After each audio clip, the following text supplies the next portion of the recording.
Chief.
The WeatherTech SportsCar Championship on IMSA Radio.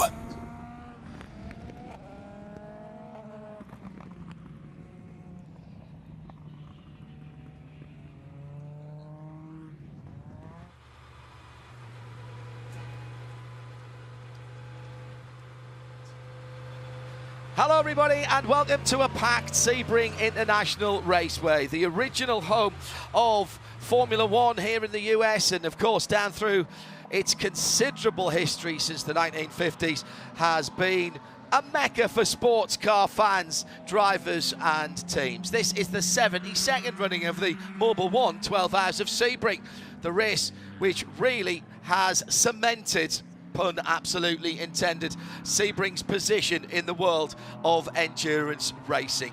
A huge grid of cars are on their formation laps at the moment, with 58 of the world's best teams and driver combinations, with manufacturers from literally all around the globe wanting to add their name to the famous trophy. Pipo Derani on pole position is leading them around for Whelen Cadillac Racing in the 20th year of the Cadillac V Series. His Cadillac teammate, I suppose you can say, Sebastian Bourdais, is on the outside of the row. 3 3/4 miles, 17 corners. The Le Mans curves, Bishop Bend, Gurney, Collier, Fangio, Ullman Straight, and of course Sunset. They only tell part of the story. Action areas expected at turn 1, harder braking at turn 7, turn 10, 12, 13, Tower Corner, and of course down the back straight to turn 17, the Mission Food Sunset Bend. In behind the Lamborghini Urus, the cars are running at the moment. It'll be Fred McGriff, Hall of Famer from, well, such an illustrious career. Dodgers, Padres, Devil Rays and Braves. He'll be waving the green flag, inducted in the Hall of Fame in 2023. Tampa Bay resident as well. He'll be doing the honours next time by. Quick look at our Michelin keys to the race with Jeremy Shaw and me, John Hindhaugh. CrowdStrike pit lane, Shea Adam and Nick Damon.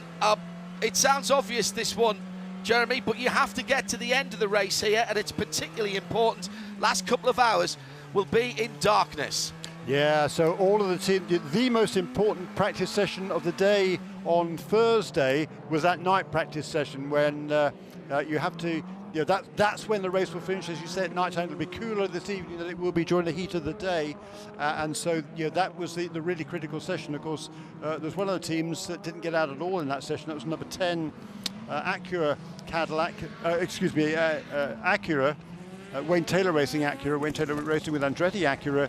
And so they were kind of on the back foot. The good news is they had a second car in that session, so they will have good data to work from. We've seen a lot of penalties in the early part of the week, in the other series and in the early sessions here. You've really got to keep it neat and tidy, even though it's a 12-hour race and there may be chances to get laps back. You kind of want to be there or thereabouts all the time. Dropping too far away, people are going to get a little bit antsy, and there are places here where, particularly in traffic, you have to be patient. You have to be patient. Yeah, patience is always the key around here. Particularly with 58 cars on the track, there's 5 cars more than last year. It's one of the biggest fields we've had in the modern era, let's say, of sports car racing here at Sebring, where all of the cars in all of the classes are competitive with one another. It's with the cars being so closely matched, that makes overtaking that much more difficult. And the tyres. Tyres are definitely a factor. In the GTPs, they're probably going to have to, they've got a limited amount of tyres they can use. It's 11 for qualifying and the race. From a couple of people, engineers I've spoken to, they're probably going to have to double stint 3 sets of tyres during this race. Then they'll have fresh sets for every pit stop after that. So those double stints on used tyres are going to be really tricky, particularly in the heat of the afternoon. All 4 Corvettes, by the way, have been put to the back of the grid after post-qualifying technical inspection. There were some unexpected reinforcements on the diffuser at the back of the car. the IMSA hadn't been made aware of them. It was for reliability rather than performance reasons, but Corvette absolutely accept that they didn't tell the sanctioning body. They're not appealing, and they have come to a solution. They found a solution with the technical department at IMSA, so they will be running in that specification. Also, further back, we had some unauthorized sensors for what would have been the pole sitting car in GTD, the Winward car. That car's been put to the back, and there was working on the car in qualifying for, at the time, the car that was sitting in provisional pole. They changed tyre pressures when you can't touch the car once qualifying starts in GTP, in fact in any of the sessions, and so the number 10 Win Taylor Acura was moved to the back of their class. At the front of the grid, it's 2 Cadillacs, then the other Win Taylor racing with Andretti Acura with Louis Delatraz on board, the number 40. Philip Eng is the best of the BMWs. Felipe Nasser with the number 7 Porsche Penske Motorsport 963. And on the outside of the third row, JDC Miller Motorsports with the bright yellow privateer car. Fred McGriff waves the green flag, and we are racing for 2024. 50 years of Mobil 1, 72 runnings of the Mobil 1, 12 hours of Sebring, and a clean start from the front of the grid. Pipo Derani, as he strives for 5 wins here at the historic Sebring International Raceway, leads them out. Here comes the GT field, led by Jack Hawksworth and Cetilar Racing's Antonio Fuoco in the Ferrari, who's already dropped back 2, possibly 3 positions. It looked a little bit untidy at the front of GTD. Might see some sanction there as the 2. Oh, and at the back, this Ferrari's coming all the way across. That's a racing car's been spun, and mercifully, nobody hit that car. Wow. Slow start by Antonio Fuoco. He was eaten up by at least 2 cars, one being the RCF, the second of the RCF Lexus, and there was an Aston Martin went through there as well. So Parker Thompson went through, and I think Mario Farnbacher went through for the Heart of Racing. We've also got the number 9 Faf McLaren, the driveway car, moving slowly. Yes. That car was involved in the accident on the exit of turn 1. Everyone still running, albeit with a left front puncture on the number 9 Faf car. So a deflated tyre. I suspect that was through contact. Still green at the front of the field. Drama at the drop of the green flag, but Pipo Derani knows nothing of this. He's 10 car lengths to the good and heads down towards turn 17. Ignorance is bliss for Pipo Derani. He will complete the first lap of the 72nd Mobil 1, 12 hours of Sebring, presented by Cadillac, in the lead, with a pretty handy lead by GTP standards over his Cadillac stablemate, if you like. Different team, of course, but Sebastian Bourdais in second place position. Felipe Nasser slots into third place for the Porsche Penske team, so he's up a couple of positions. Another McLaren problem is the Inception car. Now, the Risi car was right in the middle of the pack, and now, did he get tagged or did he just nip sideways? That was a very odd one, as he spun right across the track. And how there wasn't more carnage there, I have no idea. Risi off to the right, then to the left. There's already damage on the Faf McLaren. There's no way you could do that if you tried. No. Absolutely, no. Unbelievably Inception fortunate. is banged up as well. So was it the two McLarens coming together? Yes, as they checked up to avoid the spinning 62. So McLaren on McLaren, side by side. Right side damage on the 70 Inception, left-hand side damage on the driveway Motul McLaren.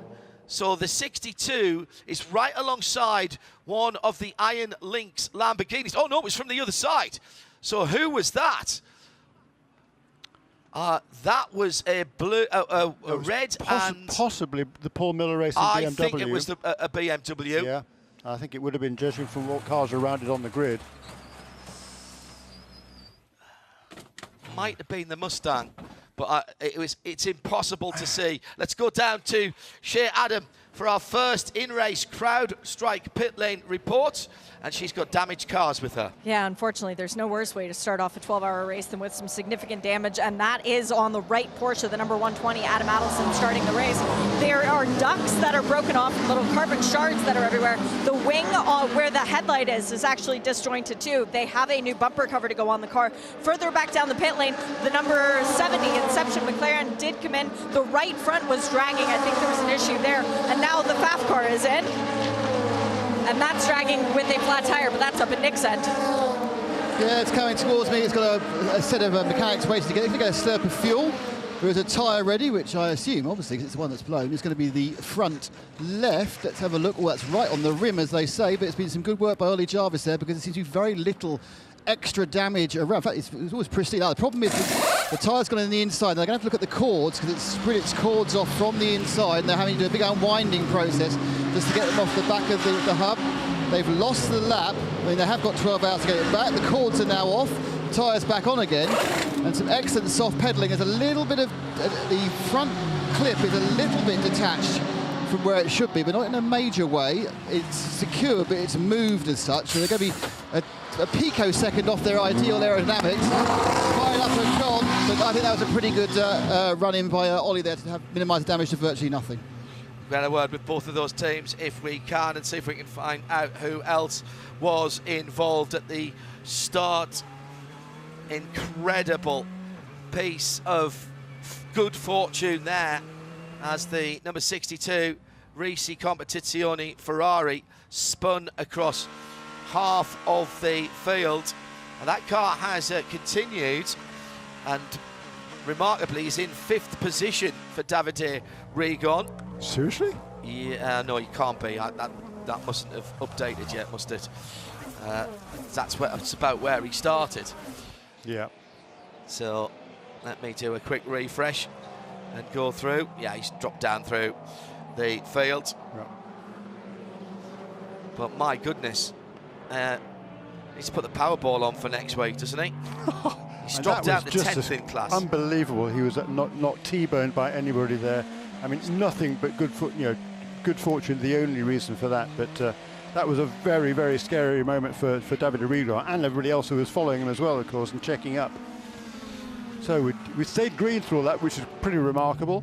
Yeah, some great avoidance skills. Just getting word of a penalty for the number 5. Ooh. This was changing. This is a bit of a logistics one. Changing tyres after the recon lap.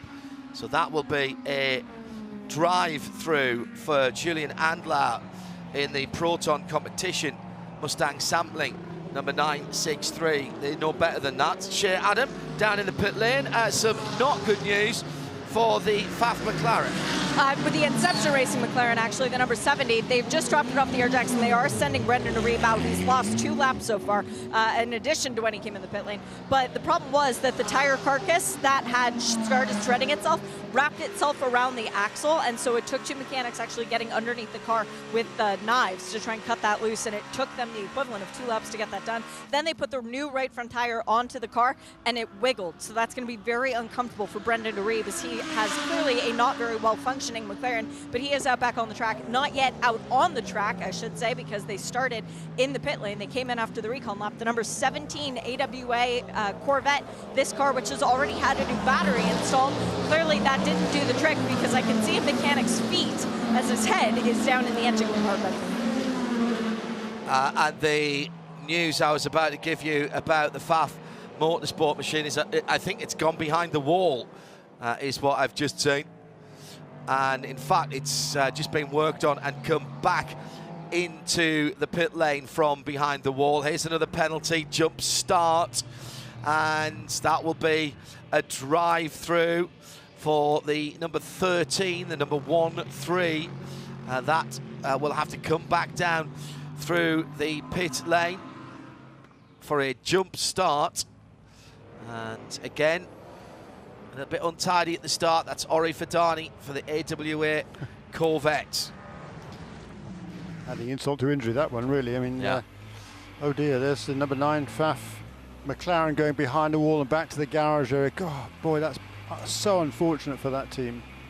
Yeah, and absolutely absolutely no, and now they've got stuck going back. There's a little white Jeep Renegade in front of them, which has moved out the way. Into the yes. Ollie Jarvis not overly pleased about that. Huge amount of car parking now at the turn 16 end of the paddock because the manufacturer single make series have vacated the paddock. Had over 220 haulers in there and nearly 200 cars on the entry for this weekend, but the top part of the paddock now a little less congested. That may have helped Ollie to get to the awning. So penalties to come and damage for two McLarens, side-by-side contact as they avoided a spinning Davide Rigon in the number 62. That's the Risi Competizione Ferrari. Number 5 car in the pits then serving the penalty. Yeah, that was the changing of the tyres after the recon lap for that number 5 Mustang sampling Proton Porsche. And that will seem like a very, very, very long pit lane for Julien Andlar as he now comes off the pit lane speed limit and accelerates back up. Meantime, my goodness me, how do you like that kind of drama in the first 20 seconds of a 12-hour race? Pipo Derani for Whelen Cadillac leads by about a second and a half from the second Cadillac, the gold-fronted 01. Chip Ganassi run Cadillac V Series R. Then Felipe Nasser for Porsche Penske Motorsport. It's the number 7 car with the black pinstripes. Louis Delatraz for Wayne Taylor Racing with Andretti in the 40, the red Acura. Phil Hansen for the bright yellow JDC Miller Motorsports Porsche 963. The 85 is in 5th, and the top 6 is completed by the first of the white and M-striped BMWs of Philip Eng. Side by side coming out of the final corner for the Iron Dames, and they have got the Triazzi Lamborghini right up alongside them. They are the Lamborghini. Triazzi Porsche. Ferrari, good heavens, John, just name all the GT cars, will you? Well, tell you what, it's going to get busy for the GTP cars momentarily now, because as they complete lap 6, they're now going to catch the tail end of the GT cars on this next lap. So now it's going to be really busy for the GTP drivers, and the GTD sports GT cars drivers are going to have to pay attention. Yeah, eyes on stalks and head like an owl at the moment, as the leaders are amongst the getting into the midfield now. Oh, is there a little touch there on the AWA Corvette from Felipe Nasser as he carved his way through? Derani still a second and a half or so up the road, doing a really good job through the traffic. Always been one of Pipo's strong points.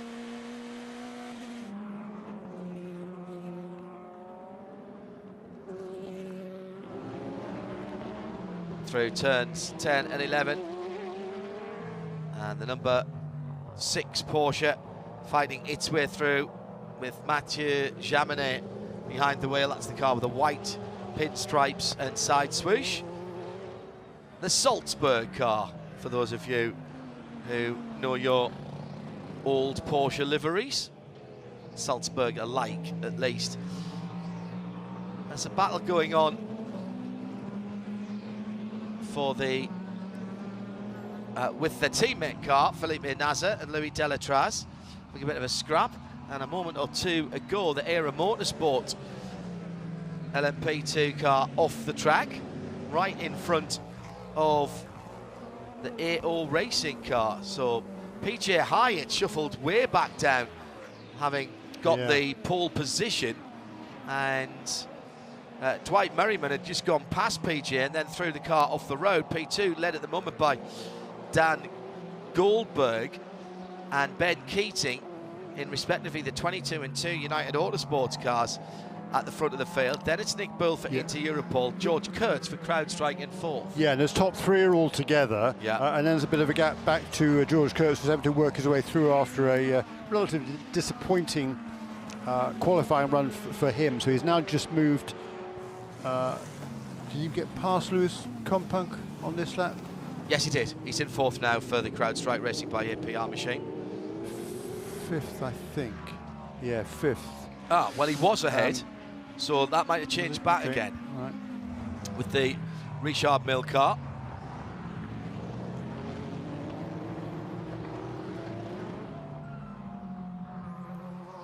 Yeah, so Nick Bull, those top three, nose to tail, the two United Auto Sports cars, 22 and 2. Dan Goldberg, he's been on really good form this weekend. Out-qualified his teammate Ben Keating, and that doesn't happen very often, because Ben Keating is acknowledged as one of, if not the best bronze-rated driver, arguably in the world. Yeah. I mean, won the World Championship last season. I think you could fairly safely say that. He was a multiple-time champion in IMSA. But for Dan Goldberg, who's from Florida, of course, so he will call this his home track. He's had success here in the past. But doing a fine job to hold off Ben Keating, and then Nick Bull from Texas running in the third position in that yellow and green Inter Europol PR1 Matheson Motorsports entry. After the shake-up at the start, it's the two Vassar Sullivan Lexus that lead. It's the Pro car under the control of Jack Hawksworth that leads his teammate Parker Thompson in second. He's the best of GTTs, of course. Mika Grenier in third for Korthoff Mercedes. 24 BMW in the pits. And then Antonio Foucault for Chetelaar Racing in the Ferrari. Then it's Mario Farnbacher for Heart of Racing. Second in GTD Pro, Madison Snow. Third for the number one Paul Miller Racing. Now, a slow puncture we're hearing for the number 24 BMW. Nick Damon is there? Yeah, they came in, they were expecting the car, they hopped over the field, they topped it up obviously, and it was the front right they replaced. They must have been a puncture. Back out again, not too much of harm as a 13 AWA car goes past me. I'm not sure that's having a drive-through, I think. But yeah, apart from that, all is quiet. Oh, actually, we still have the AWA's teammate, which has been in the pits the entire time. If you remember, the AWA had an absolute nightmare at Daytona as well, with cars that didn't actually get running for any length of time. I think power steering for one, and electrics for the other. And history is repeating itself with that car, the 17 car. But the 13 car, that is just doing a jump at the start, which is why I had to drive through. But it's running very nicely, which is good news for them. And punctures, of course, are what you don't need, because you've already got a limited tyre supply for this race, particularly for the GTP cars. Well, everybody has a limitation, but for the GTP cars, it's particularly difficult, I think, to manage that. These tyres certainly get used up are on the concrete run race here at Sebring, and even when you've got tyres that are fully inflated, it's a problem. When you've got tyres that you now can't use anymore, that's even more of a challenge for the drivers. But the race settling down nicely, though. Cadillac's still running out front, but not really pulling away from anybody else. Felipe Nasser in third position.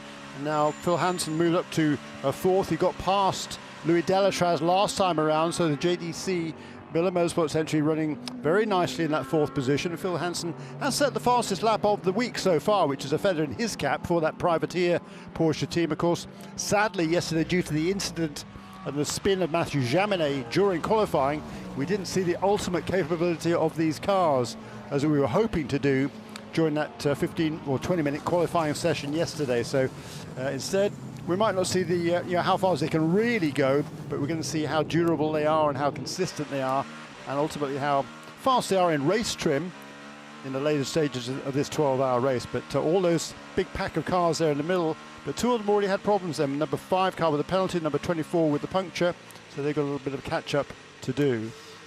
Yeah, added to that, the Wayne Taylor number 10 Acura, the Wayne Taylor Racing with Andretti number 10 Acura, which got put to the back of the GTP field.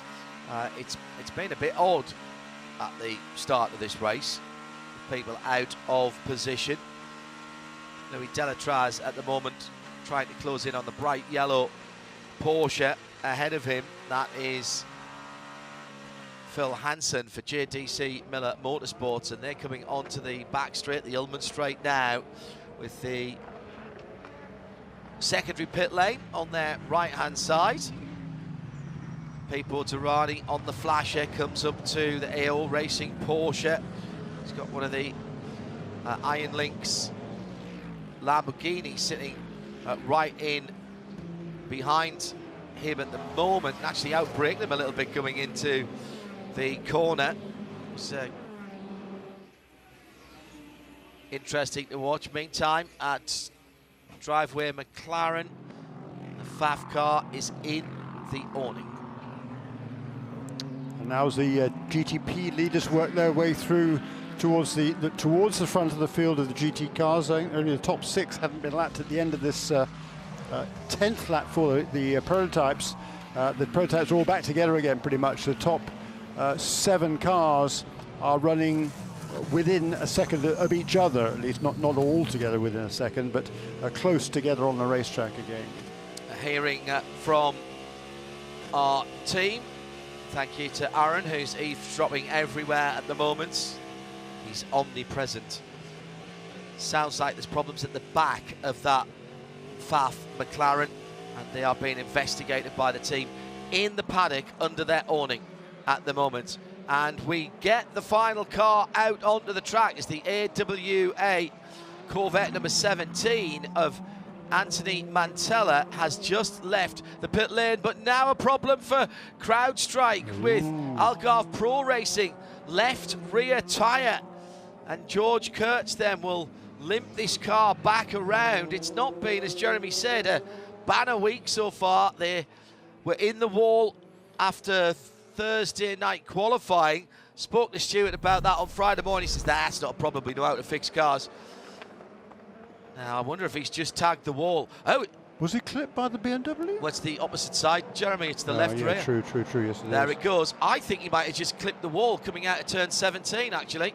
If he hasn't, he was very close to it. Maybe just ran into some debris there, and that's cut down the tyre.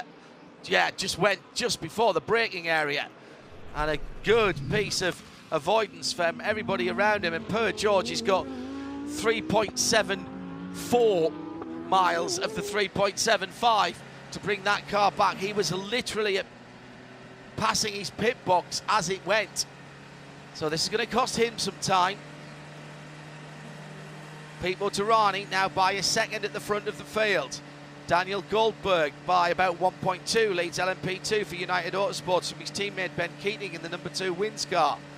In the GT classes, Hawksworth and Thompson for the 2 Vassar Sullivan cars, the 14 in its regular yellow and black colours, the 12 in gold and black, celebrating 50 gloriously well lubricated years for Mobil 1 and the first fully synthetic motor oil.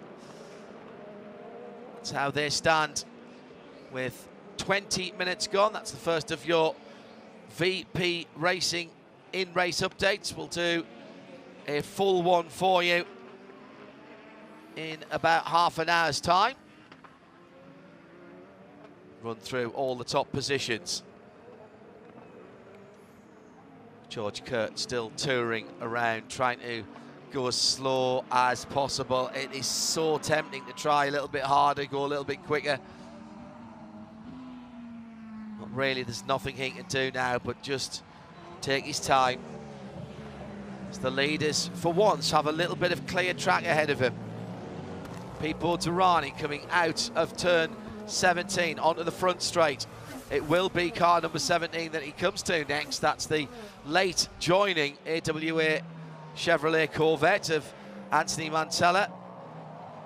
10 laps down with issues. We'll find out, I'm sure, from the team what they were.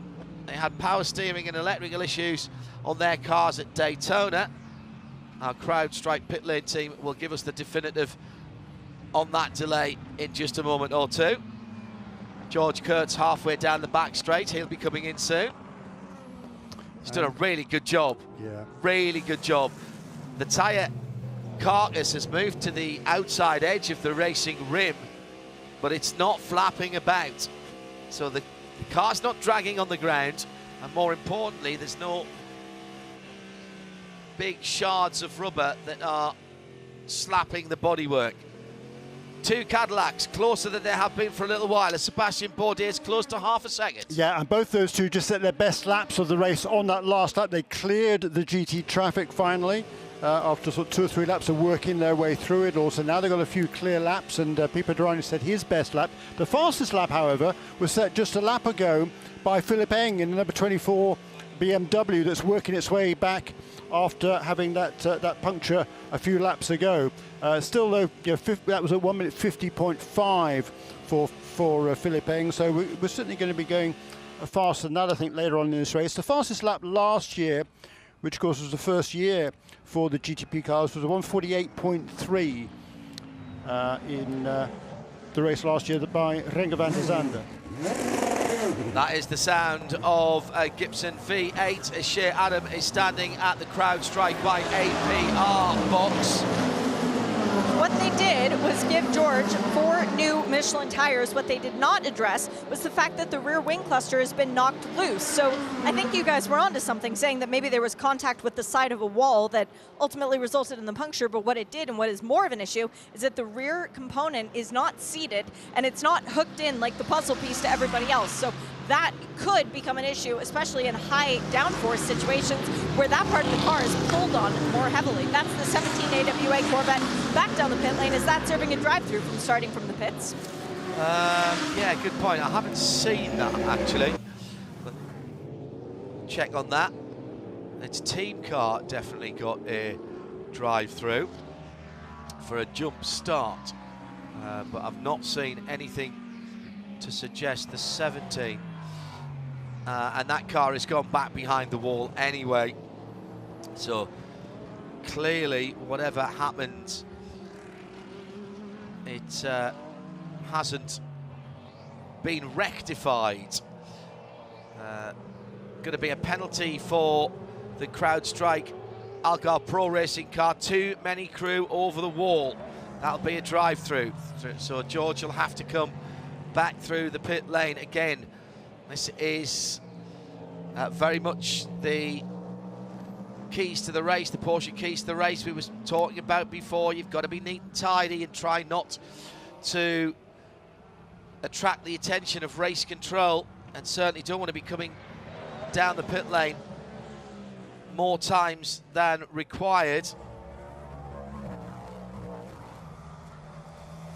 It's coming down to the first half an hour being completed. And across the line goes Pipo Derani. 3/4 of a second ahead of Sebastian Bourdais. I think that's 6/10 this time around. Where was Louis Delatraz? Delatraz down to 7th. Yeah, lost a couple of positions on that lap. That was a lap that was a good couple of seconds, maybe 2.5 seconds slower than those cars around him. And he's now sitting just in behind Mathieu Jaminet and Conor De Filippi. Yeah, and just ahead now of his teammates. So the two Acuras running in 7th and 8th now.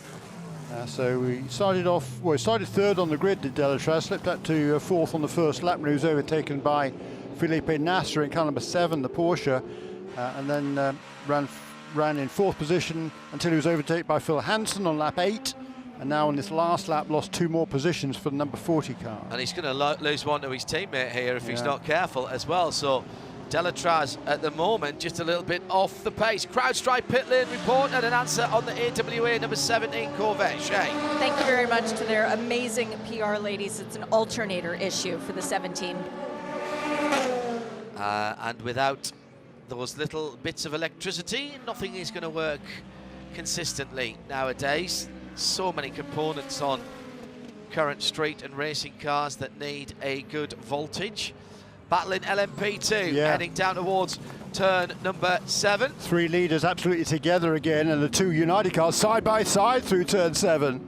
And Louis Delatraz, Ben Keating and Nick Bull still almost trading paint there as they go past the Triazi competition. Nick Bull tried to take advantage of Dan Goldberg being held up by the Conquest Ferrari going through the kink at turn 9, wisely backed out at the last second, so remains in 3rd place. So Ben Keating now in the lead in LMP2, Dan Goldberg in 2nd, and Nick Bull hot on his heels in 3rd position in the yellow and green car for into Europol PR1.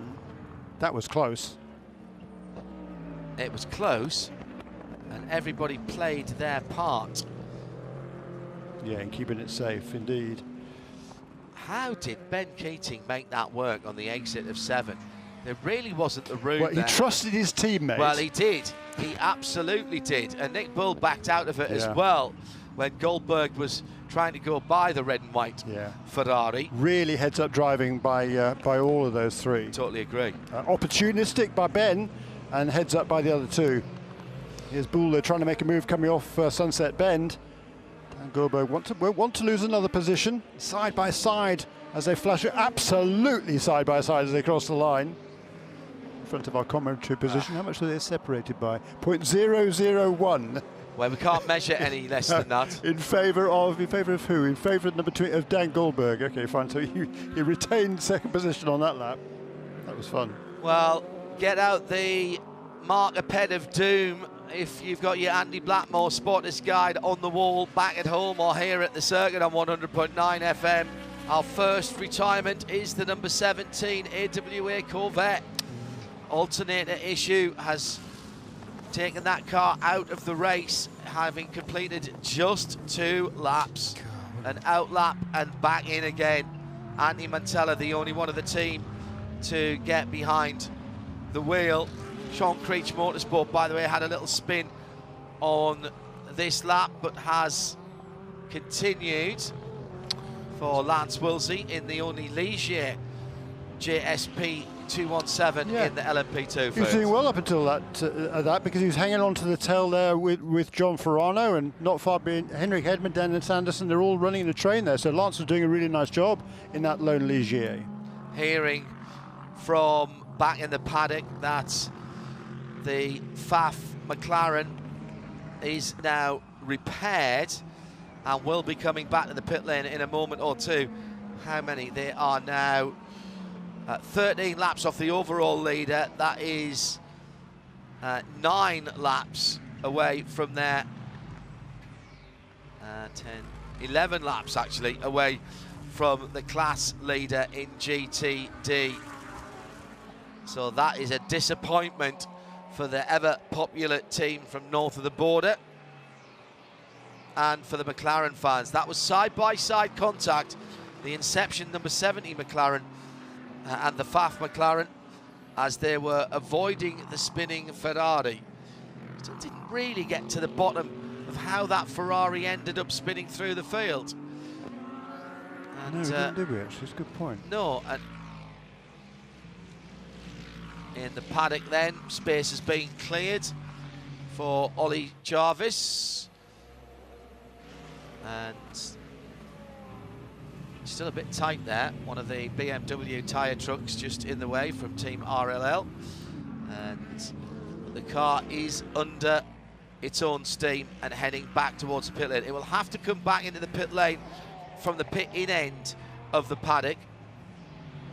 The likelihood is Phil Hansen wants past Felipe Nasser, doesn't he? Nasser not making life easy at all. Clearly, the number 85 car is capable of going faster at the moment because for 2 or 3 laps in a row now, Hansen's been ducking around in the mirrors, and for some reason, with how far into the race are we? Not very far.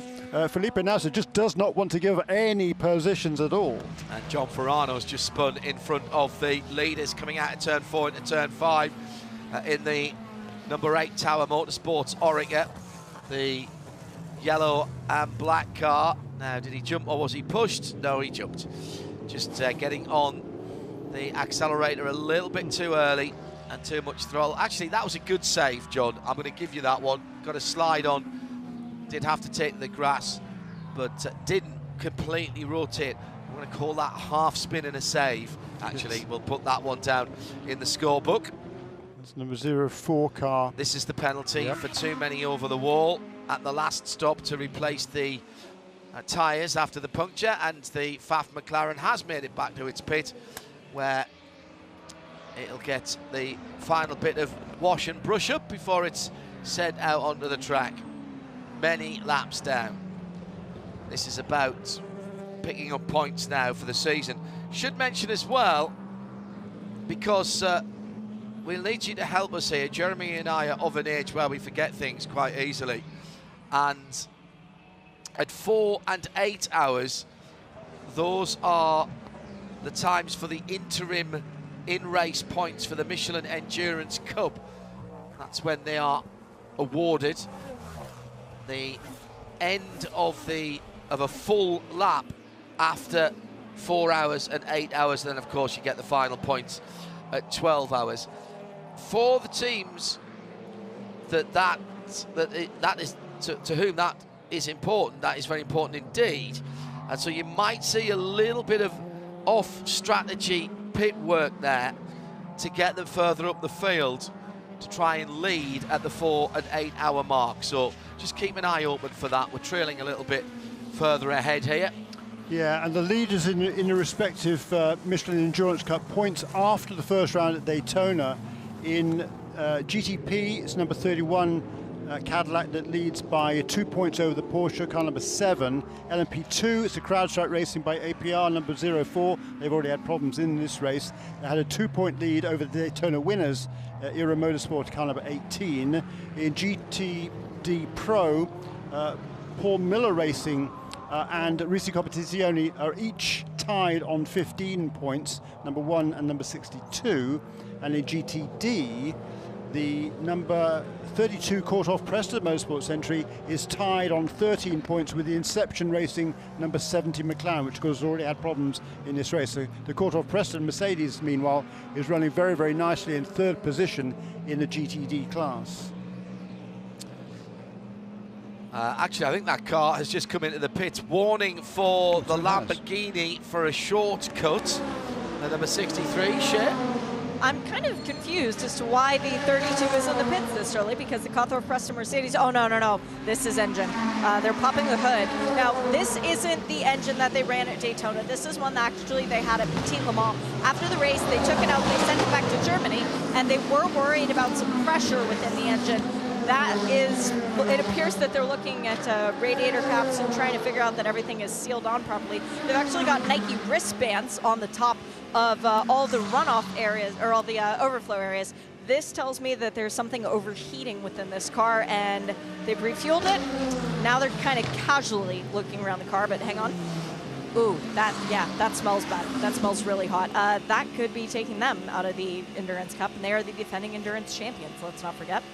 Meantime, at the front of the field, thank you, Shiv, that CrowdStrike pit lane report. We have an Inter-Cadillac battle. It's 20 years of Cadillac V-Series this year. And hearing from Shea that number 32 Court-Off Mercedes is done. The hand across the throat. That's, we think, an overheating engine. We'll get confirmation. Shea's down there. Battle for the lead in traffic. Pipo Derani, Sebastian Bourdais, Felipe Nasr only a couple of seconds further back, and Phil Hansen still there as well. They're battling through traffic too, but the two Cadillac drivers at the moment holding swears. Ben Keating at the front of LMP2 puts in the fastest lap of his class. Yeah, he's pulling away now, and number 52 car Nick Boole has moved up into 2nd position ahead of the early leader Dan Goldberg, and Luis Perez-Pompong is closing in. Full course yellow. Now, let's see if we can debris on the circuit going, quite a lot of it actually, at various different points.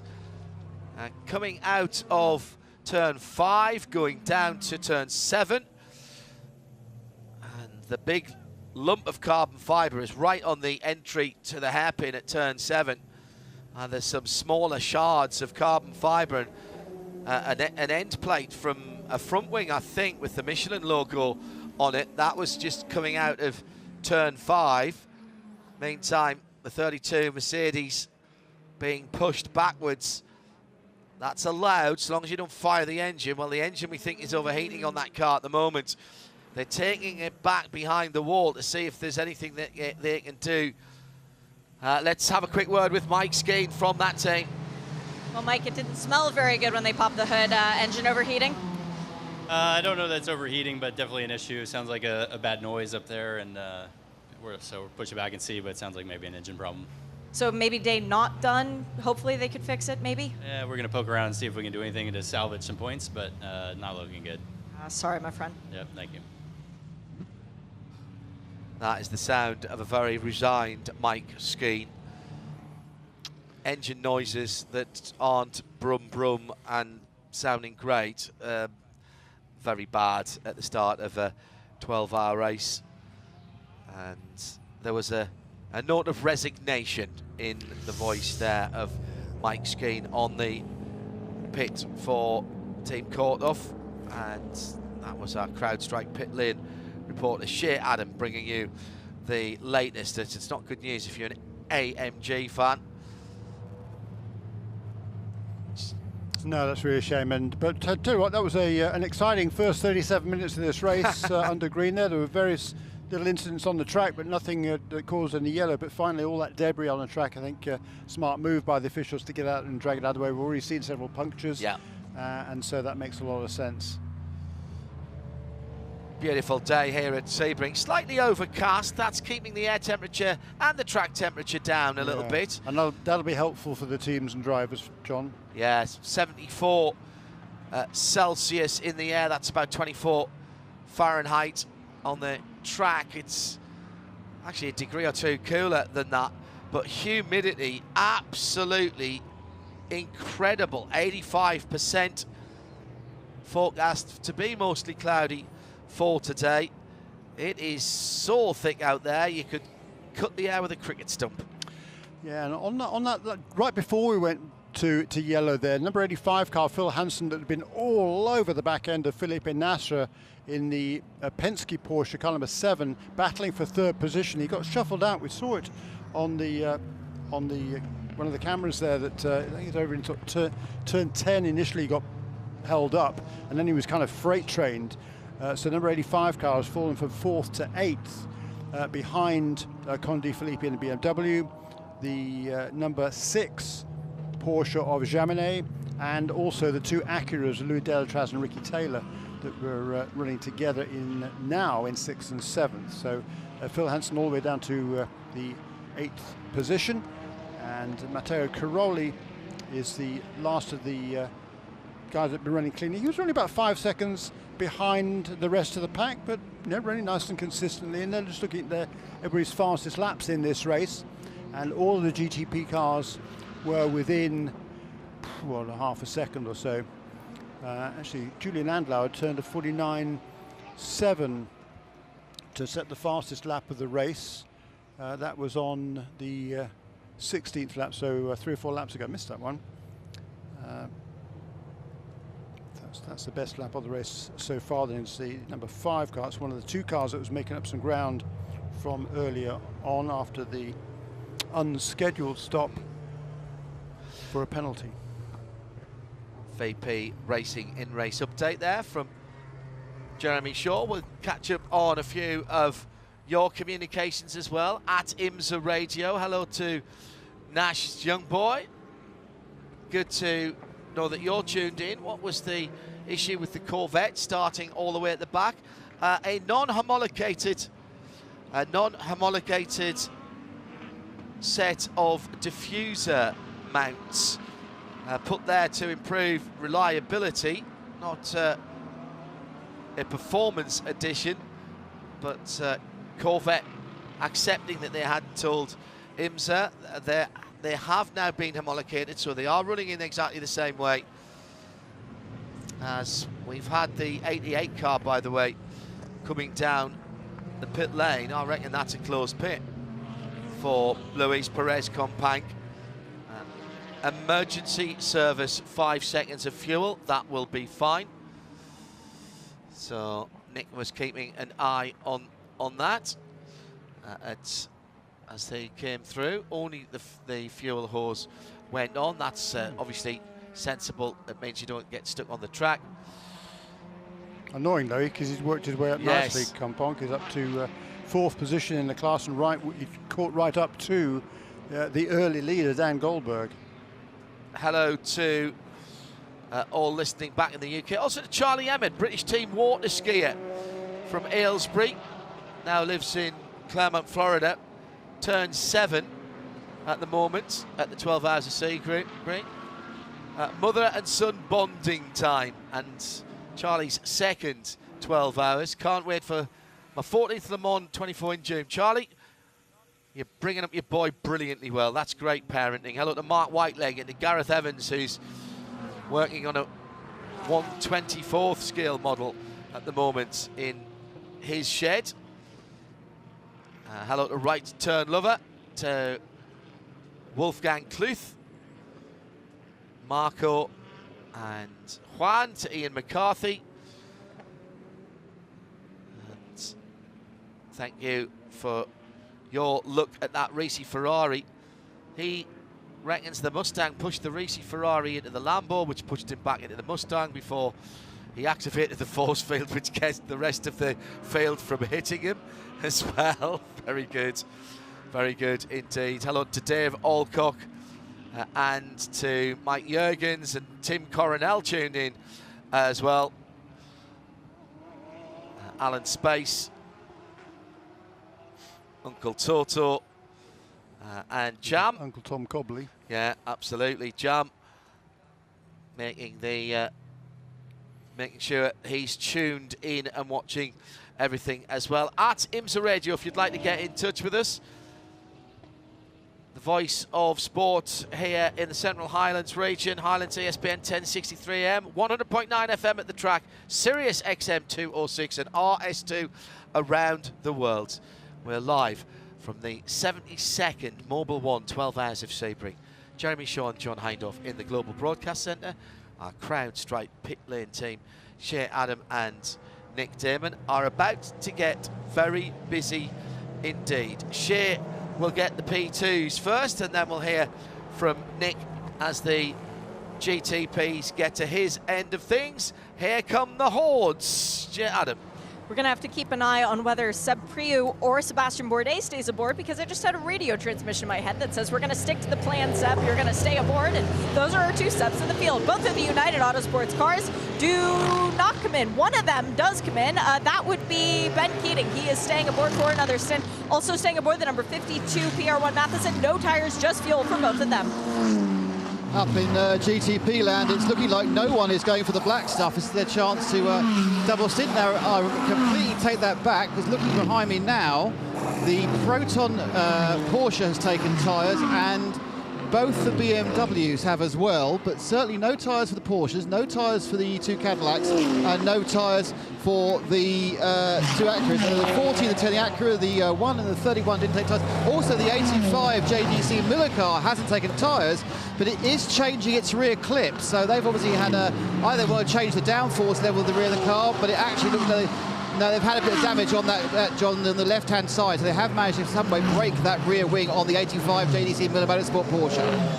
And they went out with Pipo Durrani at the head of the field as he came in. A bit of a longer stop for the Porsche from Porsche Penske Motorsport, still being held at the moment. That number 7 car with the black pinstripes. They're waving him out now, but that car is not moving. Through goes the banana boat, the JDC Miller car. So there's been some quite long stops there. Let's see if we can work out what happened. They were repositioning the 6 car behind the 7 and tilting it on its dolly jacks to, on the tyres, so that it could get past its teammate whilst the fuel hose is in. I'll leave that to Shea Adam. I think that's okay, Shea, isn't it? So long as you're not trying to move it on the dollies. That should be okay. Yeah, and it did the job because that car got out. It was clearly planned to be a longer stop for the number 7. And Felipe Nasser now out in that car. But they clearly knew that was going to be an issue, because it came in first and it's gone out well down the line. It'll be GTs into the pits next time around. And we'll give you a VP Racing in-race update before we go back to green, so you can see how it's all shaken out. Not the worst of timing there, Jeremy, for quite a few of those teams that, particularly if they didn't stop on the first brief yellow. That was the first yellow. Sorry. Yeah, yes. so, I mean, it's interesting that the number 88 LMP2 car came in to take on emergency service. All the other LMP2 cars, I mean, they all run the same Gibson engine. So Compound, he was pushing pretty hard in that first stint, so he used up a little bit more fuel, but the timing, certainly for the LMP2 cars, was right on the money because they needed to make a stop. Sean Creech, number 33, Sean Creech racing car, also taking emergency service. GTs are in, Nick Dearman. Phalanx are coming towards. I can see that we got the couple of the Lexi have already. What did we read on? Lexus in. Heart of Racing beneath me on the 23. Just waiting to see. They are pretty much more convinced with their extra tyres. They've said they're going to have a set of tyres. And of course, the Mustangs, who are just to my right, and we know didn't bother practicing to save tyres. They're certainly putting on new boots. The Corvettes in their resplendent but quite dull gold now. They've been out for a while. They're also picking up some time. Just checking that they are doing all four. There's no left-hand, right side shenanigans. I've got the 45 Lamborghini in front of me, the 57 Winwood Racing. I'm sure Shea's got many, many more GT cars. Both of our leaders were in for Vassar Sullivan Lexus. The 14 still has Jack Hawksworth aboard, but the number 12 has done a driver change. Parker Thompson started that car and actually took it to the lead, whereas the 47 Cheddalar Ferrari started on pole. Parker has gotten out. It's Frankie Montecalvo in, and also that Cheddalar Ferrari has done a driver change. It is Giorgio Cernigiato, I believe, who took over, but it could have been Roberto Lacorte. Actually, I think it was Lacorte who took over for Antonio Fuoco. So I'm going to go over and see if we can have a chat with Fuoco about what happened at the start and why he lost so many places. Pretty tight on that Lexus stop. Oh, there's a stall in the pit lane, and that's holding everybody up. The 45 Dex Imaging Lamborghini is not moving, and of course everyone's stuck in behind. We're trying, the Mustang number 65 is trying to get around it and pull out, so we have a huge traffic jam of GT cars. Now, they're not losing any time at the moment because we're under yellow. Thank goodness that didn't happen in green flag stops, Jeremy. Yeah, that would have been absolutely disastrous. I think he's got going again now, but yeah, that would have been frustrating for everybody behind him, but ultimately that's up to the teams to get on the radio and say, look, okay, it's annoying, but don't worry about it. Just stay where you are until the road is clear, then you can go past him. Hopefully they would get that car going again. Indeed they have. Graham Doyle there with the problem. Joey Hand in the white and light blue Ford Multimatic GT3 behind him, trying to pull out and go past. Wasn't even enough room for him to do that. Right, before we start shuffling the pack again, and whilst the GTs are getting back up to speed to join the end of the safety car train, let's have a VP Racing in race update that has Pipo Durrani ahead of Louis Delatraz. In fact, we'll put that on hold for a second. We'll go down to Shea Adam, who has a driver who's just finished his first stint, Shea. Antonio Fuoco, that looked like a bit of a crazy start. What did it look like from your perspective in the 47 Ferrari? Yeah, I mean, it was a tough start for us. The other two competitors jumped us, but then the pace, it was quite okay, and we know it's a long race. We already have conscience, so we need to stay calm, be focused, and do our best. It's a long race. You know how to win it. You did it a couple years ago. Does the 296 feel as good as the 488 did when you won in 2022? Yeah, it felt okay, and also the condition will change quite a lot from now until the end of the race. So we just need to stay calm and see at the end. Good luck. Thank you. A bit further up the pit lane, we're at the Winwood Racing, the 57. Phil Ellis has just got out of the car. A much more difficult first stint than you were expecting when I interviewed for the pole yesterday. Yeah, definitely a bit more traffic than we anticipated after yesterday's qualifying, which is unfortunate. But that's sometimes how it goes in racing. But I think we still had a pretty decent stint, just try to keep out of trouble. Especially the first lap was quite chaotic in the first couple of turns. And I mean, did you see what happened there? Because it seemed like everyone hit everyone, and so it was a Ferrari right across the track. To be honest, I don't know, because once I actually came around turn one, all I saw was smoke and debris. So all we really tried to do is not hit anything and try to keep our tires alive. And yeah, just keep out of the trouble. And also towards the end of the stint, you know, with traffic, just take it super safe, see how the race develops. And yeah, gonna shoot for the later. Track in good condition so far? Pretty good. It starts to get a bit warm now. You feel it like towards the last couple of laps that the tire does fade a bit. But it's a bit nicer than I anticipated first. So it's not terrible at the moment, but I'm sure it'll get a bit warmer later. Thanks, Philip. Of course. Phil Ellis, who made up 8 or 9 places earlier on, whilst still keeping the car in one piece. All right, let's quickly run through the VP Racing in-race updates. Durrani for Whelen Cadillac, number 31, the red and white car, ahead of Wayne Taylor Racing, the number 40. That's the darker red car, and that was up from 6th before the pit stops for that Acura. Cadillac Racing in the shape of Sebastian Bourdais. He started the race, he stayed in the 0-1 at that stop. Then Philip Eng for BMW, the number 24.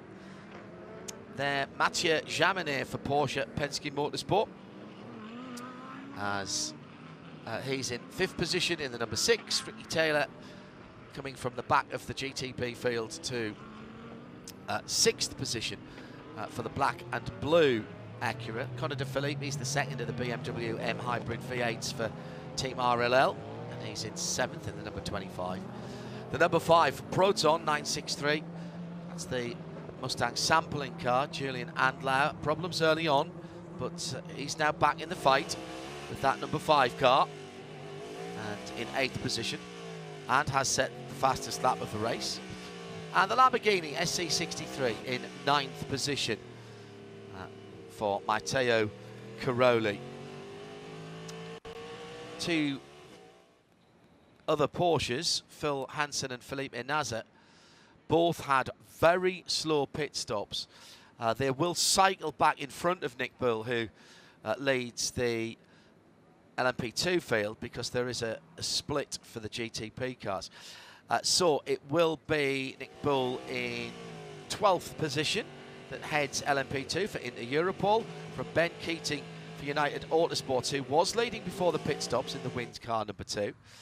He's in 2nd. His teammate is Dan Goldberg in 3rd. And in the GTD Pro, it's Jack Hawksworth for Vasser Sullivan in the Pro car number 14 from Farnbacher and Heart of Racing and Madison Snow. Frankie Manti-Calvo with the Vasser Sullivan Lexus number 12 leads GTD, and he is the 5th best GTD on the track at the moment. That's your VP Racing update as we come back to green with just on 11 hours and 4 minutes to go here at Sebring. Durrani jumping away nicely and controlling the restarts. A little bit of a jink left and right there as he came out of turn number 1. Further back down the field, Ricky Taylor has taken Mathieu Jaminet on the restart. And as they come down to the hairpin, it's going to be a substantial lead for Pipo Durrani. 2nd Cadillac as well, that's the 0-1 car. Then Bourdais. So the Acura, then the Cadillac, then the BMW. Then Ricky Taylor, as I said, has made up a place. He's right on the tail of that Philip Eng BMW now. Also moving quickly is Conor De Phillippi, trying to make up positions in the 25 BMW, whilst that action is going on at the front of the field. Nick Damon has this CrowdStrike pit lane report. Yeah, we just had Rexy in the AO car, the Porsche. That came in for a front right. So obviously either there's a slow puncture or they mispressured it. Now what we are seeing also is the Proton Mustang, which I'm walking down to now, which appears to be having a new rear under tray fitted to it. There's 2 men underneath. They just bought a big long flat thing, which must be the diffuser and under tray. So that car has been in again. Both those 2 cars came in as it went green. So these are green flag stops, and it's costing plenty of time for that car. And certainly the Mustang's going to drop that couple of laps by the looks of it. Quite a lot of problems early on here. Big pall of dust at the exit of turn 16 as we've got a gaggle of P2 cars coming down to turn 17. Nick Bull from Keating, Daniel Goldberg, PJ Hyatt right in the mix there with Stephen Thomas and TDS Racing, the yellower car. At the front of the field, Durrani still leads. The battle is for 6th position at the moment. Mathieu Jaminet in the number 6 Porsche with the Mustang sampling 9.63 behind him, Julian Andlau. We know how quick he is, and Conor De Filippi's right there as well. De Filippi getting the better run, goes to the inside, gets blocked by Andlau fairly stoutly. That door was closed very quickly indeed down to turn 7. And then behind him, that's Phil Hansen for JDC Miller. So a little 4-5 car battle starting to form up now as Felipe Nasr in the number 7 Porsche Penske Motorsport, after that slow stop, is making back up time. At the moment, his teammate Mathieu Jaminet is the cork in the bottle. Penalties, Jeremy, and plenty of them. Yeah, or 3 of them in LMP2. 2 of them for failing to adhere to the minimum full refueling time, which is 40 seconds on these cars when you come in for a full stop, which is what they needed there. Number 52 car that is leading currently, and number 11 car, which is quite a long way down the order. Also a penalty for number 33 for improper emergency service. That was one of the cars. Number 33 and number 88 came in for what should have been just a splash of fuel, 5 seconds of fuel. Then they had to come in again, which they did during that caution period, to do their full service. But the team obviously did something else during that initial emergency service stop, and they had to come in and serve a drive-through penalty because of that. Nick thinks that it might have been a bit long on the fuel, actually. He counted 7 elephants, not the 5 that they needed. That will be a stop and 10 seconds. Yeah, it's annoying for that team. Stop Meanwhile, plus 10 for that.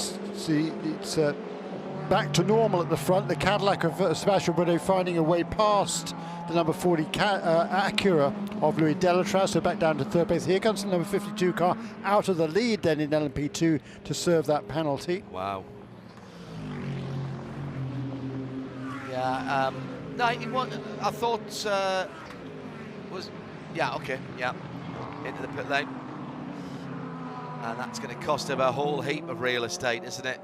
With the cars so close together after the restart. Ben Keating now leads in LMP2 from United Autosports teammate Daniel Goldberg. The United Autosports team, as well as some of their drivers, have been real jet setters in the last couple of weeks. With WEC commitments in Qatar a couple of weekends ago. Last weekend, Sunday and Monday, they were at Imola for testing purposes. Get a little bit of a break after this one, get home to see the families. Paul Di Resta said to me he had about 9 hours at home before he had to turn around and come out here after the new LMP2 test at Imola. They were running the cars in the, if not completely full fat, then close to it, just under 600 horsepower. So back to almost the original specification for the LMP2 cars. That's how they'll be running in Europe this year in the ELMS. And Paul said it was interesting getting used to those cars with the full downforce on, as the lead has changed. Oh, wow. Sebastian Bourdais goes by. That was at turn 1. Porterani. Exit of turn 1, and the Wayne Taylor Racing Acura.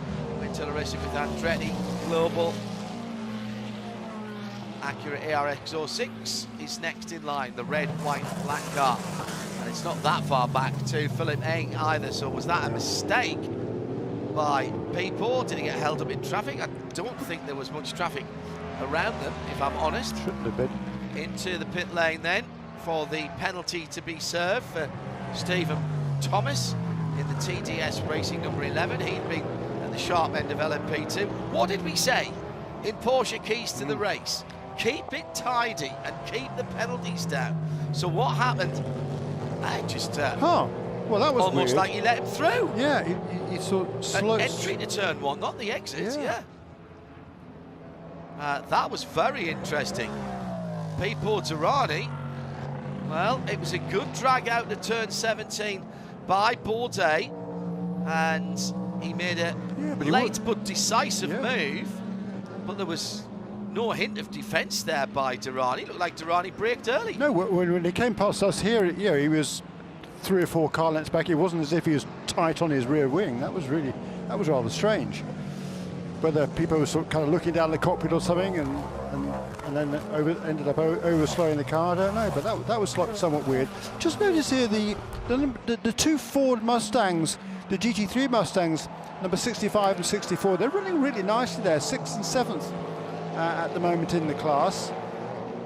In GTD overall, so to speak, the top 4 cars are all pro cars now. It's number 14 Lexus, number 23 Aston Martin, number 1 BMW, and number 19 Lamborghini. Then it's the GTD non-pro leader, which is Frankie Montecalvo, having taken over from Parker Thompson, who started that car. Then there's 4 more pro cars. The Chevrolet Corvette of Alexander Sims, which worked out very swiftly from the back of the field, of course, after being DQ'd after qualifying. Then the 2 Fords, and then the other Corvette of Tommy Milner. So the 2 Chevrolets are sandwiching the 2 Fords right now. That's kind of cool. And we have completed our first hour of racing and a little bit. 5 minutes into hour number 2 now. Best lap of the race there by Sebastian Bourdais, the new race leader. So with that over, he was clearly pushing hard there. 1 minute 50.6 for Sebastian. I think he was just, he was just being a bit more incisive, if you like, than Pipo. I think Pipo, did they change the tyres on that first thing? I think they probably didn't. I can't remember what our CrowdStrike pit reporters told us, to be honest. But which car was that, Jeremy? Sorry? But most of the leaders, in fact, yeah, because what I was told before, and likely there would be double stinting for each of the first probably 3 stints of the race, particularly until it gets hot again. So maybe if the number 1 team did change tyres, they were able to have a bit more grip in the early part of that lap and able to make the pass. So really interesting there to see Bourdais really charging there and setting that best lap just a couple of laps after the restart. Got another penalty coming, and this is significant. It's the leader in GTD Pro, Vassar Sullivan Lexus, drive through. I said it looked a bit tight when they left there. Well, they did run over some equipment. So they are running a backup crew this weekend, or at least their crew chief, normal crew chief, over-the-wall crew chief, his sideline is here. Oh, big lot up by Ben Keating. He did that earlier on the week, but he locked up the rear going into Christensen curve.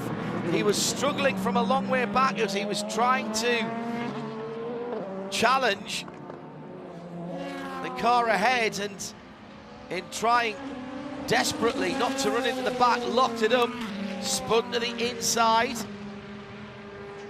It was a perfect handbrake turn earlier on. He was in behind the CrowdStrike car, which is laps down, and didn't want to rear-end it. His teammate Dan Goldberg had to take evading action, as did PJ Hyatt and Gar Robinson as they came through. Dwight Merriman, I think, a little bit too far back to take advantage of that. Yeah, that's, if you weren't with us earlier, or you're just catching up, the CrowdStrike by APR with puncture earlier on, had all 4 tyres changed, and that's why that car is off the pace at the moment, or further down the LMP2 leaderboard than you might expect. George Kurtz a lap away from the leader in class in that Algarve Pro Racing CrowdStrike red, white and black number 04. It's very unlucky actually, the tyre went down just as he crossed the start-finish line, so he had a very slow in-lap, which cost him extra time. So just to reiterate, Jack Hawksworth and Vassar Sullivan at the head of the GTD Pro field, that gold and black livery for the Mobil 1 50th anniversary. That car will have to come into pit lane for a drive-through. That means it will give up the lead to Mario Farnbacher in the Aston Martin Vantage. Oh, maybe not the Aston Martin Vantage, because diving down the inside, Alexander Sims in the number 4 Chevrolet Corvette, and he will lead at the line as the Lexus pulls into the pit lane. Smashing bit of overtaking manoeuvre. Now, what did Jack run over? Actually hit his own crew member as he was accelerating away. Said it thought it was a bit untidy. I only saw the back end of that when that happened live. So that's him. Yeah, just nudged him. Yeah, just. And that's he was on the brakes into him, and the car probably only moved forward 6 inches, perhaps or so. But that because there was any contact with the crew guy, that's why the penalty was called. So a little bit unfortunate there, but also fortunate that there was nothing worse than that. He was being waved away and just tried to clean the grill one more time. One more rub. Yeah.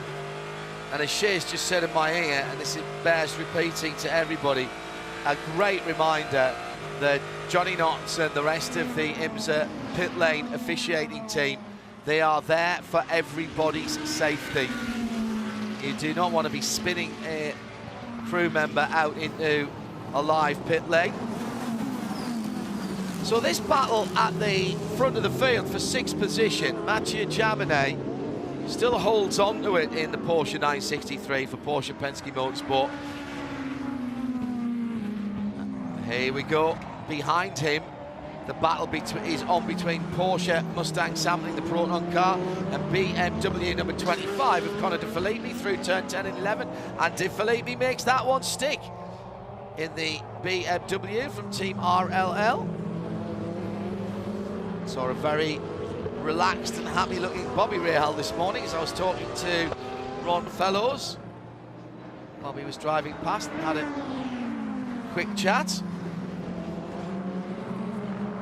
Looking very well indeed, Mr. Rahal, and that's good news. Yeah, I tell you what, it's ominous for the rest of the field that that Chevy Corvette has worked its way from the back of the field to the front in GTD Pro. Alexander Sims already pulled out a second on that last lap over Madison Snow and BMW. Who's also got past Mario Farnbacher, because Mario was second as Jack pulled into the pits and got beaten to the line by Alexander Sims and Madison Snow. Jordan Pepper in the Iron Lynx Lamborghini, the number 19, the green car, that's not that far behind either. Another good run going for Russell Ward, who's up to 4th in GTD in the Whitford racing car. Phil Ellis started very well and made up, I think, 8 places, Jeremy. And Russell now up to 4th. That's a 16-place gain because they were put right to the back of the grid. Shea Adam. I actually talked to Russell before driver intros began this morning, John, and he said, it's all right, we know we've got a fast car, and the thing is, it's better the hotter it gets. Well, right now, it's not hot. It's actually decidedly cooler, dare I even say, for Sebring standards. Russell is looking forward to the afternoon stint because he says between 2 and 5, their Mercedes should come to life. Yeah, he was pretty confident when I spoke to him on, way back on Tuesday, actually. He was in his civvies as we were just getting set up. Oh, super late dive down the inside through the S's by Russell Ward with John Potter ahead of him. Tries to the inside again on the flex box Aston. That's going to let the 62 Risi Competizione Ferrari 296 come through. Also in there, behind them, got a whole bunch of cars actually. A variety of machinery. Sheena Monk's not that far away from this little battle in the Gradient Acura. And it's happy birthday to Sheena. She is celebrating today. Keep an eye open for that car as the leaders come through the GT battles. It's danger time for the leaders, isn't it? Sebastian Bourdais, Pipo Derani, Louis Delatraz, top 3, separated by just on 4.5 seconds, those 3. Yeah, that's right. Bourdais certainly pulling away at the front. He pulled out over 3 seconds over the last couple of laps on Pipo Derani as they negotiate traffic there. maybe our CrowdStrike pit lane reports just confirm that number 01 car did or didn't take on fresh tyres during that stop.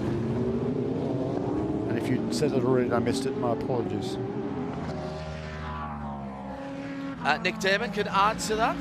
From my recollection, I was looking up and down. The BMWs took tyres, and the JDC Miller Porsche took tyres and a new rear clip. JDC car took tyres? Yeah, because it had a new rear clip. Because they had damaged that the rear clip on it, so they did both things at once. Surprised. And I don't think anyone else took tyres, and the only anomaly was why the 7 took so long, but it didn't take tyres. The 7 also took a long time, but they were clearly expecting to take a long time, Nick, because they pushed the 6 back as soon as it came in, whilst they were refueling. So not sure if that was some reprogramming that was going on or whatever. They didn't change drivers, so no clue for that one. But clearly they knew it was going to be a longer stop for the number 7 Porsche. Dropping them down. Still in 10th at the moment. They're only 15 seconds away from the lead. It's early days here. Welcome along if you are just joining us. A little bit of wind blowing behind the cars going down to turn 1. That's 180 degrees change from earlier in the week when it was on the nose of the car into turn 1. Now it's pushing you into turn 1 and on the nose of the car into turn 17 at about 4 miles an hour. That breeze at the moment, the stars and stripes on the start-finish line, proudly standing out from the flagpole.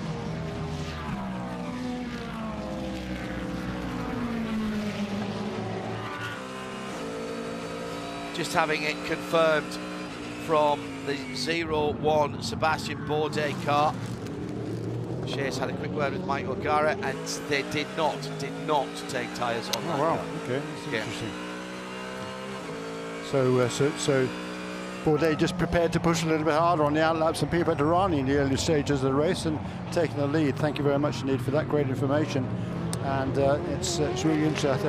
I thought most of the teams were going to be double stinting for the first probably 3 stints in this race, and that has been confirmed. So that was just Sebastian Bourdais wanting to get himself to the front and pulling off a nice move there at turn 1 to take over this race lead, and he's settling into that lead again now. Just about worked their way through all the GTD cars for the second time.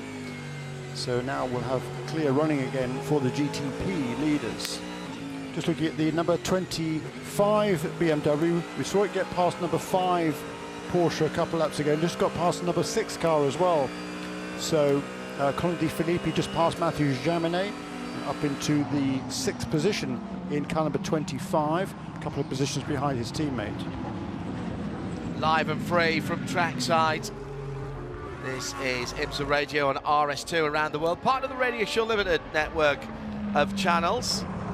Next weekend, more endurance racing for you with the 24H series from Italy. Now we've got a new leader in LMP2 as PJ Hyatt's worked his way back to the lead, just got ahead of Daniel Goldberg with Gar Robinson in 3rd place. PJ is on an absolute tear this weekend, pole position, absolutely made up to have beaten a driver who he competes against, but freely admits that he measures himself and is a bit of a role model for him, Ben Keating, and he beat him in qualifying yesterday, and now he's leading the class in that purple LMP2. Traffic assisted overtake, but it was nicely done. Opportunity was there coming out of the hairpin at turn 7. Daniel Goldberg held up by a couple of cars and through. No second invitation needed for PJ. Leading in the Oregon. Yeah, just going back to next weekend, if you've got a bit of race lag because there's... Going back to the future. Going back to the future, yeah. If you're an endurance fan, here at the track or further afield, next weekend, 12 hours of Mugello, 6 hours on Saturday, 6 hours on Sunday, and also the start of the new NES Nürburgring Endurance Series. We'll have both covered for you in sound and vision on the Radio Show Limited network of audio and visual channels via radiolemans.com. I think stretching out now at the front of the field.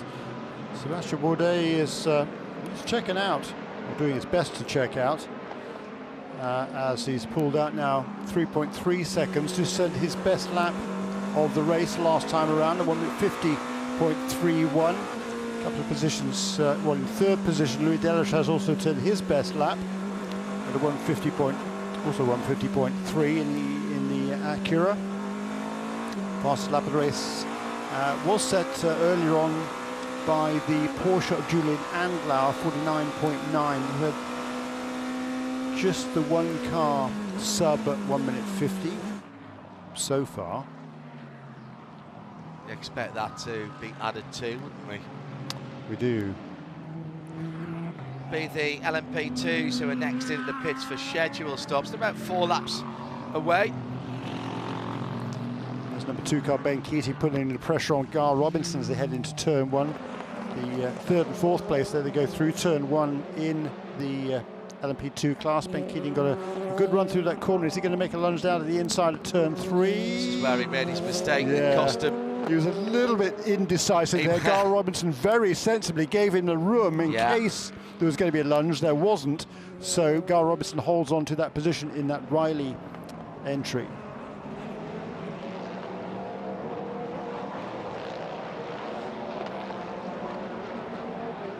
Ten hours and 40 minutes to go. And we are joined in the Global Broadcast Centre by an absolute legend, and we knew it already, but he's just been inducted into the Sebring Hall of Fame. Welcome to the man I used to call the Wizard in his driving days. It is Ron Fellows. Hello, Ron, how are you? Hello, John, Jeremy, and Eve. Good to have you here. You all are the legends. You're still doing this. This is awesome. What else are we going to do? We're self-unemployable and to do anything else. Let's be honest. As most racing drivers find out when they retire. Yeah. Yes. Well, Ron. Indeed. Back at Sebring, a place that you've had plenty of success in. Yes, indeed. And my goodness me, look at the size of this field. First of all, this is like turning the clock back a bit, isn't it? Yes, it is. Yeah, there's. It's hard to believe at Sebring with the length of the pit lane. There's. Yeah. If this gets any bigger, we're going to need more pit stalls. Well, back in the old days, they ran as many as 80 cars around here, didn't they? Yeah, same at Daytona. Yeah, for the Rolex 24. But pit stop for one of the Lexuses. That was a 14 also, car coming in. Shea Adam has the CrowdStrike pit lane report. Go ahead, Shea. Jack Hawksworth is out. Ben Barnican is getting in. They are doing fuel only, no tires, but interesting timing. Might they be considering the Michelin Endurance Cup at this point? They have a lot to make up for from Daytona. Fueling is done. Ben is strapped in, and away he goes.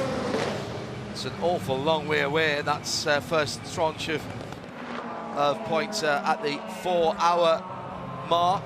Do you miss it, Ron? I've got to ask you. Do you miss the hustle and bustle of a race? Absolutely. Yeah. You miss as much the being part of the team. And that the close relationship you have with your co-drivers, with the entire race team.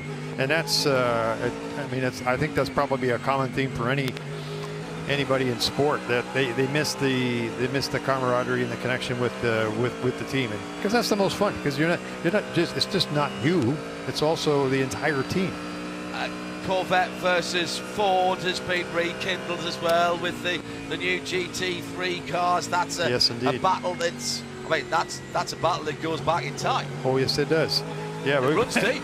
Yeah, Trans Am in the 60s, and certainly the sports car, the IMSA days in the 70s, 80s.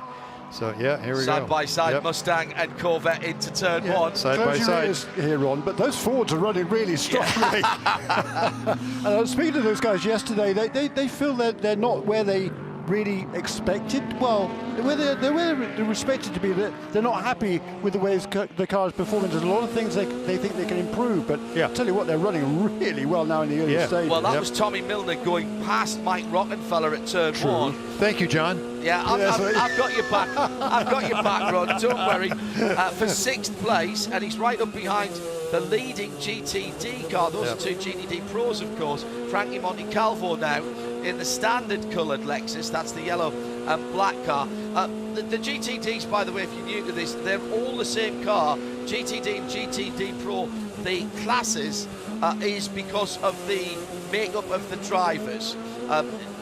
More pro drivers or full pro lineups allowed in GTD Pro, whereas you have to have a non-pro driver in the standard GTD class. But quite clearly, after having to start at the back for all 4 of the Corvettes, they feel they've got a point to prove, and Tommy Milner's got a good run there on the Lexus. Meantime, BMW versus Acura at the sharp end of the GTP field, and that's Philip Eng defending against Ricky Taylor in the number 10. The black and blue car, Eng going round the Inception McLaren through the big bend and down towards turn 7.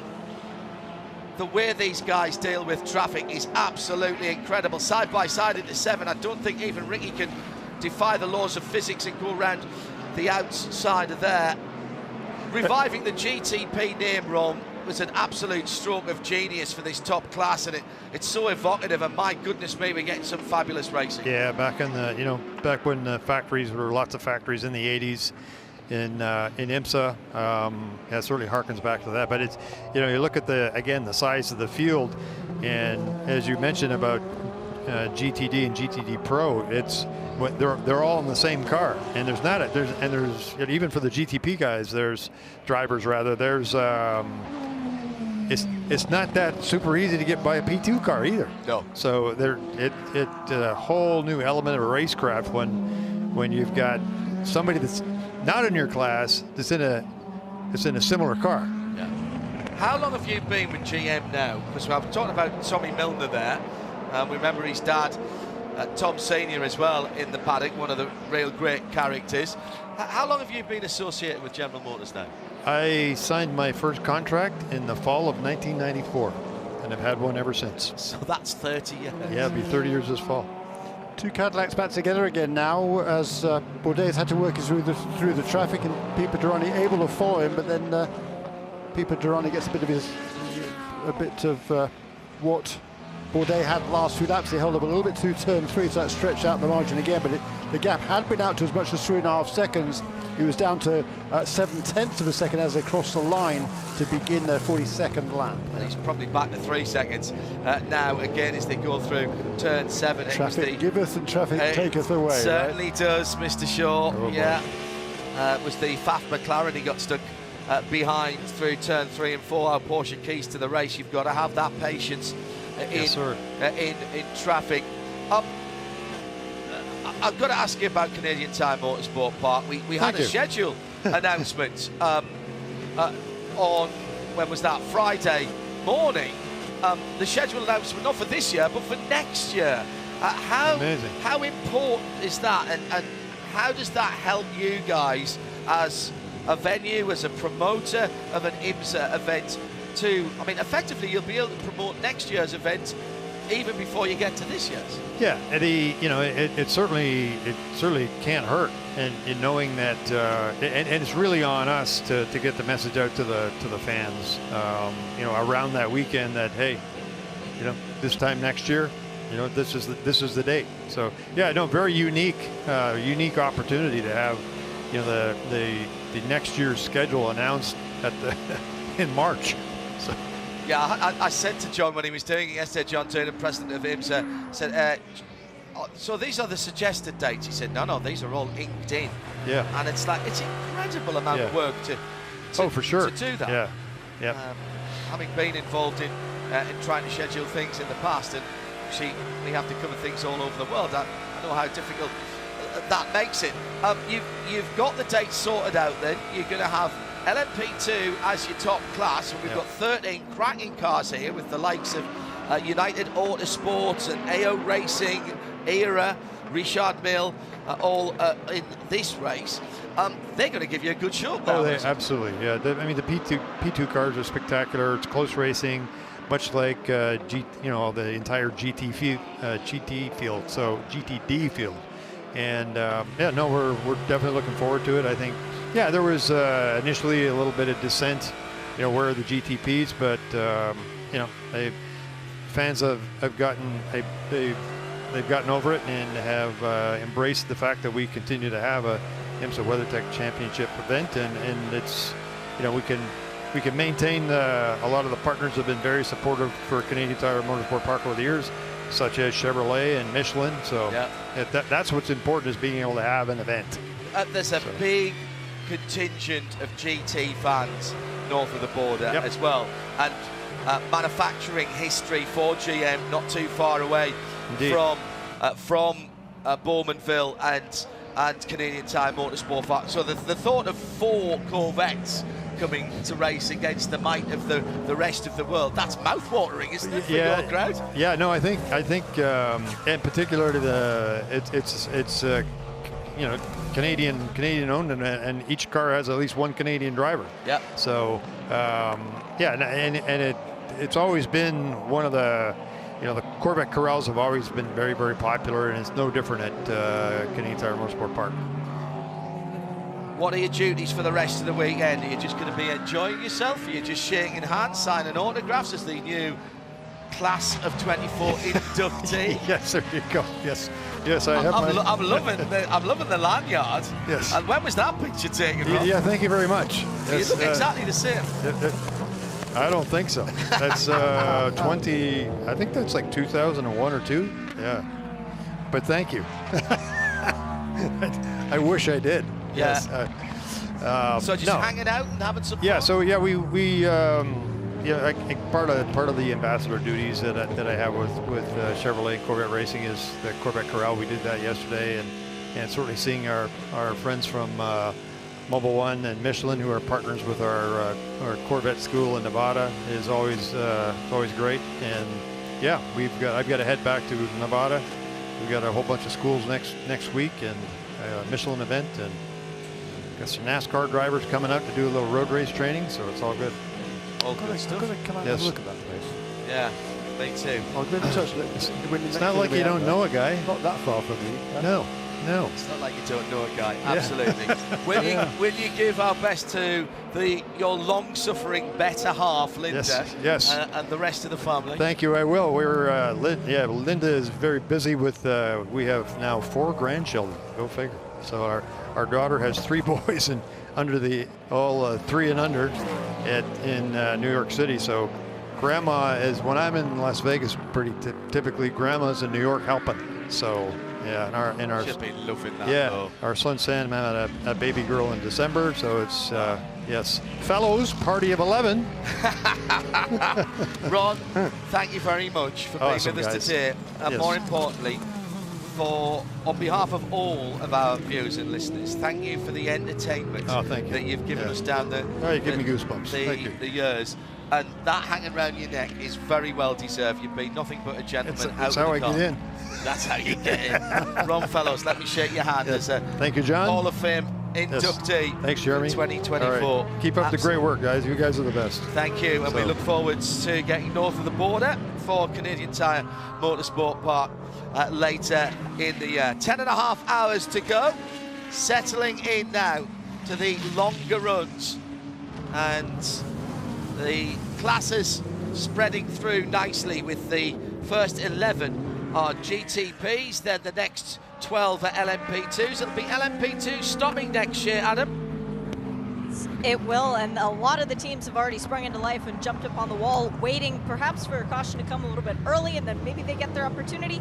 If not, it should be within the next lap or two, as the first pit board has actually come out. I believe that is for the number 2 United Autosport car, so that should be the first one. And I'm seeing one helmeted driver directly across from me, actually. Era Motorsport have Ryan Dial ready to get in and take over. That is the championship leading car. On their first stop, they put a new tail on the car, a new rear wing cluster. So interesting that they've already used one of their allotment. And there was a drive-through penalty for the 55 Proton competition Mustang, Ryan Hardwick, in and out of the pit lane, and the fire bottle properly manned at the last pit stop. Again, safety related, and absolutely understand why that has to be called. That car now running again. And just watching the leaders for a moment as the pit stops begin. Ben Keating into the pit lane with that car that has been going so well, the United Autosports win car, but the leaders together down at turn number 7. And oh, very big off indeed for the 88, bouncing across the infield grass. And that's Luis Perez Campang behind the wheel of the Richard Mille Orenger. He lost that very early in the piece, coming down towards turn 7, I think, at the hairpin. The leaders had just gone past that area, and he'd been off at turn 7, and that maybe that was actually the next lap around. He's been off a couple of laps, I think. Turn 2, I'm hearing from race control. So exit of turn 1 as he was bouncing across the grass. Now that car amazingly is moving. And no yellow. No rear wing, somewhat Peugeot 9X8 light. Now again, was that on his own? Oh, he just, oh, that's a carbon copy of Mathieu Jaminet's incident in qualifying. Except the car went off in the opposite direction. Correct. But other than that, it was the same. But he just dropped off that tiny little bit of the right rear, and instead of hooking the curb and pulling him back to the right, he went off to the left. It's right front, right rear, all of the rear, really, for Luis Perez Campang. No punctures, and all the wheels, remarkably, pointing in the right direction. If that's just bodywork, that is a huge, huge break for that car. He's going to lose some ground, but we've stayed green, and the leaders are together again, down at turn 7. Pipo Tirani, target acquired on the gold Cadillac ahead, and more traffic as they come up to the number 1, which is the BMW. All of the leaders in LMP2 into the pits. And Shea Adam can give us the CrowdStrike pit lane update on what they've been doing as the leaders are in traffic. I'll keep an eye on that. I may have to interrupt Shea. That's all right. Critically, there was no driver change for either George Kurtz or Gar Robinson. The 04 did take a new wing. Remember, that had been unsettled when George had that puncture, so they did set that right for the CrowdStrike by APR car. Gar Robinson taking on fuel, tires, and fuel for himself. The drinks bottle, old-fashioned style, through the door being up. We also had a driver change for the number 99 AO racing car that started on pole. PJ Hyatt brought it in. Matty Brabham, first ever laps in Sebring in a race, is now out on the track. The 5 Proton Porsche has just been off the track, John. Yes, it has, coming out of turn number 4. Big slide, gets it back. Julian Andlauer managed to save it there, but down at turn 10, maybe brake-by-wire problems with that car, because he couldn't get it stopped at turn 10 into 11 and drag some more dirt onto the track. Shea Adam with that CrowdStrike pit lane update on the P2s, all now having rejoined. Nico Pino took over from Ben Keating in the number 2 car. That was the first of the leading LMP2s to pit. And United Autosports have put Bishoy Garg in the 22. The 88 has made it back. The Richard Mille, red, white, blue and green, and into the pit lane for the number 6 of Mathieu Jaminet. They're doing a new nose and a new tail on that number 88 AF course LMP2. I'll keep an eye on that. As we have also into the pit lane, the SC63, the Lamborghini, is coming in. That too will be a driver change. Looks like the yellow on the helmet means that it is Grosjean taking over and not Cairoli, although keep an eye when he jumps off the wall. It's fuel and tires. Yes, it is Grosjean, by the way. Fuel and tires for the number 6 Porsche. I do not see a driver change going on, although the door is open, and it is still open, so maybe they're doing a drinks bottle the old-fashioned way. Yep, Matteo Cairoli getting out of that car. Andrea Caldarelli being saved for later for the Lamborghini. Rouge shaking the head for Cairoli, actually, as he walks over the pit wall. Still waiting on the fueling for the Porsche to finish. The number 6 with the second best pit box in the pit lane. Now it fires back up into life and goes back out, and the service is nearly complete for the Lamborghini as well. Just waiting on fuel there too. Lamborghini waiting to fire its engine. Fuel probe is out, but no sign of that car moving. They're still working in the cockpit, and it's still up on its jacks. Maybe didn't get the driver change sorted. Now they're working in the right-hand side, though. Driver changes from the left. So maybe doing it, changing something else in there. Drinks bottle's got a bit sticky. Don't know. See if we can find out. Now, we've missed nothing at the front of the field because Pipo Derani is still in the wheel tracks of Sebastian Bourdais. It's still about 3/4 tenths of a second. Stretches out maybe to half or 3/4 of a second, depending on the traffic. And they're in traffic at the moment as they are just coming out of the hairpin at turn 7 through the S's and down into turn 10. Pipo Derani not quite close enough as he goes by the flex box. Michael Dynan, the flex box sponsored car. It's not the Tower car, is it now? Those Porsches have really been struggling lately. Clearly, I think running towards the end of their second stint on this first set of tyres during the race. Who's that? That's a 7 car. Yeah, it is a 7 car. Yeah, right. I mean, like I say, he's been really struggling. And Phil Hansen ditto. I mean, the number 7 car over the course of the last 4 laps, the 5 and 6 and 7 were running pretty much nose to tail in whatever order because they were shuffling around a fair bit. But the point is, over the last 4 laps, they lost 7 seconds in the last 4 laps to number 25 BMW. It's ahead of them in 6th position. Doesn't help when you outbrake yourself down to turn 7, which is exactly what NASA did there. They've just got no grip at the moment. Yeah. And that's the second or third time we've seen a Porsche, either one of the Porsche Penske Motorsport cars or one of the privateer cars, missing a braking point. They did struggle in the heat here last year. Remember that. The Porsches like it a little cooler for the 963s.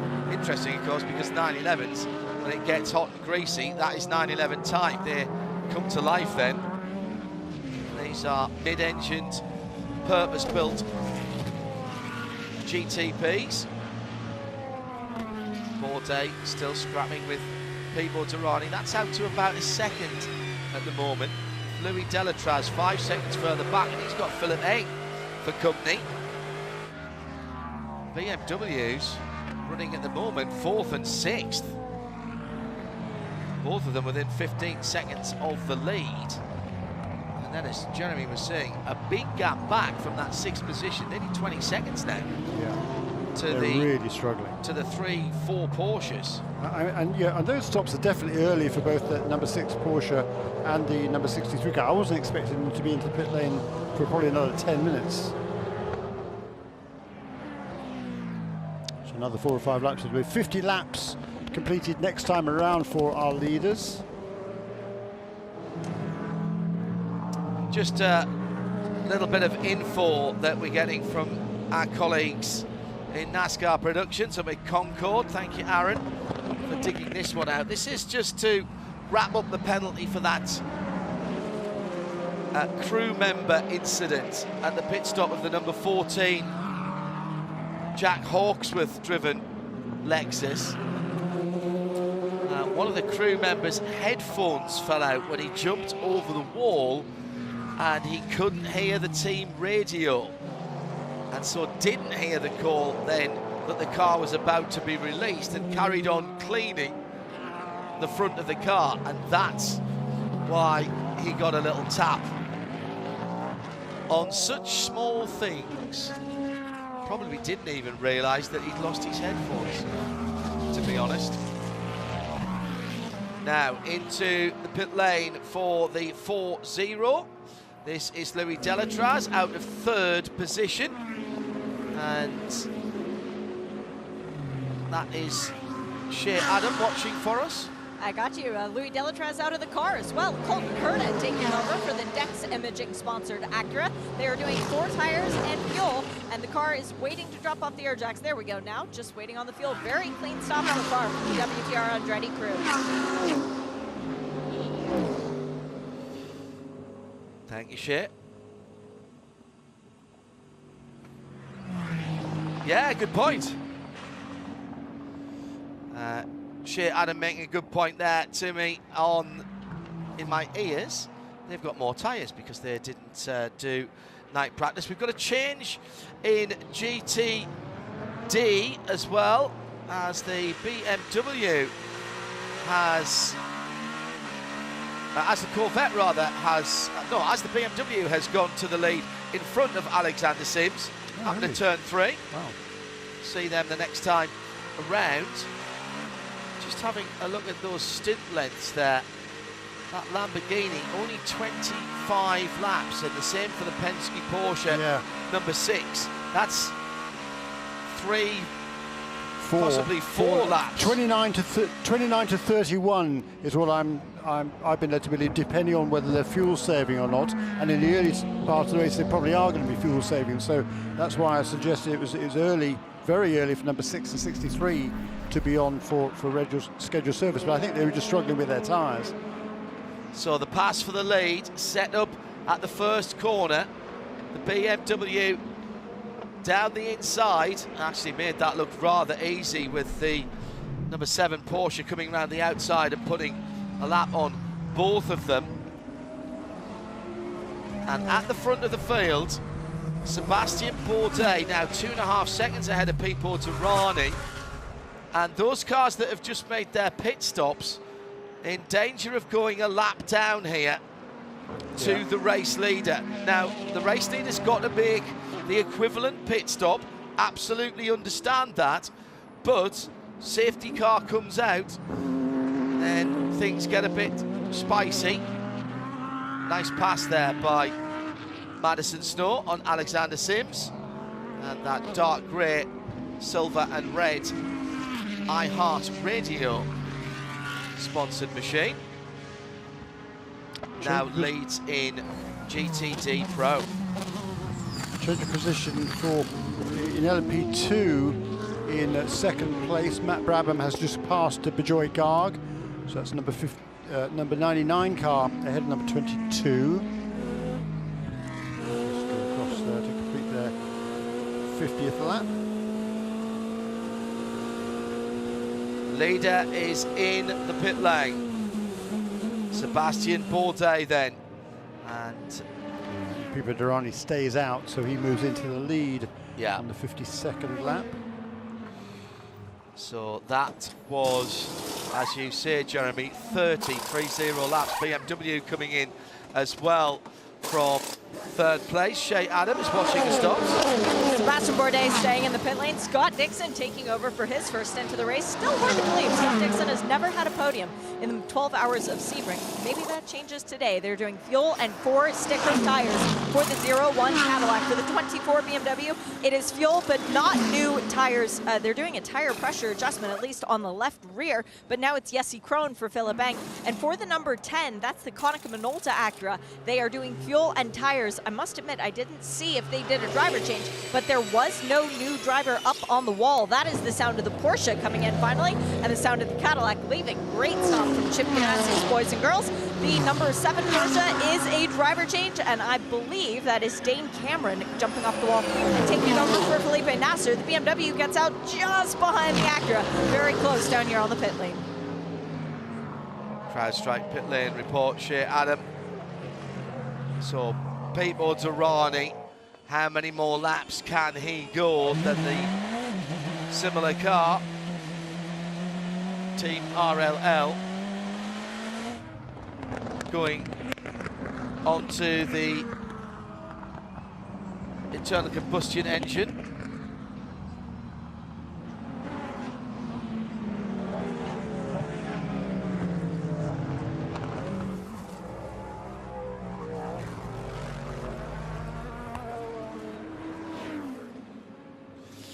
Here comes Durrani into the pit lane, the very next lap from the similar car.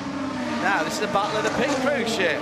Yeah, it is. And the critical thing was that one extra lap. We know the brains on the Whelen Engineering Cadillac know how to win races. They did it a year ago here at this one, although that was a bit more controversial, a bit more luck kind of fell into their hands, but that's all right. They are doing fuel and tires. And yes, driver change. Jack Aiken jumps over the wall. So Tom Blanca is not yet being employed in that car. Also into the pits, the number 25 BMW. This time it's Maxime Martin taking over for Connor De Filippi. We've got the 85, the JDC Miller Motorsport Porsche into the pits as well as the number 5. This is the Proton competition Porsche. So the 2 customer Porsches staying out longer than the 2 Penske Porsches. Very interesting to see that play out. For the number 5, it's going to be Jimmy Bruni taking over, as well as fuel and tires. And for the 85, it is Rick Westbrook, who is now going to be behind the wheel around Sebring, a winner here back in 2013 with the Corvette program, and Ollie Gavin and Tommy Miller.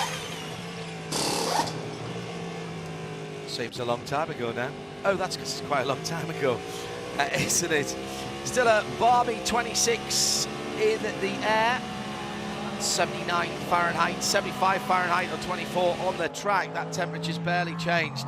Still got that little breeze blowing behind the cars as they go down to turn 1. Coming up to 11:30. Just gone by 11:30 as the next set of pit stops will give you a VP Racing in race update just to bring you up to date after the pit stops for the leading cars. Looks like the GTDs are coming in as well. Mike Rockefeller has brought the Ford number 64, the Multimatic Mustang, in, and Chris Meese will take it out. Full service for that car. And the front of the field once again very, very active, and Peter Durrani did get out ahead of the 0-1, now piloted by Scott Dixon, but Dixie goes to the outside on the S's. This is very fast through here, through the 2 left kinks, and then the right-hander Scott will have the inside line and toughs it out there with the other Cadillac. And there's a touch right front to left rear. Well, no love lost between those 2 teams. Durrani didn't want to give that up. He nudged the number 01 car heading in that transition between the left and the right there. It's Jack Aiken, excuse me, not Durrani. There was a driver change. Yep. That's very interesting there. Very interesting. Jack did not want to give that up, but Scott Dixon had the run. So they got position in the pit stop, Jeremy. A little bit of a lock-up by Scott Dixon going into 10, but gets into 13, excuse me, gets a ripper exit. Pulls alongside. Looks like a Ski Electric set at the moment. Have you got the Cadillac GTP Ski Electric set? Now we've got full course yellow. Incident out on the circuit. Turn 13. Looks like the Tower car has gone in at Tower Turn. Catherine Legg, by the way, has taken over the Gradient NSX. And that is a sideways impact for that car. If it is the 8, and I'm pretty certain it is, it's Michael Dinan behind the wheel. AMR safety team are there, open the right-hand side door. Drivers on the left, they're having a chat with him. It's been a substantial impact. The rear of the car is deranged, particularly on the left-hand side at the rear. Pits have closed. However, oh, he just got on the curb as he was trying to get past some GT traffic.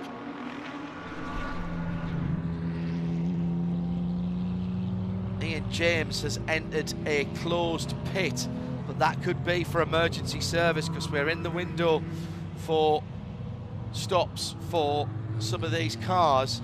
I promised you a VP Racing in-race update. Let's do that quickly now. I'll give you news on what's going on with Michael Dinan and the Tower car in a second. Scott Dixon leads the motor race from Jack Aitken in second. That's the 2 Cadillac V-Series R GTPs, the gold and black number 1 and the red and grey 31. Then Brendan Hartley for the number 10 Acura for Wayne Taylor Racer with Andretti. It's the car that started at the back of the grid. They've worked their way through, helped with a couple of yellows. Jesse Cron is now behind the wheel of the 4th place BMW. Good news is that, now let's just confirm that. I thought I saw the driver out of the car for a moment there. Thought I saw Michael out. Yes, I did. So, well, that's good news. He's standing up. Oh, hands on hips, hands on head. I think he thinks he made a mistake then in that case. As he was coming through the traffic, those split-second decisions, though, are very difficult to know. It's the almost the return on investment, isn't it? Of what do you do? Do you take it? Do you lose the time? Do you try and force the pass? We're coming down to another hour completed. Got down to Jesse Cron in 4th, 5th is Colton Herter for Acura, Maxime Martin for the 2nd of the BMWs. And then this is good news for all the Porsches because they're going to close up that gap, which was 20-odd seconds, and they are in order. Richard Westbrook for JDC Miller in the yellow 85. The 6 Porsche Penske Motorsport, that's the one with the white stripes. The 7, the one with the black for Fred McAvecchi and Dan Cameron. Jimmy Bruni has the Mustang sampling number 5, the dark grey car, grey and gold. And then Romain Grosjean in the 63. He is a lap down on the leader, Jeremy. Will he get away by on this then? No, he won't, because he'd been lapped by the overall race leader, which of course is GDP. So no, he's going to stay lapped down. I mean, and unfortunately for him, I don't expect any of the GTP cars to come into the pit lane, so he won't get that lap back. So he won't be able to get that lap back. I mean, for those of you not familiar with the way IMSA works, the pits are closed now. Once everybody is packed up behind the safety car, then we'll have any cars that are in between the safety car and the respective class leaders, i.e. LMP2 and the GTs, they can go past the rest of the field, past the safety car, and then pull up to the back of the field. They hadn't been lapped by their class leader, so they're back in the correct position, if you like. Exactly so. And then we'll go through the pit stop sequence. We'll have the pits open first of all for the prototype cars, and then next time around for the GTs. Great piece of work again by our track services team, working with the MR safety crew. The tower number 8 is being craned onto the flatbed. They're not going to try and tow it on there. Let me finish the rundown. In LMP2, it's United Autosports number 2, Nico Pino behind the wheel of the Wins car. Then Matt Brabham for AO Racing, and then purple 99. And Bijoy Garg's been installed in the 22 United Autosports. In GTs, Madison Snow leads for Paul Miller Racing in the dark grey number 1 from the gold Alexander Sims driven number 3 Corvette, and Iron Links with Jordan Pepper in the 19 Lamborghini Huracan is 3rd. In GTD, they were the pro runners. It's Frankie Montecalvo and the Vassar Sullivan 12 from Manny Franco in the 34 Conquest Racing Ferrari, then the Magnus Racing Aston Martin number 44 in 3rd position. Pit lane CrowdStrike report. Here is Adam. With Sebastian Bourdais. Seb, you clearly wanted to lead this race quite badly. Unfinished business after last year. What was it like when you had clean air for your Cadillac? Yeah, I mean, the car was really good. Obviously, because of the minimum tire pressure that we have to go by, we're just on the edge, and then people was kind of holding us in a tempo that was barely comfortable to stay above target. So I felt I had, in any ways, a little bit more grip to use over the 2 stints. So when I had the chance, I got by and felt like the car was pretty good. And then dug a little bit too much, maybe. But that was a nice gap, and unfortunately kind of got nailed by a couple bad breaks in traffic. But that's the name of the game. And yeah, it is what it is, but the Zero in Cadillac's pretty strong, and Cadillacs in general, clearly, so hopefully it holds through the whole time. We're obviously in a kind of a wait-and-see phase of the track, but you still want to be positioned and be in control. We're going to have to double stint a couple of sets of tires, which we've already done one, so if we keep getting yellows, maybe another one, then we'll be done, so we'll see, but early going. I was going to ask about that because I know you said you maybe took a little too much out of the tires and pushing so much, but how was it when you were on the second stint of the tires? Still drivable? Yeah, no, I only really started pushing once I got by people, and you know, at that point I was pretty confident that I was going to make it, but for sure the pressures got a little higher than I would have wanted, so I started to get a little bit of instability, but yeah, it was all under control. It's just it's difficult to gauge your pace and how much you want to keep the gap and how much you're going to be hindered by traffic. But, you know, it's still early, so just also not taking a lot of chances in traffic. Good luck the rest of the way. Thank you.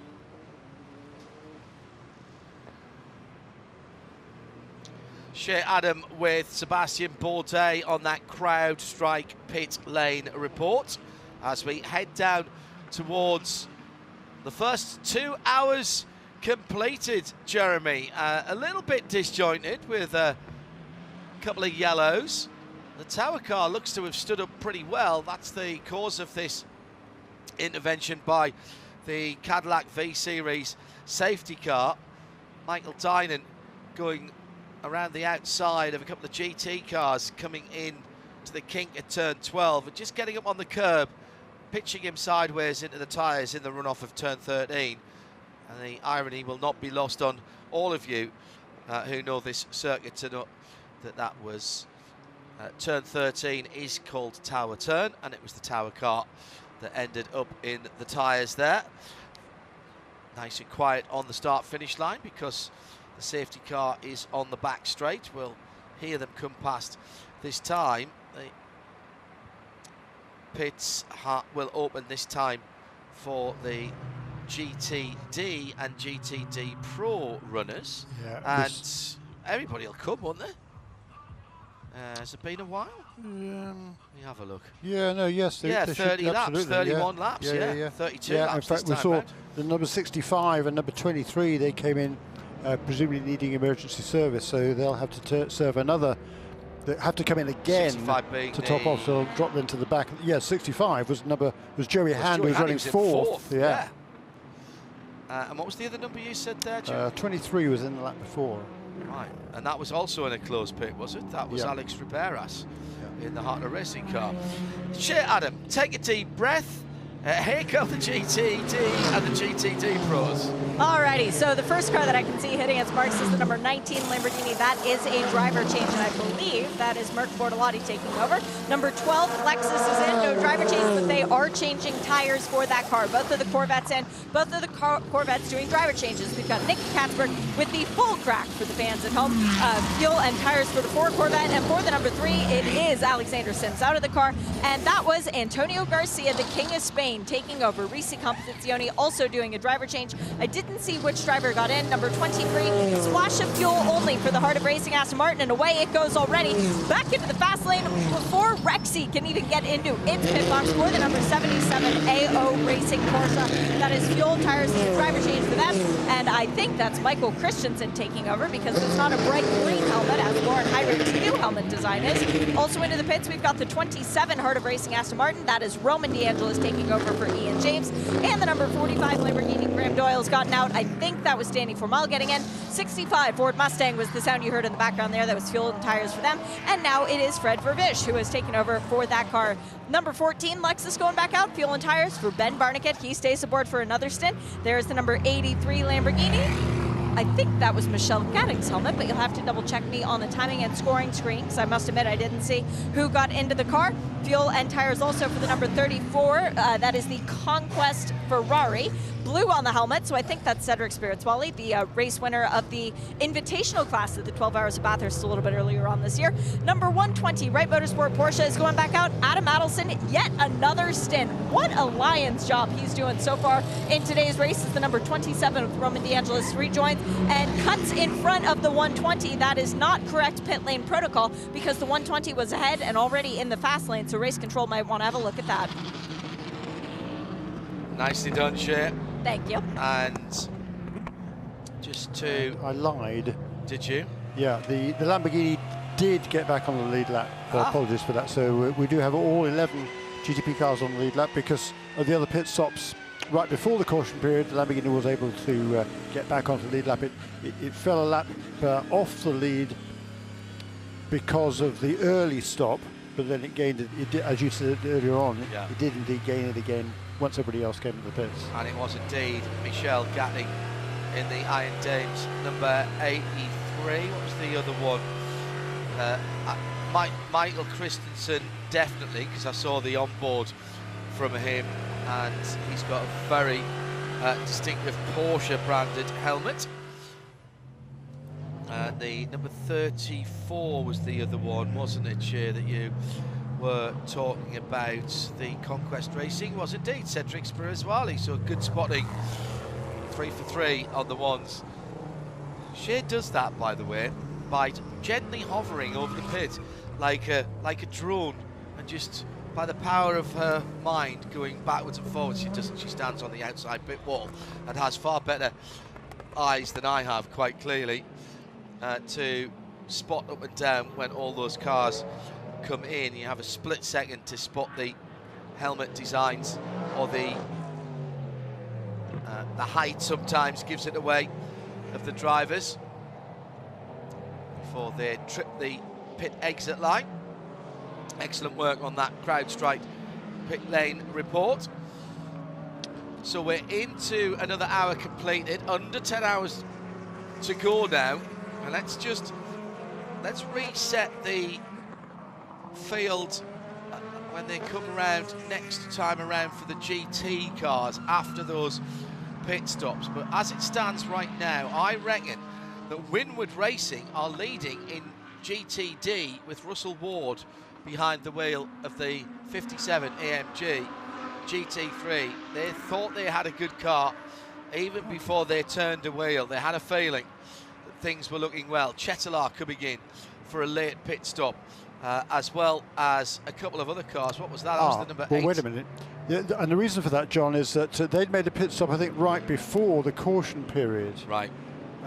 So they'd made their stops number 57, number 78, and number 96. Just come in as well, the Adam Adelson driven Wright Motorsport car, and it's Giorgio Giotto in the Chetalar car. Also back out onto the pit lane, in fact out of the pit lane, is Lilo Wadu du Salier. So the Richard Mille AF Corsa Orica, which is now 13 laps down on the overall leader, so that's probably about, well, let's not do probably about, that's 12 down on LMP2. That was the car that was crashed earlier on, remember. Well, that car is restored to health. It looked absolutely pristine as it was rolling back out. We've lost the 17 AWA Chevrolet Corvette almost before it got underway. Mick Grenier's had problems with the Court of Preston number 32 Mercedes with an engine issue, and Ollie Jarvis with problems as well on the Pfaff Motorsport car. Let's go to Shea Adam, who has Alexander Sims. Alexander, the bad news was you had to start from the back of the field. The good news is it didn't take very long to get to the front. How good is the number 3 Corvette? Well, yeah, it's working pretty well today so far. Got to say that we had a few issues in Thursday on practice. Seemed to rectify those for qualifying, but you never quite know what it's going to do on full tanks again. But no, it seems like the car's working well. Maybe dropped off a little bit towards the end of the stint, but yeah, no, it's all I'd say decent for now. Who knows what we're going to get to come the night. Things always do change a little bit, but no, it seems to be good so far. How was the car when you were double stinting the tires? Did you feel a big drop off in performance, or was it fairly stable? Well, we didn't double stint the tyres, so I don't know if others did or not, but yeah, no, I think our tyre allocation, with assuming we get some yellows and things, it should be all right to single stint the tyres. That could be a huge advantage to you guys. Good luck the rest of the way. Thanks a lot, Shay. And happy birthday for yesterday. Yeah, thanks a lot. Thanks. And we're back to green flag racing, and immediately the BMW jumps to the inside, trying to make up positions in the line and get some real estate. Goes past past the number 40. It's the battle there between Maxime Martin and Colton Herter for 5th position. Martin jumping through for a moment at least. Yep, they split them up. Jesse Cron's just ahead of them. So it's BMW, it's Brendan Hartley in the Windtailor Acura, then the BMW, then the Acura, then the BMW from 3rd down to 6th, and they're having a cracking scrap at the front of the field. Scott Dixon's jumped away by 3/4 of a second from Jack Aitken on the restart. That's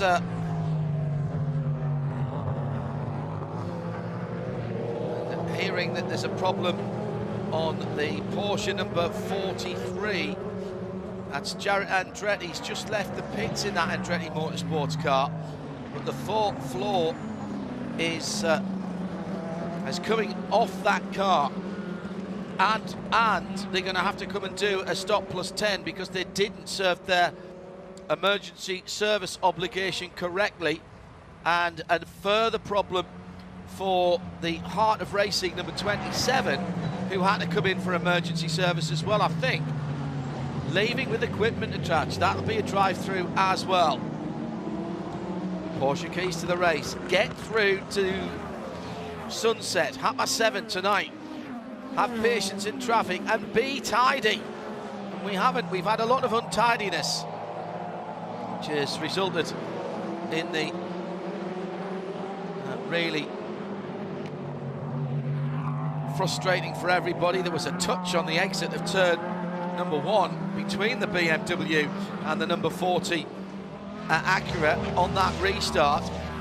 Actually a very, very good save indeed by Colton Herter, but he did lose the position to Jesse Kron. Maxime Martin was interested there for a moment as well.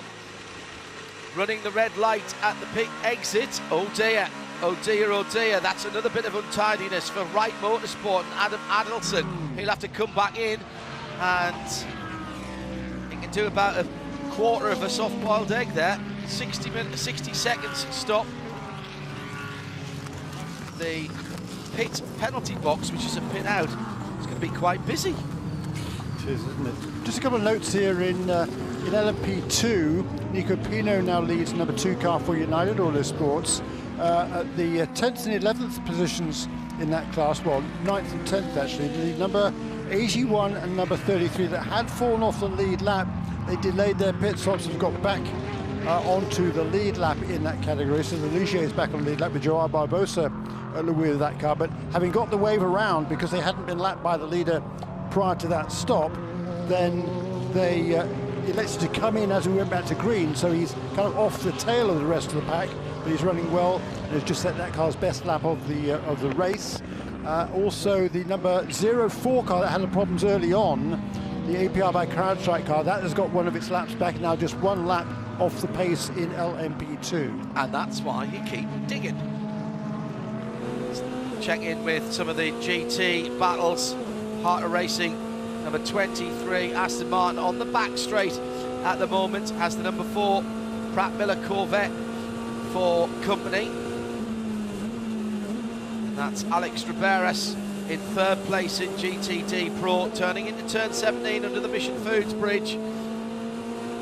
And behind him is Antonio Garcia. Nicky Katzberg's right there as well.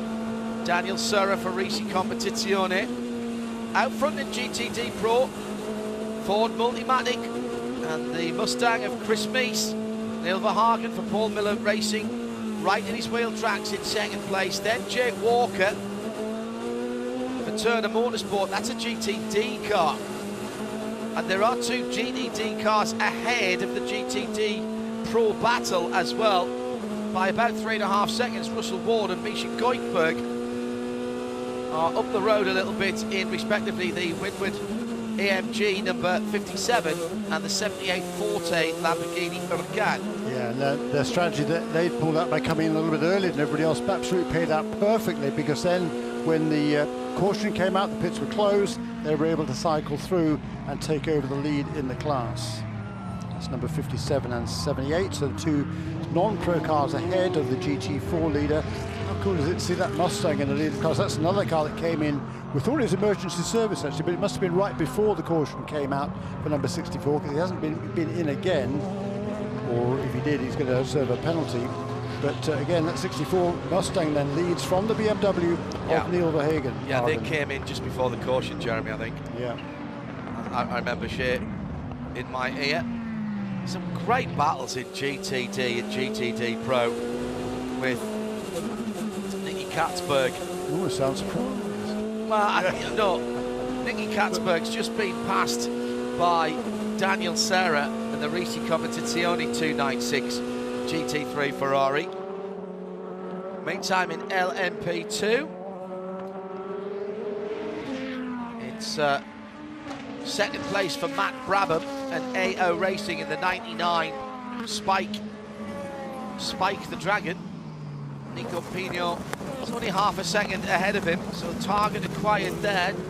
And next up will be Bijoy Garg, won't it? Yes, it is, but he's about a second and a half away from the 2 leaders. He's got his own battle with Kuba Shmakovsky, who's just had his best lap of the race last time around in car number 52.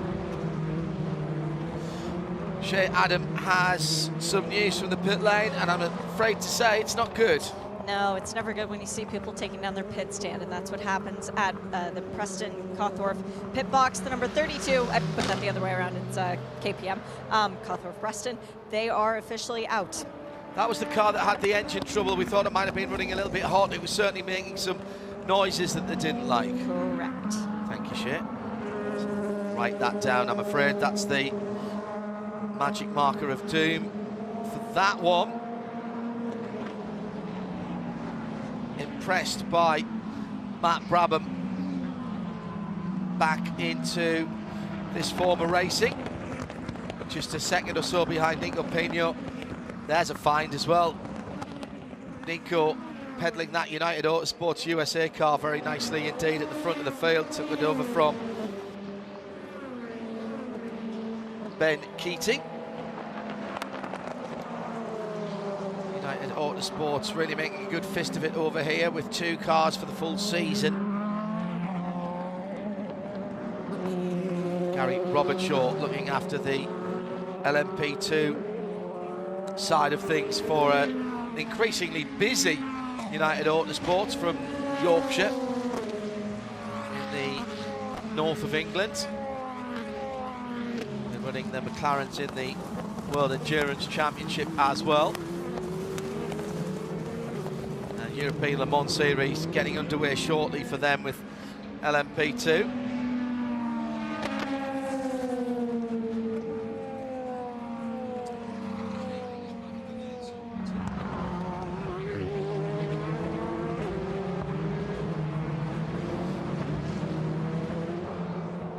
Scott Dixon just holding about a second lead at the moment on Jack Aitken. 2 Cadillacs then again. I was about to say we're just over a second away from Brendan Hartley, but he's just put the fastest lap of the race in for the Acura that he's driving, the number 10. It's the Connington Minolta coloured car. So he's not letting the 2 Cadillacs get away. He's got about 3/4 of a second, oh, maybe that 2 seconds actually, back to Jesse Cron for BMW. Then the second of the Acuras, the Colton Herta driven number 40, the red and silver car. Outstanding livery on that car. And then there's about a second or so back to Maxime Martin. And then the Porsches again. Porsches in the first part of the stint, sort of holding on to what's going on. Running in the 51s, but the top 3 are all running in the 50s now. Yeah, new best lap of the race for that particular car for Scott Dixon, the 01 car in the lead of this race. About a second over the other Cadillac of Jack Aitken. Certainly interesting to see the relative performance of the cars at this stage in the race, when by and large they're running, well, they're pretty much all on fresh tyres now, but double stinting the tyres in the early stage of the race for the first 2 or 3 stints. They're probably going to have to do that. And the Porsche certainly seem to be struggling on used tyres. It's funny, actually, back in the old LMP1H days, the Porsche never liked used tyres in the FIA WEC either, but we seldom knew when they were on it, other than looking at the lap times. Welcome back to CrowdStrike pit lane reporter Nick Damon, who's been taking a pit stop of his own. He's back, he's in the lane, and he's with Ben Keating. Yes, Ben, that was a busy first session for you, wasn't it? Yeah, it was really busy. You know, I was so excited for PJ Hyatt to get on the pole, and then I felt for him when he spun on the formation lap, just trying to warm his tires up. But no problem. They're back up there up front now. But it was fun running up front for a while with Dan, getting up in the lead. It's a lot easier to lead in these LMP2 cars. Not being behind somebody else is worth a lot of time. So it was a very, very busy session. I made a mistake, getting into the back of George in the second stint.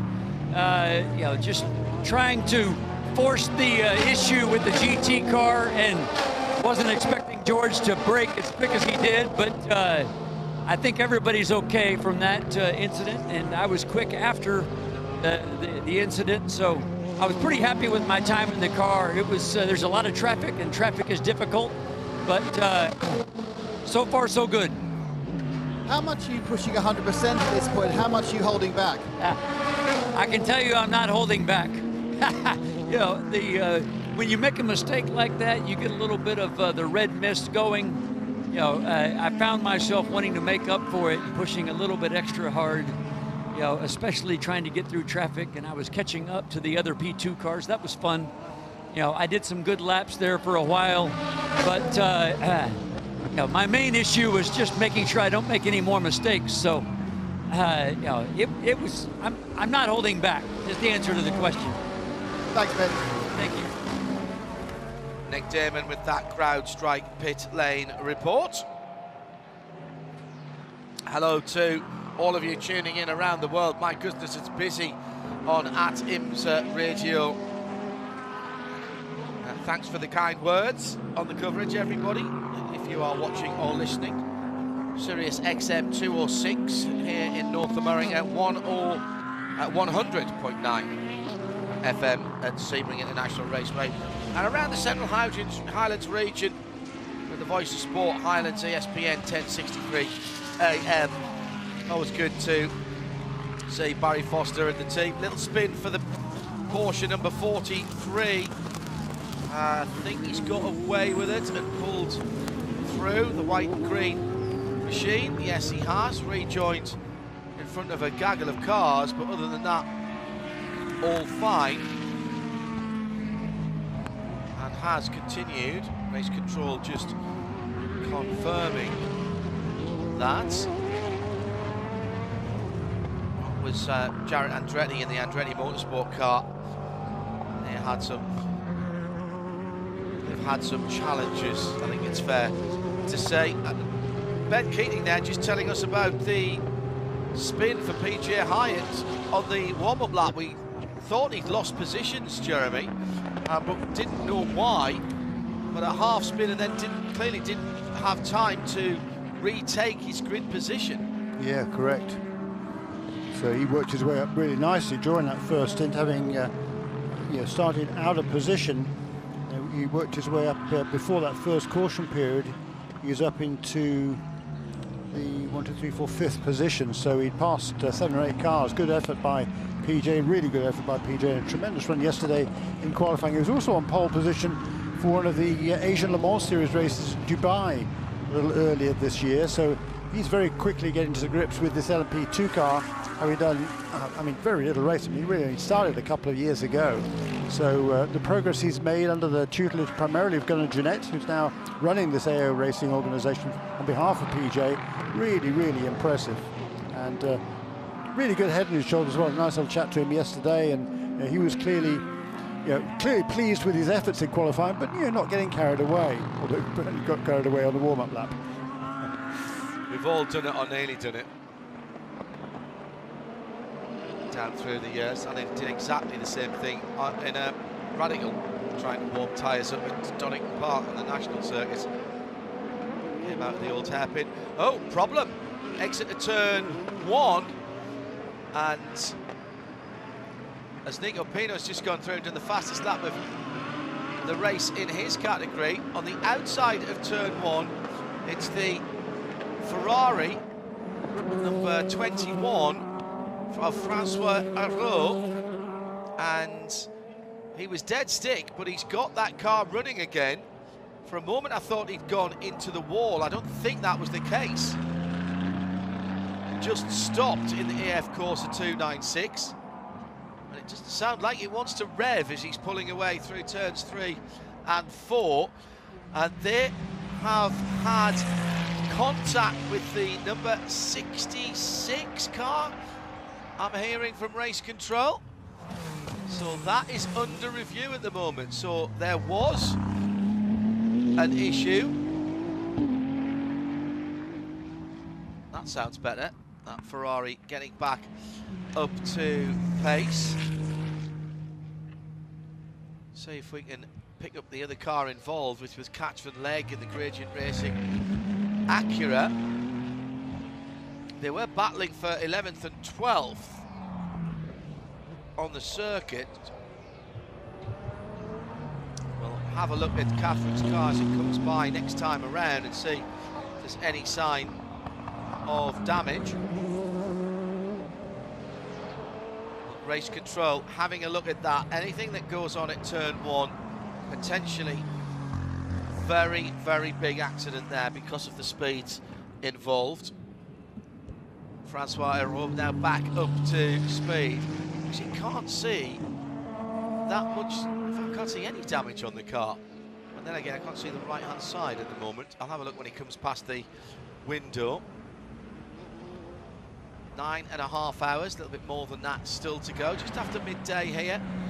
Air temperature creeping up now.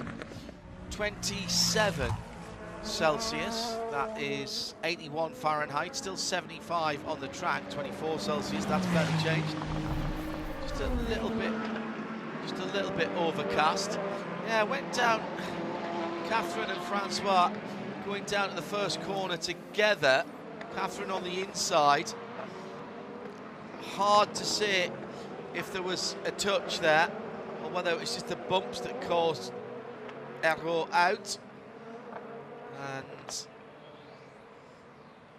it's a tough one to call. A very tough one to call. Francois did the right thing, on the brakes, off the brakes, on the brakes, off the brakes. Got the car pointing in the right direction, and then had to get it down through the gearbox. Often these cars are a little recalcitrant to change down if the engine is only ticking over or not running at all. You're not going to get it to change down. You don't have the electronics talk to each other. Let's have a look at the right front. Oh, it's a tiny little scuff on the right front of the Gradient car, mainly in white this year, looking an absolute picture. Well, that didn't look like it was Ferrari red, that little scuff on the right front corner of the JG went with NSX. Looked to be tyre debris that had been thrown up. Race control see far more than we do. Well, and there we are. They've seen enough. They have the evidence, and they've called incident responsibility on Cat Leg, so she'll have to come through the pit lane for that light contact. Again, we're not talking anything malicious here or vengeful. Light contact with a car that's already on the absolute ragged edge of adhesion. Doesn't take much on the bumps here to turn someone around. Let's check in back at the front of the field then. with Scott Dixon leading by 2 seconds at the moment from Jack Aitken, who's got about another 2.5 seconds on Brendan Hartley. Cadillac, Acura number 10. Then it's the BMW, another 1.5 seconds further back, with Colton Herter in the red and silver, number 40 Acura from Wayne Taylor Racing with Andretti. Next up and just about a second further behind. In LMP2, Nico Pino leads for United Autosport by 1.3 seconds, and then it's another 2 seconds back from Matt Brabham to Bijoy Garg in the 99 EO Racing, the purple Spike Dragon, and Bijoy Garg in the 22 United Autosport. Russell Ward still leads and is the best of the GTDs, 23rd overall for the number 57 Winward Racing AMG GT3. He's the best of the GTDs as well, of course. He's now got 2.5 seconds, 2.5 seconds on Chris Meese, who's the leader in GTD Pro, the light blue number 64 Ford Multimatic Motorsport Mustang GT3. Neil Verhagen behind the wheel of the mainly grey number 1 Ford Paul Miller Racing BMW, half a second further back, and he's got about a second on Antonio Garcia, who's 3rd in GTD Pro. In GTD, second Jake Walker is in 27th position for Turner Motorsport in the 96 BMW, and Misha Goldberg for Forte Racing has the Lamborghini Huracan number 78 in 3rd position. That's your VP Racing in race updates as Catherine Lane comes in to the pit lane to serve her drive-through penalty for the contact with Francois Arnaud in the Ferrari 296. The number 25 BMW, Maxime Martin, just lost a position to Richard Westbrook on that last lap. I think he had some issues in the traffic there, so Westbrook up into 6th position now in the best placed of the Porsches, and the BMW Martin, and then the rest of the Porsche train there, Dane Cameron in car number 7, Jimmy Bruni in car number 5, and Fred McWerky in car number 6. And then running identical lap times is Romain Grosjean in the Lamborghini. He's about 2.5 seconds behind, and he's been that distance behind the Porsches for the entirety of this stint. Even on the first lap, he was about 2 seconds behind them, but now running exactly the same pace as the others in GTP, other than the 2 Cadillacs. Just after 10 past midday here in Florida, 10 past 4 in the UK. Racing drivers tuned in from all over the world. They can't be here racing, but they're staying tuned in, and you can tell them that Brendan Hartley's the fastest man on the track at the moment, just in a 1:49.620. One very interested racing driver tuning in from central England, from Bedfordshire, is Felix Tandy, who's tuned in, recognised Nick's voice. He was interviewed by him recently. Felix has just made his debut in electric Bambino karting at Wilton Mill and got a very creditable podium on his first outing. Felix, nice to know that you're listening in, and congratulations on your racing. Start of a career there, possibly. New leader in LMP2, or back to the lead, should I say, for AO Racing, but it's Matt Brabham who's got ahead of Nico Pino last time around. Ryan DL in 3rd. He's got past number 22 car then, of Bijoy Garg as well. So 2 changes there in the top 4. Nick Damon, CrowdStrike pit lane reporter. Fuel only for the 77 up at the near towards pit out. Now looking like they're just giving a bit of they're running a bit of an airline on some of the intakes as well, but that was just a fuel stop for the 77, the green Rexy AO Porsche 911. Michael Christensen got into that car last time around. You were quite impressed with Tandy Jr. with Felix's outing at Wilton Mill. It's always fun to see someone learn lap by lap, and he absolutely did. I mean, he was up against some guys, they're Bambinos, and they're not allowed to be more than 8. He's up against some guys with two years experience. So basically they've been karting for a quarter of their life already. Yes, good point. I was listening to Nick talking about it earlier on this week, Nick Tandy, Felix's dad, talking about how different it is being involved in motor racing. Even though he's running teams, he's seen people driving his own cars, but when it's your son that's out there. It's a little bit different to how you get involved. North Wales, I think, the next outing for Team Tandy in the electric Bambinos. Just on 9.5 hours to go. Hello to Gert van Kamp.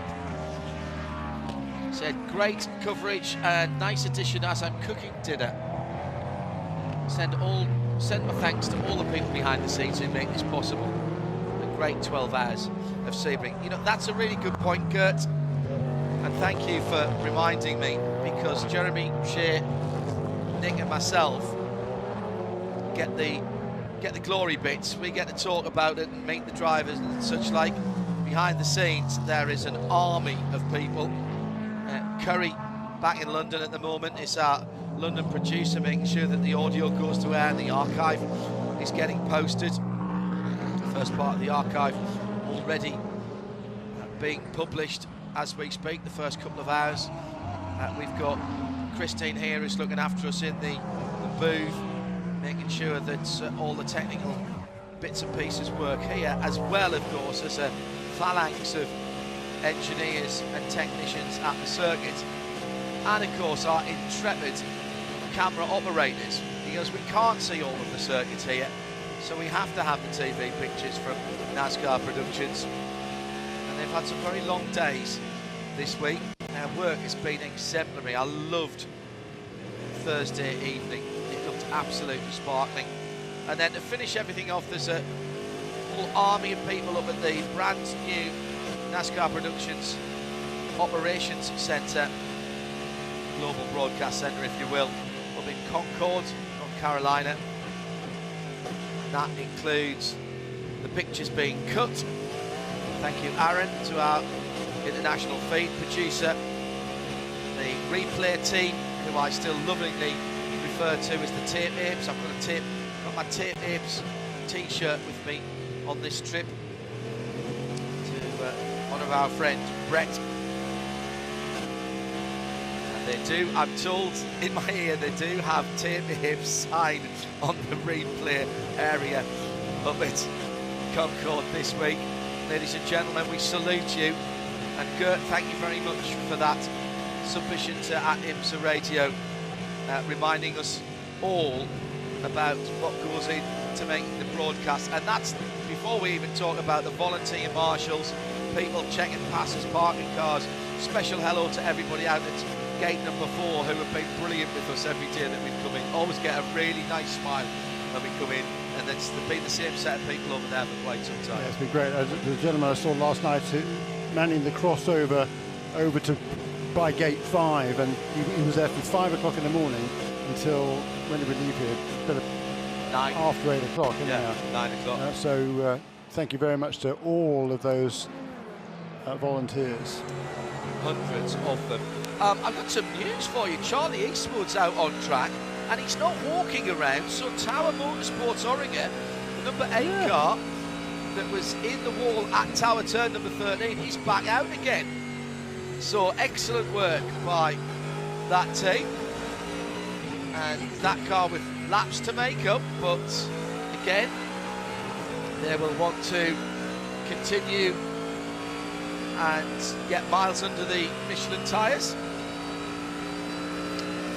Just watching, we're on board with the Ford Mustang here. That's the lap car of Adam Adelson directly ahead of him, but the Ford, a couple of laps ago... This is Chris Meeks leading in GTD Pro, by the way. Leading GTD Pro, and he was actually closing on Russell Ward, who's leading overall in GTD, the non-pro car, number 57 car. So the last lap was a little bit slower for Christopher Mees, but he's hanging on ahead of Neil Verhagen. And Antonio Garcia's right there, and Daniel Serra's just a little bit farther back in the Ferrari as well. But this Ford is really running strongly. Oh. They had a good result at Daytona, the top 6 for the first time out with this brand new car. But I spoke to various people yesterday, and they weren't nearly this. The comments that I heard didn't suggest as run as strong as this in the early stages of the Sebring 12 hours. it's their still cars close to their chest. well, and it is still a very new car, and yes, they've been tested. But what do you do first? You get the reliability first, and then you tune for speed. And Chris Meese is a very experienced driver, particularly in GT, so he knows exactly what it should feel like. And all the drivers, indeed, we would say that in that programme. So it'll be a case of them now looking for tunable performance. And at the start of a car, Corvette the same. There's a Corvette of Antonio Garcia not too far. The top three, by the way, in GTD Pro, Ford Mustang, BMW, Chevrolet Corvette, are within a second and a half of each other. Daniel Surra just a little bit further back, maybe a couple of seconds further back for Risi in the 296. But you unlock a lot of performance early on in a car's development, don't you? Yeah, absolutely right. I mean, you just look at the order in the GT in general. We've got Mercedes, Ford, BMW, Chevrolet, Ferrari, a second Chevrolet, then a BMW, then a Lamborghini, then a Lexus, then an Aston Martin. That's pretty amazing, isn't it? Isn't that 9 out of the top 10 are all different and all running within 5 seconds or so of each other? Remarkable. And we've been green now for. What have you just said? Well, no, my point was we've got fairway in there. And the other interesting note there is the Lamborghini SC63, the brand new GTP car, that's now running a second and a half behind that trail of Porsches. It was 2.5, or between 2.5 and 3. But Romain Grosjean turning some nice consistent laps there in the low 151s. Last time around was a 151.3 for the Frenchman. 51.3, his best lap was a 51.2. So again, really good consistency this far into a stint for that brand new to IMSA at least, Lamborghini. Just a one race under that car's belt in a WEC opener a couple of weeks ago. Yeah, and they realise it's going to be a learning process as well.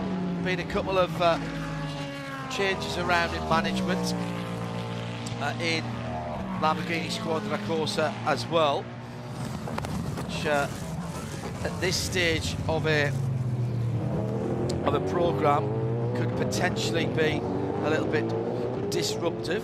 When you've had the same team developing the car, and then all of a sudden there are changes. Yeah, that's big companies, you don't know, do you? So odd one, but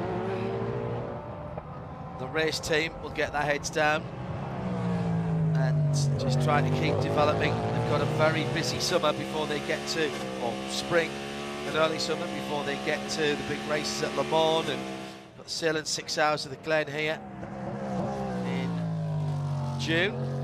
Scott Dixon, by the way, has pulled another second or so on Jack Aitken in the similar car, 01, black and gold livery,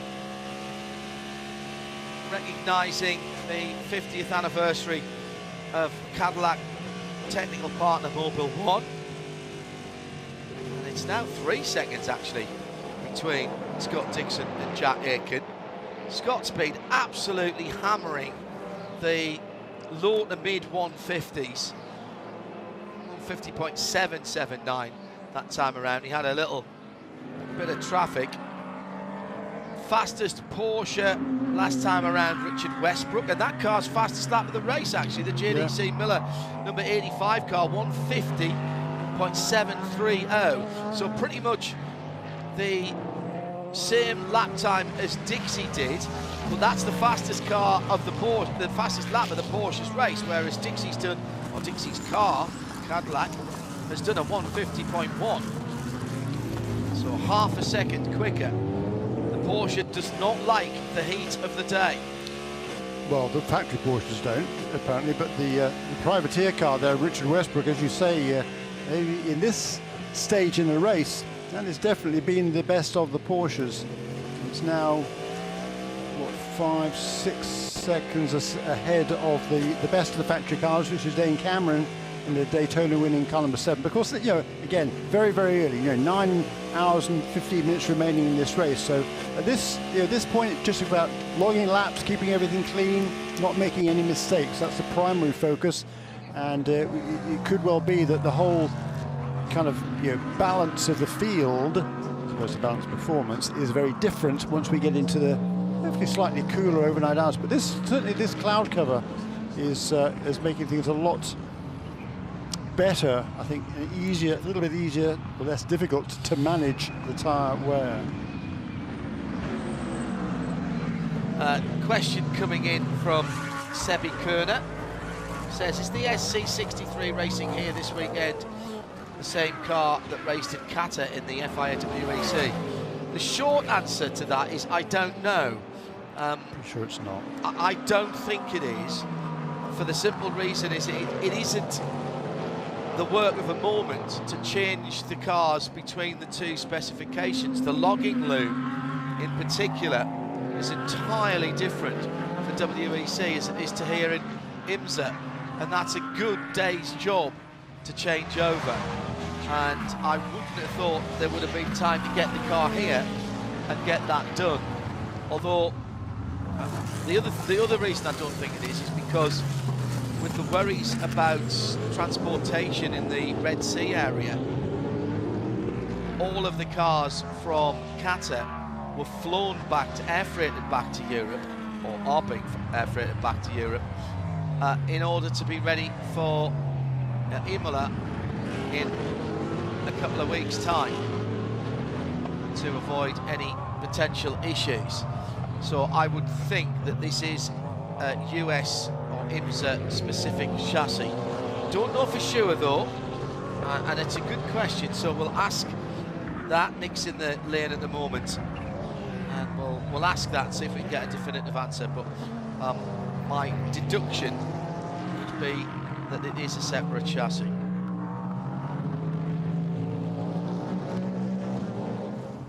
Good battle going on at the front of LMP2 as Ryan DL has caught Matt Brabham, turn 7, and the purple number 99 has the blue number 18. That's AO versus ERA. Ryan DL, target acquired. Runs deep into turn 10, lovely line through there. Now, past the, we've got a Porsche with a front wing hanging off, and that's the Andretti car. We've seen this before with the right front fender has come adrift. Nick Damon is down at Lamborghini and has Andrea Caldarelli. I'll give you an idea of how humid it was. Andrea was looking so sweaty, I thought he was Matteo who could go out of the car. Andrea, you're watching the Lamborghini's progress over these first couple of hours. I mean, is it slightly off the pace, or are you deliberately hanging back at the moment? No, I mean, I don't think so. We know that we have to do, you know, we want to finish the race first. That's our first goal, and we didn't do much testing here, and we discovering the car even during the race, so we're trying still a few different things during the race, and I think our pace is getting better and better now, so hopefully by the end of the race we're going to improve even more from Thursday. You say you've been testing the car but not enough, so this is a completely different car from the WEC machine? No, it's not. Different chassis though, yeah? Yeah, it's different chassis, but it's not like a different car. It's just, of course, every time we go out on the track, it's something new for us, and we discover something more. So naturally, we're just getting better and better. Did you get like a whole, many hard disk drives information from the WEC team after Qatar? No, I mean, we work very closely. All the crew works very, very well together. We share information. So let's say we got a very nice message from the crew to wishing us a good luck, and some good data from Qatar, and so we're starting already from a good point thanks to them. Andrea, thanks very much, and keep cool. Thank you. And we have a full course yellow, John. We do indeed, and it's for Lila Wadu de Cellier. She's out of the car, the car being the 88 AF Corsa Richard Mille LMP2. It's gone straight on at turn 7. She left the car quite quickly, as if she was worried possibly about fire in that car, and she's pointing the marshals over to it, so not sure at all, and she's being quite insistent. Now back over the wall and heading to the intervention vehicle, now chatting with the AMR safety team. Leila Wadou, phenomenal talent and fully deserving of this LMP2 drive. Era Motorsport into the pit lane with the number 18, which was battling for the lead in LMP2, because this yellow flag has not come at a good time, Nick Damon, and the pits are closed. Yeah, we're going to get a couple of P2. I think also just in the number 2, the Nigo Pinot car. Obviously started by Ben Keating. It was definitely 5 elephants, by the way, for Era, so they're okay. Ben Keating car, well, should we call it? It's the Wins car, isn't it? Here it comes. That one's gone through, and it also had 5 seconds.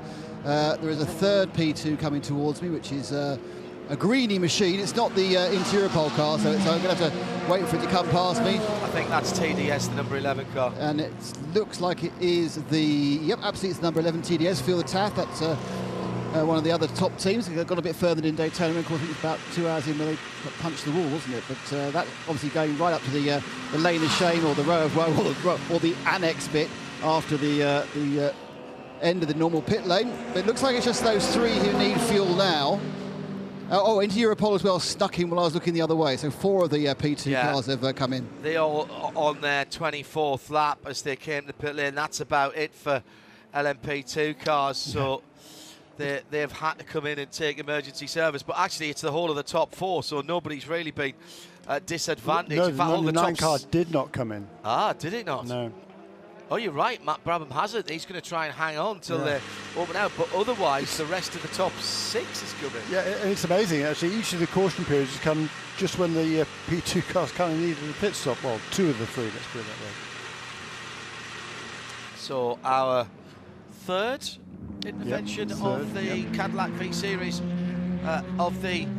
Actually, that's a Cadillac V Series. That's a Lamborghini Urus. My apologies. As the light blue safety car has picked up Scott Dixon's Cadillac. That is a V Series, and the wave by, or the pass around, should I say, is going on. This has closed everybody back up again, and everyone at Porsche takes a sigh of relief.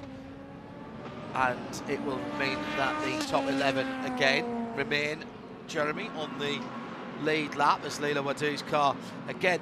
I don't know whether this is a deliberate tactic or protocol, but it really helps the recovery to have the flatbed and the crane working in tandem with the special lifting straps that they are provided by IMSA, and basically crane the car onto the flatbed and it's gone. Never mind messing about, lowering the flatbed, getting the flatbed into the right place, and then trying to winch it up onto the flatbed. Oh, now that I'm looking at that car, there might be a problem with the right rear not pointing quite in the right direction on this AF Corsa Richard Mille. Nick Damon has more P2s for emergency service. Yeah, it's that one car that we thought was going to get away with it. It's not. It's the 99 Air Racing with Matt Brabham on board. That's come in for his 5 elephant stop, and it was 5 elephants, so they'll be fine as well. Excellent. Good stuff. What Nick is talking about there is that the pits are closed at the moment. However, and this is a great rule, if you need what's called emergency service, so if you're running out of fuel, or if you've got a flat tyre, got some damage that could be dangerous to others, you're allowed to come into the pit lane and have 5 seconds of fuel, no more, or fix damage that could either get you stranded out on the track or be dangerous to others. So if you had a flat tyre, for example, you can change to 1 tyre. had a bit of body work that was falling off. You could take that off and maybe put a new body panel on. What you can't do is any service, so you can't change drivers or anything like that. That would be, that'll get you a long penalty. That'll get you a stop plus 60 probably. The other half of that, Jeremy, is that once you've done the emergency service, you do have to come in again, don't you? That's part of the regs as well. Yeah, you've got to come in, so it'll drop you to the back. So yeah, all of those cars have got to come in one more time. Yeah. Which they'll want to anyway, because 5 seconds of fuel won't won't really do them any good. Yeah, it'll get them to when the pits are open, and that's a little bit more, but that's about it. So they'll come in for full service once the pits open for GT. Oh, sorry, we'll do that again. For prototypes. Should be probably next time around, I would think. Can't think it's going to be that far away. Quite a busy apron at Sebring Regional Airport, former Hendrick Field. Not quite as busy as North Carolina's in the NASCAR season. But, certainly a few very comfortable looking aircraft parked up there this weekend. This former training base for World War II crews on the B-17, and named after Lieutenant Hendrick, Floridian native, who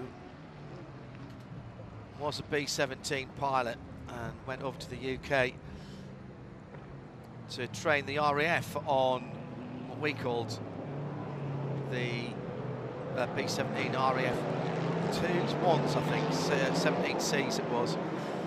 And sadly, he lost his life within 3 days of getting to the UK at a little place called Polbrook, which is just round the corner from where I live. 28th of July, he lost his life. I'll be over to pay my respects at the memorial there to him and all of his colleagues. Into the pit lane, Nick Damon has the GTP field, including Scott Dixon.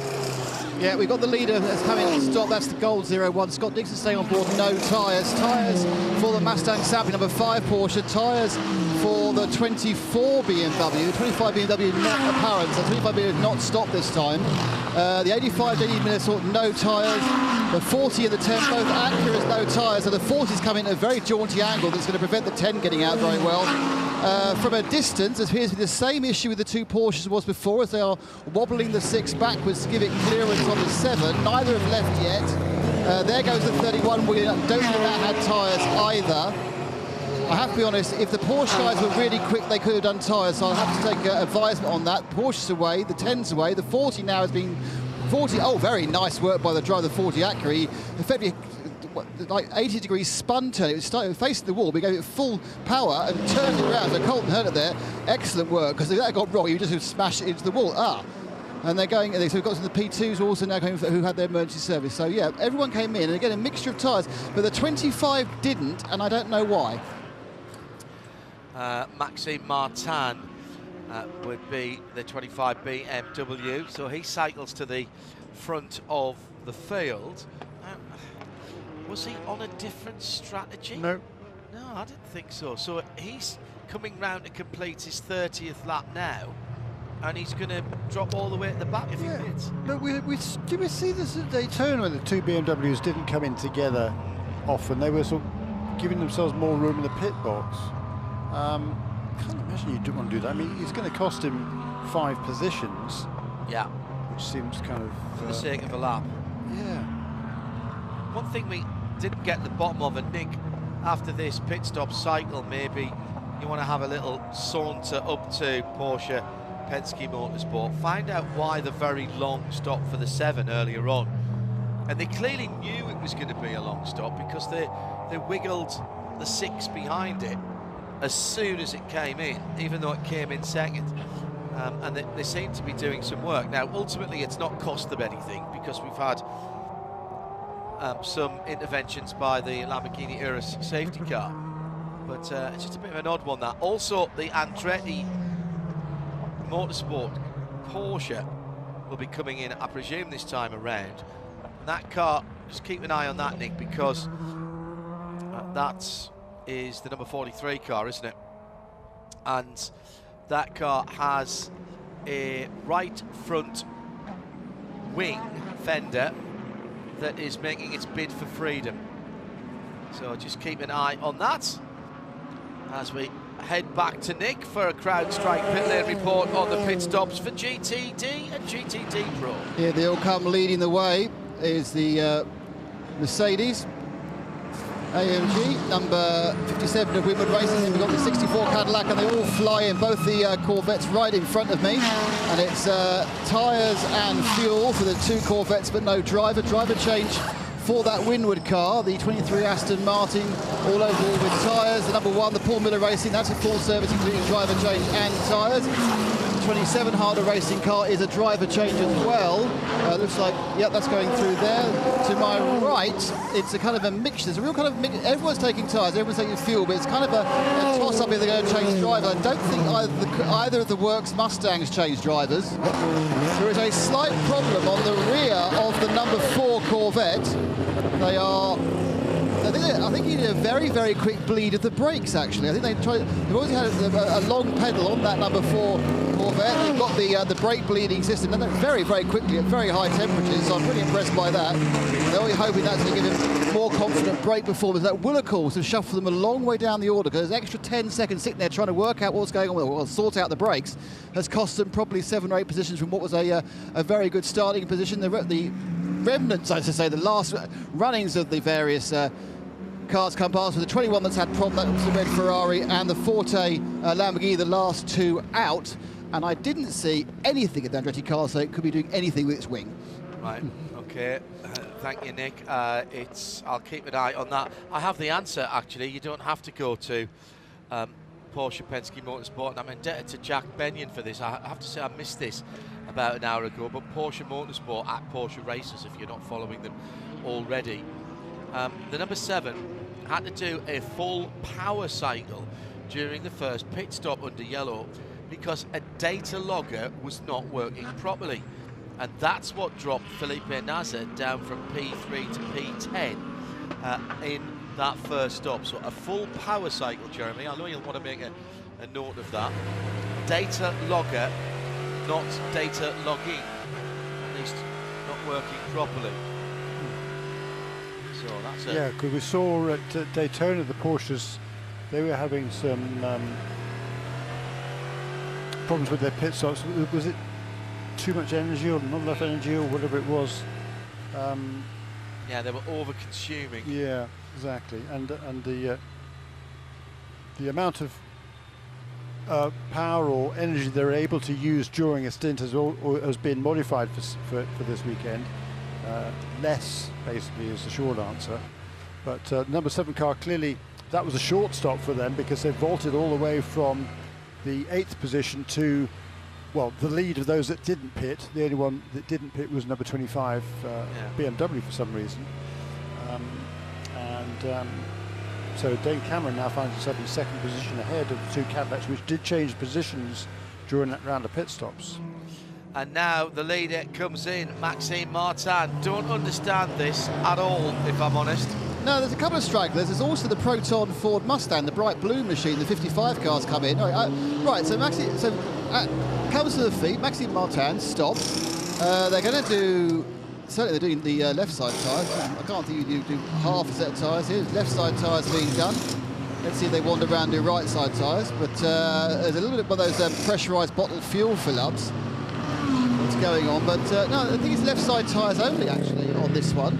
Interesting, just a pair of tyres, and they are doing some work, or they were doing a little bit of work on the brake inlet air, so the air for the brakes on the rear left. So obviously they've also got a slight problem and about to roll out. And there he goes. So yeah, so they just 2 tyres, left side only, and there's a problem at the pit out. Is it just a red flag? Is it just a red flag as they went to go through? Or a red light until everybody went through. Right, not someone stalled again this time. No, indeed not. Thank you, Nick. CrowdStrike pit lane report from Nick Damon. Just under 9 hours. So we are in now to the run to the first tranche of points, aren't we? Because at the end of the next hour, Jeremy, is the first awarding of Michelin Endurance Cup points. Good point. So Yes, indeed. We just keep reminding ourselves of that, shall we? Yes, good point. Good point. Yeah, major shuffling of positions here then, isn't there? So we're going to go Dane Cameron in the lead with that pit stop from number 25 BMW. So all of a sudden, curious to know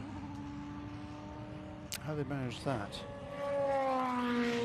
Just short fuel in the car, I guess. And it's the only way they can make up that many positions, do a much shorter pit stop than anybody else. Yeah. You got to wonder what that does to them later on in the stint as well, don't you? If it,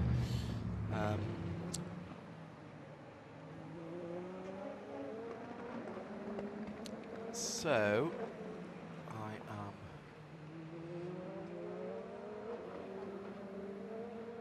That's our fourth different leader then in this race, will be Dane Cameron, as we complete the 84th lap, the 6th lead change. What, 3 hours, just over 3 hours, Ian, as you said. Now, we told you about this new addition for IMSA with the energy monitoring system that we have in real time now. And a couple of people, including Mr. Shaw, has asked me to find it again. And it is on imsa.com/GTP-telemetry. So imsa.com/GTP- and the minus sign telemetry, TELEMETRY. And that tells me at the moment that Maxime Martin has 100% of his energy, and he's doing 64 kilometers an hour. Oops, 59 can't now. find this page. Really? imsa.com/GTP/telemetry. GTP-telemetry. Ah. There you go. Live IT support on our broadcast. Thank you so much. Thank you to the responsible adult. Yes. Down in the pit lane, we've got an unexpected item in the pit lane area. And it's not Nick Damon, it's his car. It's the 40 Acura, and this is the one that parked at a jaunty angle coming into the pit stop last time. It had to avoid its teammate, the 10. It came in quite an oblique angle before Colton Herder spun it away. That was a really long slug of fuel, so my only guess is they actually didn't, because of where it was, which obviously positioned the fuel filler nowhere near where it needed to be. It's several, well, at least a metre or two too far to the left, effectively. Perhaps they couldn't get enough fuel in, because that was a long fuel fill there. I mean, he's going to go to the back of the GTP. It's not the end of the world, but not a good thing to have. You know, another little error in the pit lane. Interesting, Nick, because he was showing as having full tank. Who isn't on that imsa.com/GTP-telemetry is Dane Cameron. So Jeremy's speculation was entirely correct. That was a time stop, Jeremy. They've done that for track position, haven't they? Yeah, it would appear so. So now we're going to see for the first time what pace the Porsches really do have, at least at this stage in the race. At the front of the field.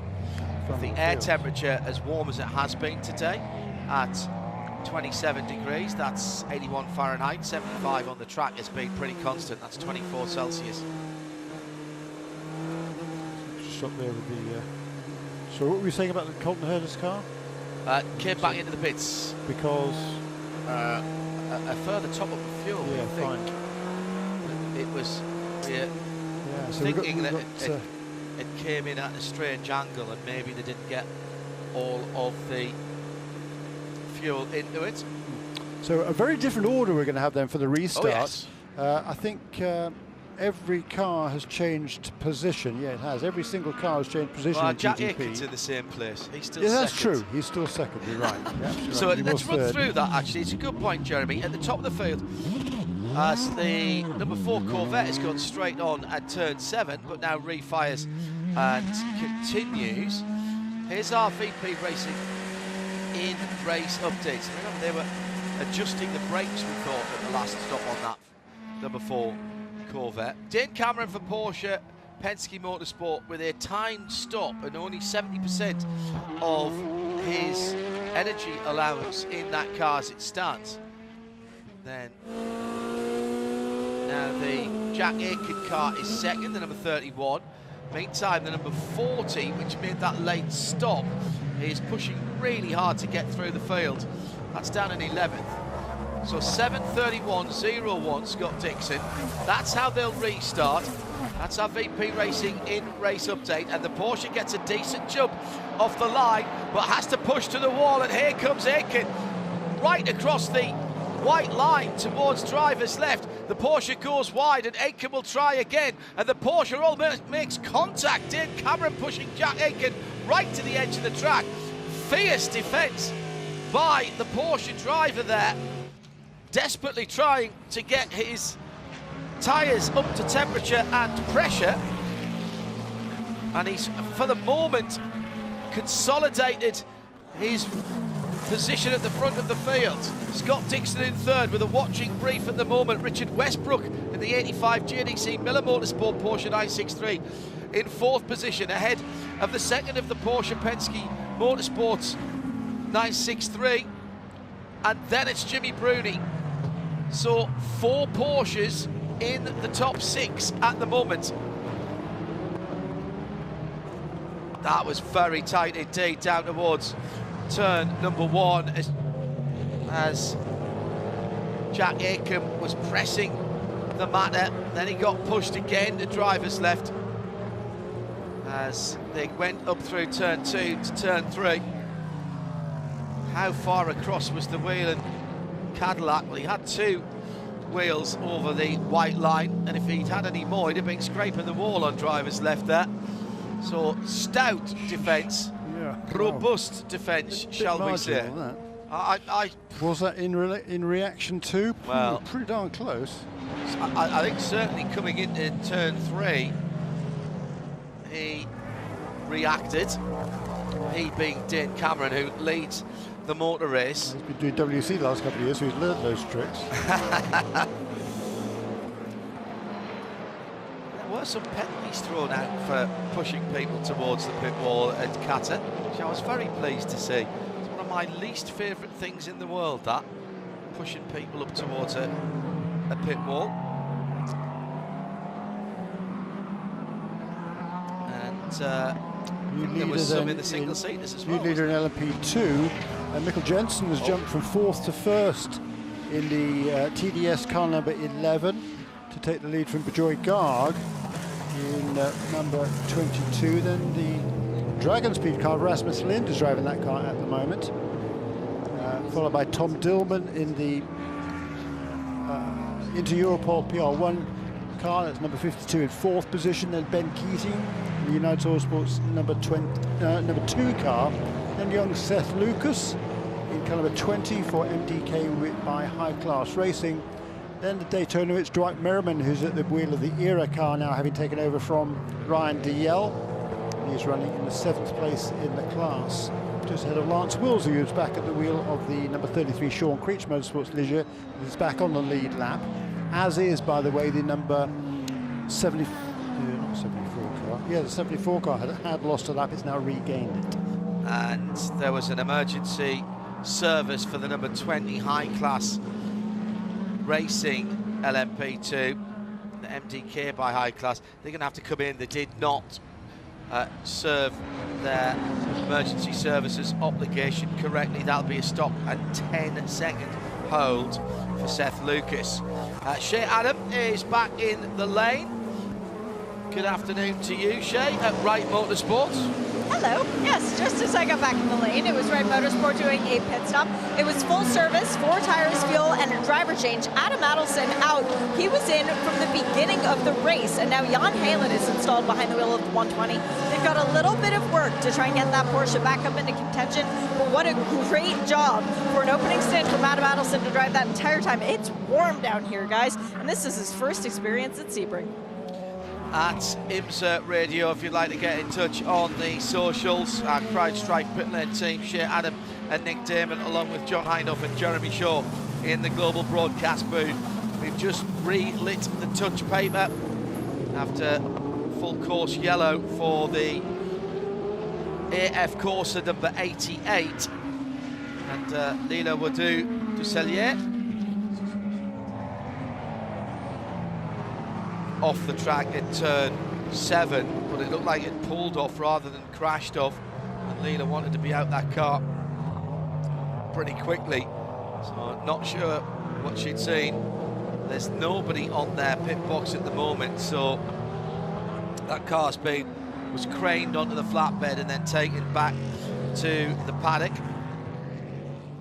So Jeremy, you said we're going to find out what the Porsche can do with effectively 3/4 of a fuel stop done, and they're doing 51s, 51.3 against the 51.2 of Jack Aitken, against the 51.7 of Scott Dixon. But this is an interesting ploy by Porsche Penske Motorsports, because they know that you can't push too hard at the beginning of a stint. And therefore, if they're a bit lighter and they can save their tyres in terms of the lightness of the car and less dynamic load being put into it, they know that they're in pretty good shape, because nobody else wants to push their tyres harder with a full fuel load to get by them. I think this is really clever thinking. Really interesting, isn't it? And of course now Is Tim Cindric on that box by any chance? Probably. Yeah. Now, by the way, it's much less of a haze, isn't there? Correct. There's shadows from the cars. Exactly. First Clear time shadows now. Yeah, over the last 45 minutes or so, it's just got sort of brighter and brighter, and that means more sun on the racetrack. That means a warmer racetrack. And it's gone up actually now to 27 Celsius, the racetrack. That's 81 Fahrenheit. It's the hottest it's been all day today, and that's up 3 degrees Celsius in the last, half an hour or so. Not necessarily the best thing, that, particularly for the Porsches.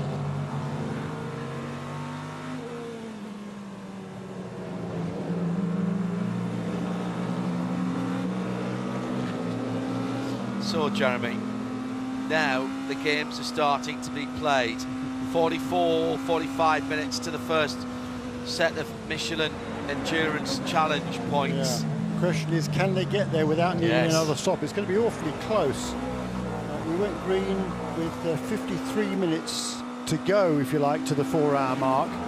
That's about what these cars can do, 53, 54 minutes. And most of them, of course, has run an extra couple of laps. I tell you what, that is probably why number 25 car came in a little bit later than everybody else. And number 40 came in to do that splash as well a lap afterwards, conceivably. Yes, that could explain it. But it doesn't explain why number 7 car short stopped it, because that's definitely going to have to come in before the 4-hour mark. Yeah.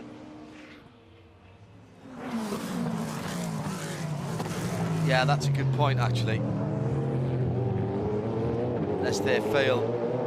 Again, maybe they think it is worthwhile for them at this stage of the race just to try something a little bit different and split the strategies of their cars. Adams, let's go down to BMW and we can ask Nick Yellerly about that. It seemed a rather odd choice to leave that car out 1 lap longer. Nick, you've got everyone upstairs in the booth talking about this. Why did you wait 2 extra laps and lose track position in that last stop? To be honest with you, you would have to ask BMW. I don't know quite the reasoning behind it, as I'm afraid. But yeah, obviously they know what they're doing, and I trust everything going on up there, I would say. One of the theories is that it's to make sure you have enough fuel to reach the 4-hour point for the Michelin Endurance Cup points. Are the Endurance Cup points things you discuss in the strategy meetings or bonuses? I think it's something that definitely people will talk about. But yeah, I'd say with more bonuses, we're just focused on the end result. Both cars going well. Are you pleased with the BMW performance of the first 2 hours? Yeah, I would say so. Obviously, the qualifying was a bit of a lottery. Car 24, car 25 only got the 1 lap, just more because of where you are in the pit lane. So if you didn't get everything together for that lap, it was difficult to qualify at the front. But yeah, hell of a long way to go. Thanks, Nick. Cheers. Well, to start out your first ever 12 hours of Sebring with a triple stint, when the longest you've ever run here before, Adam Adelson, was about 30 minutes. How exhilarating was it to be out there on the track for 3 hours to get all your drive time done in one go? Well, considering it was my first triple stint in my entire racing career at arguably the most difficult track on drivers, one of the most difficult tracks on drivers in the world, I'm just ecstatic to not really have put too many feet wrong. Some minor mistakes, but nothing that we can't recover from. And you know, the team's been working so hard, and I'm just so proud of where they got the car to be and the entire effort. And I couldn't have asked for a better first Sebring 12 hours so far, at least. Yeah. Is that you done for the day now? It's just going to be Elliott and Jan for the rest of the race? Yeah, I mean, that's the plan, but you know, I'm going to be on standby on reserve. You know, I'm still feeling good. Gonna rest up a little bit just in case, but you know, I couldn't think of 2 better drivers to hand the car off to, and I'm excited to see what they can do. Good luck the rest of the way. Thank you, thank you. And I wish you guys could see his mom's dress for the occasion. She's got one that's dressed just like the car livery with 120 and Adelson written on the back with an American and an Israeli flag. It's just a thing of beauty. Just before you leave me, I mentioned drive time, 1 hour minimum. Side by side coming out of turn 17, and there was contact between Dane Cameron and Jack Aitken, but Aitken has muscled his way through into the lead of the race. That had been boiling up for a little while, and as they came out of turn 17, it was the Whelen Engineering Cadillac driver who was, I think, the most determined. So that's put a little bit of a spanner in the works to the Porsche plan. Now Dane Cameron with just 45% of his energy, had a decent run into turn 17. Jack Aitken just let the brake off in the first part of 17 and went to the inside. Loads more grip, huge amount of grip on the inside. Almost like a motorcycle pass actually, where you get side by side then just release the brake. And that Cadillac is riding the bumps so well. And he's immediately pulled out about a second, and now it's Scott Dixon who's hunting down the Porsche. Shea, sorry, let's come back to you for those drive times that we were talking about. Very easy for us to keep track of. 1 hour for the pro cars, so GTP and GTD Pro. 3 hours for the non-pro cars, LMP2 and GTD. Thank you, Shea. 1 and 3, easy one to remember. Oh, a little bit of an impediment there for the now new leader for Whelen Cadillac, Jack Aitken, as he came up behind the Andretti Motorsport Porsche onto the back straight, but the Porsche could not, the GTP Porsche couldn't manage to take advantage there. Scott Dixon in third place, trying to close down Jan Halen, by the way, took over the right number 120. Just heard Shea talking to Adam Adelson in our CrowdStrike pit lane report. So Dane Cameron now in second position.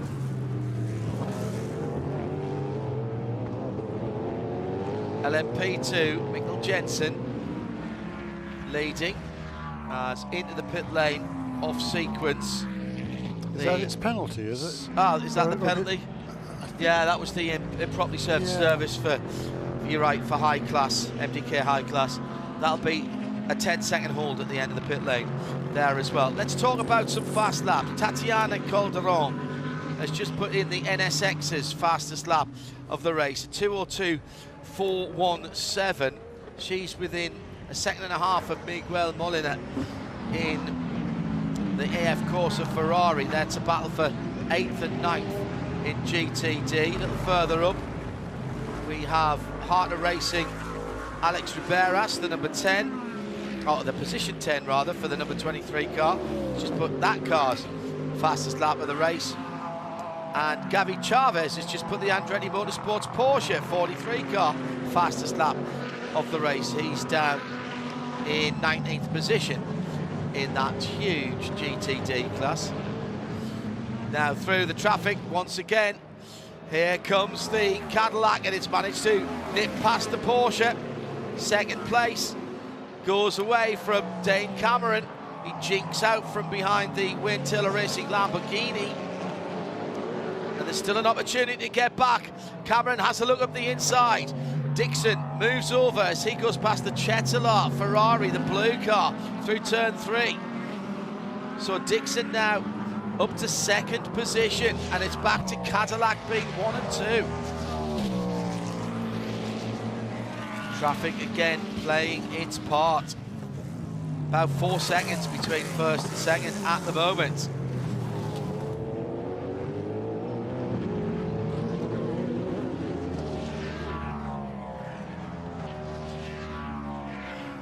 Well, Dane Cameron fought the good fight. Hasn't been able to hold back the Cadillacs for as long as he would have liked. So Carl Robinson making a pit stop there for the Riley team,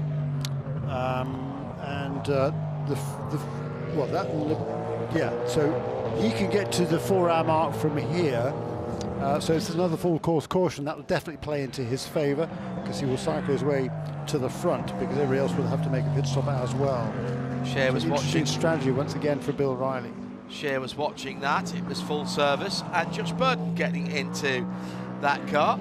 4 new Michelin tyres and a full tank of VP racing fuel. Josh will rejoin in a moment or two. Dane Cameron now down to 40%. Fred Macko 55, Richard Westbrook 60, Jimmy Bruni 60. Oh, now we've got side by a problem, sorry, excuse me, we've got a problem for the number 9, Faf McLaren, slow on the track, coming out of turn 16 and onto the back straight. Beautiful bit of driving in traffic, by the way, by Scott Dixon to get that second place. I am not sure. In all that shuffling around there, the number 6 car was a big loser. It lost several positions, and the BMWs have leapfrogged both number 6 and number 5 car, which lost even more ground. Jimmy Bruni, he lost a lot of ground on that last lap. That is not a happy sounding McLaren. Almost sounds like the pit limiter is on. I'm sure that's not the case. They were having issues earlier on, let's not forget. Drivetrain problems, question mark. That car was back in the awning for quite a long time, and they were looking at the back of the car now. It is a mid-engine car, and obviously you've also got the transmission there.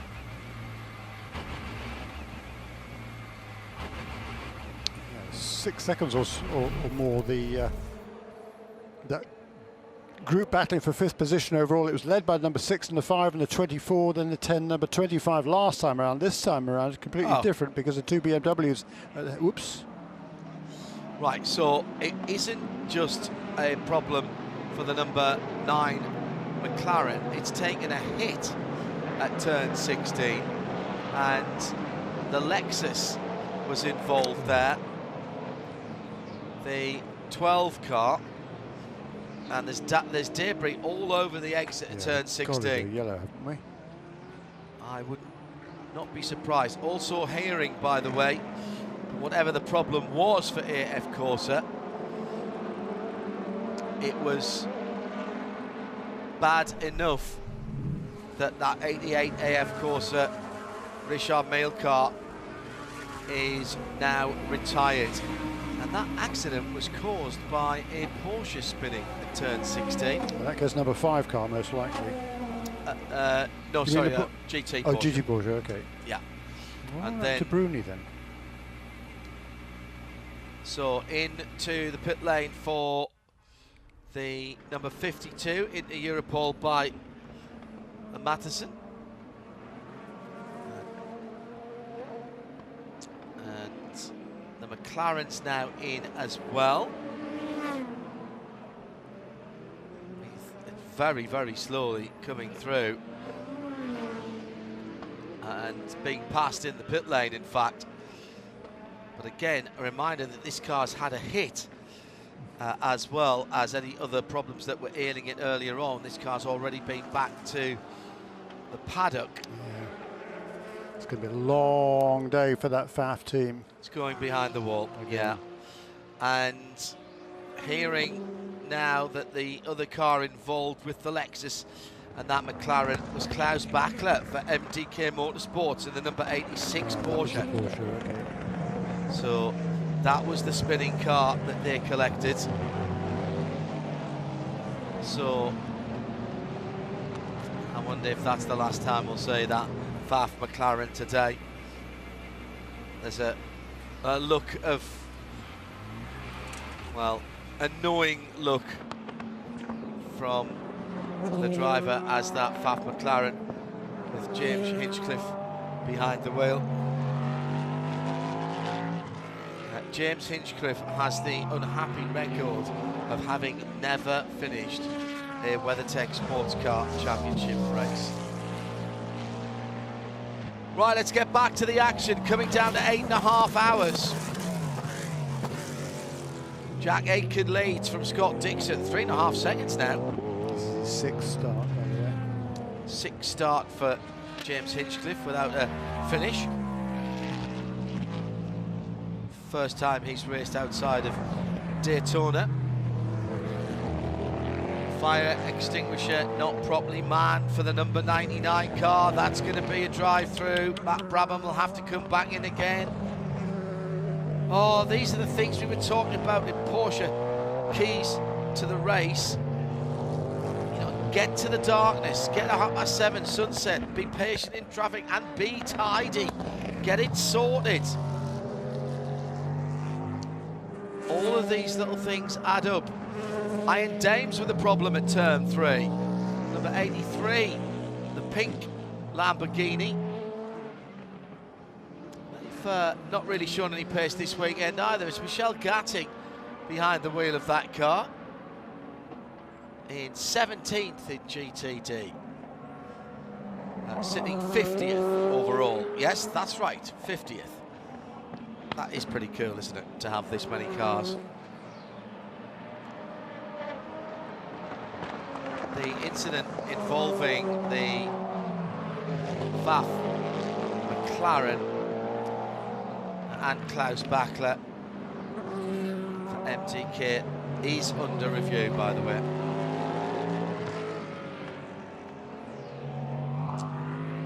So, front of the field, it is 5 seconds now between Jack Aitken and Scott Dixon, with Dane Cameron another 5 seconds further back. He's the head of the Porsche train. From the BMWs into the pits. Jesse Krohn into the pit lane in the BMW number 24. And this cannot, Shea Adam, be a standard stop. No. Oh, it's Nick Damon, is there? Yeah, and it is the rear deck's coming off. They've done a full driver change, new rear deck going on, full fuel at the same time. Now, whether they didn't get a chance to see the, obviously it must be a damage. They don't really do a tune-up on the car, so it must be damage on the left rear of the machine, and they're now just, now they're going to try and get the thing to remounted to something that's been slightly clunked, and that never works. Well, this is the 24 BMW. This is a car that didn't come out at an odd time. We've got pictures of it. You could see they've got this uneven length turnbuckles to get the rear end. Oh, excellent kick there by the mechanic. And they are absolutely belting this thing, trying to get it in. So obviously there are some mounting issues as well. A little bit of scuffage on this right-hand side. No, it's not fitting. It's not going in. And this is the sort of minor problem that might end up meaning they have to go behind the wall. They can't get this in with two people and a big hammer. Trying again. You've certainly got a little bit, well, the problem you've got is you've now lost a bit of carbon fibre on this left-hand side. So where the cutout for the hole, where they have a hole above the tyres, which you see to reduce downforce, the outside, the right-hand side, that is missing about, I'd say, a foot worth of carbon fibre. So they're trying to push it into a gap, and they're missing one of the key locating pins on that far left-hand side. Nothing a big boot can't do, and a big boot for the mechanic. Spin at turn 7. I think they're going to be okay, and they are. They think they've got it in. It's fitted, it's kicked, and away they go. But that's a long stop. But obviously, I assume must be a bit of contact, John. Thank you, Nick Damon in the pit lane. That was the BMW number 24, era number 18, Dwight Merriman off the circuit. He tried to turn it back on the track and then stalled it, but he's got it going again. This is the era number 18. It is now once again rolling. Wow, we've had plenty of drama. Yeah, we have, haven't we?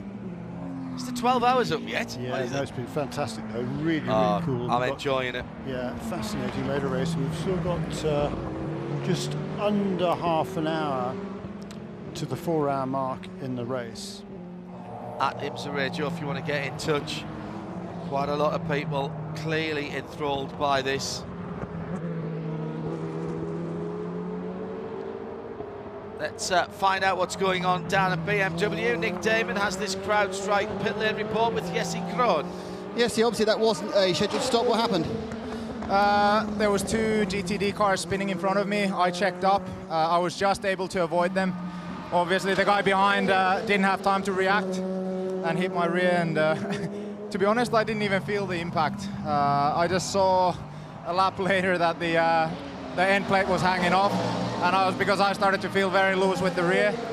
So yeah, lucky we didn't spin or get any more damage than what we did. So that was the incident with the Faf McLaren and Klaus Backer's Porsche in front. They spun in front of you, yeah? Yeah, I don't know exactly who was at that point behind me, because I think it was the black Porsche GTP, but I don't know who hit me because there was so much going on and I was just trying to survive. Well, very bad luck, but luckily there's many hours to make up that time. Yeah, you're now slightly off strategy, which could work. Yeah, I mean, I felt good out there. The car felt good. Dirty air is always difficult with these cars. But I mean, we have a good package, and we just have to keep it clean and avoid things like this for the rest of the race. Yes, thanks for talking to us. Thank you.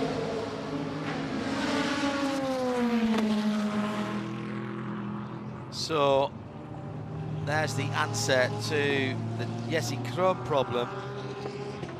All in that little schmozzle coming out of turn 16 with the Lexus, the Andretti Porsche, and the Faf McLaren, and in avoiding that he got hit from behind, Jesse Krohn and that BMW.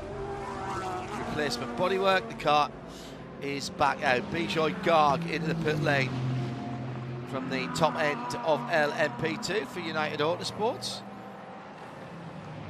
And have a quick look, I should be able to tell you. I think that is very much on time. 100 laps in the books now. 31 car definitely edging away out the front, 4.5 seconds. There goes completely his 101st lap. It's Jack Aitken, and the gap back to Scott Dixon in second place, 5.6 seconds. Put a full second on that last lap. 1 minute 50.4 for our race leader.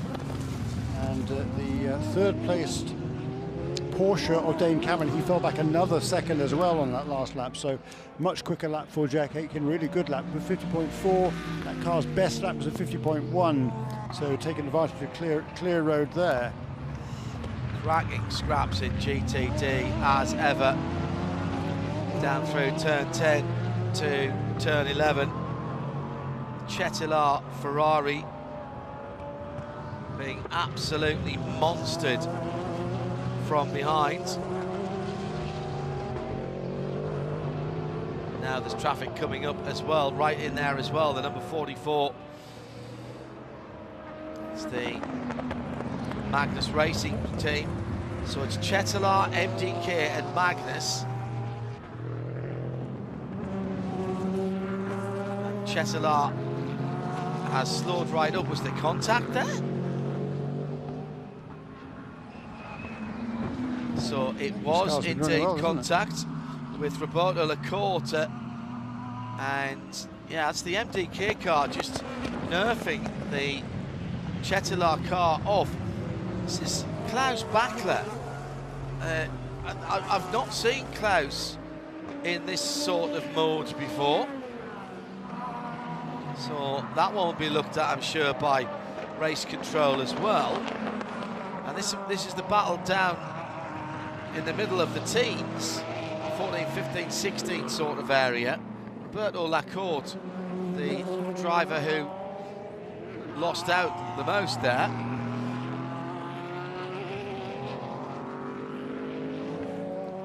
John Potter right in the mix too, followed through the dark red, silver and yellow car of Klaus Bachler.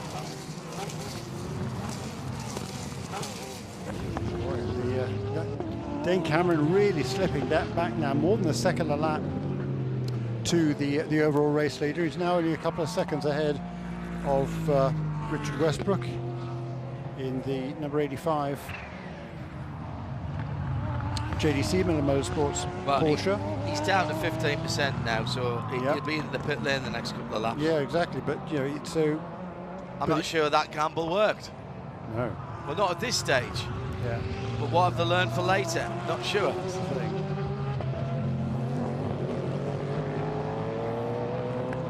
It's going to certainly cost them any chance of Michelin endurance points. Very interesting. John Potter in the Flexbox supported Aston onto the back straight for another lap. Under 10% of energy left now in this stint for Dane Cameron, and with the balance performance changes for this weekend, their stint energy has been reduced for most of the cars. Well, actually, the big difference, the Porsche has 13 megajoules less than previously. Well, the Cadillac, however, has more. It's 16, it's plus 16 from where it was. Quite interesting. So 103 laps down then, and 30% of energy left for Jack Aitken in the leading car, number 31. 35%, however, left for Scott Dixon. See whether that will play into his favour with 20 minutes to go before the first set of points is issued for the Michelin Endurance Cup. 4 hours and 8 hours. 5 points awarded to the leader in each of the classes at the 4-hour mark. 4 points for second, 3 points for third, and everybody else gets 2. So there's, it's difficult to make any major gains there with so few points on offer compared to 350 for the overall win at the end of the night in each of the classes. Plus 35 points for the pole position as well, and on down in qualifying as well. Saw the number 83 Iron Dames come into the pits. I think that car's gone behind the wall, Adam. It just made the hard right-hand turn. Now this car came in for some service about a lap and a half ago, or 2 laps ago, I guess it is now. They took an air hose, brought it out over the wall, stuck it in the footwell of the driver's side, and tried to blow something out while they were refueling. It was a very light refueling, so they hadn't been out of the pit lane long before that. Clearly the mechanic working with the air hose was saying, it's not working, it's not working. And they said, let's send her back out and see if it gets any better. Well, it didn't. And now that beautiful pink Lamborghini is back at the garage. Yeah, and just in case you didn't hear, you're fans of the Iron Dames, you probably know Leela Wadu as well. Her car now retired, came to a halt at turn 7, had to be craned onto the recovery vehicle. Yet to find out the issue there. Suspect some kind of drive line, maybe a small electrical fire in that car, because Leela was out of the car as soon as she could be and running away from it quite quickly. Yeah, that's a shame, isn't it? Talking of LMP2, Tom Dillman has just turned the fastest lap of the race in LMP2 in number 52 into Europol with PR1 Matheson Motorsports. So 151.957 for Tom Dillman, and the 52 car running in 4th position at the moment, a fair way behind the top 3. Class still led by the TDS number 11, Mikkel Jensen. In 2nd position, Rasmus Lind for Dragon Sporting car number 1. Then Ben Keating is about 8 seconds behind the Swede in car number 2 for United Autosports. Lance Wilsey is driving number 33, Sean Crinch Motorsports Ligier, running in 5th position at LMP2. Team's done a really good job in the early stages of this race. It'll be head scratching at Porsche and Porsche Penske Racing. Porsche Penske Motorsport, excuse me. 16 seconds now, Dane Cameron away from the lead. It's well over a second a lap that he's been losing out, and since when he was leading the race on lap 91. Here we are on lap 104, and as you say, he is a full 15 seconds behind him.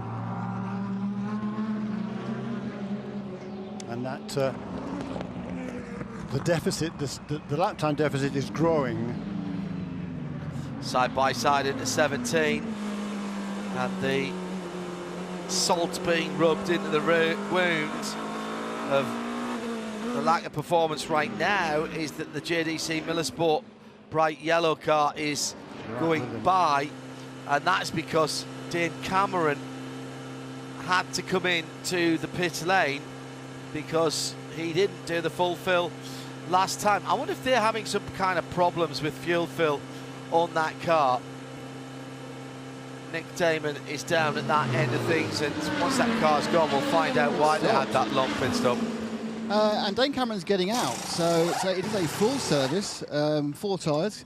Cameron skips out. I think he's been replaced by, yes, I think it's Campbell, I think, on the rotation. Nothing particularly looking awry with the stop. It's taking the usual time it takes to get the virtual energy and the real energy in. The fueler is attached. He's staring at the screen, telling you how many virtual pints of petrol he's put in. Everything's finished up. A little bit of smoking from the front left brake, but that's nothing particularly important. They're getting ready to go. They're just going to wait for the fuel to come off. Fuel come on, it goes straight away, as you heard. There it goes, squeak, and fire. Fire. Yep. So no evidence of any issue whatsoever, apart from the fact they didn't put enough fuel in it. Or did they? Who knows? First time round. Squeak and fire. I'm stealing that. Thank you, Nick Damon. In the pit lane with our CrowdStrike report. So, well, I like the idea of trying the strategy. I really do. That's going to drop them way back down now, as far as GTP is concerned. Going to drop down to somewhere around about 7th or 8th, I would think. That was a 23 lap stint. I seem to remember saying that they'd done a 23 lap stint before. So are they having fuel pickup problems?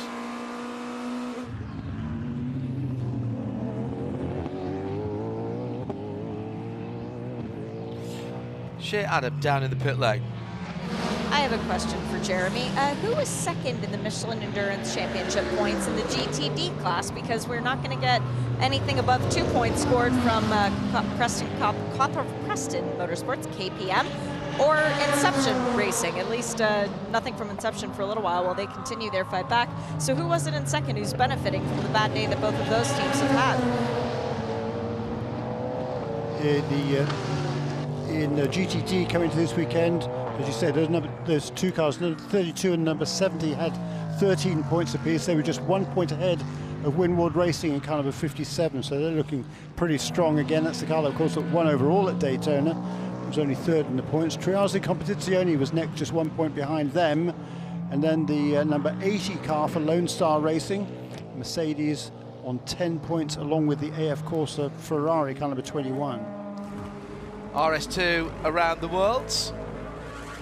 Here in the General Highlands with the Voice of Sport here, Highlands ESPN 1063 AM, 100.9 FM at Sebring International Raceway, and across North America on Sirius XM 206 with live video at radio at IMSA-radio.com as well for you outside the US. Hello there. Thanks for joining us. Beautiful afternoon. 28 in the air, 26 on the track, so just around about 84 and 80. And the track. And this is turning into one of these classic Sebring races. We've not lost that many cars, a couple of retirements. Let's run through them for you. Haven't seen, well, we won't see the AWA Chevrolet Corvette number 17 and the KPM Mercedes number 80 for 32 as the Lamborghini GTP comes into the pits. We'll get an update on that in a moment. FAF Motorsport are battling problems behind the wall, as are Tower Motorsports. They came out again having fixed the car, but the car's back in. No, that was just a pit actually. And the FAF Motorsports McLaren is actually just on its way back to the pit.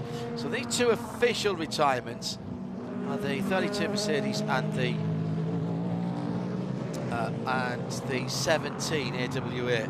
Just waiting for the FAF car to come back. It's on its way back at the moment. And Lamborghini pit stop, SC63 in from GTP. That was a 25 lap stint, so they're not getting the run. I wondered, Jeremy, if this is tyre limited now for Romain Grosjean and some of the Porsches rather than fuel limited. Yeah, really good question, because you know, he was running pretty competitive lap times, certainly compared to the cars that are around him, which were all Porsches. Porsches are definitely struggling with tyre wear. And they have been double stinting their tyres. Just hearing that car had been off the circuit in the hands of Romain Grosjean, so it might have been a precautionary stop for that. It's all, I mean, look, it's not like the 10 lap shorts. They are 2 or 3 laps short. Nick was watching the stop. Yeah, it was kind of a standard stop. You're right. I mean, I was hanging around the back of Porsche, so I go with Dave Cameron, but he's chatting to his engineers. But it does appear to be that people are realising how long they can last on the tyres and working from there backwards in the heat of the day. And perhaps 2 full stints. And as we saw that performance drop off for Dave Cameron, it's just too much for the Porsche at the moment. It is, but the good news is from maybe one more double stint, they're going to be able to put on fresh tyres at every stop thereafter. So that's what they can't wait for. And right now, as I say, it's just sort of damage limitation, if you like. Clearly their car isn't good on old tyres. It's not as good as the others, it would appear, but they're not going to have that problem later in the race. But even at the end of a stint, that's... Hello to Dave Mockford, who's watching and listening back in a cold United Kingdom, where it's 5:30 on a Saturday night. All the football will be, Saturday afternoon football will be finished. I'm staying away from the results. I don't want to know. I'll catch up later. Hello to Steve Price from Lucky Sons. Seeing some fans saying the bumps don't add to this track, repave it. I say no. Sebring's always been a wild, bumpy track that tests the machine and the driver. If you want a smooth, easy service, watch snooker. I'm not going to disagree with that. Unfortunately, every time you repave a track, we're talking about Mid-Ohio, funny enough, to a couple of the drivers here earlier in the week. And both Watkins Glen and Mid-Ohio, Watkins Glen a couple of years ago and Mid-Ohio most recently, and will be there in late May, early June. The little nuances of the track that added to the character, disappeared when the tracks were repaved. I think it would be sacrilege to try and pave the concrete areas. I'm not even sure whether you could do it properly here, to be honest, and how you would prepare it. You'd have to rip up the entirety of the concrete. Yeah, and the problem with that, Massive Jeremy, job. is it's about 4 foot thick, and probably more. These are all runways and taxiways. This is not just a bit of concrete that somebody's laid down for a path in front of their house. It is hashtag respect the bumps for a reason. You know, there are emphasis on respect is Shea's just said in my ear. There are some paved areas, some tarmac areas around the circuit, and yeah, all right, maybe they could, like down at turn 7, which is where the driveway McLaren is, back from behind the wall. Also coming out again is the Iron Dames number 83, so there'll be a few cheers for that one as well. It's a tough one, but that's what this place is. That would be like saying, do you know what, I think we should bypass the Laguna Seca corkscrew. You know, well, it is though, Jeremy, isn't it? Yeah. It's part of it. I agree. And I know it's difficult. I think the bumps move. Sometimes they're better, sometimes they're worse, they're harsher, they're on the racing line. But it's part of the charm of this place. And I think if it was a billiard table or snooker table flat surface with fabulous grip, it wouldn't be the same track. All right. It just wouldn't be the same track. It'd be like most other tracks around the world, and that's what, you know, the uniqueness of Sebring is part of it. It's very much part of its charm. Let's go down to Nick Damon, who has the GTP Porsche number 6 in with him. Yeah, this is also, I assume, must be running a bit short because they all came in at the same time during the last yellow flag. And I don't see a huge amount of effort of the other GTP teams. It's going to be a full service. Nick Tandy is waiting to jump on board. And the car comes to stop exactly Don't you on mean Felix's dad? Yeah, Felix, very good point, well made. Yeah. Felix's dad is going to jump on board. I'm not sure whether he'll get this race shown in his assembly later, but so yeah, it's going pretty standard stop really. I think this is the point. I think that without being told, we've kind of worked out that their problem is tyre wear and running 2 stints, and it's a problem that should go away later in the race. And obviously, if there's enough yellow flags to keep them together, it doesn't particularly matter. But then they have to work out whether the drop-off within one single stint is going to be catastrophic as well. Very relaxed stop. Very relaxed stop, this one. They're just having a bit of a pier, but everything else seems absolutely fine. The other thing that's just happened to the Jimmy Bruni Porsche, except that that's not one of the Porsche Penske Motorsport cars, they've just been warned for powertrain, so they're exceeding. Now, that can happen when you are spinning up the rear tyres a lot because the torque sensor is on the drive shafts at the back, and that could certainly be the issue here. I think he'll have a nose around and find out what he can with that. Meantime, crowd strike by Algarve Pro Racing have been in and out. It's been an unusually untidy day for them. They're sitting in the 11th position at the moment in LMP2, Shea. And I was very surprised to see them come in before the Michelin Endurance Cup points were awarded, because they, in the form of Ben Hanley and George Kurtz last year, were the champions of that. So for them to throw away that possibility of more points, but it was Fuel Tires drinks bottle for Toby Sowery, who has one of the best helmets that I've seen at the track this weekend, black with gold trim. Very cool. That was simple service, but it means that they're going to walk away with 2 points from this segment.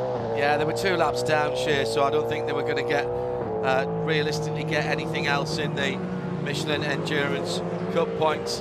Spin for the Lone Star Racing number 80 AMG, and that's out at turn 13, and it's Salih Yolik, Turkish driver, behind the wheel, and he hasn't been able to get that car turned around. He very dutifully sat and waited for all the traffic to go through. Just doesn't have the lock to get the car around. Oh, and also Sean Creech at just on the entrance to turn 16. So 15, 16 S's. And he is, well, he hasn't spun. He's pointing vaguely in the right direction, but he's 4 or 5 cars widths off the circuit, but he can't stay there. And that car's dead stick. That hasn't even got any lights on. No, on and that car. That car was in the pits just 2 or 3 laps ago. I've been running in the top 5 for a while. I'm heading to the pits right now, even if I've just been in. And nobody. Oh, it was a catch. He was catching up the orange and black LMP2. And now here is a set of GTP pit stops. Nick Damon. Yeah, it's the blue Acura, the number 10. That's a full service for that car with Felipe Albuquerque getting on board. Behind it, the BMW, which I assume must be the 25, is getting a full service as well. The Mustang sampling Porsche comes in. Have a stare at that one. There doesn't appear to be any damage on the front of it, and that is our number 1 suspect, of course, for punting the back of the 24 BMW's already been in. 23 Heart of Racing Aston Martin, the Pro Aston Martin comes to stop, and they do a full service as well.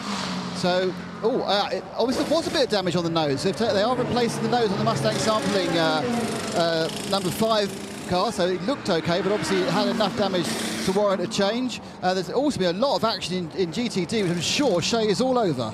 I've been watching out for it, Nick. Ben Barnick going out for yet another stint in the number 14 Lexus as the full course caution is out, and I can tell because my radio just goes bleh with all the teams trying to communicate to their drivers. So Ben Barnick stays for the 14 Lexus, fuel and new tires. There was a driver change for the number 12. Aaron Thielitz out of that Lexus, and now it is Frankie Montecalvo once again. He has new tires to play with. Further down the pit lane, we also had the Turner Motorsports BMW into the pits, and that is now Patrick Gallagher with some new tires to play with for the 96 BMW. And in before the yellow came out was the Forte Lamborghini. Looks like fuel and tires for them. Big smoky burnout. And let's see who's aboard that before I give it back to you, John. I think that's Devlin DiFrancesco. Okay, something major may have happened. The 31 came into the pits as the full course caution was called, and therefore as the pit was closed. Now he jinked in, they've waved away, they've done no work, he's just driven down the pit lane. It may have been he was beyond the committed bend line and couldn't get back out of it as the lights changed. I'm sure that you guys know the rules better than I, that if you've had like force majeure, he's not done any work, he's carried on going, but he has, I think, entered a closed pit lane by bad luck. Yes, he had by about 9 seconds. No, check that, 11 seconds. However, as he did not stop at his pit and he's gone straight through, he's absolutely fine. Yeah, but what that will do, John, is lose him most likely the opportunity to be out at the front at the 4-hour mark. And for that number 31 team, they've won the Michelin Endurance Cup more often than they've lost it. And that is always a major goal for the season. Pit lane light is closed. Yes. That is a mistake from Jack Aitken, and it wasn't anywhere close looking back on the race control channel. I reckon it's 11 seconds. If it had just come on as he'd committed, there's a little bit of leeway. So we're coming down to the 8-hour mark.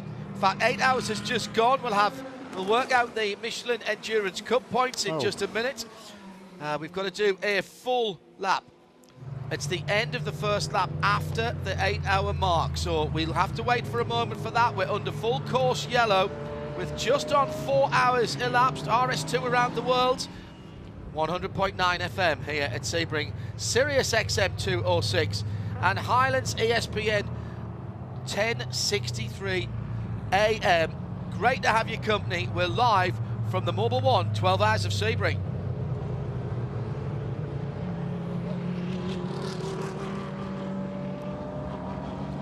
Well, that was an interesting strategic call that had to be made there. Do you take the pit stop or do you wait for the Michelin Endurance points there?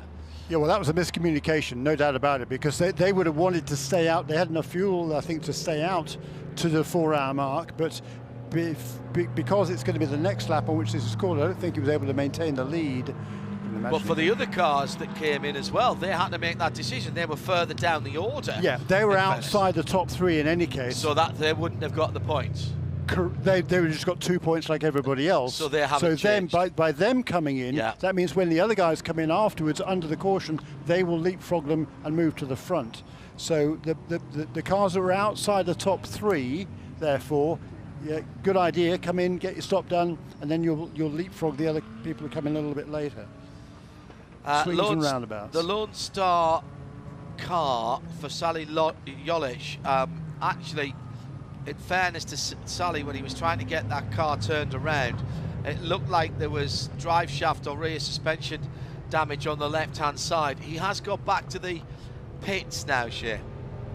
He has, and he just very, very carefully trundled down the pit lane and made that hard right-hand turn behind the wall, but the left rear wheel, not pointing in the direction that it was when it came out of Germany. Back into the pit lane comes the 31. It's going to go down to Nick's end. Nick here he comes. I assume, therefore, he must be out of fuel and needs to take a 5-second emergency service. The pits aren't open again, are they? They're still in the pass by, so... Correct. Here comes 31. He's going to come in. Or are they doing a full set? I'm a bit confused now. No, it's just the fueler. Count the elephants. 3. That was a 5 elephant, and out it goes again. So that's why they came in with that closed pit. They're in serious trouble. Surprising. There must be too much to talk about to pull the emergency stop on that particular lap, mustn't it? So otherwise, they've given themselves an extra run through. Also, he's hit the red light. So this has been a very, very frustrating period for the car that was leading with relative ease in the overall event. It's not the end of the world. That's the good thing about yellows and the good thing about having 8 hours to go. But they're now on a comeback trail rather than an easy out the front trail. Yeah, fair point, Nick. Nick Damon with that CrowdStrike pit lane report. But that was 31 laps for Jack Aitken. And everybody else is on 32 or 29, so they're all there or thereabouts.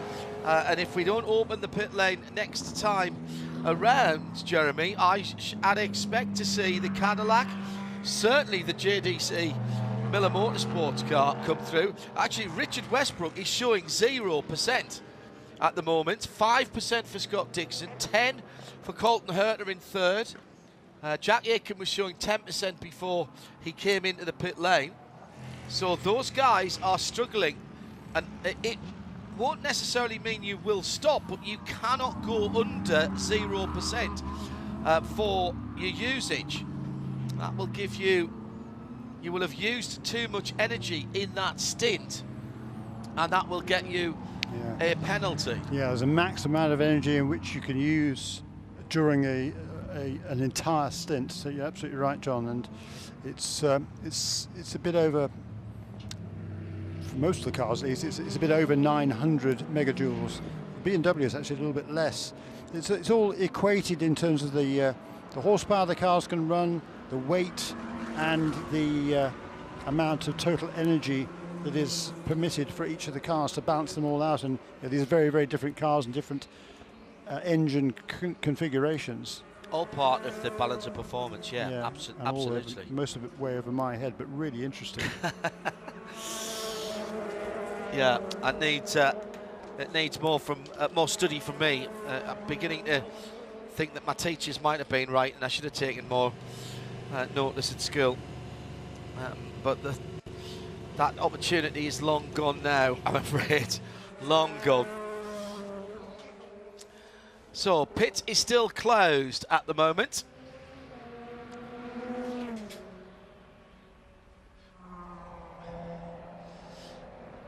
Pits have opened for the prototype. The IMSA officials also taking the opportunity to do a bit of sweeping and a bit of clearing up offline. Quite a lot of debris has been laid down there. It's the detritus from the tyres, marbles they are called. It's getting sprayed right up onto the top of the pit wall, actually, just showing you how much energy is being generated by these highly stressed racing cars and the highly stressed racing tyres. So it will be then a Cadillac to come in first, but it's Scott Dixon who will be first into the pit lane. The gold front is headed towards Shea Adam. It is a driver change. Finally time for Renger van der Zande to take over for the Cadillac Chip Ganassi racing car that used to be Cadillac Racing. Now Scott Dixon with the good grace to casually run as he got out of the car, letting us know that he's not that tired. Yeah, thanks, Scott. Neither are we out here either. It's not that hot. We've got fuel and 4 tires, as well as the energy replenishment. The driver change assistant is in, making sure that Renger's helmet is plugged in, as well as the seatbelt's done up, windshield tear off. They really do love Renger, as that'll be a nice clear view for him going back out on the track. Nick? Up at the other end, we've got the 85, that's the yellow JDC Miller Porsche, and we have the number 40 Acura. They both have full service. Ian Vanderheim getting into the Porsche, Jordan Taylor getting into the Acura. Full service with tires.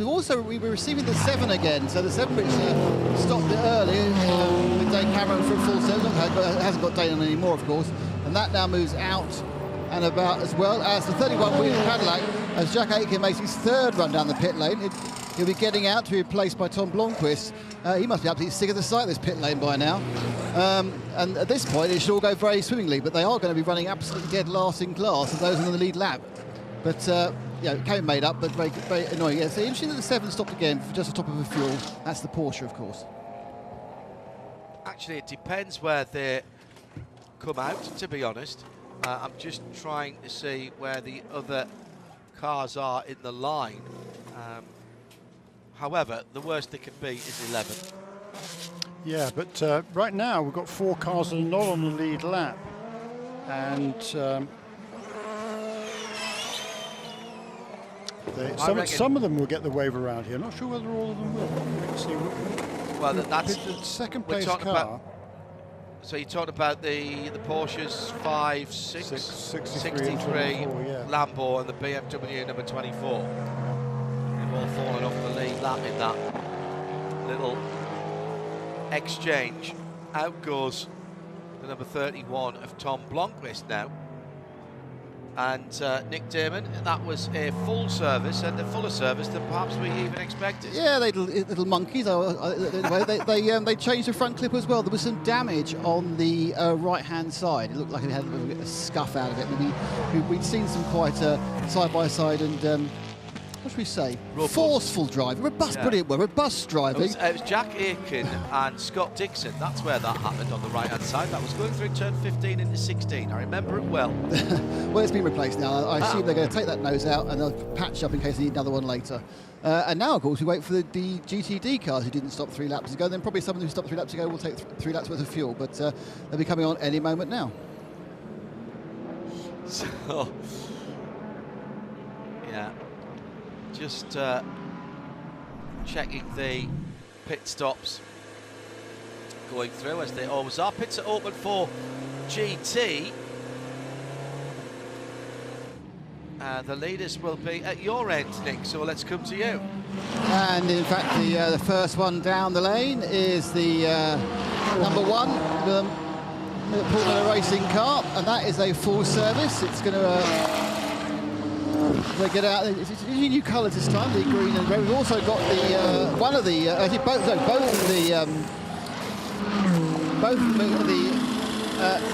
Chevrolet are gone, and the 27 Hartley racing machine as well.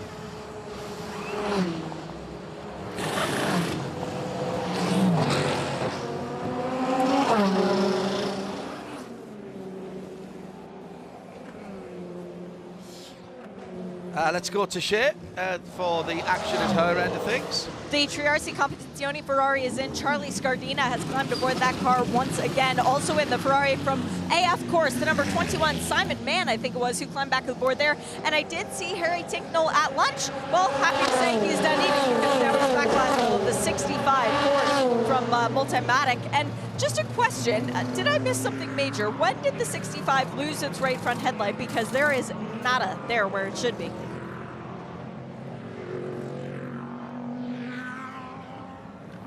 Back to Nick. Yeah, the 4 Corvette is still having problems. It was in the pits a lot longer. Don't forget, this is the car that they were bleeding the brakes. This is the car that missed a braking point immediately afterwards. So they're not entirely happy about it. It's obviously performance limiting, but not performance stopping at this moment. Yeah, interesting. And just to fill in with the thing, I was too excited about having so many cars in front of me. It was Brian Sellers who got into the Paul Miller Racing #1 car. Right. So that was a bit of action, not of the sort that we really wanted. What was the? Can somebody remind me why we had the yellow flag in the first place? Was it debris or was it? Shay, you've got a best memory. Was it the Lone Star Mercedes? Oh, of course it was. The Lone Star Mercedes. Thank you. Thank you very much. Sorry. I can remember things that happened back in 1966, but not 15 minutes ago. It wasn't the number 33 car stopped? It was the 80. It was the 80 Lone Star car. Nick Damon, go ahead. Yeah, with Jack Aitken throughout the car. Jack, that was a fantastic stint until it wasn't when the yellow flag came out. What happened? What was the confusion? Yeah, we were just a bit unlucky with the timing because we were right at getting ready to pit, getting quite low on energy, and it looked like it was going to stay green until we got to pit lane, and we sort of were trying to make the commit to pit lane. But unfortunately, pit's closed as I was coming in, and I didn't spot it quick enough. So, yeah, the guys have done a great job to turn it around and get back out there. Still a lot of racing left, and cars feeling quick, so it's all good. Certainly, during the stint, you had some pretty forceful interfacing with the other Cadillacs with Scott Dixon. I mean, why is it so important to be quite so aggressive this early in the race? I think it's just because it's really hard to pass, actually, with the way the cars are today. There's not a lot of grip out there, so when you get behind someone, it just makes it even worse. And if you can't have the track position, it makes a big difference. Great stuff. Thank you, Jack. Thanks. Very, very honest from Jack Aitken, exactly as we would expect. At IMSA Radio, well, he gave us plenty good racing and entertainment, so thank you for that. Pits are open for everybody. And it appears that the 31 cars come through the pit lane again, so I presume that was another splash of fuel. Oh yeah, of course they've got to come in again, haven't they, because of the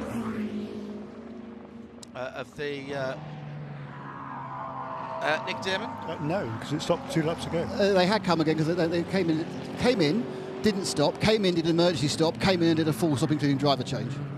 And now the number 6 is about, the number 6 Porsche is about to get a top of as well. And also I can see the SC63 Lamborghini's in, and also one of the 2 BMWs. Obviously everyone's decided that full fuel is the key rather than track position at this point.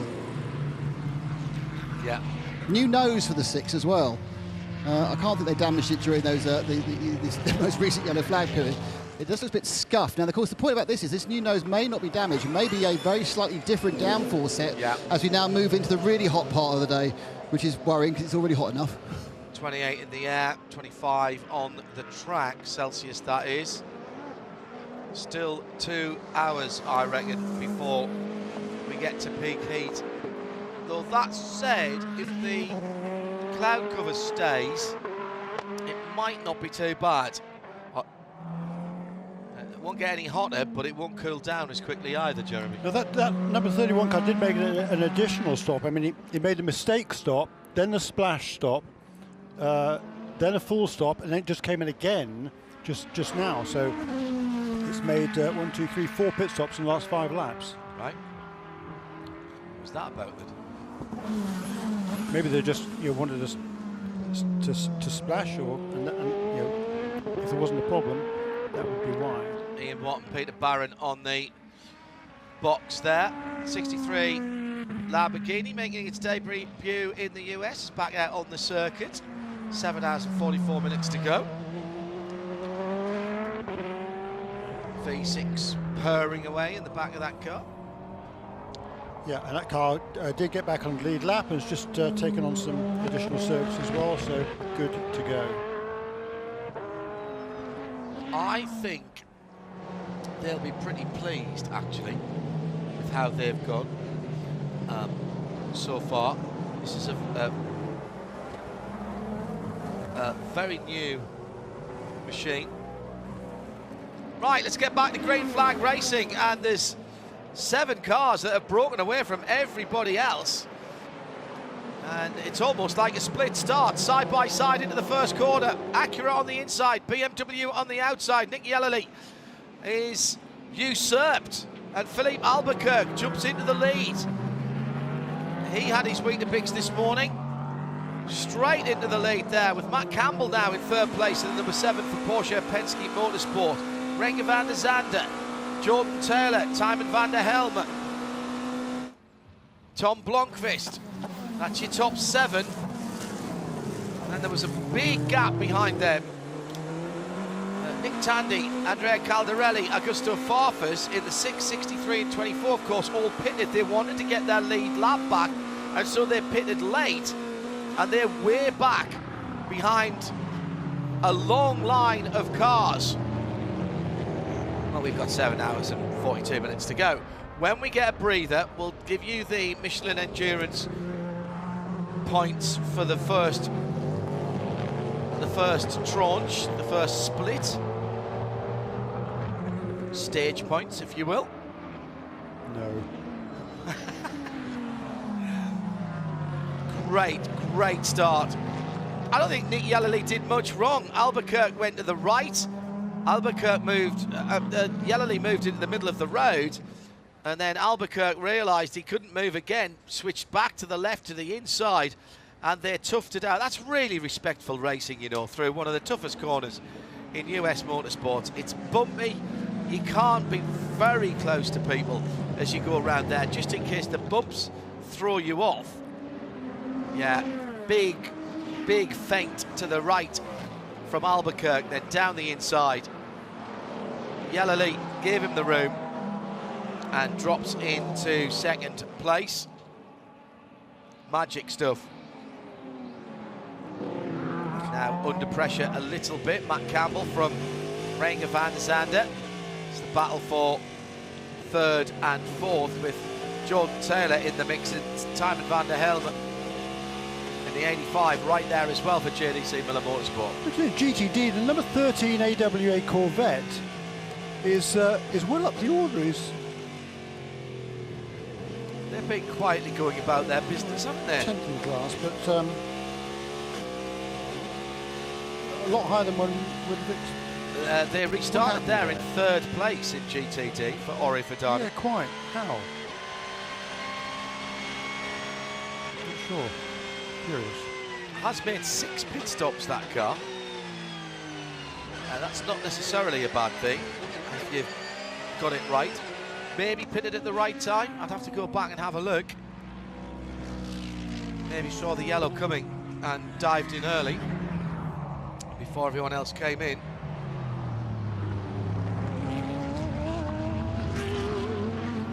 So great battling. Leader then is a number 10 car. And essentially we've had 2 Cadillacs running up front. We've had a BMW out front. We've had a Porsche number 7 car, and now the Acura as well.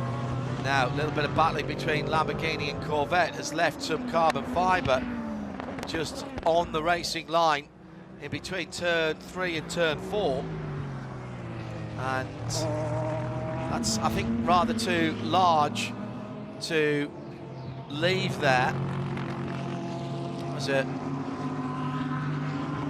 shuffled up GTD field, but after those pit stops, I reckon that was the Earl Bamber car, which is down the field a little bit. In LMP2 we've got the number 04 car trying to get its lap back. Toby Sowery is driving that car at the moment. It's just 1 lap down. It was 2 laps down briefly. But he's trying to find a way past Ben Keating to get back on the lead lap. It's number 04 chasing the number 2 car.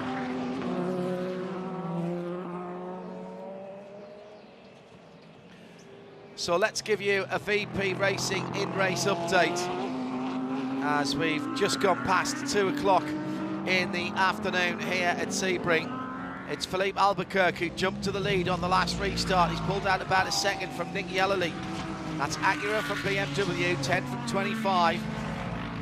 Just under a second further back, the Porsche 963 and Porsche Penske Motorsport, the 7th car. That's the car with the black pinstripes on the hood and the roof. Then Cadillac Racing's gold-fronted number 01. It's got Renger van der Zande behind the wheel. Then the blue Konica Minolta. Oh, back to yellow again. And let me finish this update then. Then it's Jordan Taylor for the Acura number 40. It's the red car. It is that debris that we said between turns 3 and 4. Yeah, I thought that was a bit big to have left that. Track services will be out there quickly. This is a short yellow, short time since the last yellow, so that means we'll just pack up behind the safety car and then go back to green. Now, it was the Forte Lamborghini just easing the Corvette onto the curb, but then I think the Corvette being at a strange angle, something caught underneath the Corvette and relieved some carbon fibre from underneath the wheel arch. It's already been picked up. This is where code 60 would help, because we'd have been back to green now,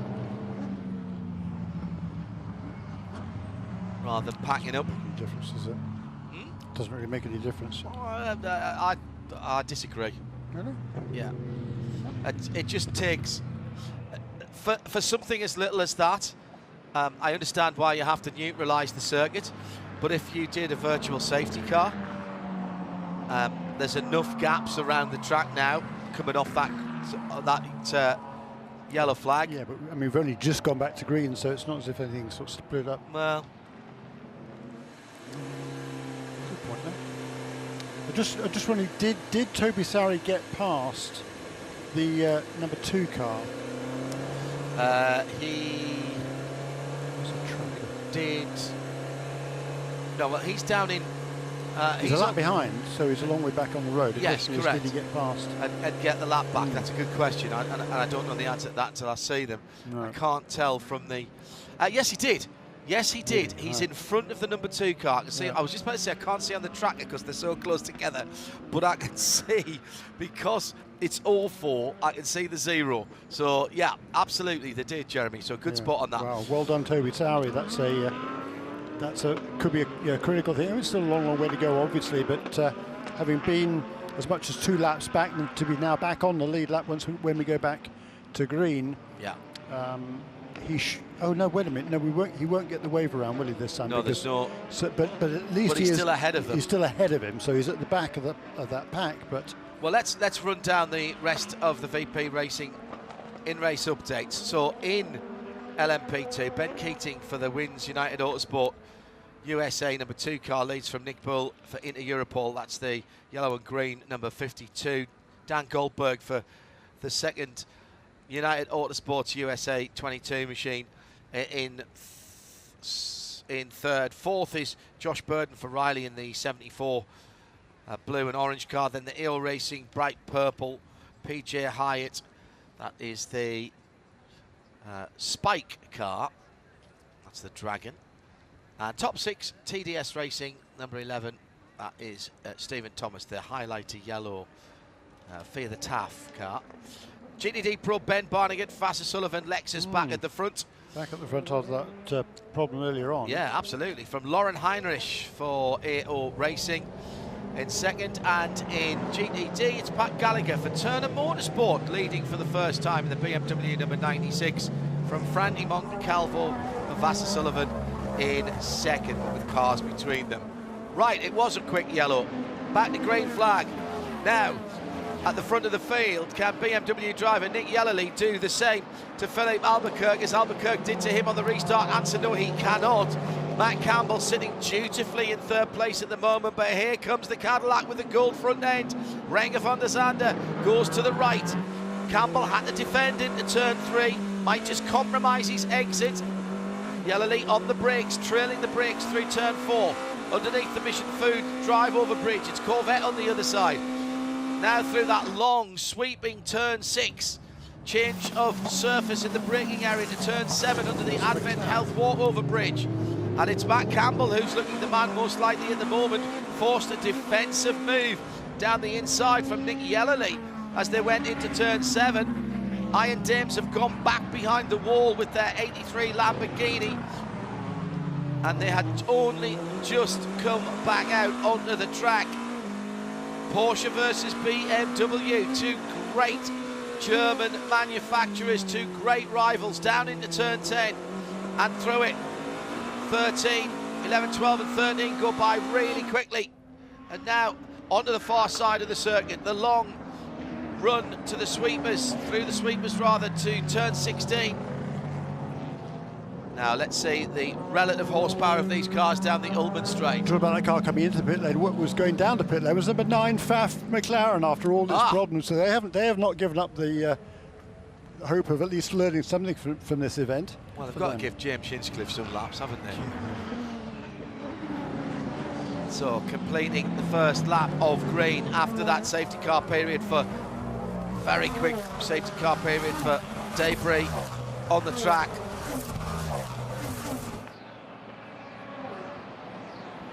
What a restart lap from Philippe Albuquerque. Switching the tyres on seems to be a real trait of the Acura ARX06. Now, meanwhile, further behind, the number 6 of Nick Tandy is having a go at Alessio Picariello in the other Porsche 963. That is the Mustang sampling cars. They come under the bridge. Tandy was right there. And it's down towards the hairpin. Once again, the laps go past really quickly here, don't they? We are working lap 124 at the moment. Ross Gunn, did you just talk about that? Ross Gunn making up a couple of positions in the Aston Martin to run 3rd now. At the expense, particularly Jordan Pepper, lost a couple of positions. Yeah, in GTD Pro, Ben Barnicat from Lauren Heinrich, they're battling together. Then Jordan Pepper's dropped back a bit, as you rightly said. Patrick Gallagher for Turner Motorsport right in there as well. Side by side, the front of LMP2, Ben Keating with the Spike Dragon right in his wheel tracks as they're catching up to the high-class racing car. Oh, there was an off for Keating at turn 10. Okay, I was wondering that's how he dropped back into the clutches of those cars, because that's not who he was battling with. He was leading. Correct, he's dropped back to 4th position, I reckon, there. Yeah. That is very unusual.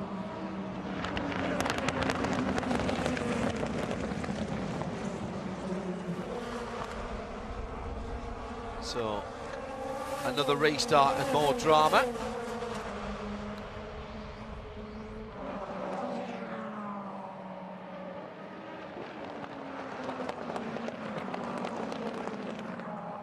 Through to the far side of the circuit at IMSA Radio if you want to get in touch. Meantime, the GTD battle goes across the line. Ben Barnicat from Lauren Heinrich. These are all line astern as I say them. It is how they're going through turn 1.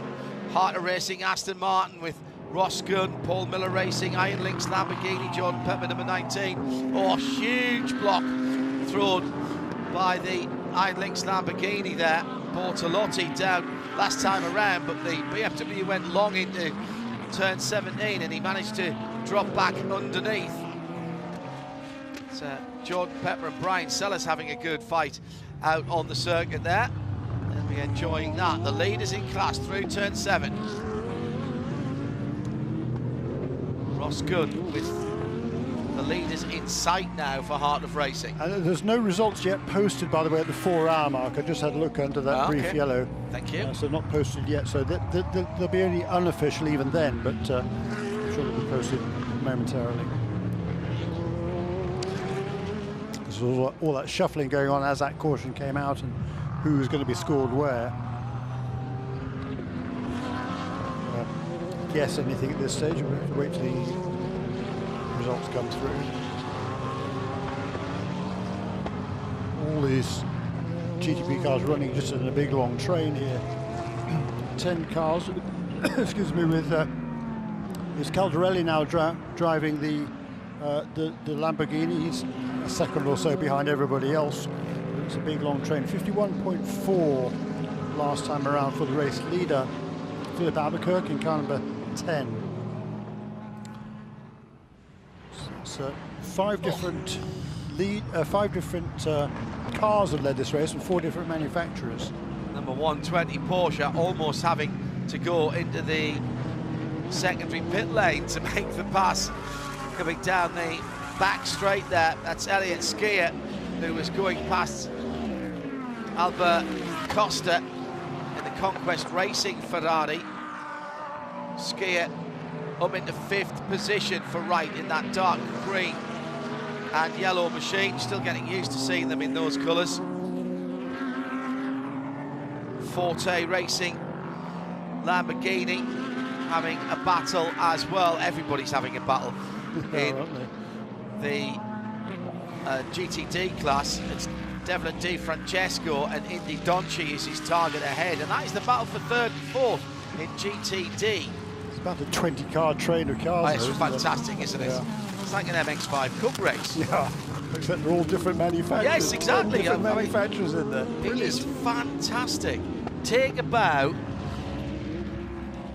Matt Curdock and Simon Hodgson and the rest of the IMSA technical team, that we have such different philosophies of GT cars here, racing so close together. Mistake, and a very unusual mistake from the driver of the number 12 GTD.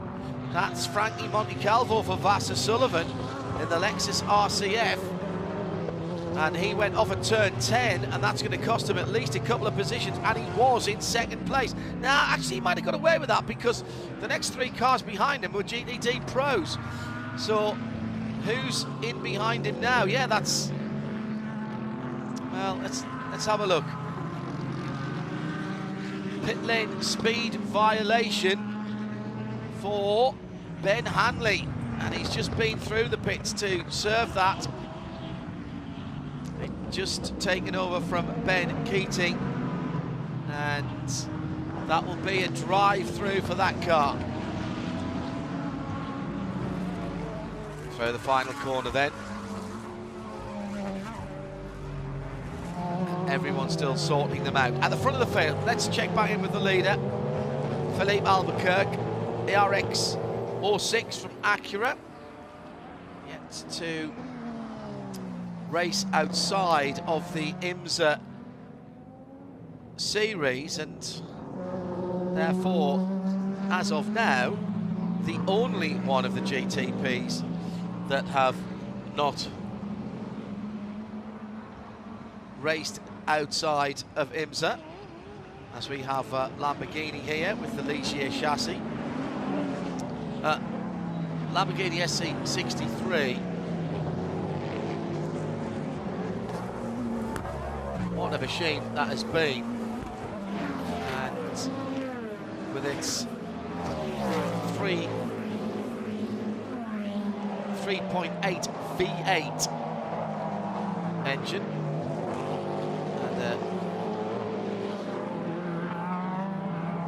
and the MGU, of course, the motor, the Bosch motor, X-Track 7-speed sequential. On VP Racing Fuels here in IMSA, as does everybody. Great to see them here. A learning process for that car. Quite a lot of people from Lamborghini here here this weekend, and from Ligier to mark the debut of that bright green SC63. Still Philippe Albuquerque by about a second from Nick Yellerly for BMW, then Porsche. Acura, BMW, Porsche, Cadillac, your top 4. Fighting back Tom Blomqvist after the snafu during or coming into the last yellow flag period. And that car now in 7th position and 5 seconds off the lead, so frustrating at the time, but by no means disastrous for that Whelen Engineering number 31 Cadillac. Has the bright yellow Tymon Vanderhelm driven JDC Miller Motorsports Porsche just ahead of it.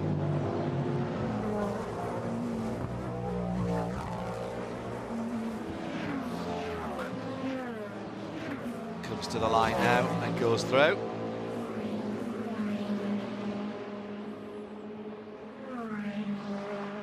Last time around, half spin, no, full spin from the Riley number 74 on the bumps. She tried to pinch the corner as they went side by side with into Europol, so that's Josh Burton spinning away 3rd position. He picks himself up and gets the car pointing in the right direction, and I think he's held on to that spot actually, because there was enough gap back to Lawrence Hurt.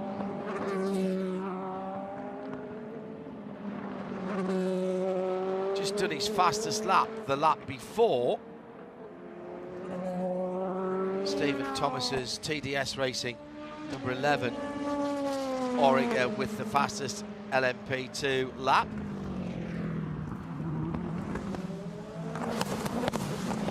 Josh Burton then slightly chastened, I'm sure, but just needs to get his head back in the game. Ahead of him, the number 22 of Daniel Goldberg, so he didn't drop any further back down because the number 20, Lawrence Hurt, is still behind him. So he goes through turn, comes to turn 12 now, and to turn 13. Lawrence Hurt just a couple of corners behind him, and blue number 22 of United Autosports USA and Daniel Goldberg just ahead of him.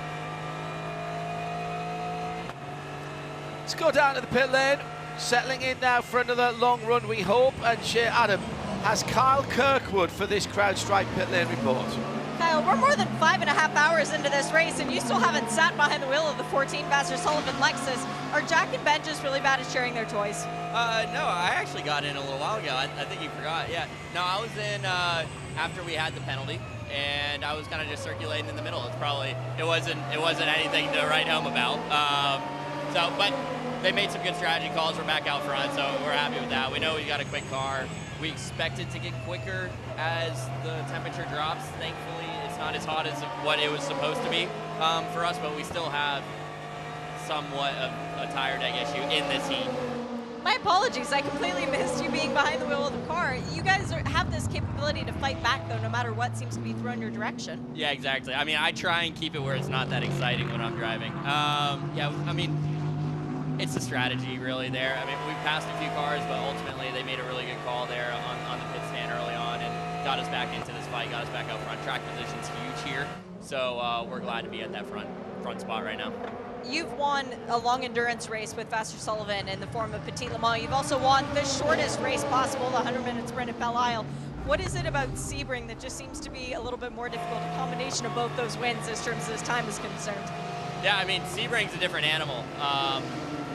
First of all, it's a 12-hour race, right? Like, it's really easy to get into racing situations right now and start battling it out, and sometimes you kind of have to, even though it's a 12-hour race, but staying calm, cool, and collected is kind of the name of the game, but still trying to stay out front and avoid the carnage. It's also part of the name of the game, so you just have to do everything perfectly to be able to do well in this race. Good luck the rest of the way. Thank you.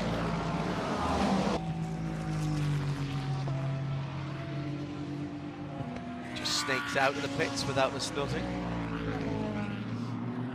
Now, Nick Yellerly right with the leader now. At the front of the field, he's caught Philippe Albuquerque in the traffic, coming up to Ford Mustang. The new GT3 cars, which stays dutifully to the right. The 65 cars. Down towards the hairpin. We'll check in with the Michelin Endurance Cup points in a moment. Nick Yellerly, as they went past the 55, I should have said, Ford Mustang. Yellowly just looking for some kind of opportunity, has to make the move down into 10 on the Cettilar Ferrari. That was Antonio Fuoco. Andy Lally's not too far ahead in the Flexbox Aston. And yeah, they both make it. Now there's a little bit of a gap before they catch up with Brendan Arieb in the Inception McLaren. Whisper that car had some problems early on, but it's been going well. Now back up to 7th in GTD. Down the back straight. It's a good comeback, isn't it? Yeah, it is. It's just been running very quietly. The dark red Inception car. Yellowly again's going to have to make a move here. Gets past the... Oh, is he going to get pinched on the inside of the Lexus here as he comes through? Yes, he is. That'll affect his run down the front straight. So all of that work to get within a 1/10 of a second or so, and all of a sudden it's back out to nearly a second. But there's more traffic, there's more opportunity. Corvette this time that is ahead of our leader. Dealt with through turn 3. Also coming into the picture, the 3rd place Porsche of Matt Campbell. He's only another 2 seconds further back, and he's only got 2/10 of a second on the Cadillac of Renger van der Zande as they're picking their way through traffic. And that's Jordan Taylor right with Renger as well. So 3rd, 4th and 5th having a great fight through the GTD traffic. Matt Campbell just managed to eke out a half a second or so there, maybe a little bit more through that traffic.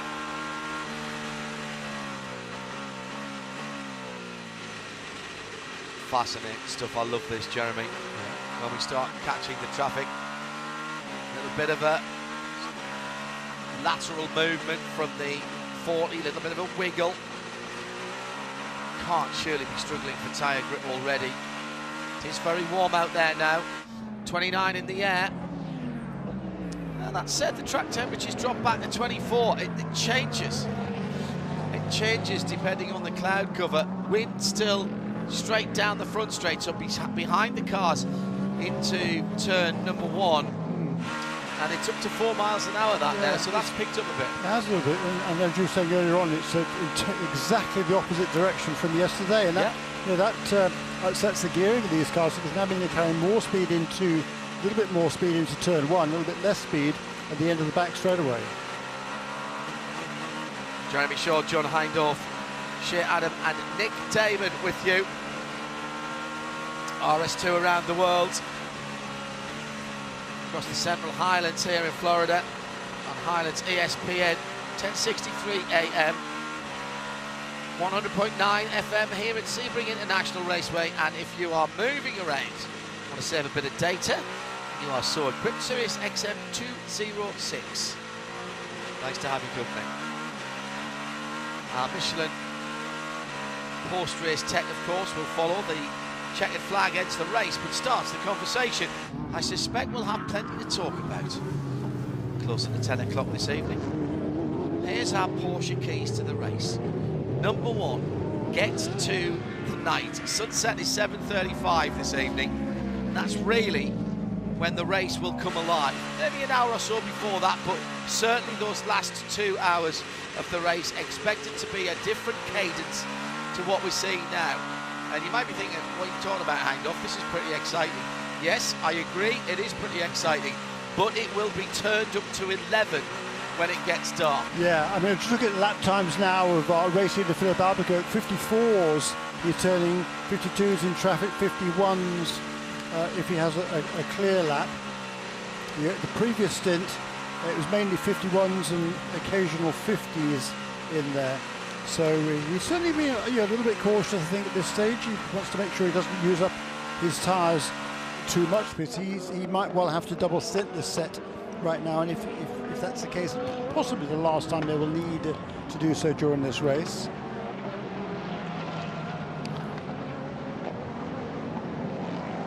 And LMP2, it's Nick Bull back at the wheel of the Inter Europol by PR1. Matheson Motorsport number 52 car. He leads over Josh Burden now by just over 3 seconds. Gap came down just a little bit last time around, with Josh Burden having got past Dan Goldberg for second position in that class. This is the 74 Riley entry ahead of number 22 United Autosports entry Dan Goldberg, who led the early stages of this race.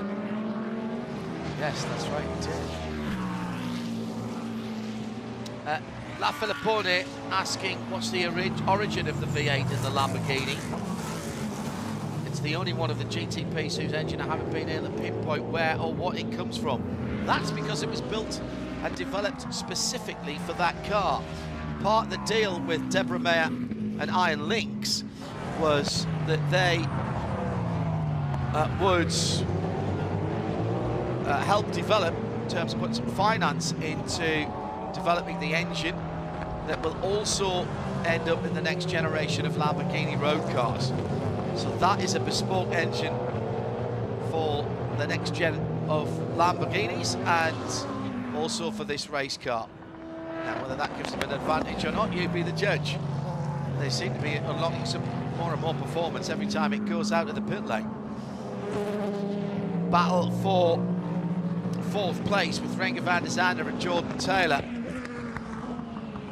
coming down the Ullman Straight at the moment, passing the Sean Creech Motorsport number 33, Johnny Edgar behind the wheel of that car as the two GTPs streak past into turn 17A and then exiting 17B. Matt Campbell sort of hanging on to the two leaders. He's dropped about 6 seconds, Jeremy, since we restarted, but that's as good as we've seen the Porsche from Porsche Penske Motorsport Slipped back today. nearly 2 seconds on that last lap, actually. Yeah, that you said that, but yeah, exactly. That was. I think that might have been traffic. Yeah, I think so. I started that sentence about to say he's only dropped a couple of seconds or so, Yeah. and then he dropped another couple of seconds on that last lap. So maybe there is just something. Maybe the track is coming to the Porsches. I think you're right. I think that entirely was traffic there, and I think at the same time, number 31 car just managed to slip past the number 85. So Tom Blomqvist, who's driving that Whelan Cadillac at the moment, he's just got past Tymon Vanderhelm in the bright yellow JDC Miller Motorsports Porsche 963. That's number 85. Incident being looked at between the number 10 from Wayne Taylor Racing and it was the 64 car. Toby Sauer is absolutely flying. And it's a warning for the 64, so that not put at the feet of the leading car. There'll be a sigh of relief there. Toby Sauer, I mean, he's got his lap back. He's now within 40 seconds of the lead in LMP2 in at number 04, CrowdStrike by APR entries, and he's closing in on the car ahead of him, which is Henrik Hedman, an AM driver. 4 seconds a lap the last 2 or 3 laps. Yeah, that is a very good comeback from Toby Sauer. Toby Sauer with a little bit of clear air now as he goes through the S's out towards turn 10. And the next car ahead of him is the number 9 FAF Motorsports McLaren, Marvin Kerkhofer. Behind the wheel of that car, they're in 12th in GTT Pro, quite a few laps down after their early wars. Side-by-side contact with the Inception McLaren actually right at the start of the race when the Risi Ferrari was spun across the track. Could have been so much worse for so many more people. That's going to make the highlights reel, I'll tell you that now.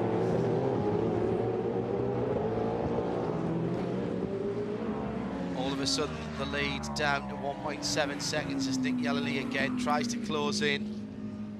Good lap last time around for him, 150.9, but 150.8 from Philippe Albuquerque, 150.7 for Renger van der Zande, and a 51.2 from Matt Campbell in third. Yeah, and the tail end of that train, Andrea Caldarelli is driving the Lamborghini now. He's closing in on the battle ahead of him. It was 4 seconds 5 laps ago between the number 24 BMW and number 63 Lamborghini. It's now 1.7 seconds, so he's worked his way nicely through that knot of traffic. His first race stint at the wheel of this Lamborghini SC63 for the Italian Andrea Caldarelli. This is IMSA trim.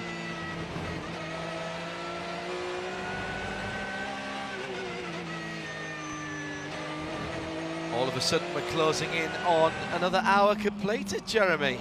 8 away. Have we got any points yet, did you say? Yes, I do have the points actually. Well, before something else explodes into action, right, let's quickly go through the Michelin Endurance Cup points. There's 2 interim awards here at 4 and 8, and then of course the end of the race as well. So these are for the first lap completed after 4 hours. We were actually under caution at that point. Indeed, and so the maximum points at that stage went to the Cadillac number 01 because the 31 car pitted the lap before, to their frustration. So it'll be 5 points then for the Cadillac, 4 points for second place for the JDC Motorsport number 85, and 3 points for the Wayne Taylor Racing Cadillac number 40.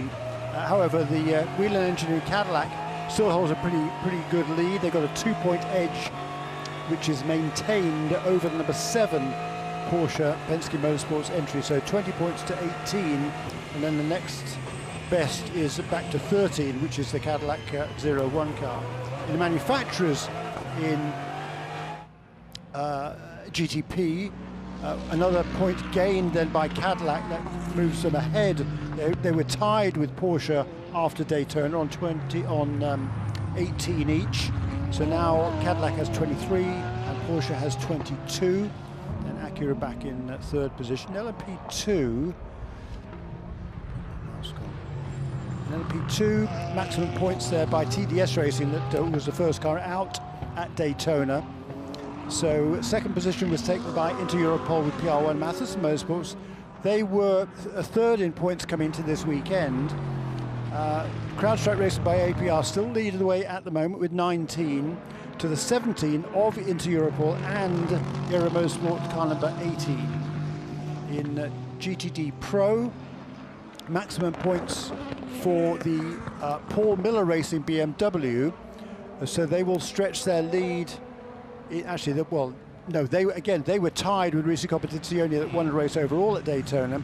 So they've now got a 2-point edge, 20 over 18. In the manufacturers in GT, of course, after Daytona, both Ferrari and BMW were docked their points. So they came in here with 0.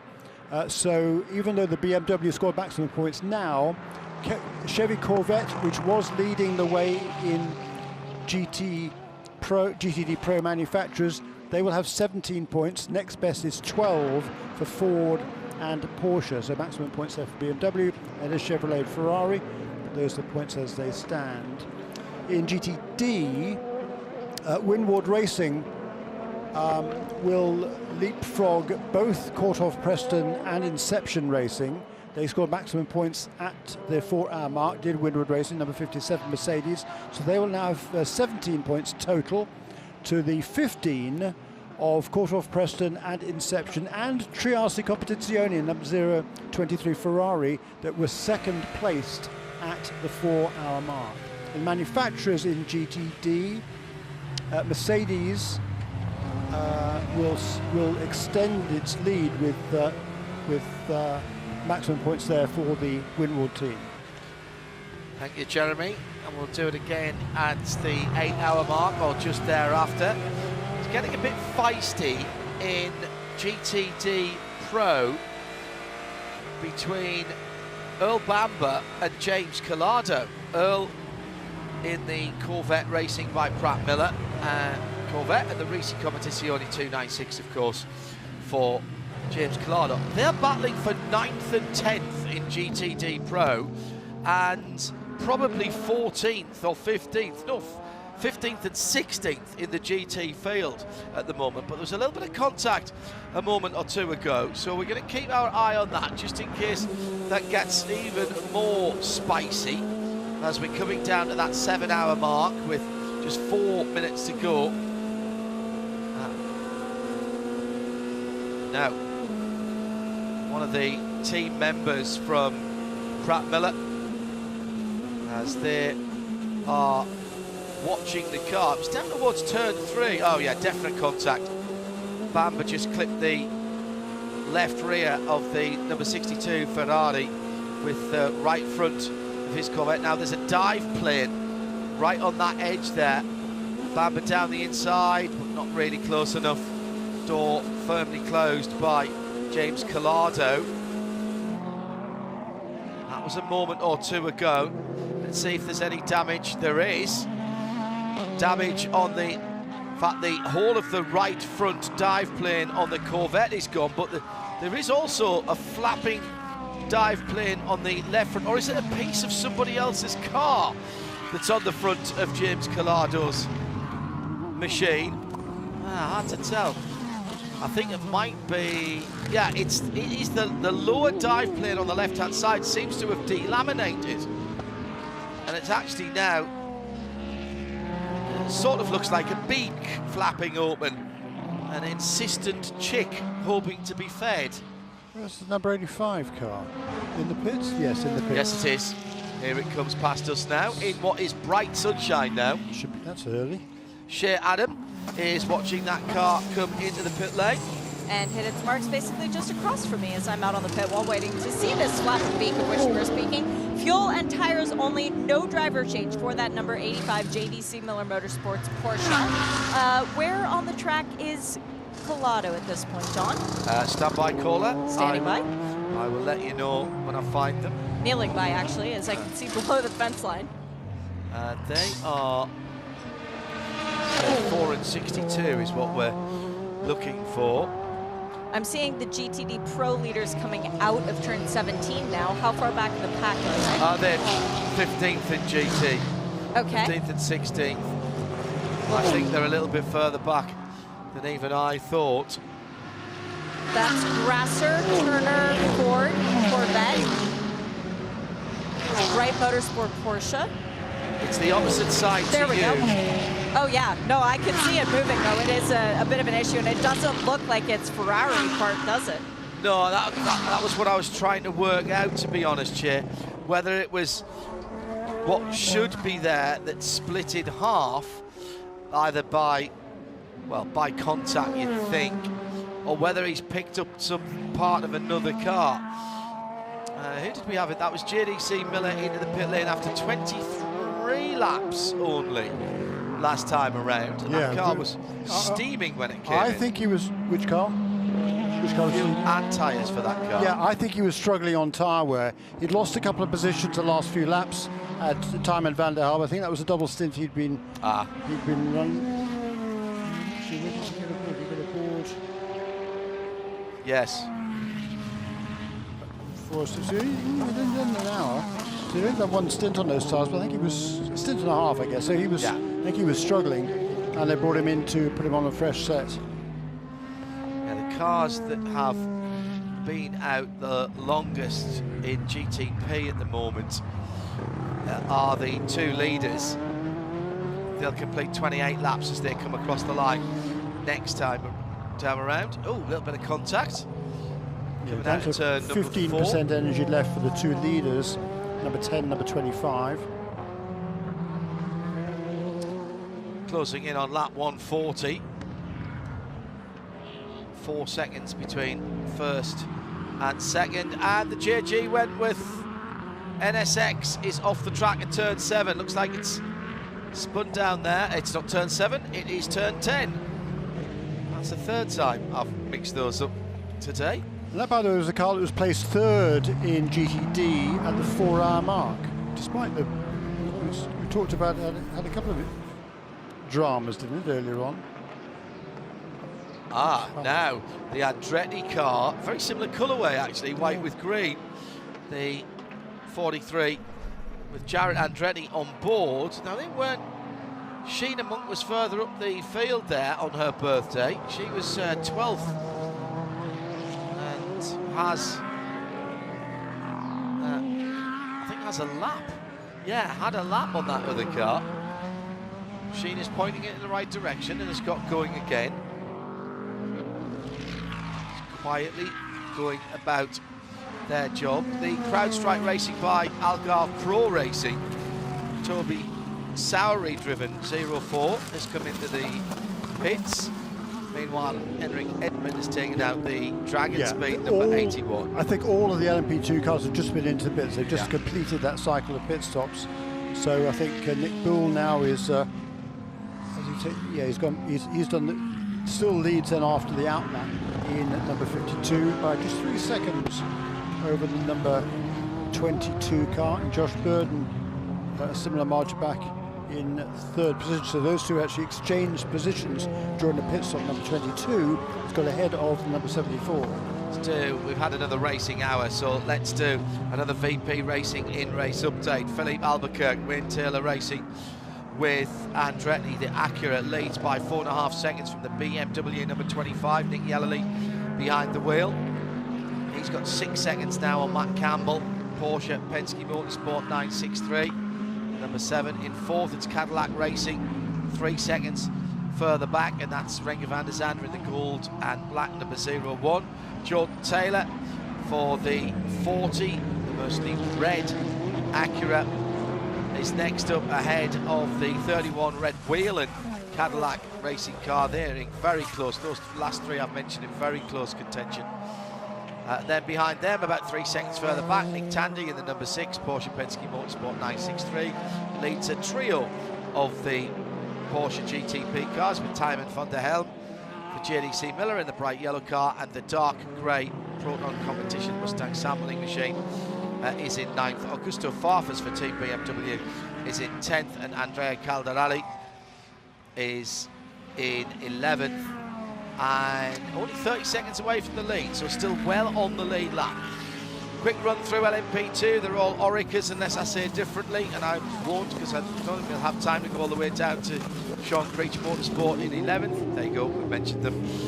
It is into Europol, Nick Bull in the 52 yellow and green car by a decent margin now, about 5 seconds back to the orange and blue of the Riley, number 74. Josh Burden there, Lawrence Herb, MDK by High Class.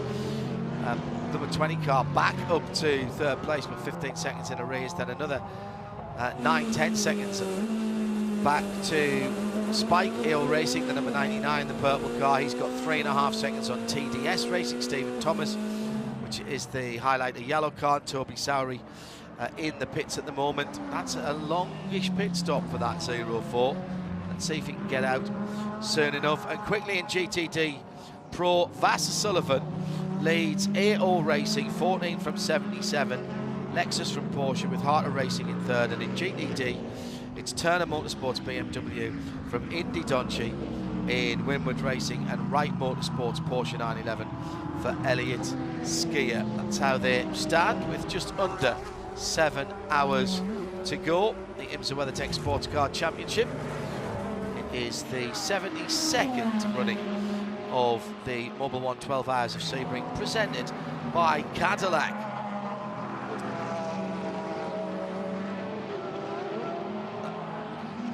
Let's go to Shea Adam as Tom Blomqvist heads to the pit lane. We've just had 2 relevant stops as well. Lauren Heinrich came in Rexy, fuel, and new sticker Michelin tires.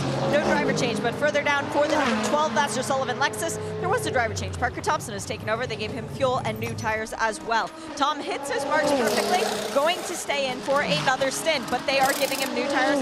Wow, I am very impressed. There are still stickers or remnants thereof on the left rear Michelin of Tom Blomqvist's car. They have done the left side tires only. They are only changing the lefts, and they are adding additional fluid to the engine as well. Now, this is something we have seen from Cadillac while running at this race, particularly in the past. They add some pressurized oil through a canister. It's actually a really clever system. So that is something that I believe we will be seeing from this point forward, because when Cadillac did it last year, they started in the heat of the afternoon and went all the way into the night of the race. Blomqvist is back rolling and heading toward the pit exit. Where are our leaders? Answer to that is coming through turn 16, overall leader of the race. Thank you to all of you who have been rewinding and having a good look at that Ferrari dive plane. Johnny P, one of many, have said, yeah, I think you bang on. It looks like it's delaminated, and it looks like it's been like that for the while. He's turned the 296 into an angry bird, which is, yeah, fabulous. Hello to Josh Bracero as well, who's tuned in. Chris Aurelio, hello to you, and to, well, people tuning in from all across the world at the moment as the leader heads into the pit lane, and to this crowd strike pit lane report. This will not be a driver change. Philippe Albuquerque staying aboard the number 10 Koenig Minolta Acura, and wow, his helmet is so cool now. He did a special helmet this year to reflect the Koenig Minolta blue. They're not giving Philippe new tires. That's critical, considering that we just saw new tires going on to Tom Blomqvist's car. So we'll have to see how the balance shifts during this stint. There will also be new tires on the number 25 BMW. No driver change there, so drinks bottle being actually passed in through the open door while they are working on the car. It is also a driver change, no, not a driver change, for the number 5. So the Proton, that is the Mustang sampling Porsche, the one that's a number 5, will be having, yes, all 4 tires changed. I was waiting on the right front. That was the sound of Philippe Albuquerque leaving the pits once again. And reports from the team of the number 25 BMW M Team RLL, the drinks bottle in the car is not working. So for Nick Yellowly, that was an especially difficult stint. He got a little bit of relief. Now he needs to go out and do it all over again. I wonder if they'll just try another pressurized bottle to see if it's the bottle itself or the system that's causing Nick the strife there. He gets out just in front of the Whelan's 31 car as they come through. Yeah, so stopped on the previous lap. Yes, exactly so. So Philippe Albuquerque out. Matt Campbell yet to pit in the number 6 Porsche, side by side with the Whelan car and the BMW. Tyres maybe just up to a little more temperature and pressure on that number 31 as they breezed around the outside of the BMW. No tyre warmers, remember, in IMSA racing. So Tom Blomqvist then back in front of that BMW.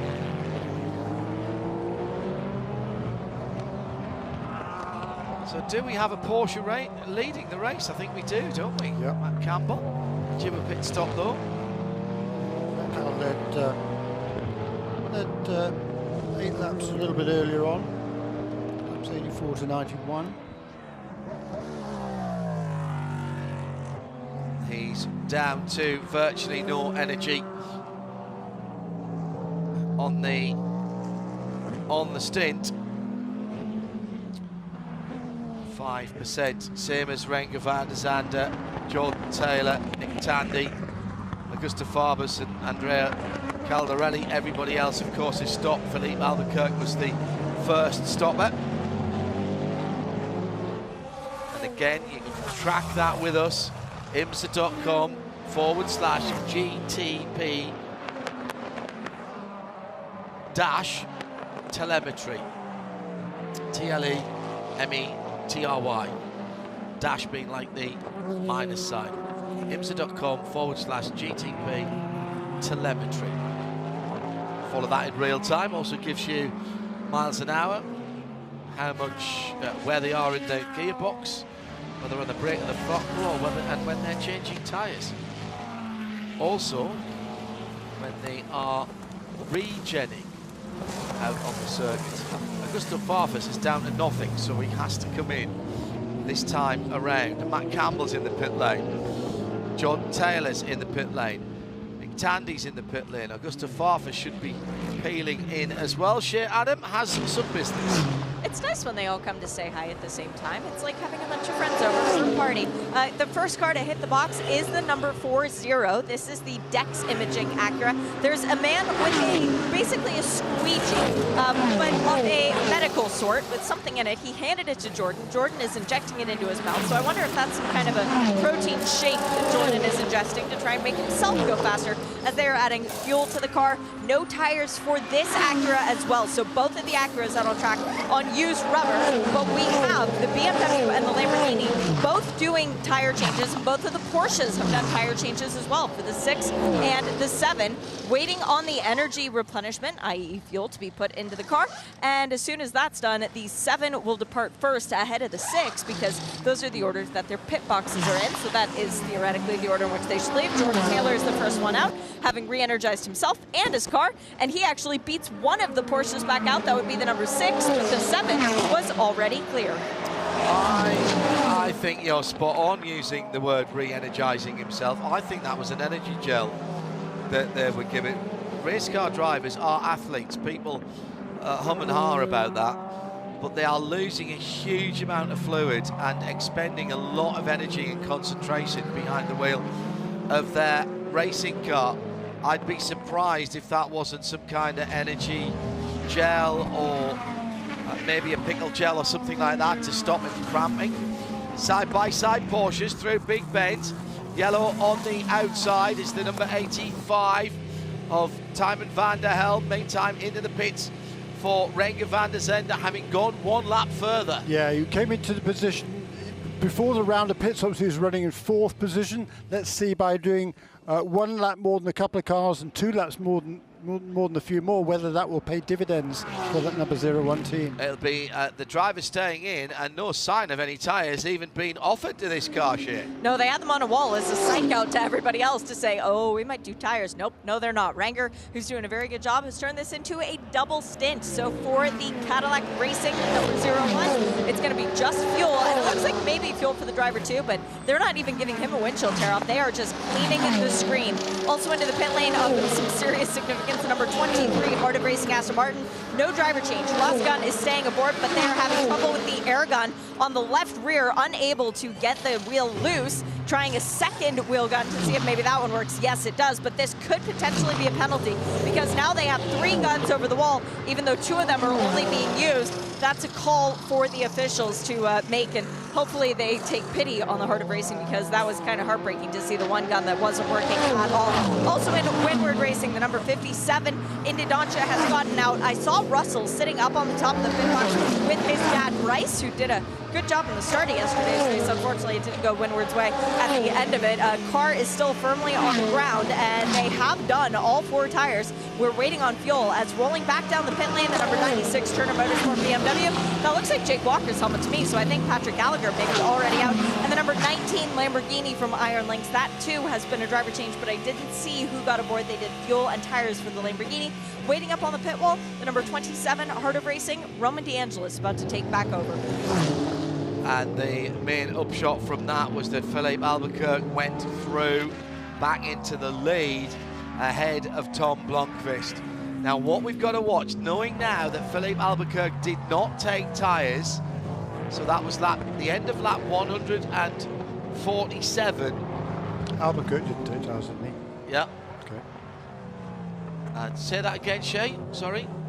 Neither Albuquerque nor Taylor took tires. Right. Everyone else in the class did. The 01 01 did not, sorry. Yeah. So Renger van der Zande, keep an eye on that. He comes out at the end of 147. And so let's see, 20 laps on from that, 167. Let's keep an eye on his lap times, 25. It's going to be 172. Let's see. That's the sort of time it seems to be, sort of 23, 24, 25 laps on the second stint is where people are starting to struggle, at least in some of the other cars. Let's see how it works for the Cadillac and see whether it's a little kinder on its tyres, and also what lap times he runs as well. Air temperature's gone back up again. It dropped down to about 27. Now it's gone back up to 30. Very bright and sunny, but the track temperature stays about the same. It is into the pit lane for United Autosports. Ben Handley comes in from the sharp end of the LMP2 field, and Nick Tandy is back into the pit lane. Shit, Adam.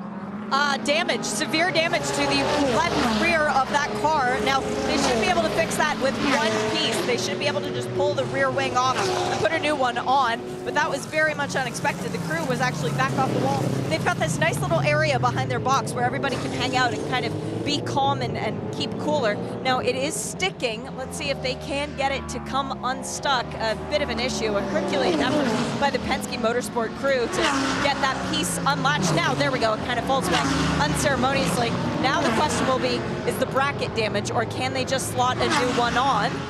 Waiting, by the way, the sound in the background is the Heart of Racing Aston Martin Roman Diablos having just taken that over. They're lifting the old piece back up and over the wall. They haven't yet begun to attach.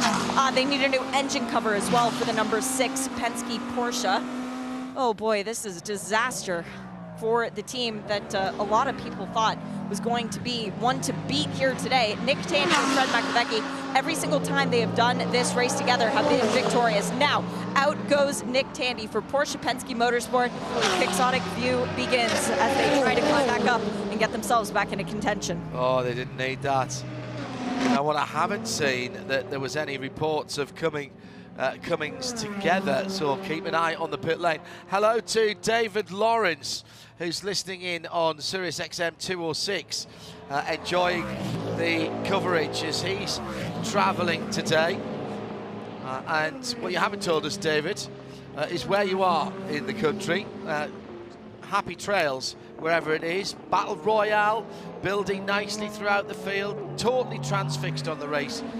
And keep up the coverage, says James O'Donnell. And now let's go back down to Shea Adam, who's got the Risi Competizione 296 back in the pit lane, and that's Beaky, not Dave Beaky Sims, who was almost inextricably linked with that team for a long time. Always will be associated with that. Yeah. Now, the beak was firmly closed, actually, as it was driving down a pit lane speed limit. So that carbon dive plane is opening its mouth while it's at top speed, but as soon as it slows down, it clamps back down together. So if the mechanics were so bothered, they could put a piece of duct tape on it, well, hold the beak closed, put a bit of a muzzle on that. Very good, Shea.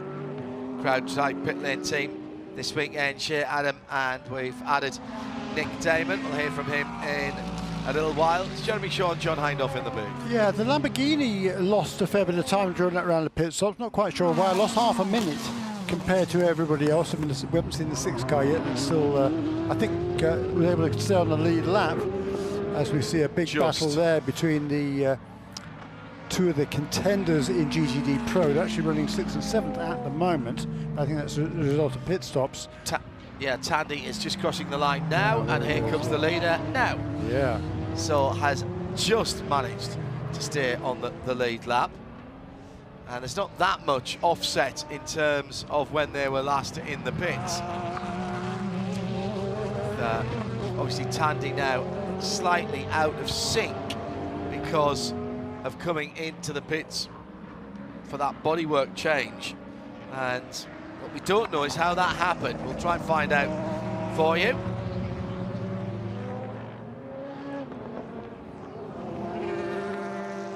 Nick Damon has returned. Good afternoon, Nick. Good afternoon, John. I'm just coming about 3 minutes too late. All the action's happened, isn't it? Yeah, you've timed that well. Yeah, there'll be plenty more, Nick, don't worry. Porsche Penske Motorsport, please. I need to know what happened to the back end of the car. Or actually, Shea's on her way up there before she goes for a break. Is that what you just said to me, Shea? That's exactly what I just said to you, John. Thank you. Trying to listen to too many things at once. Front of the field, 6.8 seconds is the gap between Philippe Albuquerque in the blue, black and silver Wayne Taylor Racing with Andretti. That's the Acura. Came then down by nearly 2 seconds on that last lap, then a second and a quarter. Oh, second yeah. 3/4. Then the 2 Cadillacs, Whelen from Cadillac Racing, Tom Blomqvist from Renger van der Zande. But Renger has got a battle on his hands because he's got Nick Yellerly, who's really bringing that BMW and Team RLL hybrid V8 to life into his stint. Double stint, second part of a double for Yellowly. He's in 4th position. He's got about half a second to Matt Campbell, best of the Porsches. Yeah, and then right behind Matt Campbell, or a few seconds behind Matt Campbell, is now Tymon van der Helm, who found a way past Jordan Taylor in number 40 car last time around. So the banana boat, as we used to call the bright yellow GTC Miller Motorsports when they were in another P2 car, DPI I suppose, is running very well. So Tymon van der Helm, having struggled on that older set of tyres a little while ago, now with a fresh set of Michelins, is showing a good deal more pace. Sports car racing has the best fans and the most observant, so we want your help around the track, around the world. If you happen to notice one of the cars missing a mirror, particularly in the GTD class because it is a green mirror, then please let Porsche Penske Motorsport know, because they found a mirror wedged into the rear clip of Nick Tandy's number 6 Porsche. They don't know to whom it belongs, but that's who hit them. No way. Yep. That's fantastic. Thank you, Shea. Enjoy a little break, won't you? Out from behind the wall, Lone Star AMG. So that car will be back on the track in a moment. It's a huge crowd here at Sebring for the 72nd running of the Mobil 1 12 Hours of Sebring, presented by Cadillac. Delighted that you can join us here at the track, 100.9 FM. Still 40 minutes to go before we're halfway there. Get the memes ready. Sirius XM 206. Hello to Dave Alcock, tuned in as ever. And let's go down to Nick Damon in the pit lane, who has Jared Andretti. It's been a funny old day for them already. Looked like they were losing part of the front of the car. I think the front right wing was off at one stage, and they're fighting back now, Nick. Difficult day so far, Jared. I mean, you had half the car falling off at one point, and the wing was coming off. The wing? Side of the car. Bodywork damage? Fender. Sorry, fender. Yeah. Sorry, I was speaking English there, didn't I? Fender. Just had a little bit of contact with a GTP car, and it just broke the fender just a little bit. It just grabbed, I think, at the end of the dive plane and pulled it forward. So it is what it is. It's IMSA racing here at Sebring. You look, you also just got the car looking pretty hot. What's it like out there? Is it as frenetic as it seems? Is it as busy as it seems? Yeah, it's as busy as it seems, yeah. And with a bigger GTP field this year, bigger P2 field, it's busy all the time. There's somebody in front of you, somebody behind you, and somebody coming, at you from a higher class. How easy is it to keep tyres together for more than one stint? Not easy. Yeah, the double stint's rough. So I think we're done with ours, and yeah, it's not fun. Joe, thank you very much. And that's a fantastic example of two nations divided by a common language. Indeed. What's a wing? A wing? No, the back wing's fine. Thank you very much indeed. Hello to Nick H. He's been travelling. He says, I just join in as I've been travelling, and the number 6 has trouble. Sorry, team. And tell on to John Gordon. He said, can you tell me what happened to the number 32 Mercedes? That is, I'm afraid, a retirement now. Shea was down there when it came in, and there was some nasty noises coming from the engine of the KPM car, and they took behind the wall and tried to fix it, but it was clearly something that either was not fixable here or completely terminal. Very sad that that car has gone no further. We've also lost very early on the AWA Corvette number 17. That car barely did a couple of laps. The 88 Lila Wadu has gone behind the wall after she stopped out at turn number 7. She still haven't had a word with the team with that. They haven't been on the pit lane for ages. However, back from the dead, Lone Star Racing Sally Yolick, who's behind the wheel when the left rear suspension was broken and he got pitched off at turn 13. So that car back out. Iron Dame's back out from behind the wall as well, but they've been sort of in and out of the paddock for a wee while now. That's the bottom end of the field, and that VP Racing in race update. At the front, it's 5.7 seconds now, the gap between the Acura and the first of the Cadillacs. Nick Yellowly, though, trying to keep them both honest in the BMW number 25, just half a second now behind Renger van der Zande. And there's a battle brewing for the lead in LMP2, with the number 52 car being closed upon now by Josh Burden, who's at the wheel of the Riley Orica in number 74, working their way through traffic now, heavy traffic, as they head towards the John de Bion Benz. The yellow and green car leads the race. He's got one GTD cover as they go on the Ullman straight. Let's have a word with Jordan Pepper in this CrowdStrike pit lane report. I see all you drivers getting out. You all look very hot. You're all kind of blowing your cheeks out. Like it's really tough out there. No, it's just a Saturday afternoon cruise out there, to be honest. No, to be honest, Sebring, we know it's brutal. It's super hot, especially now, middle of the day when the sun's pounding down on the car. So it's quite physical, and especially managing the rear tires and stuff like that. It also becomes quite physical inside the car. So it's like just a double whammy right now. But so far, so good. Just conserving the energy, because as we know, when it gets dark, here is when it counts. As you say, conserving the rear is important. We've seen quite a few cars spin. Are you kind of on the knife edge at the rear, not all the time? Yeah, it seems to build up one line really around here, and it feels like there's oil pulled down if you're just a bit offline. So it's probably why you also see a lot of GT cars. We fight the prototypes or the GDP and LMP2, because if they push us offline, it gets so tricky and it's easy to spin. So I'm quite not surprised that anyone's going off and stuff like that. John, thanks very much. Cheers. Thanks. Significant moment out on the track as Nick Tandy is desperately trying to stay on the lead lap, with Philippe Albuquerque closing in at 55.2 last time around the leader, 55.8 for Nick Tandy. So there was a huge gaggle of traffic they had to work their way through.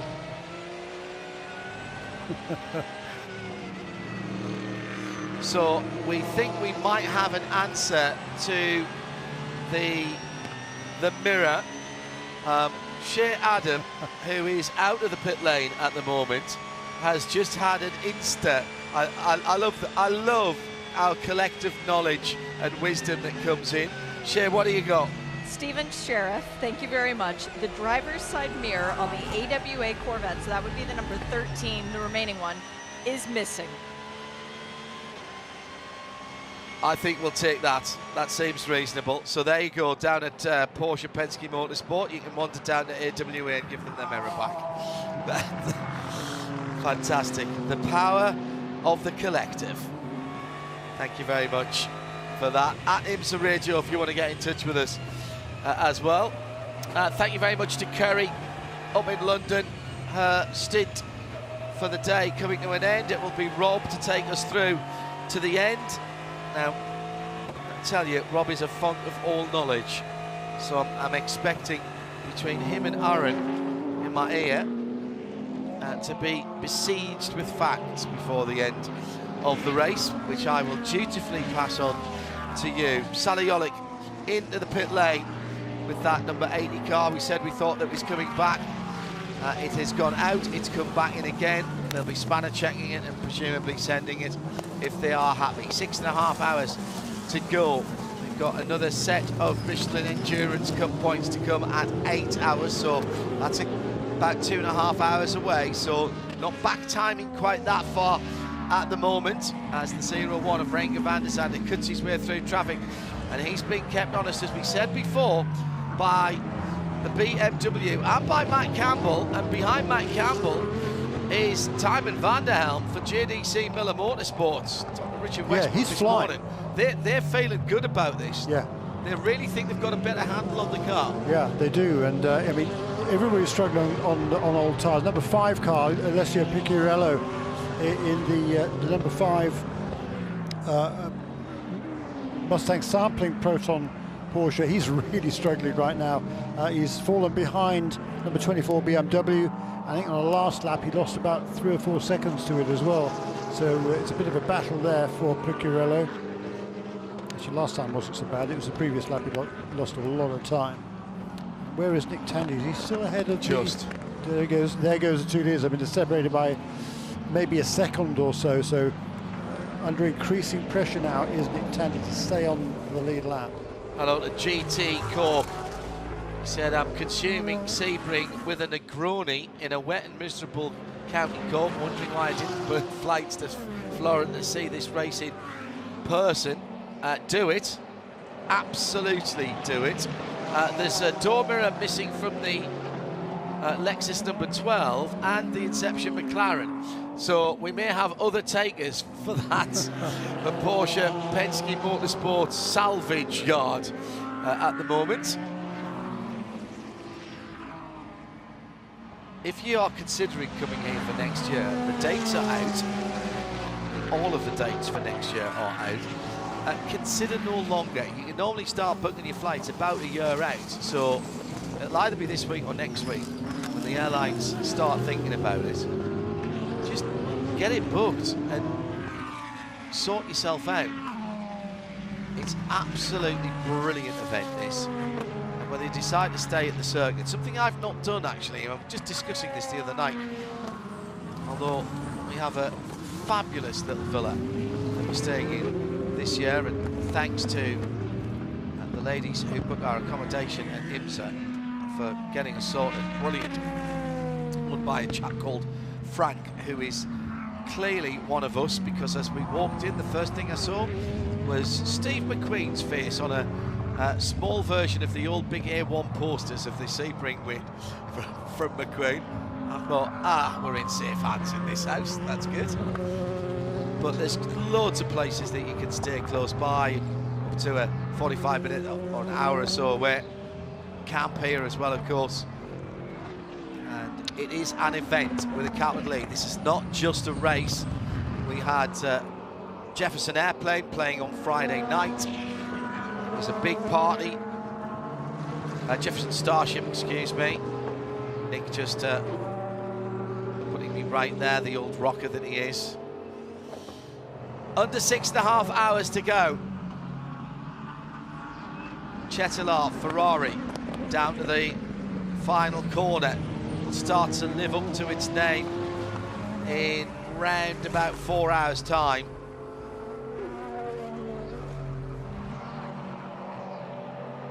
Timon van der Helm, absolutely gangbusters at the moment. He's got within 1.5 seconds of Matt Campbell. However, that has consequence, because his energy level, well, his car's energy level, 35%. Everyone else around him, 55, 60, 65%. Nick Tandy, 70%, because he was in later. And Van der Helm hasn't been out that much longer than anybody else, so he's using it at the moment. No, he has actually. How much longer? He came in 1, 2, 3, 4, 5 laps, okay. 4 laps before the number 31 car. So, having said that, he's nearly down to half the power level, the energy level of everybody else, so he's still pushing it. Yep. He's burning it. Yeah, so Use it really or lose laps. it. Now, is he on his second stint on those tyres, Joe? Who? Van der Helm? No, this is a first stint. Yeah, he did that. I think that's why the last stint was relatively short, to put him onto fresher tyres. Got you. Leader crosses the line, and Nick Tandy is right ahead. Yeah. Right ahead now. Yeah, he is. And right behind Albuquerque also is Tom Blomqvist in second position and wanting first again. The number 66 Gradient. Catherine Legg down behind the wheel of the Acura 13th position. That will be passed as they go down towards the hairpin at turn 7. A new leader in LMP2. Indeed so. With Josh Burden having taken over lead. The guy who's been charging is Lawrence Hoare in car number 20, the MDK by High Class Racing. What a drive back by that car, by the way. That was faced the wrong direction earlier on. Yeah, he's been absolutely flying, and both of those two in the last lap got past Nick Boole in number 52 into Europol car. So maybe it was a slow lap for Nick. He must, I think, perhaps as Burden went past, he lost some momentum somehow, or even maybe ran off the road a little bit, because his last lap was a 2 minutes, 0.8, whereas the other guys are doing 56s. So he lost 4 seconds or more on that last lap. That's the number 52 car.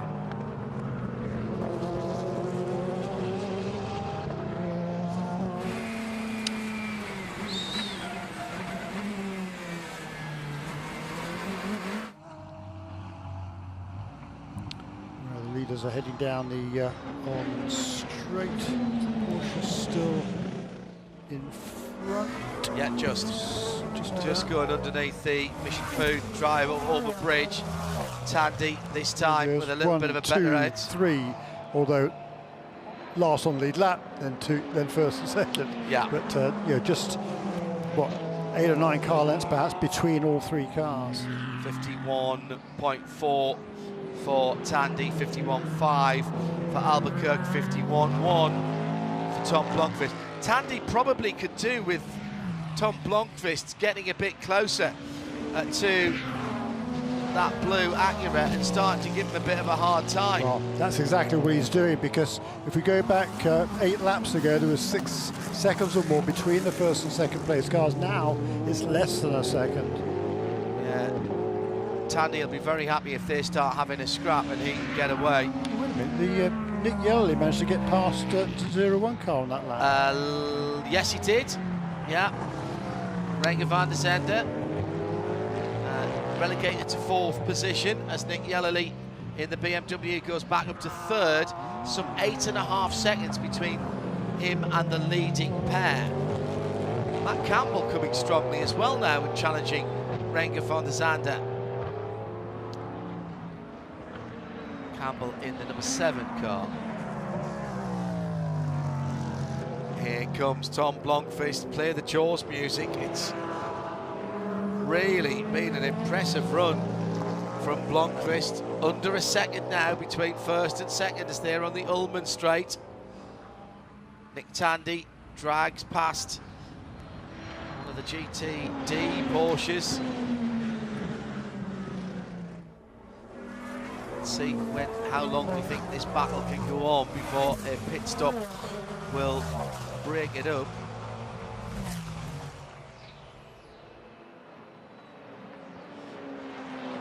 16 laps into the stint for the leading Acura, 17 for the Whelen Cadillac in second. Nick Tandy, 11 laps into his stint. So he's, in theory, should be able to stay out longer than the cars chasing him. So it's really important for him to stay ahead right now. And then, should there be an opportunity for him to close back up under a yellow flag. So that is now super important that he stays in front now that we know that he's got a 6 or 7 lap differential in the Europe. Van der Zande, excuse me, John, didn't change tires on that last stint, did he? I think he's now beginning to pay the price for that. Yeah. He's struggling all of a sudden now over the course of the last, well, really just the last 2 or 3 laps. He's begun to slip back because the gap between second and third, the 2 Cadillacs, number 31 and number 01, was pretty stationary around about 5 seconds, and all of a sudden that's mushroomed. Nick Damon has the erstwhile leader in LMP2 in the pit lane, the number 52. Yeah, full service. Nick Paul got out, Jacob Shimowski got in, tyres, fuel, the whole lot, and it seemed pretty fixed. It looks like we're now back in the area of the P2s. I see the 81 Flexbox car, that's the Headman car going past me, and I know we're going to get the very, very quick and swiftly improving the 20 MDK by high class racing there on the sitting on the pit wall as well, waiting to come in for a full service and driver change in the next lap or so.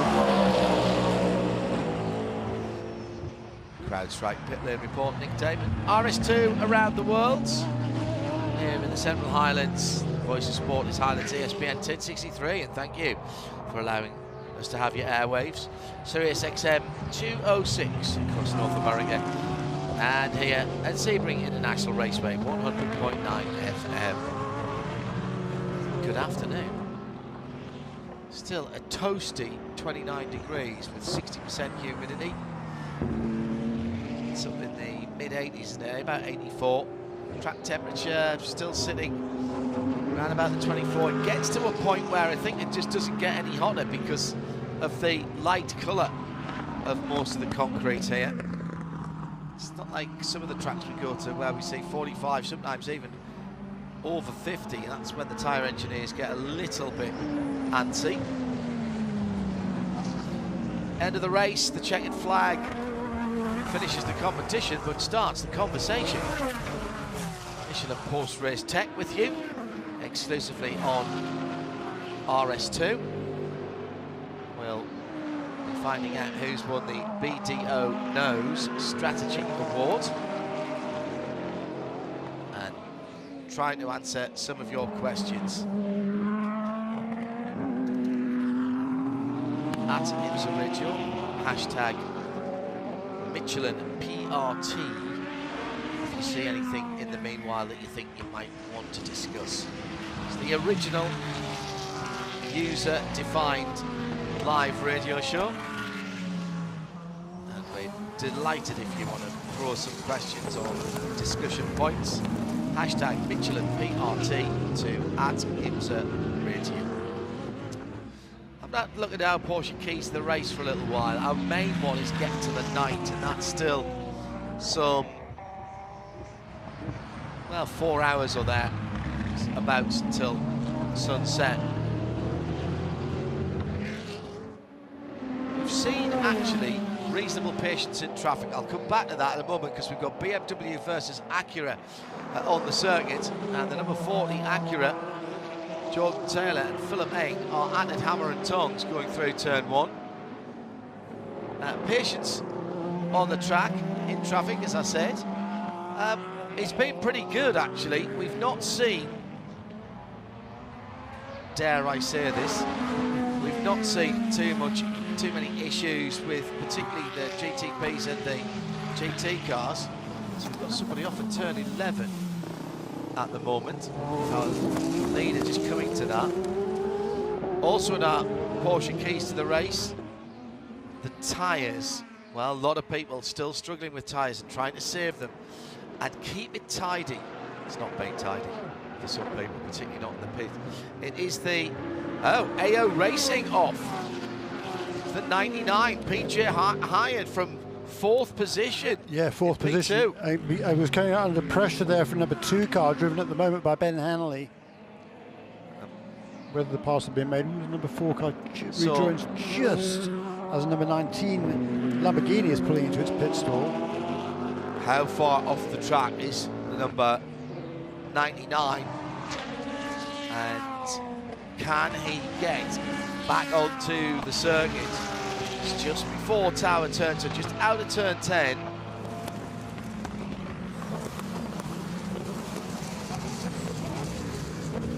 Looks like we've got Nick Yellowly about to dive into the pit lane from 3rd position as well, with a car, of course, at turn 11. This could be absolutely crucial. Remember what happened last time when people got it wrong? Just by seconds, you don't have to be that far out. Tymon van der Helm has to come to the pit shortly. He's down to 15%. LMP2 leader in Nick Damon. Yeah, it's the 20, the MDK by High Class Racing. It's removed from just in the far distance. I can see that I think they've once again got outside tyres. That's left-hand side tyres only.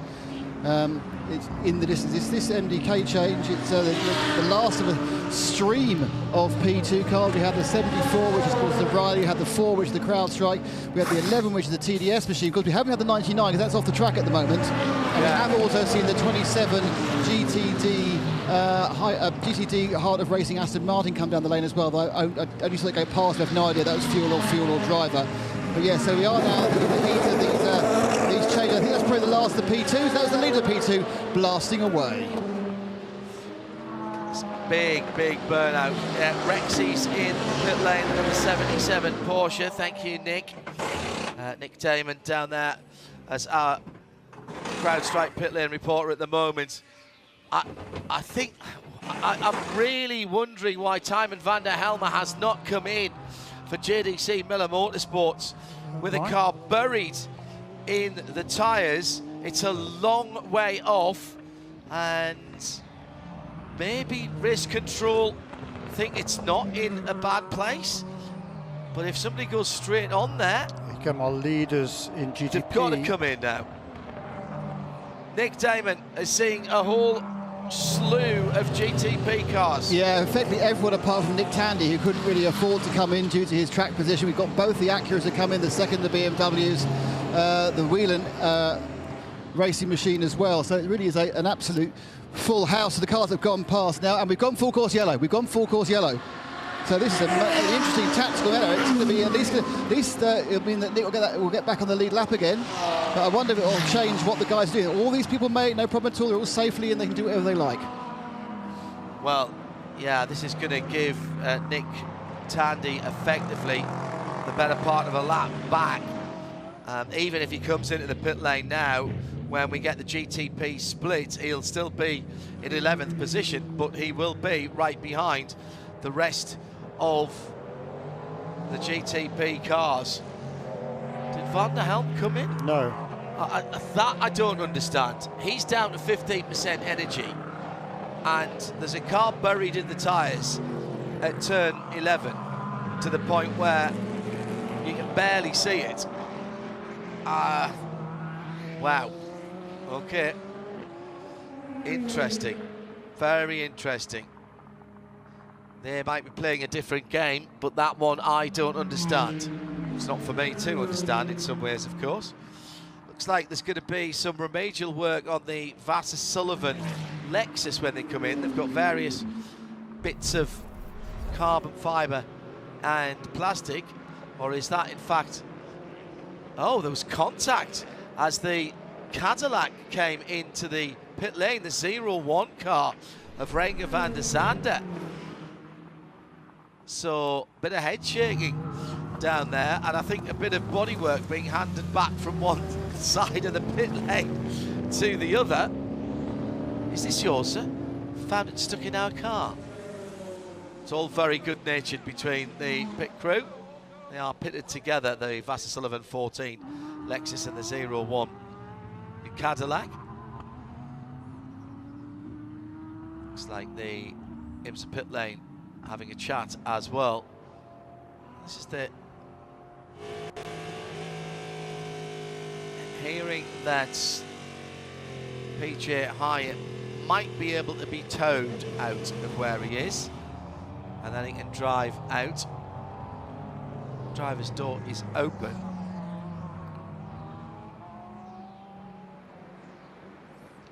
And we've got a tow truck. Maybe we just pull them backwards with one of the Chevy safety trucks.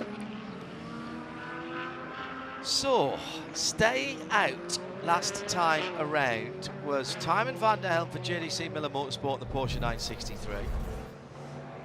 Alessio Piccarello. Now, what happened in the pit lane with the 01? Oh, it was the 12, my apologies, not the 14. I was looking at the board. Next one down there. The 14 is the next pit back, but it was the pit beyond that. That's why I thought it was the 14. Now, is that pulling across too early, or is it unsafe release in the pit lane? That will be for race control to decide. Fortunately, not a decision I have to make.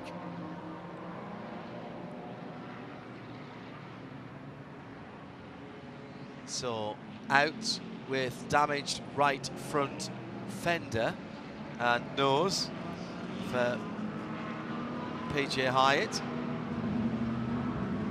And the number 12 Sealmaster Lexus. A little bit of bodywork knocked off the front of the left-hand side of that car.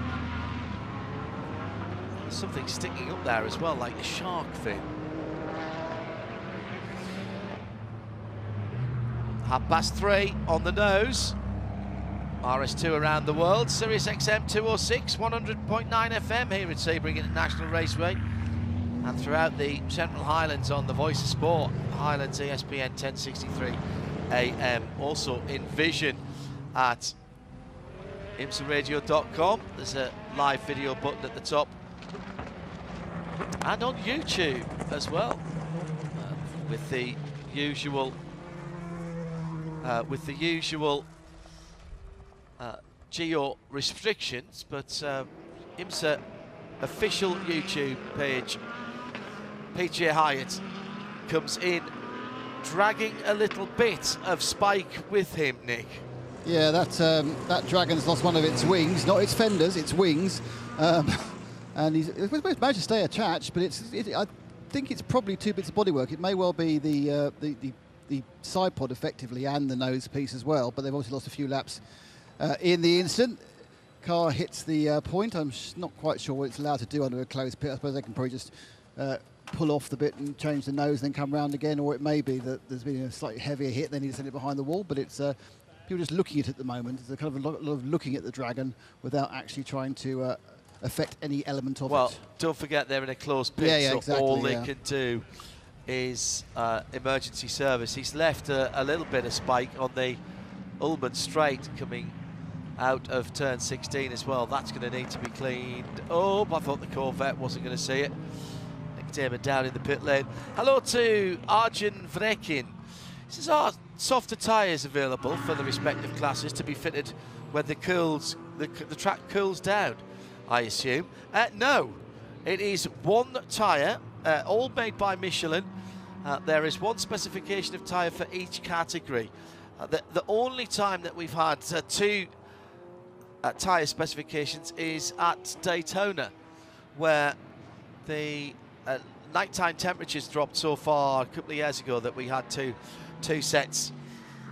Now, we've got a yellow flag, so that means we must have the president of IMSA, John Toonan, come in. He times this so well so that we don't miss any of the action. Mr. Toonan, welcome back to IMSA Radio and to the international feed. And we've just been seeing streaming on YouTube for the first time as a little test, as a little taster for people out there in the farther reaches away from the US. Exactly right. Thanks for having me. Always a pleasure to come join you and the team. And you're right, a little bit of a test, but another portal for me to start off by thanking our fans.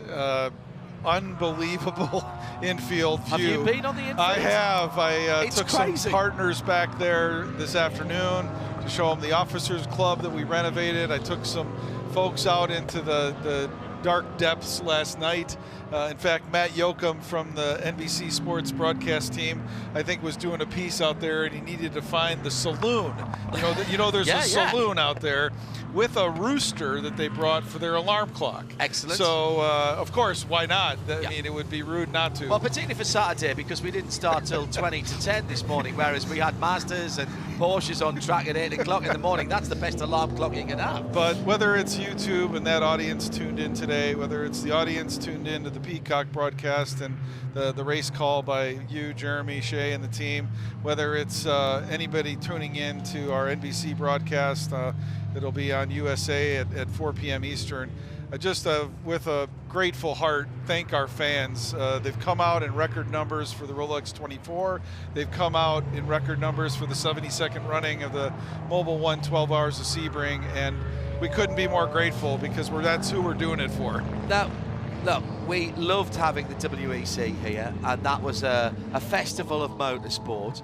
But actually, I did some counting, and there's more cars on track this weekend, and we've had more hours of actual track time than we had at Super Sebring. So, as I said to you on Friday, is this now Super Duper? IMSA Super Duper Sebring. I like your thinking there, and of course had opportunity and got really nice notes from Pierre Fion and Frederic wishing us well this weekend. I did the same on their Qatar event. Lovely to have them here, but obviously 5 IMSA series between Whelen MX-5 Cup, Porsche Carrera Cup, Lamborghini Super Trofeo, Michelin Pilot, and WeatherTech has done the number, because as of 11 a.m. this morning, I'm proud to tell everybody here listening, and Wayne Estes and his team did an amazing job. We have the all-time record attendance at Sebring this weekend. Wow. And we know when Sebring's going to be next year as well. Lots of people on the socials watching this saying, why didn't I book flights to Florida? There's absolutely no reason why you can't, because we know not just when this race is next year, but all of them in an extraordinary announcement. Well, thank you for being part of that. And as I said to the community that was in the room, I am so happy for our sport. I'm proud of all the partners, all the teams, because they've given us this opportunity to get ahead of it. And we've I think, earned our place as a community to be able to make an announcement like that yesterday, give everybody a longer runway to put partnership deals together, give our fans, to your point, an opportunity to book flights and hotels far in advance. In fact, we said, I'm not sure some hotels and flights can be booked this far in advance. It's about 330 days, I've just been told, for flights. So we're going to have a little while to wait yet, believe it or not. That's incredible. But also we had Ron Fellows in here earlier on, obviously legend of the sport, inducted into the Sebring Hall of Fame, but also a big part of the Canadian Tire Motorsport Park group. Gives every single track from now on this season the chance to promote next year at this year's event. Well, surely that's perfect, because there's your audience right in front of you. That's true, and so many loyal fans attend specific races. You know, a Daytona maybe is a bucket list. A Sebring is a bucket list. The Motul Petit Le Mans. But in those markets, and Miles and Ron are a perfect example. They've got a loyal fan base up there at Canadian Tire Motorsport Park.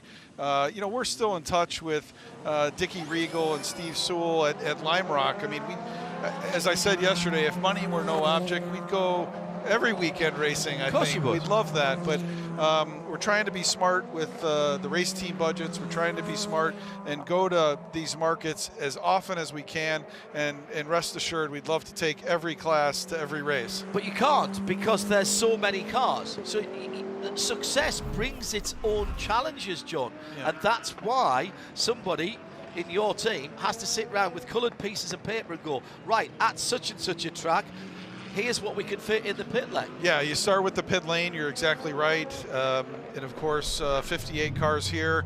You got people beyond the bridge pitting today towards turn 1. You then go to the paddock, and as you and I talked about yesterday, 245 transporters from turn 16 to turn 17. It's 0.6 of a mile.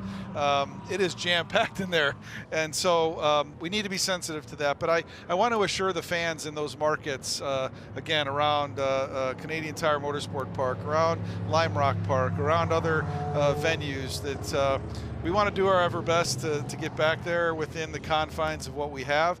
We're trying an event back at Mid-Ohio Sports Car Course this June, as you know, with a 4-hour Michelin Pilot feature and the VPRC series, you know, VP Racing Sports Car Challenge, the new Ford Mustang Challenge, a Mazda MX-5 Cup. There may be more of those types of weekends coming, and there may be more of those weekends needed to be able to fill out a championship. Serious question, John. How many more cars can you fit in? We've got 58 here. Are we about at maximum now? It would be lovely to think we could have 60, 65, 70, because I know there's people out there, but as we come to half distance here, where do we have to stop at some point, don't we? Yeah, and I think there's a safety aspect as well. That sweet spot of 60 cars that we saw at Daytona really fit nicely. I think the 58 you have here is, man, I think you're getting right up against. I think you're getting right up against the ceiling. The traffic for the men and women piloting these cars, and the men and women on the pit box doing strategy, I think it gets awful tight if you try to do any more than that. I've just heard from the fan base who are watching on YouTube, saying thank you very much for that. It's working. 18,000 viewers concurrently at the moment on YouTube. So I'd say that's working. There's always room. You'll always make room for another manufacturer if you can. Of course we will. Yes, but sir. Let's be honest. Where else in any paddock by any sanctioning body in the world will you find the amount of manufacturers and marks, quality marks, that we've got here in IMSA? Answer none. I'm not sure exactly the answer to where, but I can tell you this. My entire team, from Simon Hodgson on the competition side, David Pettit, Brandon Huddleston on the marketing and the partnership side, Angela Hall, member services, Corey Pisacco on logistics, Ed Bennett, myself. We are so grateful to have the partnerships we have.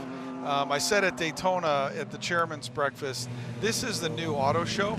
And you look on the midway and you see the displays from, you know, Ford to Lexus to Hyundai to Cadillac. Cadillac's doing a ride and drive here. The manufacturers are looking for these unique venues to showcase their brand, to show new product.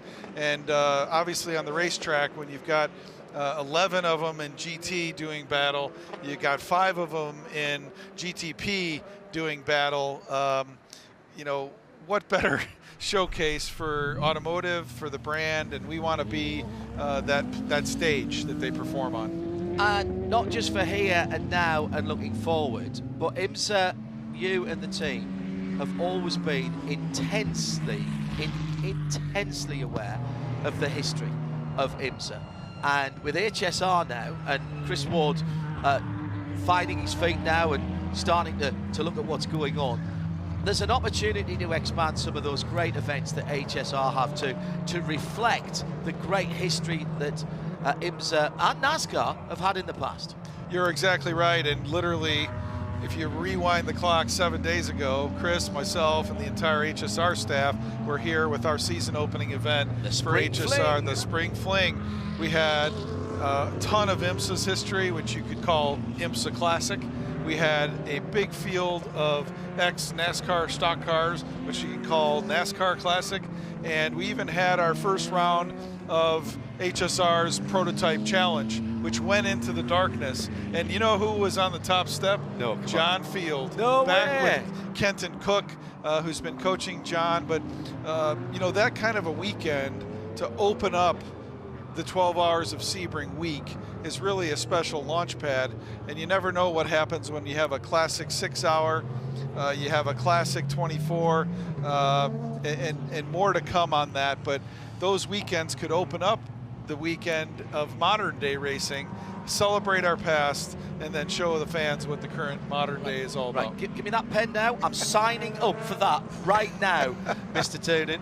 John, thanks for being here. John Story and his team here have done a cracking job as ever. We always get well looked after. We come in through gate 4. We see the same people there every year, smiling faces. We've got to know them now. They've done a cracking job with all of the extra people coming in this weekend. Yeah, it's been heavy traffic flow, and thanks to all the first responders that help us get everybody in here and get everybody out. But the WeatherTech SportsCar Championship is in a really special place. We had an amazing Michelin Pilot Challenge race yesterday and got Aston Martin their first win with the new car, and Rebel Rock Racing. Of course, VP Sports Car Racing Challenge raced at St. Pete, and they'll be back with us. A couple of good races Couple there. of good races. They were yep, great. Yep. So we're at a great moment for our sport. I can tell the fans we're going to do our ever best to take really good care of it and try to continue to grow this thing for years to come. The fan interaction, whenever you come here and talk to us on the TV and the radio, has just gone ballistic, and we're now getting conversations about where to stay and where's the best place to go and how far you need to go to get a hotel, etc., etc. We've started the conversation already about next year with the schedule announcement. The fans are on it as well. John, congratulations to you and the team for putting a schedule together half a year more recently than you might expect it to be. We'll just have to find something else to talk about at Road America now. Yeah, as I said at the end yesterday, and we'll let you guys get back to calling the race, we're going to continue to try to make news and make stories that's good for the sport, good for our partners, teams, but most importantly, John, there's no way we're here without the fans. Those who are on site, those who are watching or tuned in to the broadcast, and those who follow us on social media. That's who we're doing this for. That's who our partners want to engage with, and we're going to keep doing the right thing for them. And something that I'll say to you, and I don't expect you to respond to, but you and the team, you're fans as well. I know you don't get to see as much as you would like to. I had a long chat with Mark Raffoff today from Race Control, and you know his enthusiasm continues to burn bright. We're all fans at heart here. John, thanks very much indeed for coming. Thanks. And pass on the best from all of the audience to you and the team. I appreciate it. I poured myself a cup of chocolate milk and I walked the paddock before the sun came up this morning, because you're right, when I was a little boy, it's exactly what I did. The calm before the storm, the paddock was full, but you're never going to take the fan out of me. Absolutely. Love to watch a racetrack come to life. That's John Doonan, president of IMSA, having a busy weekend, I can tell you that, and it's not going to get any less busy in the near future. All that going on whilst we were under yellow, so no action missed, but we will go down for a pit lane report from our CrowdStrike pit lane reporters just to catch up on what went on. Nick Damon is down there. Everything went on. Everything? Everything. Right, everybody did everything. Well, not quite that way, actually. For the GTPs, we only had 5 full takers, and that were the 2 privateer Porsches, the JDC Miller and the Proton Porsche, and also the number 6, of course, which came in late, which was Nick Tanner getting his lap back. I think, and you'll have to, I don't know if Nick stayed on board on that one. I couldn't see, it was too far away. Timo Van Heim got out of the JDC. I'm going to try and grab a word with him for a second. So Mathieu Jaminet did get in board, so Nick's out of that one. So I'll try and, if he hasn't gone off for his lunch, I'll try and find out who it was who punted him. We also had the Lamborghini stop and one of the BMWs. We've had a couple of other cars come down just for fuel. There seemed to be no major drama at the Lexus pit, because I know you talked about handling bits of carbon fibre. All they did was kind of tear off a very small sort of rubber, sort of grommet-y thing, really, a bit of rubber sort of edging in front of one of the lights, and that went. Apart from that, everyone else had a pretty standard stop, fuel, and some changes. Something we're at that point now where, of course, they're running the strategy. Tim's on the phone now. As soon as Tim's off the phone, we'll go have a word with him. Thanks, Nick. Nick Damon, our CrowdStrike pit lane reporter, RS2 around the world, Central Highlands on ESPN 1063, 100.9 FM at Sebring International Raceway, and on Sirius XM 206 across North America. We're live from the 72nd running of the Mobil 1 12 Hours of Sebring, presented by Cadillac.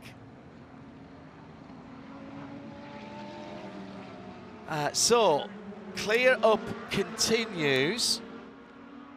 And this is going to, well, this is great news for tyre saving in our Michelin keys to the race, Jeremy, because nobody's putting any dynamic pressure on the tyres at the moment, and so that's the good news. This will stretch them just a little bit. This is what, is this our 5th full course caution? 6th. 6th? Yeah. Right, okay.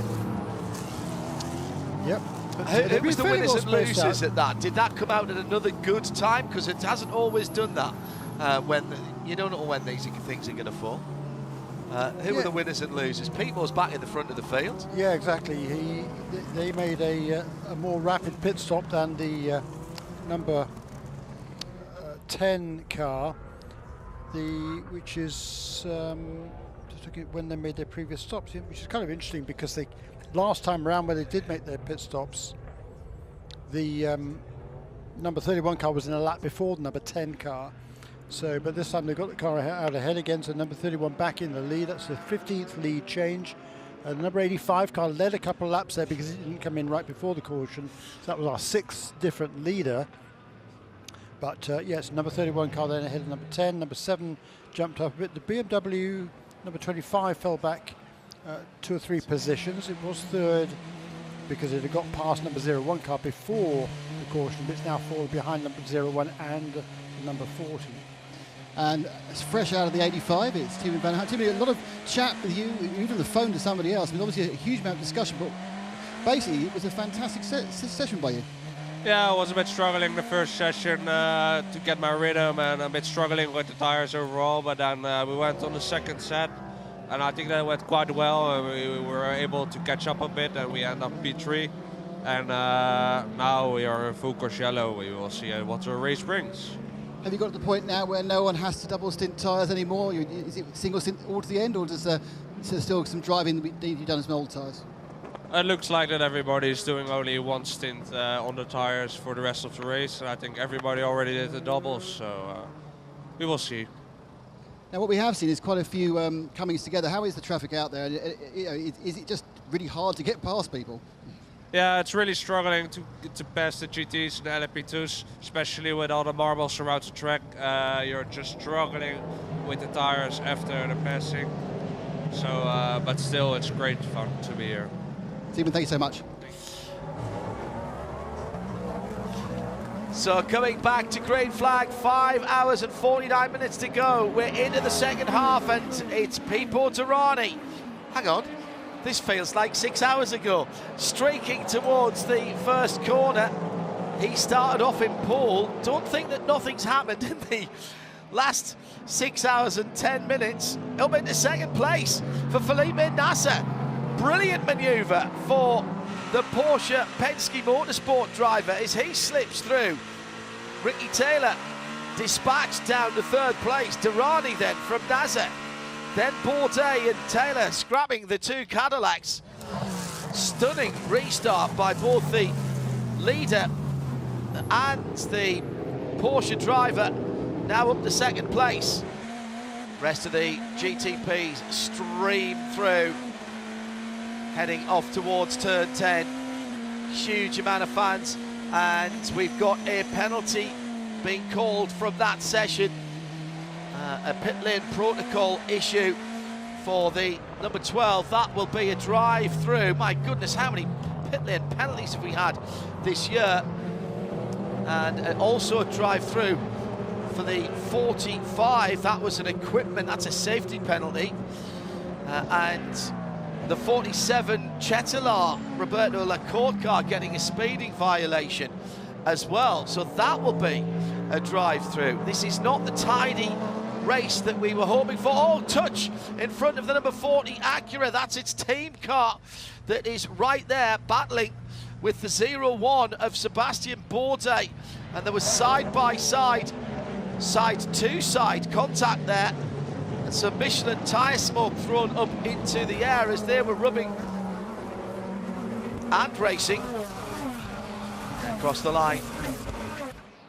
What a opening lap by, or restart lap by Pete Bourdais. He's pulled out 3/4 of a second to Felipe Nasser, but he's not exactly, Jeremy, hanging about either, as he's managed to put half a second into Sebastian Bourdais, who has got ahead of Ricky Taylor with that side-by-side pass. Yeah, Ricky Taylor lost 2 positions then on that opening lap, which is going to be frustrating for him. He's got to get his head down now and not lose any more ground. I mean, you know, right now, of course, all of the leaders nose to tail, but you know, track position is so important. There's a pit stop for number 12. That's his penalty. Yes, okay, fine, that's his penalty, right. So could be costly for that car. That was running well up toward the front end GTD. We had problems earlier on. Yes, indeed. So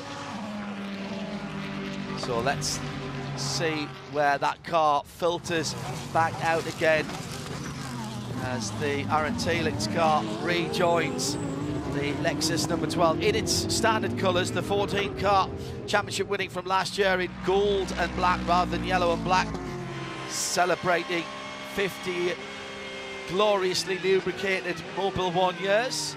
And whilst the action allows us, let's go to CrowdStrike and our pit lane reporter Nick Damon, who's with Nick Tandy. Oh, sorry, no, Felix is that. Nick, what can I say? Wasn't the best start. What happened? Who hit you and why? You mean during my stint? Yeah, I had some contact with a GT. There was a line of GTP passing kind of up the inside from 11 to 13. And I don't know if they didn't see how many cars in the line there were or what, but I just had the lightest contact on the left rear as we went through, and it's I mean, it just dislodged the rear, the tail assembly. So yeah, unfortunate, but we managed to get it changed down the lead lap. Hoping to get lucky with the yellow, which we did. So it's kind of all reset, and the car's good to go. We had a little bit of time to work on it as well, try and make it better. So basically, there was no damage on the car. But how was the tyre wear? It seems that the Porsches have been suffering more from tyre wear than the other cars. Yeah, I mean, we're limited on tyres, obviously. So when you at some point you've got a double stint a set of tyres, or 3 sets of tyres, or whatever you've got to do. So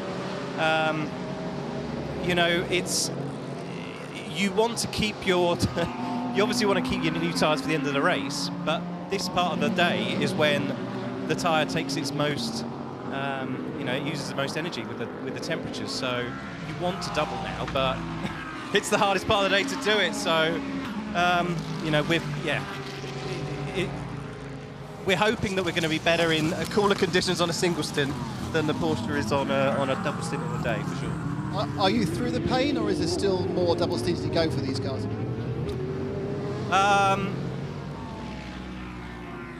We're not through the pain yet, no.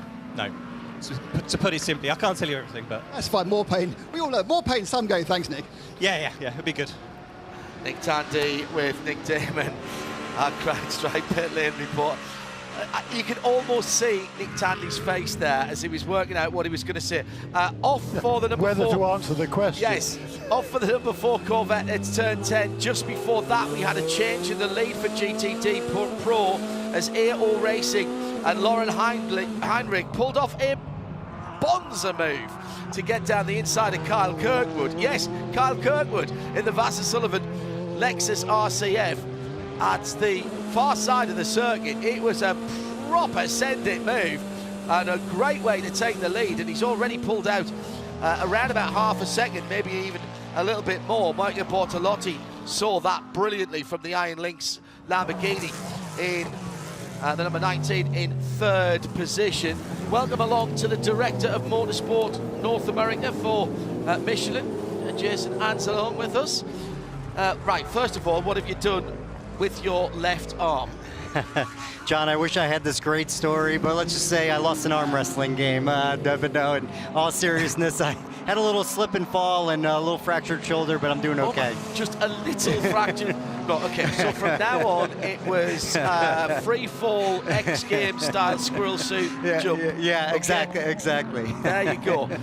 Well, thank you for coming, and thanks again for the support of the championship and indeed the broadcast. A different challenge here at Sebring this year. Not super Sebring as we saw last year with the WEC, but my goodness me, adding plenty of IMSA cars in the paddock, and 2 different types of rubber from yours on the track as well. Is that a consideration when you are trying to supply tyres? For us, it's really incredible to see what IMSA has been able to do. Bring 245 cars to the paddock this weekend.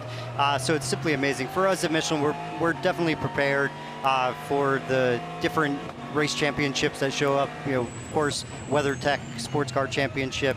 We had Michelin Pilot Challenge. Last weekend we had VPRC out in St. Pete and MX5 Cup here, all running on Michelin tires. And how was the logistics from being at St. Pete's last weekend to being here early part of the week and getting set up? Yeah, no issues there. Our team has been prepared for this. We ran in St. Pete with MX5 Cup, so we're used to this, the logistical challenge. Now, I had a question earlier on about different tyre compounds for when it gets cooler. Of course, that isn't the case. Every one of the classes here in IMSA WeatherTech SportsCar Championship has a Michelin tyre, and everyone's the same. However, we have got a slightly revised tyre for GTD this year. Tell us about that and about the philosophy behind it. Yeah, no, Michelin is incredibly excited about bringing a new tyre to the GTD Pro category, the Michelin Pilot Sport Pro. For this tyre, taking a innovative approach, just like we did with GTP, double stint capable, and really it's to drive innovation with our mindset between with IMSA, the double stint and sustainable mindset. For us, it's about doing more with less, bringing tires to the paddock. Do you actually bring fewer tires to the paddock now? Yes, the allocation was larger last year with the S9M in GTD, and this year with 19 sets of tires last year, 15 sets this year. Wow, that's and a big really, change. yeah, exactly. It's all about that sustainable mindset, and while still maintaining that that performance on the cars. How do you do that? How do you make a tyre that can last almost twice as long? Look, there is a little bit of drop off, but it's an extreme circuit here. But how do you make a tyre that can go twice as long and keep the same performance? What trick? You can't tell me anything clever, of course, because your competitors will be listening. But what's in the toolbox, Jason? Yeah, so it's a broad array of different techniques and tools in our tool chest. Of course, we use simulation to better understand and try to do as much without actually running the tire on the cars until we have to. It's through the carcass construction, through the compound, the way the belts are laid. Yeah, you know, it takes a lot of the playbook out of a confidential tire, but being a commercial tire. Really? Yes. So you've exactly. learned. So you've learned from your own experience on the confidential tires from things like GT, Le Mans in the past. Exactly. You know, we're thankful to be given a lot of different tire opportunities, and for us, it's always about driving innovation and learning. And so taking those tools that work in a top-level prototype vehicle and bringing them down into the GTD Pro category, for us, that's a great way to drive synergy and drive innovation. Do we win as consumers with our straight tires? Absolutely. With the tires that we bring here, we're continuously learning and again driving that innovation, and the consumer benefits from that, because we want to bring long-lasting performance to the street where consumers can be happy with the tires that they're buying. And so we use racing as a laboratory to drive innovation so the consumer gets that benefit. And where's the big challenges this year then within the IMSA paddock? The schedule looks incredibly stable, and also we can start planning for next year, as we've just heard from President John Doonan there. So where are the big challenges this year?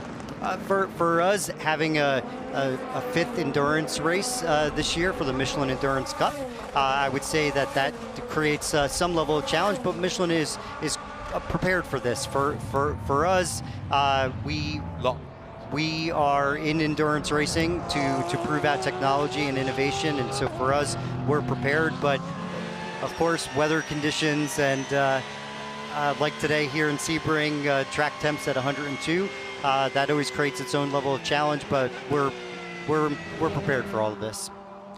Great to see Michelin back on two wheels at Top Level Motorsport as well. I did note that Formula One are staying with the 18-inch rims for the new regulations, and that's something that interested Michelin back down through the years. Any little hints you can give us about that? Would that be something that you'd like to do?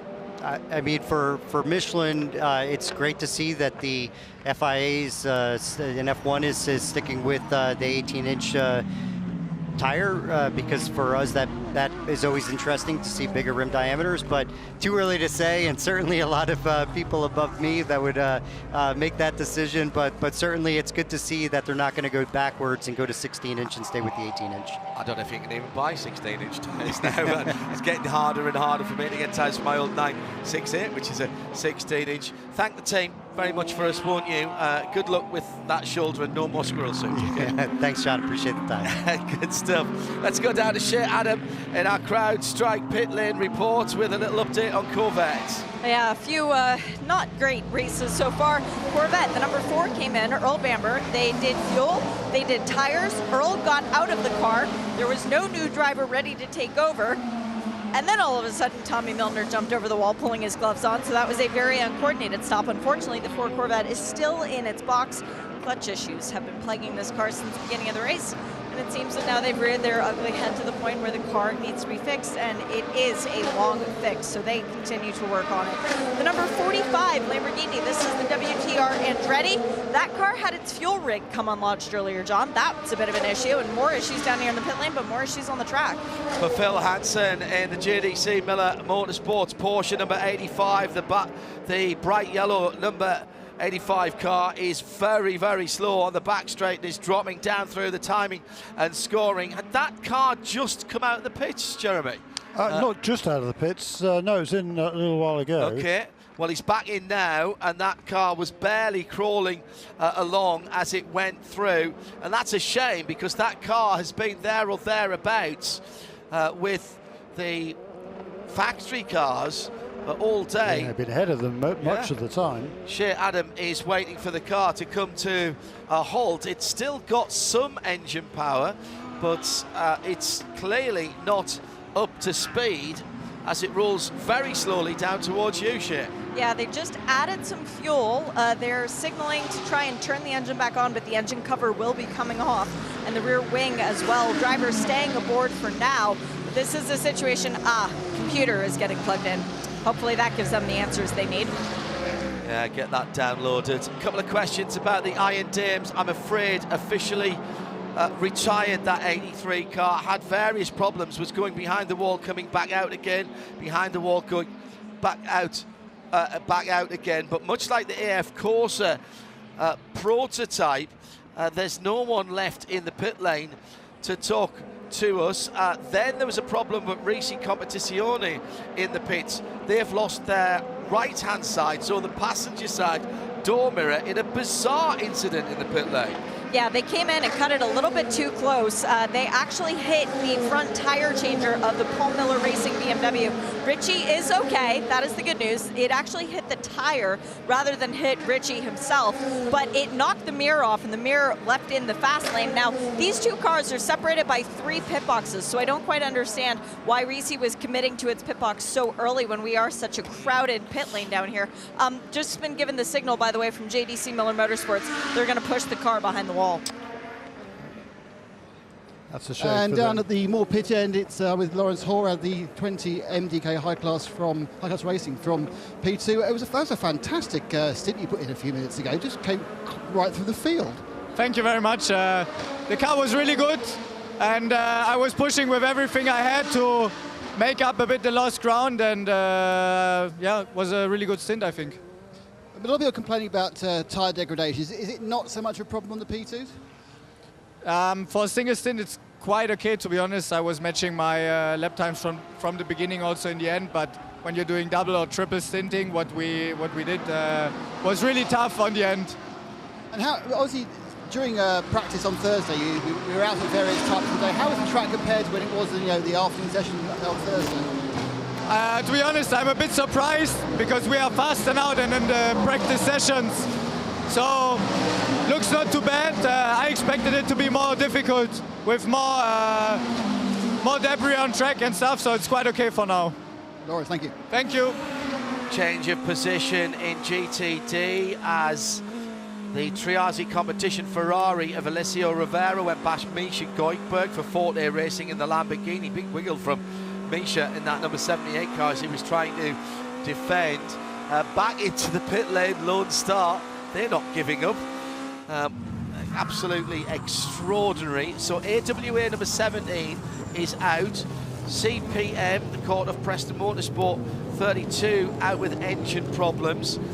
The Iron Dames out with unspecified but recurring problems, obviously. We haven't heard yet about the Richard Mille AF Corsa Orica, which ground to a halt at turn 7 with Lilou Wadu de Cellier behind the wheel, the number 88 car. But the Lone Star Racing Sally Yolik driven Mercedes is back on the pit lane.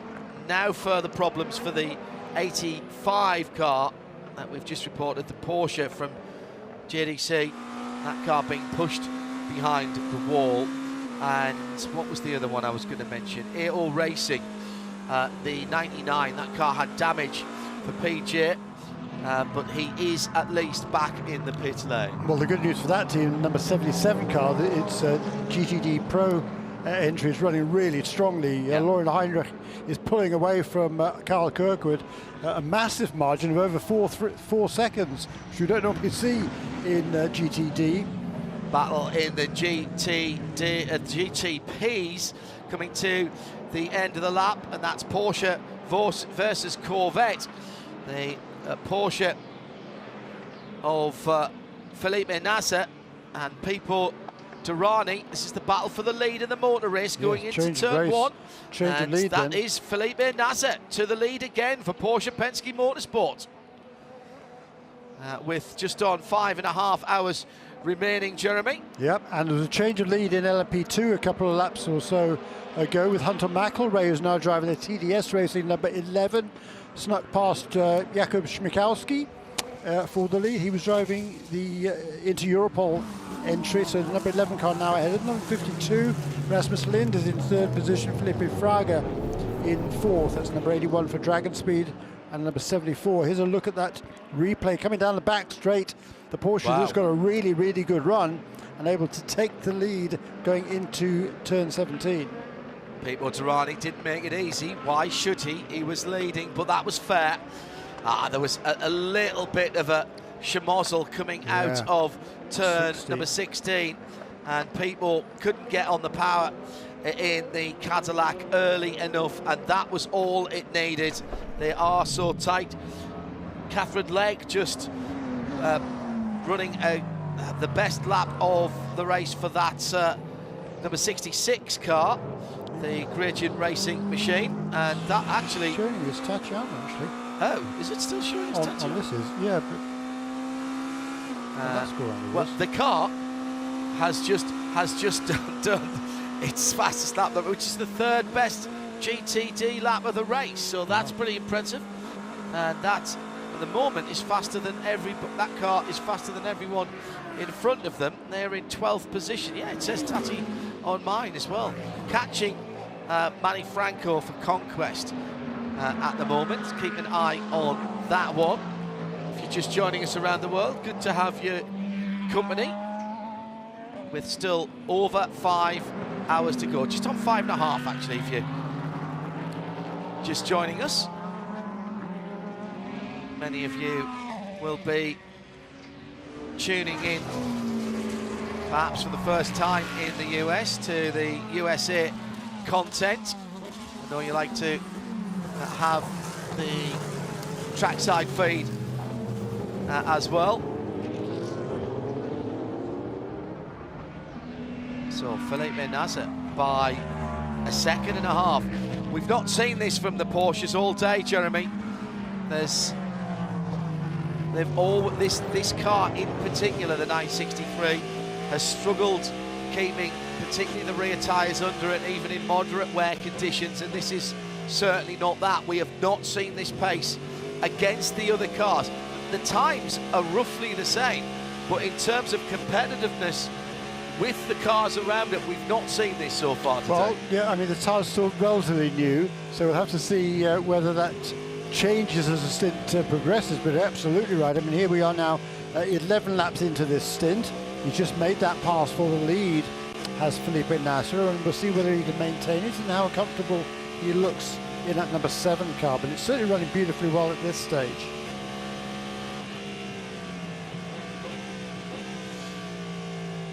GTDs have really stretched themselves out. Lauren Heinrich now has 6.5 seconds over Carl Kirkwood, who himself has a 2.5 seconds over Mirko Bertolotti in the Iron Lynx Lamborghini number 19. So the order of cars in the GTDs are Porsche, Lexus, Lamborghini, BMW, Chevrolet, Mercedes, Aston Martin, Ferrari. And is that 8? Is that different manufacturers? Porsche, Lexus, Lamborghini, BMW, Chevrolet, Mercedes, Aston Martin, and Ferrari. 8 different cars in the top 8 positions in that class, and that is pretty impressive. It is Tatiana Calderon behind the wheel. We've just checked that of the... she's been impressive to me this week. She's just got quicker and quicker. We heard Nick talking about enjoying seeing drivers literally learning and improving lap by lap. And Tatiana has got plenty of experience in other forms of motor racing. Yeah. But it's not always easy to jump into what is, relatively speaking, a heavy racing car. True that. So she's done really well. Let's just very quickly, John, just to answer your question there, Felipe Nasser just turned that car's best lap of the race in car number 7 in the lead of the race. Yeah, so that is coming alive a little bit now. Let's check in with some of the drivers who were entertaining us earlier on. Nick Bull has just got out of that car. Our Nick Damon, can I have a word with him in this CrowdStrike pit lane report? Nick, your Interpol, the fantastic green and yellow car, kind of alternating at the front with the others. What is going to be the deciding factor in LMP2? Man, it's been such a tricky race. The conditions have changed. I feel like we're driving a completely different car, and I think, like everyone, you just kind of hope that as you close your eyes and threw a dart at a dartboard for setup and kind of where you want to end up with strategy, you end up in the right place. So that's the hope. Right now it feels good, but we'll see where we end up. It seemed towards the end of your long stint a while ago that the car was losing a bit of pace. Is that right? You know, some of it was, a lot of it was traffic. We had a really good rhythm, and sometimes you roll the dice and it goes in your favor, and other times I feel like we got like 5 laps in a row where we just got caught in the wrong places, but that's life. As a lane, where is the wrong place to be caught on this track? Where do you not want to see a GT3 in front of you? You know, twice for me it was coming out of getting balked into turn 3, and that holds you all the way up through the exit of turn 5. So it's just a massive lap time detriment. The other one that can be really painful is kind of leaving turn 10 towards the double left. If they don't let you go around the outside there, it's going to be a long lap. And of course, you have to be patient. Yeah, exactly. We don't want to mess up our race or theirs, so. Thanks, Nick. Good luck. Thank you. Excellent. That is exactly the sort of answers we want from Nick Mobil. Had words and thank you to the responsible adult who's been everywhere, of course, as she always is. From the Iron Dames, out that number 83 Lamborghini retired due to early contact that caused what they just call a technical issue. They took the car behind the wall several times to try and repair it, but at 30 laps behind, they've taken the decision to retire the car, though the weekend didn't go as planned. We have complete confidence in our Iron Dames and their ability to rise to the occasion. So it was that early contact that just could not be overcome as they went down. And also the 85 Porsche from JDC Miller shone brightly for quite a while, but that car has had to be pushed behind the wall, not even under its own power. The V8, it was very slow from Phil Hansen on the way in, as if he was trying to save something heavens above. You know, do you know what though? This has not been the carnage that people suggested. 58 cars started. I think we've lost maybe 4. 1, 2, 3. 1, 2, 3, 4 for sure. Possibly 5. The FAF car keeps rolling around. James Hinchcliffe is behind the wheel of that now. The AO Racing 99 is back out with Paul-Luc Chatin, Alpine Works driver, behind the wheel of that car. So they're not giving up either. We've got another 90 minutes, just under 80 minutes to go before the next Michelin Endurance Cup points are awarded. Keep up to date with that. Shame for JDC Miller. They thought they'd turned the corner with that car. Had a long chat with a couple of their drivers earlier on in the weekend, and they're starting now to feel that they felt like they were starting to make some performance adjustments rather than just getting to know the car. So NASA now being closed down by Durrani in the second half of the stint. Here comes Pipo, back down to 0.7 of a second now. Felipe Nasser with a 150.526 last time around. That's that car's fastest lap of the race. 150.584 for Pipo. That car's got another 0.4 in it from earlier on in the race. Sebastian Bourdais going round in a 51.3, so he's not that far away. 51.03, excuse me. So he's not that far back either. The top three separated by 1.5 seconds, and the top 6 by 5 seconds. I'd take that halfway through the race, Jeremy, wouldn't you? Yep, absolutely right. I mean, we were, what, 15 laps after the latest restart, but this race is bubbling along very, very nicely indeed. Again, it's got brighter again, the sunshine, hasn't it? And the breeze, I think, is stiffening just a tiny bit, has it? Well, it was yeah. 4 miles an hour, I think, the last time said. Maybe that or a little bit more, perhaps. But your condition it's pretty toasty out there. And what's the time now? The proper time. In from second in P2, the Inter-Europol Orica. Kuba Smigovsky brought that car in. And he's got out of it. Tom Dillman's got in, so they are going to use a bit of Tom's time to try and move this car forward in the field. Full service. It's had the tyres. It's now getting the fuel, which obviously takes longer. There's no indicative sign of anything other than the totally standard full service and driver change pit stop. Just waiting to roll, and she rolls now perfectly fine. Thank you, Nick. At IMSA radio if you'd like to get in touch. All of a sudden, I just get the feeling, and I know we've only just gone into the second half, but I do feel as though the rhythm and the tenet of the race, Jeremy, is just cranking up a little bit. We've got a 3-car battle for the lead overall, and it does just feel as if the intensity level's being cranked up a little bit, which is ridiculous because there's still 5 hours and 20 minutes to go. But it does seem as though people have, what was it that Nick Tandy said? We might have to still take a bit of pain. And maybe we're getting to the end of the pain now. And the dogs are being let off the leash and being allowed to run. Going to be a challenge for the lead here. Yep. And NASA looks down, has to defend rather than turn 10 as Pipo Derani got a very good run out of the hairpin. Derani looks like he's got a grip advantage here now. Look, down to 13. I think your assessment is absolutely right. The intensity is ratcheting up. We've just seen successive fastest laps for the race leading car. A little bit farther back, we saw a fastest lap also for Colin Di Filippi, a 49.9 for him. And also just ahead of him, Louis Delatraz in the 5th position in the Acura number 40 has just set the new fastest lap of the race, a 149.4. And that is that. Is that a GTP no, lap we're still a second away from the best time last year. 48.3 was the best time last year.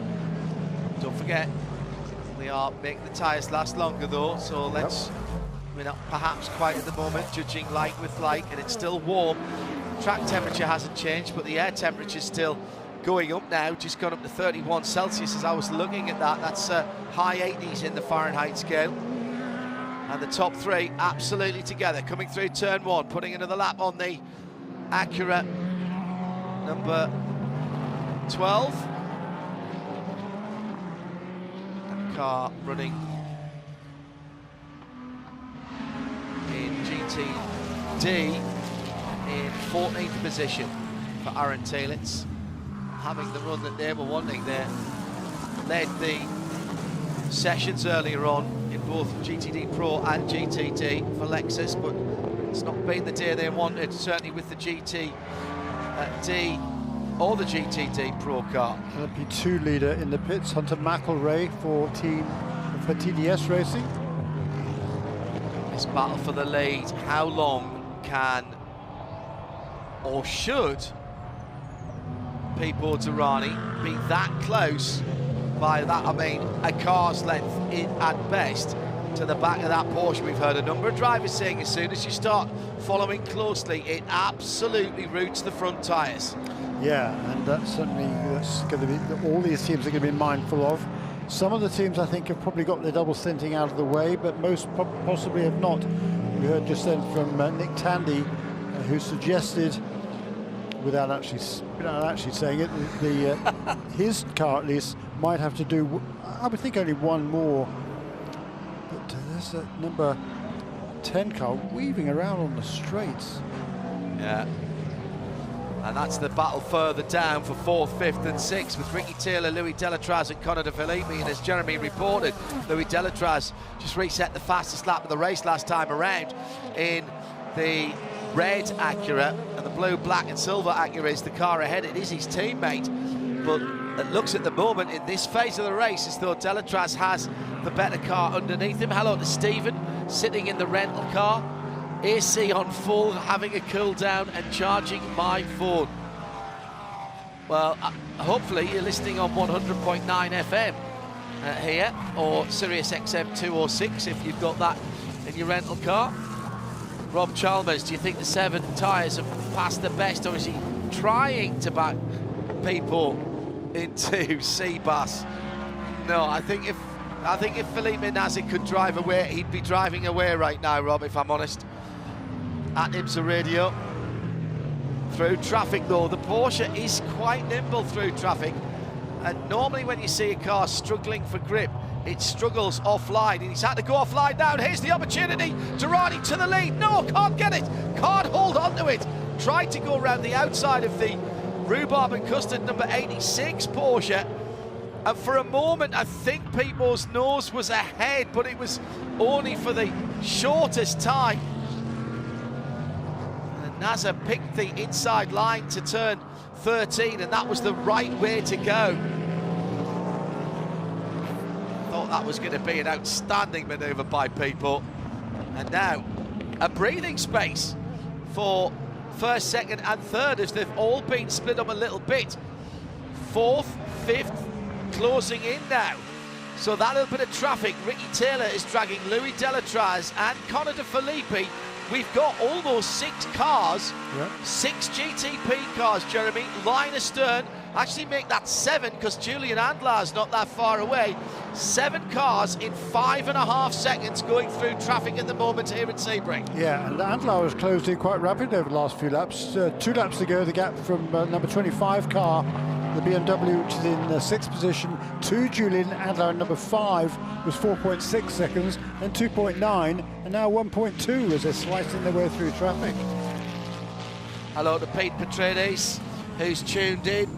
Uncle Toto says, as soon as I get my hopes up for home time, JDC Miller guys, well, I think I might cry. Yeah, that's I'm right with you on that one, because they were doing such a good job. I mean, it's a little team from Minnesota, and they do a fantastic job running with the big dogs. You know, compared to some of these big teams, super teams in this paddock, they are nothing like the size, but they certainly don't lack in any of the other capabilities. Chetelaar and Roberto Lacourt off at turn 16 into the dirt, but did not hit anything. You'd have to go a very long way off to hit something there, in fairness. The 47 car has not had a banner day.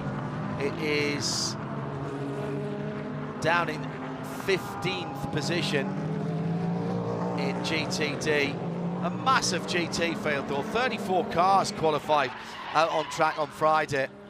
Oh, somebody's had a spin next to our mic, and it's the Tower car for the second time today with a problem. It went off at turn 13 before.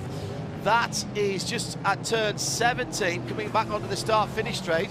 Well, that's one way of finding out where our effects mics are, because you heard that long before we saw it.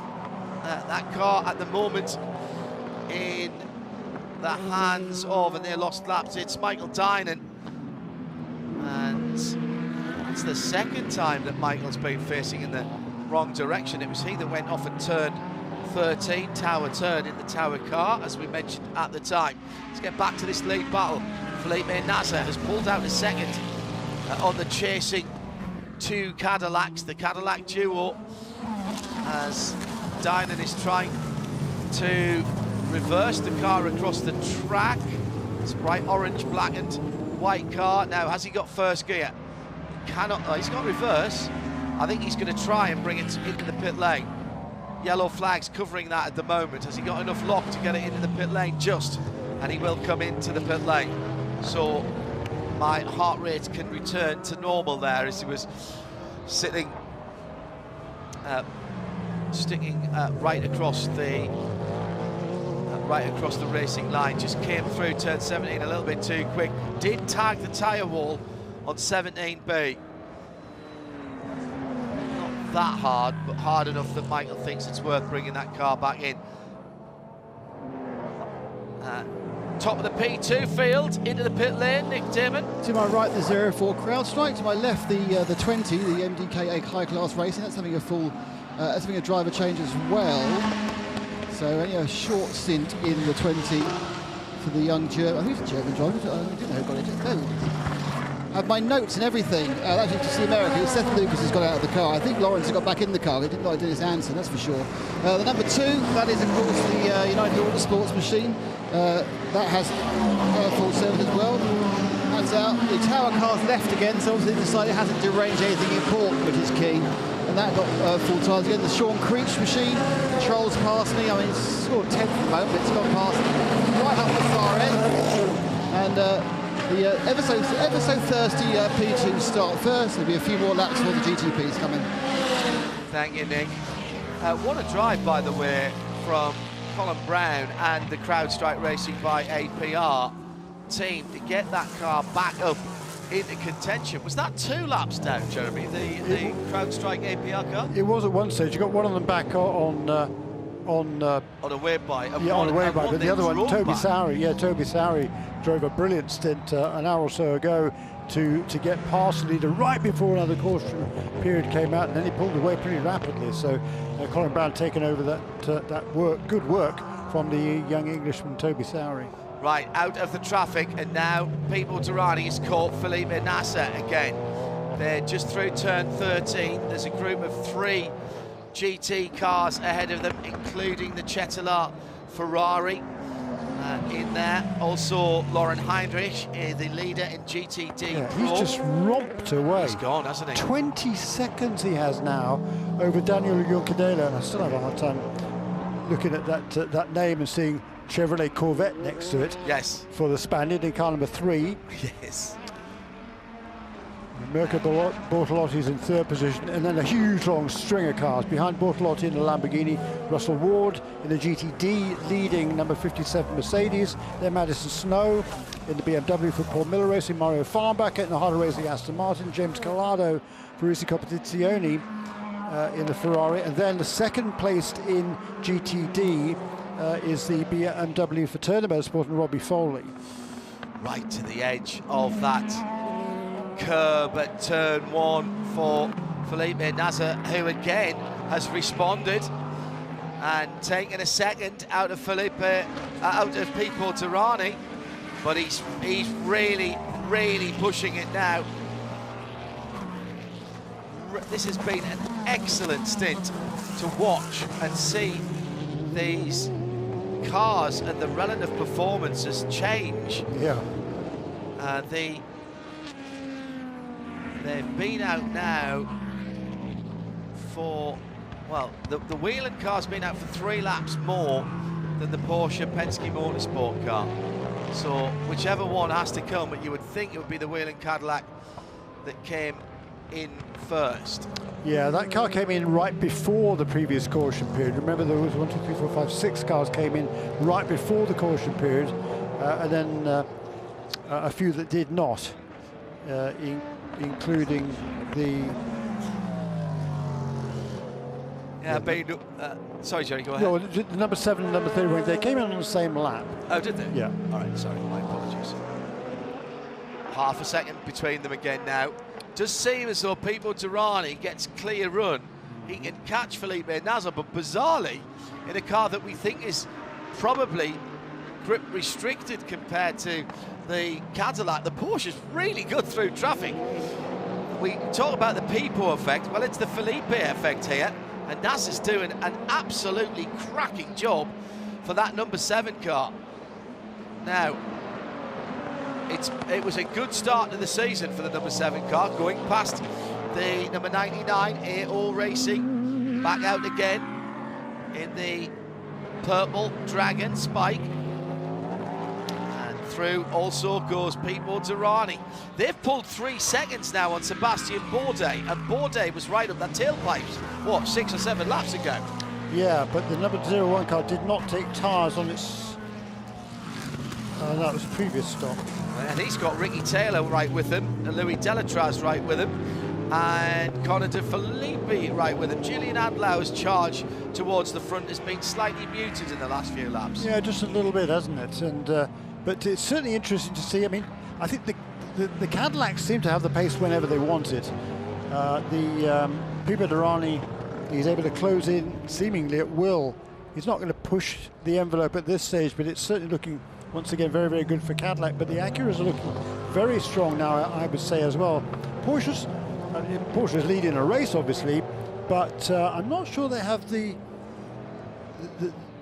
as much pace in the cars at this stage in the race. But it's still, the temperature's going to drop by probably, I don't know, 8 or 10 degrees at least later in the evening, probably more than that, and that's could make a major shift in the balance between those cars.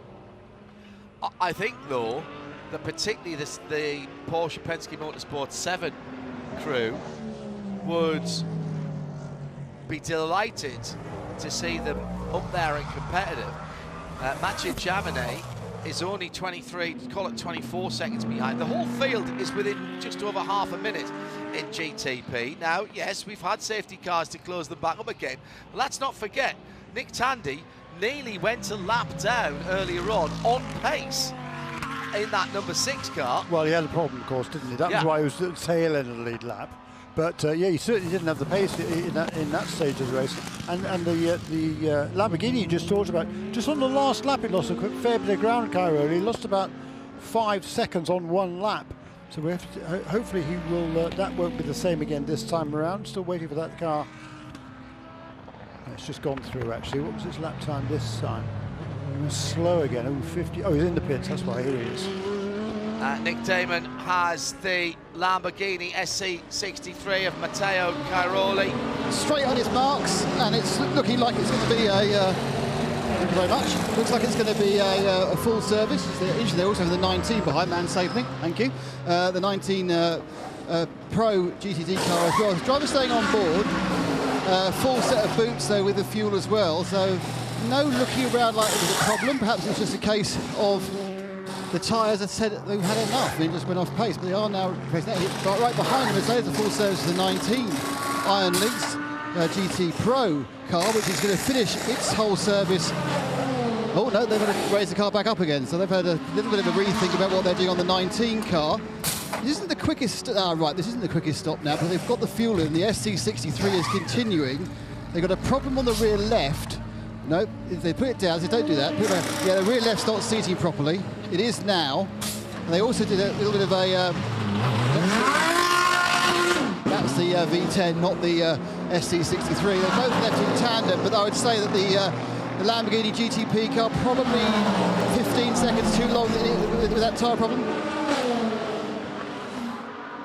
Thank you very much, Nick. Hello to Charlotte Brown from Starting From the Pits podcast. Tuned in back in the northwest of the UK, and might want to listen to Starting From the and watch Starting From the Pits on the 20th. Might just recognise the voice and the face. I apologise for the face. Shay Adam. Felipe Nasser is into the pits. He is staying aboard for another stint, but he is getting new tires, so no pain for Felipe Nasser. Ooh, and a windshield tear off, so they like him. They are just waiting on the energy replenishment at this point. Very good stuff otherwise from the Porsche Penske Motorsport crew. Yeah, that's interesting. So they are going to single stint now for Nasser. How many laps was that, Jeremy, for Nasser? 32. Oh, but, that's good. Well, yes, but of those, 1, 2, 3, 6 were under a caution. Right, okay. But, I mean, his pace was good all the way through that. Yep. It didn't massively drop off at the end, so you sort of feel maybe they haven't exactly turned the corner yet in terms of the temperatures, although the track temperature has dropped back down again. It's down to 24 Celsius. Now, I don't know where they're measuring that, but we've got clouds again.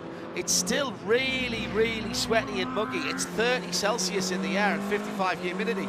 But as far as the Michelin tyres are concerned, they're on something where the temperature is only 24 degrees. Nick Dimon. Yeah, the 65 Ford Mustang just went past me and into the pits. No problem, automatic Ford busing. No issue for now, but at some point during the day, he's lost his front right headlamp. So he's only got a headlamp on the left-hand side, which is going to be more of an issue in about 3 hours' time when it's dark.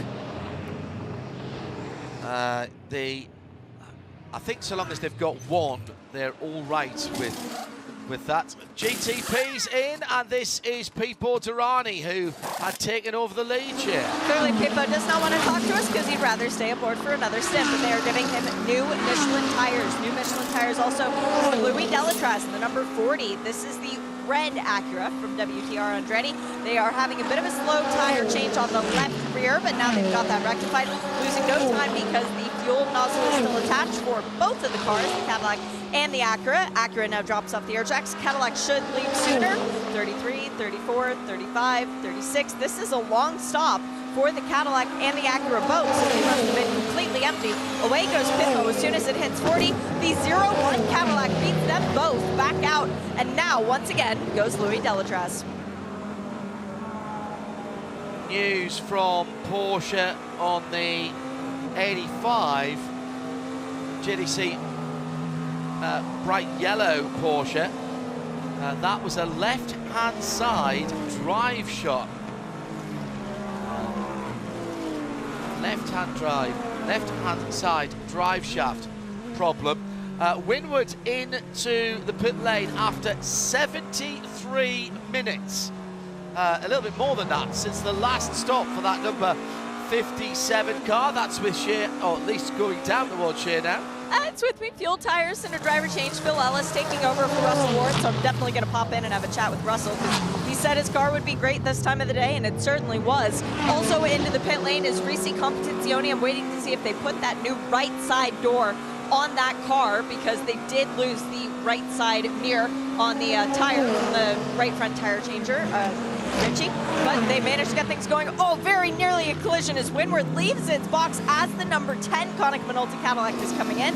And let's see, are they going to do a driver change? No, Ricky is staying aboard. Brendan Hartley, who's up in the rafters, not yet being deployed. This also is a tire change, and it is a tire change for the 25 BMW as well. So I think it might be the time where some of the pain, at least for some of the teams, is over. Let's see if the 24 does tires as well.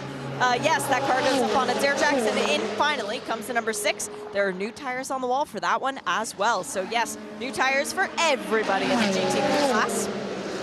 Yeah, just out of Shea's view, because it's 5 GTPs in their way, but I can see from the other end, it's the number 5 Mustang sampling Porsche. That's just done a left-hand side only. That Widmer car had done 73 minutes, John. 73 minutes. I mean, who's driving that, Mr. Carpet Slippers? It did include the laps of caution, of course, but never. And it came in, if you remember, just right before the caution. But nevertheless, that's a long time to be sitting in a racing car in this heat. So I think it's probably. Is it worse when you're going round slowly? I don't know. It probably is worse if you're going round slowly in terms of the heat inside the car. Yeah, not so much airflow. Yeah, fair comment. So we'll get a chat with Russell, I think, when he's got his breath back and he's rehydrated. Down at turn 7 a moment or two ago. Perfect example of the ABS working on the GTD cars with the Chetlar Racing just giving the flex box P2 a little bit of a bump. I think it's okay. Another hour of racing has gone by. We've just had pit stops at the top of the field, so let's start with GTD Pro for this VP Racing race update. Lauren Heinrich and EO Racing lead by 16 seconds from Daniel Huchteyer in the Corvette by Pratt Miller, number 3 in second. And then there's another 11.5, call that 12 seconds actually, back to Madison Snows back in the Paul Miller Racing BMW. And in 4th, Super Mario Farnbacher, the Heart of Racing team, back in it after being well down earlier on. I think they were almost running last in GTD Pro actually, and they're another second or so back. The top 4 in GTD has Robbie Foley of Turner Motorsport, the 96 car, a second ahead of Jan Helen for Wright Motorsport in the green and yellow 120 Porsche. Roman De Angelis, Heart of Racing team, number 27 for Aston Martin, is another 6/10 further back. He's got half a second on Frederick Schandorf for the recovering Inception Racing. Remember, side-by-side contact right at the start of the race for Inception Racing and that number 70, but back to 4th. And we'll have the rest of the classes in our VP Racing in race updates after we've heard from Russell Ward. How does he look, Shea? He looks like a Texas kid who's not really letting the heat affect him too badly. Russell, 73 minutes on that last stint. Is it harder when you're going around slowly behind the safety car? Yeah, I mean, definitely, depending on how slow they go. I mean, for most of the time out of that safety car, they're going pretty quick, so getting some air in the cockpit and everything's fine. But man, what a hot day. I mean, thank God, I'm used to the weather in Texas. It's kind of similar, so feels like home. As far as you're concerned, you said to me this morning you think this car is going to come alive in the heat of the day. Did it? Yeah, I think so. I mean, looking at the other guys out there, I mean, the tire degradation was much less, and I felt, really fast out there, the front group. So honestly, I mean, I think we're ticking all the boxes, and you know, hoping that the car will come even more to us at nighttime, which is kind of what we set it up for. I gotta ask about Rolex number 2, because the first one you gave to your dad. What have you done with the second? Yeah, this one's mine. You know, this one, you know, I mean, it means a lot to us. I mean, you know, there's so much work that goes into getting the car here, getting it prepped, and you know, just to be able to do it is just incredible. Good luck the rest of the way, Russell. Awesome. Thank you very much, Shay. Very busy time for Windward Racing, their European operation based in Germany. Beautiful little place called Altenbach, with the DTM, with the Pro Car for AMG in the European Championship, the GT3 Championship. And Daniel Morad going over to crew that with the 2 DTM drivers. So a very busy time indeed for Windward. And what an operation they have built in what, in motor racing terms, is a remarkably short time. More power to the elbow of Bryce and Russell, maybe we're talking to there. And look, Pipo Derani has got the lead, going a lap longer than the number 7 car on that last stint. Has paid benefit for the number 31 car. He's back out in the lead, and on his second flying lap, Pipo Derani set his best lap of the race, that car's best lap of the race, a 1:49.8 for the race leader, and already he'd stretched out 5 seconds over the rest. I told you the Cadillacs were looking comfortable. Well, you said they could turn it on when they wanted to. That's exactly very interesting. 200 very laps. interesting indeed. 200 laps completed now by our overall race leader, Pipo Derani. And we are looking at around about 338, 340 laps if we continue at the pace that we are doing at the moment, if everything else remains the same, which is what Trustwell would always say, which endurance racing it seldom does. Hello Paul, I know you'll be watching and listening. Last year there were 322 laps, which was the first year for GTP. I think that the most that DPI's ever did around here was 351. The overall record was way back in 2009 when around 383 laps. Wow. That would be the old LMP cars though, yeah? That's a very long way. Just heard from JDC Miller, by the way, that they are repairing that number 85 Porsche. They're putting a new left-hand side drive shaft in it. Right, let's continue with our VP Racing in-race update. LMP2, Hunter McElrea for TDS leads by just 3.5 seconds now from Maltha Jacobson for Dragon Speed, 11 from 81. Then another 6 seconds further back, Felipe Fraga for Riley in the blue and orange number 74. He's got half a second on Tom Dillman, who's been plugged into the Europol by PR1 Matheson, number 52 car. He's got 9.5 seconds on Nico Pino for United Autosports, number 2. That's the wind-coloured car. And the brilliant Toby Sowery for CrowdStrike Racing by APR. Sorry, Stuart. Sam. It's another 4.5 seconds further back. That's your top 6 there. And at the front of the field, the top 10 GTPs are separated by just on 57 seconds, led by Pipo Derani for the red and white Wayland Cadillac number 31, 7 seconds to the good on Felipe Nasser on the number 7 Porsche Penske Motorsport. That's the one with the black stripes and side swoosh. Then another 2.5 seconds back to Sebastian Bourdais in the 01. That's the gold and dark grey Cadillac. Then it's 3/10 back to Ricky Taylor in the blue and silver number 10. He's got 2 seconds on his teammate Louis Delatraz in the red and silver number 40 Acura. Then it's BMW number 25 with Connor De Filippi, another half a second back. He's got 3.5 seconds on the Porsche of Julian Andlauer in the Mustang sampling car. And Mathieu Jaminet is another 16 seconds further back, if you prefer, 32 seconds away from the lead, 2 seconds ahead of Jesse Krohn for a BMW M Team RLL, and that is the top 10 as we said. Let's have a quick chat with a driver just out of the car, Nick Damon. With Simon Mann out of the 21A, of course. And Simon, as all the other drivers, you're looking pretty warm out there. Yeah, it's pretty hot outside, but it's all right. Just trying. It's difficult on the tires, especially when you follow other people. But yeah, it's all right. How much life does following someone take out the tyres? I mean, and how much you have to drop off them not to damage them? Well, especially the fronts overheat very quickly, and then it's difficult to get the grip back. So moving on now, so is it the situation where this is the worst it's going to be, and now the car will start to come back towards you? Yeah, hopefully as we go later on in the day, the temperature goes down and hopefully go faster. Thanks, Simon. Thanks. You can hear how hard Simon Mines worked there, talking to Nick Damon. It's been a long time since Nick's left anybody quite as breathless as that, I think, to be honest. Although it is quite hard work talking to Nick. I'm only kidding, Nick.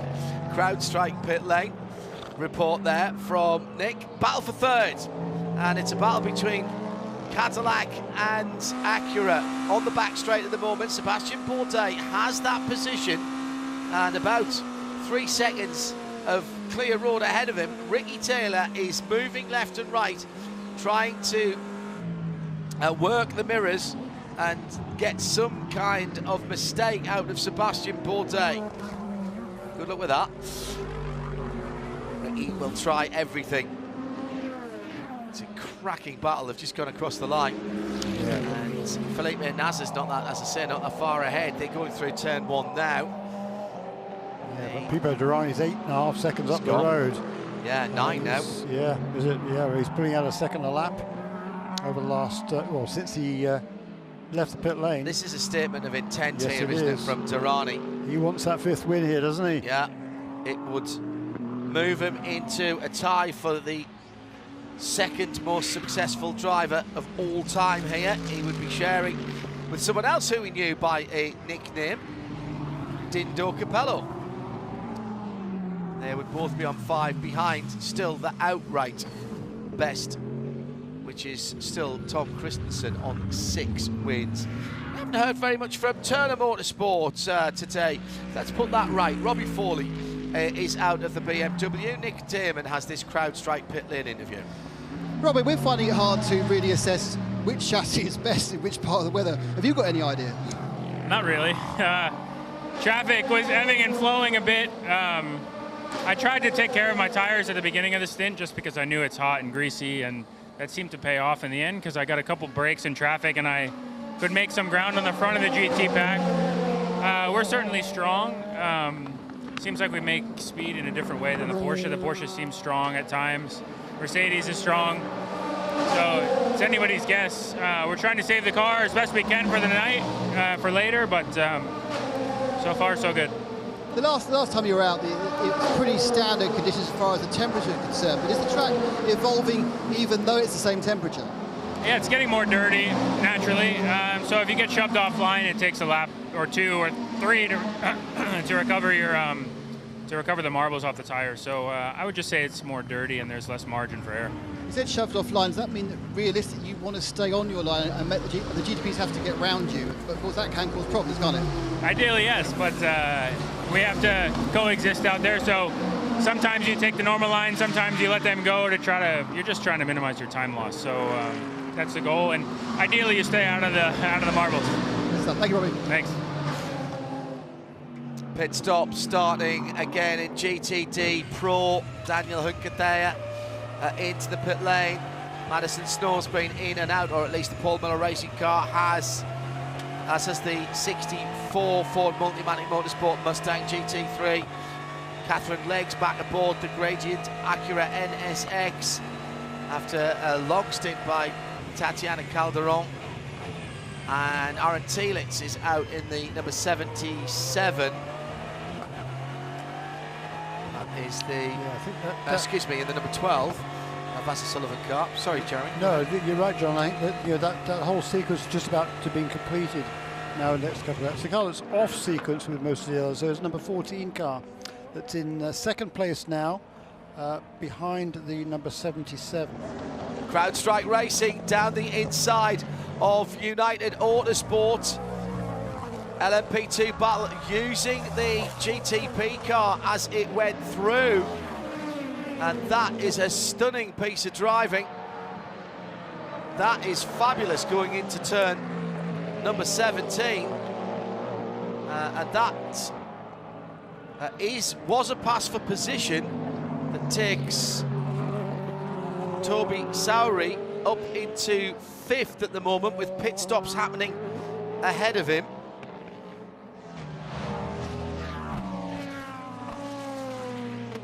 And let me just see, yeah, that was Nico Pino. He went past in the Wins car. The front of that, it's still the TDS Racing Orica of Hunter McElrea that leads as the Dragon Speed Malte Jakobsen cars come in. Tatiana Calderon been doing a sterling job in the 66 Gradient NSX and building confidence and knowledge all the time, it would seem to me, Shea. Yeah, I'd have to agree with that. And Tatiana, you don't get a great deal of testing in this car, not a lot of preparation. So learning on the track, do you feel more and more comfortable with the car every lap that goes by? Yeah, I feel like every session I'm learning something. It's the first time I pick up the tires with one old stint tires. The track's changing, evolving, so I'm really happy that I get to learn the car and the track during the race. And I think with all the issues we have had, we are happy to be in the lead lap. Is the ambition to stay on that lead lap and then fight for a podium at the end of this one, or are you guys just going to be happy with the top 10? IMSA racing is crazy, so anything can happen. What we've seen a couple of years ago, I think if we are there to fight at the end, it'll be happy news and we'll take that podium, hopefully. How hot is it in the Acura? Wow, it's a sauna out there, honestly. I've never raced a car that is so hot. We so far have done just single stints, but hopefully as it cools down, we'll gain a little bit of power, both the driver and physically. Good luck the rest of the way. Thank you very much. Good evening to everyone in the UK. Hello to Martin and Sarah up in Crewe. Just had a nice Chinese takeaway, watching in the command centre again now. And plenty of you doing that as well, with 4 3/4 hours to go. Yeah, and Pipo Derani just romping away, more than a second a lap. His last 4 laps, 1 minute 50.76, 1 minute 50.80, 1 minute 50.43, 1 minute 50.32. That margin now is over 12 seconds to Felipe Nasser. He in turn is now 4.7 seconds ahead of not the 01 Cadillac, because on the last lap around, Sebastian Bourdais must have had some sort of a slip somewhere, because he's lost 3 positions. Louis Delatraz up into 3rd position now. His teammate Ricky Taylor, the second of the WTR Andretti cars, right behind him. Right behind him also is Conor De Filippi, and now Sebastian Bourdais is tucked in behind that group of 3. Well, we'll see if we can work out what happened. Had a 56.9 the last time around, so I suspect, Jeremy, that was on the last lap. It was on the last, as I was saying, so 8 seconds. Lost 3 positions on that one lap. Yeah, I mean, it is too tight at the top there to be making mistakes. Yeah, but it's so easy to make a mistake. The traffic is constant, working your way through the traffic. There goes another lap for Pipo Derani, 51.1 that time. But this is remarkable performance by Pipo Derani right now. Tom Dillman's in the pit lane for Inter Europol by PR1 Matheson for number 52, green and yellow car. Derani with traffic. He's got the Faf McLaren in front of him. Many laps down that Faf car after that side-by-side contact with Inception at the start of the race, when the Racing Competizione car got bagged up and spun across the circuit between turns 1 and 2. How there wasn't an absolute huge incident there, I don't know. That, I literally held my breath for a moment there. Talk about threading the needle. Goodness Well, gracious. as soon as I saw him coming back across the track, and I said, oh, he's coming back across the track, I was waiting for the thud. And even from the start, and that was from the start, you're still motoring at the exit of turn 1. You're picking up speed there. True that. So Derani's put a dozen Over 100 seconds. miles an hour. Oh yeah. Oh yes. Even on the first lap. Derani's put a dozen seconds into Felipe Nasser, who's got about 3.5 on Louis Delatraz. Yeah. who has pulled ahead of his teammate. He got past his teammate a couple of laps ago. Actually, that was on the same lap that Bourdais slipped back, so be curious to know what happened there, because Bourdais lost those 3 positions and Dananicrash gained 1 at the expense of his teammate Ricky Taylor, all at the same time. Hello to Jake Parrott, who's at Washington Dulles Airport, sitting waiting for a bag delayed from yesterday to clear customs. It had to be plugged into the race. Shout out to Dave Sue and all the rest of the mighty marshals down at turn 10, and indeed all of the marshals around. Hope you get your bag soon. Dr. John Bigger has just said, I've just filled a massive bowl with popcorn because this race is cinema. Like it, Dr. J. Enjoy it at IMSA Radio.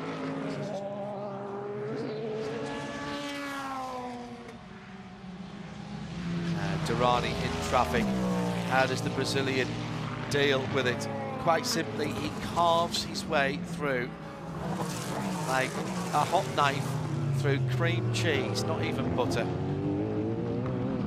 Coming up to Catherine Legg, coming out of turn number 7, even bold enough to take his left-hand side Michelin's offline there, down to 30. That car, down to turn 10. I've always said the Cadillac looks good on curbs and good on the bumps, and it just looks a fabulous platform. And Pipo Derani clearly, Jeremy, has a huge amount of confidence in it, and it's using its tyres very sparingly, very well indeed. But the car just looks so composed. He's putting in lap times that are outstanding, but the car's not out of shape. No, it's not, is it? I mean, he looks to be driving well within himself, and that consistency we saw over those 4 consecutive laps in the low to mid 1 minute 50s. I don't think anybody's done that pretty much all race long. But having said that, you know, Felipe Nasser, he's turning pretty good pace as well. His last lap was a 1:50.8. In fact, all of the cars, they're turning 1 minute 50s. Matthew Jaminet in car number 6, who's running 8th, just turned his car's best lap of the race at a 1:50.2. You just get the feeling, as I said about, well, actually that's nearly an hour ago now, that we were starting to ramp it up a little bit. Yeah, definitely. It's still 30 degrees in the air, but that track temperature has gone and stayed back down at 24. There was a little bit of cloud a wee while ago. That's cleared off here on the front straight. A lot of people moving around on the midway whilst the race is going on, but the big Diamond Vision screens keeping people up to date and listening. See people with headsets on, listening to us on 100.9. Highlands ESPN 1063 AM, Sirius XM 206. Hello to our rescue and EMR safety teams. I know they'll be tuned in the Chevy safety trucks and the Cayenne intervention vehicles. Always say, hope they have a very long, boring day and never have to do anything. Still a third of this race and 36 minutes to go. That means we are 36 minutes, Jeremy, away from the next tranche of Michelin Endurance Cup points. See, I've remembered those today. Yeah, good point. I actually wrote them down. Shay's just said in my ear, I'm so proud of you. I actually wrote it down. And every time I look across the top of the audio desk, I can see it sitting there. Yeah, so I think if we stay green, I think the GTP cars are going to have to make one more pit stop, everybody, before the 8-hour mark. Here's something interesting. That's the control powertrain parameter warning again for the number 5. It's the Porsche. I think that's the second time that car has had a warning for that. That car's had a warning. Julian Andlau's Proton Competition Mustang. It's Julian at the moment. It was a very, very long time ago. A number of the Porsches suffered from this at Daytona, and they basically had to find a solution so that they weren't doing it. They got a couple of warnings. They were worried that they would get a drive-through, or worse, a stop and hold. And so they had to basically change the programming on the drivetrain to turn the car down a little bit. over the bumps here. Oh, there's a touch on the leader. He's off. He's off. That's a huge one. And Durrani's over. This is full course yellow. The car's upside down. Clipped a GT car as he was going through. And the strive for 5 is over for Pipo Durrani. And the car's held up extremely well on top of the tyres on the far side of the circuit. Full course yellow immediately. A lot of scraping and wear on the bottom of that car where it's been over the bumps. There's absolutely nothing people can do to get out of that car. Sorry. It's moments gone. after I said. And it was the number 21 that he hit the Ferrari left front of that car, damaged. Just a little clip as they went side by side as people was putting a lap on the Ferrari. And that is a huge incident that has scattered the tyre bundles all over the place. Yeah, this is going to be a long yellow. A very long yellow indeed. In which case, so that's just running into turn 10, Jeremy, I think. Is it? Okay. The Ferrari, by the way, driven. I've just lost it on the time screen again. Just in terms of the strategy of the race, John, I'm just wondering whether people will make a pit stop now. I mean, the leaders are not long into their stint. They've got plenty of energy left before they need a pit stop. Yeah. But ordinarily they probably would stop. But I'm wondering now, this is going to be for sure a long caution period because they've got to reset those tyre barriers even after getting people's car out of the way. In which case they might be able to stretch this load. Well, they probably can stretch this energy load past the hour and the 8-hour mark for those championship points. Yeah, of course. And number 21, Miguel Molina, behind the wheel of that car, damage to the left front as they were heading down one of the faster parts of the circuit.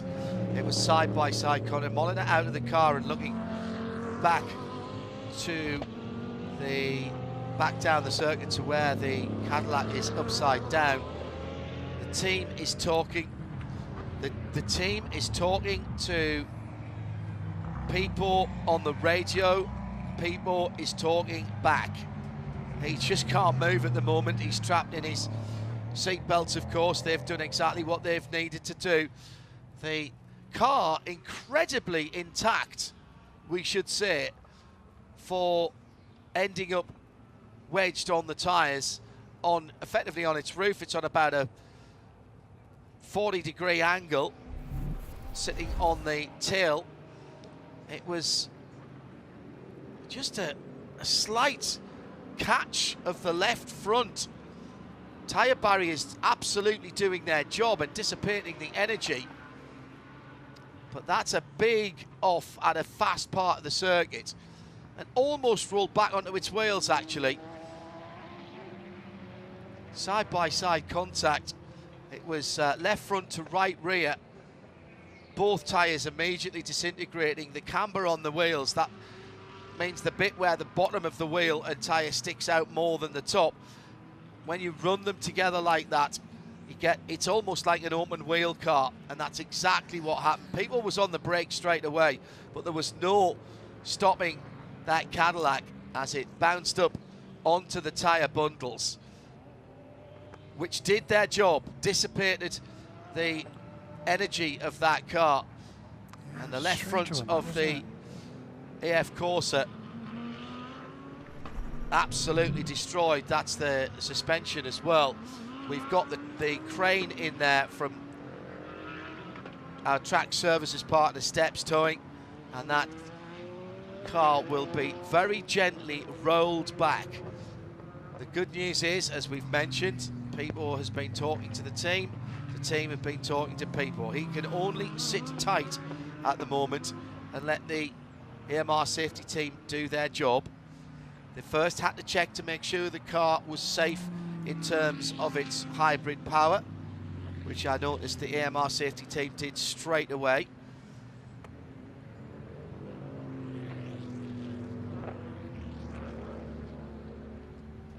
Just getting the tension on the left-hand side wheels, and they will gently flip the car. They actually practice this, believe it or not. The key to this is doing it as gently as possible so that you don't jar the driver when it comes back on. But there is no simple way to do it other than the way you would expect, which is to roll the car back onto its wheels. I mean, he took a wild ride to get to where he is now. It's going to be fairly did. wild for the next few seconds as well for Pipo Derani. Incredible that the safety cell has held up. And in fact, actually, they're going to get him out with the car just held up. Got to be very careful when you release your harnesses. You've got to brace yourself against something to make sure that you don't fall down and hurt yourself on the roof of the car. Pipo's moving around inside, and I think he's going to extricate himself from the car. But of course, the problem is he's upside down, so he's been supported by all of the AMR safety team. Excellent work team, to get him out of the car. He's been upside down for quite a while. The blood will have rushed to his head, so he'll be feeling a little lightheaded. But he walks away. He walks away and waves to the crowd. Pipo Derani, what an absolute pro. He'll be going to the Infield Medical Centre. My goodness me. He wanted, it was the drive for 5 this weekend. He's made the headlines, not in the way he would have liked to, I'm sure. Gets into the Porsche Cayenne GTS intervention vehicle, and they finish flipping the car over. It is the tiniest of touches, and we're not blaming anybody on this. No, we don't have an angle to really judge no really what angle happened to see if anybody moved either way. It's at a part of the circuit coming down towards out of turn 10 and 11, where you accelerating hard, and there is room to go around the outside, and it does happen plenty of times. We've seen it several times today. The Whelen Cadillac has held up incredibly well. The door opened without being forced. I don't even think the windscreen is cracked on that car. Yes, there's damage to the front bodywork and the left-hand front suspension in particular, but that is extraordinary. The team now have to get the car lifted straight up and onto the back of a flatbed. They had the airbags there, and those airbags were inflated underneath the driver's door so that, if necessary, people could just flop out. That was not required, as people give himself a quick squirm and got out. And now the car can be lifted from the anchor points on the roof, which go through into the roll cage, and the front end will drop down because those anchor points are on the balance points, which is perfect. And now it can be placed on the back of a flatbed. Pass around is happening whilst this is going on, and we'll open the pits once that is done. Jeremy, do you want to do a quick rundown before we go into the pits of VP Racing in-race update? Yeah, Thank you. with 7.5 hours gone into the race, Felipe Nasser then leads in car number 7, and that is our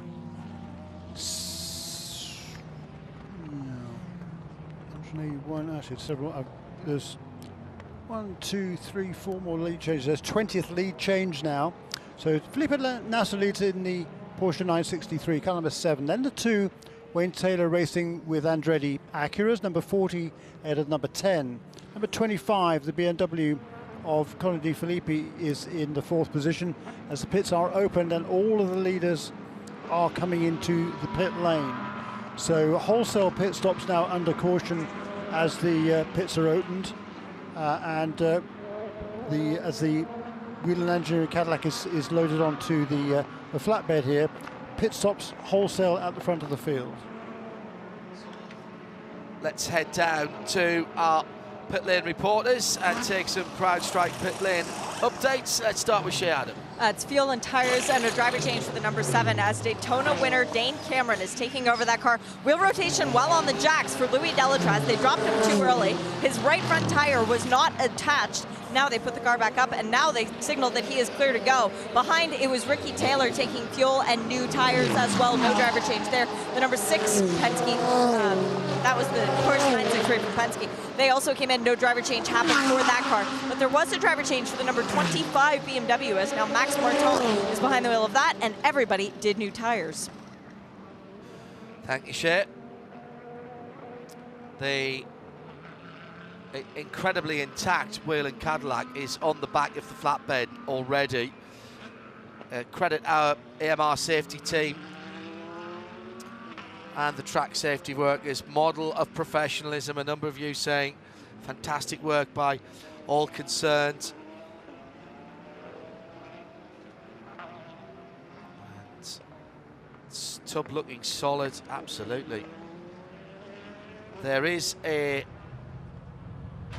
dead zone area behind those tyre barriers where no one is allowed to be, and they're there for exactly this reason. The tyre barrier, tyre bundles that got split open into there, that is what's called a red zone, and that is the reason it's a red zone when something like that happens. So nearly rolled back onto, if not its wheels, onto the top of the tyre bundle, but the right way up. Great to see Pipo Derani walking away from that pretty much unaided. He'll go to the infield care centre to have a check-up. Thank you to Johnny Main, who's part of the Orange Army in the UK. A massive salute to the AMR safety team and track workers. Textbook driver extrication from an inverted hybrid. And people out waving to the crowd is a great sight, he says. And thanks again to all of our volunteer marshals around the world. And whether you're here working and listening on the PA or 100.9 at the moment, or you've come back from a day's sport over in Europe at the moment. What is it, 20 minutes past 10 in Europe, 20 past 9 in the UK. There'll be a lot of you who've either been doing some work today or are out to go and do works tomorrow. Here's the GT cars into the pit lane. Shea Adam I got lots of friends. Once again, in first was the 14 Vaster Sullivan Lexus. This will be fuel, tires, and a driver change as Ben Barnick getting back aboard. So Kyle Kirkwood took that car over not terribly long ago, but now it's swapping back and forth. Well, for Corvette Racing, they were in not very long ago, so they are doing fuel only for the Windward Racing Mercedes as well, but they're blowing out the grate as well, trying to give it a little better opportunity to breathe. The 23 Heart of Racing Aston Martin is in. That was fuel only. The car was told, go ahead and leave, and it does just that. Greasy is in. They are doing a adjustment to the nose. Looks like maybe they're putting a new nose cone on that car, actually. That's a bit interesting. Further back down the pit lane, the 64 Ford had to pull in around its sister car. They did the refueling barely inside the limits of the box, but that car actually getting going again because the 65 is taking this opportunity. That's the sister Mustang. Remember, we commented before, they lost their right front headlight. Well, under caution, why not give it a new one? That's exactly what the Ford mechanics are doing. Yeah, well, they're not going to lose any time. Exactly.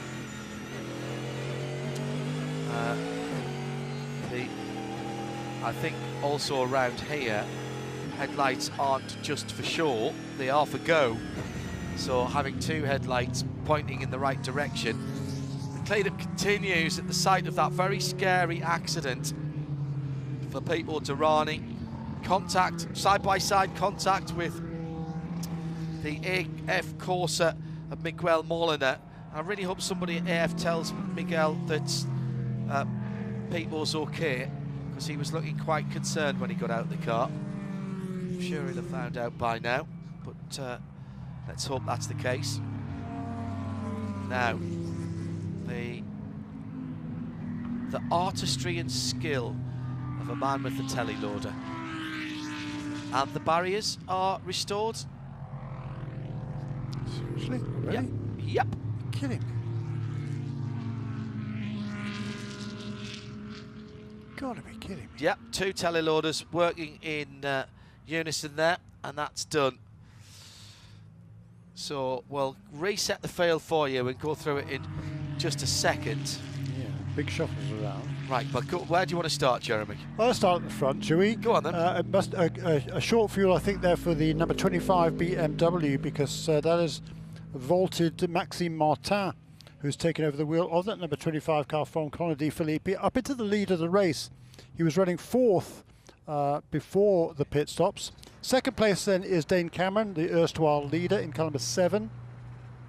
And he has taken over from Felipe Nasser. Jesse Crone in the second of the BMWs then in 3rd position now in car number 24. Then Matthew Jaminet in the second of the Porsches. So it's now BMW, Porsche, then the 2 Acuras, Louis Delatraz and Ricky Taylor, number 40 and number 10.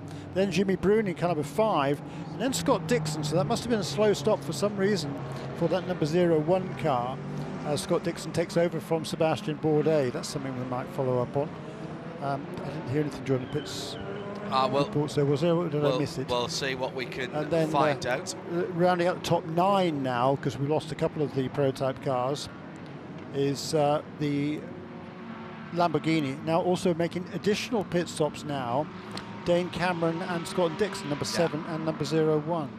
We'll run the other numbers for you in our VP Racing in Race Update after we've heard from Joey Hand in this CrowdStrike pit lane report. Joey, this is kind of a blessing in disguise, because the thought of running around Sebring at night with only one headlight, that wouldn't have been too great for the 65 Ford Mustang, now would it? Oh, that was going to be Dirk's problem. No, I'm just kidding. No, I mean, I've done it. I did it here like 2000, I don't know, 12 or 13, 14, I don't know, but it's not good. And it's the right side headlight, which really is tough for turn 1, tracking out. So, no, yeah, it was good timing. I mean, we were running around there. In the heat of the day, our car was just okay. Definitely was better in the morning, and probably going to get better in the evening, but probably a lot of guys are going to do that. Yeah, I don't know. I think Fred had contact a few sessions stints ago, and luckily the headlight, as you saw, was living up in the nose, so it didn't go anywhere. It didn't cause any problems, so no big deal, but probably didn't help the aero. But yeah, I mean, cool to be out here in a Ford Mustang, Sebring. This is where we did a lot of testing, and, you know, just still trying to learn here. There's some pretty hot temperatures, so, you know, tire degradation is high, and, you know, just trying to figure stuff out. We saw the fans welcome you guys to the IMSA circuit at Daytona, but when you come to Sebring, and especially you, 2 times the winner before, this place, it's got to be a different welcome when all of a sudden you got the blue oval on your chest and it's a GT car as cool as this one.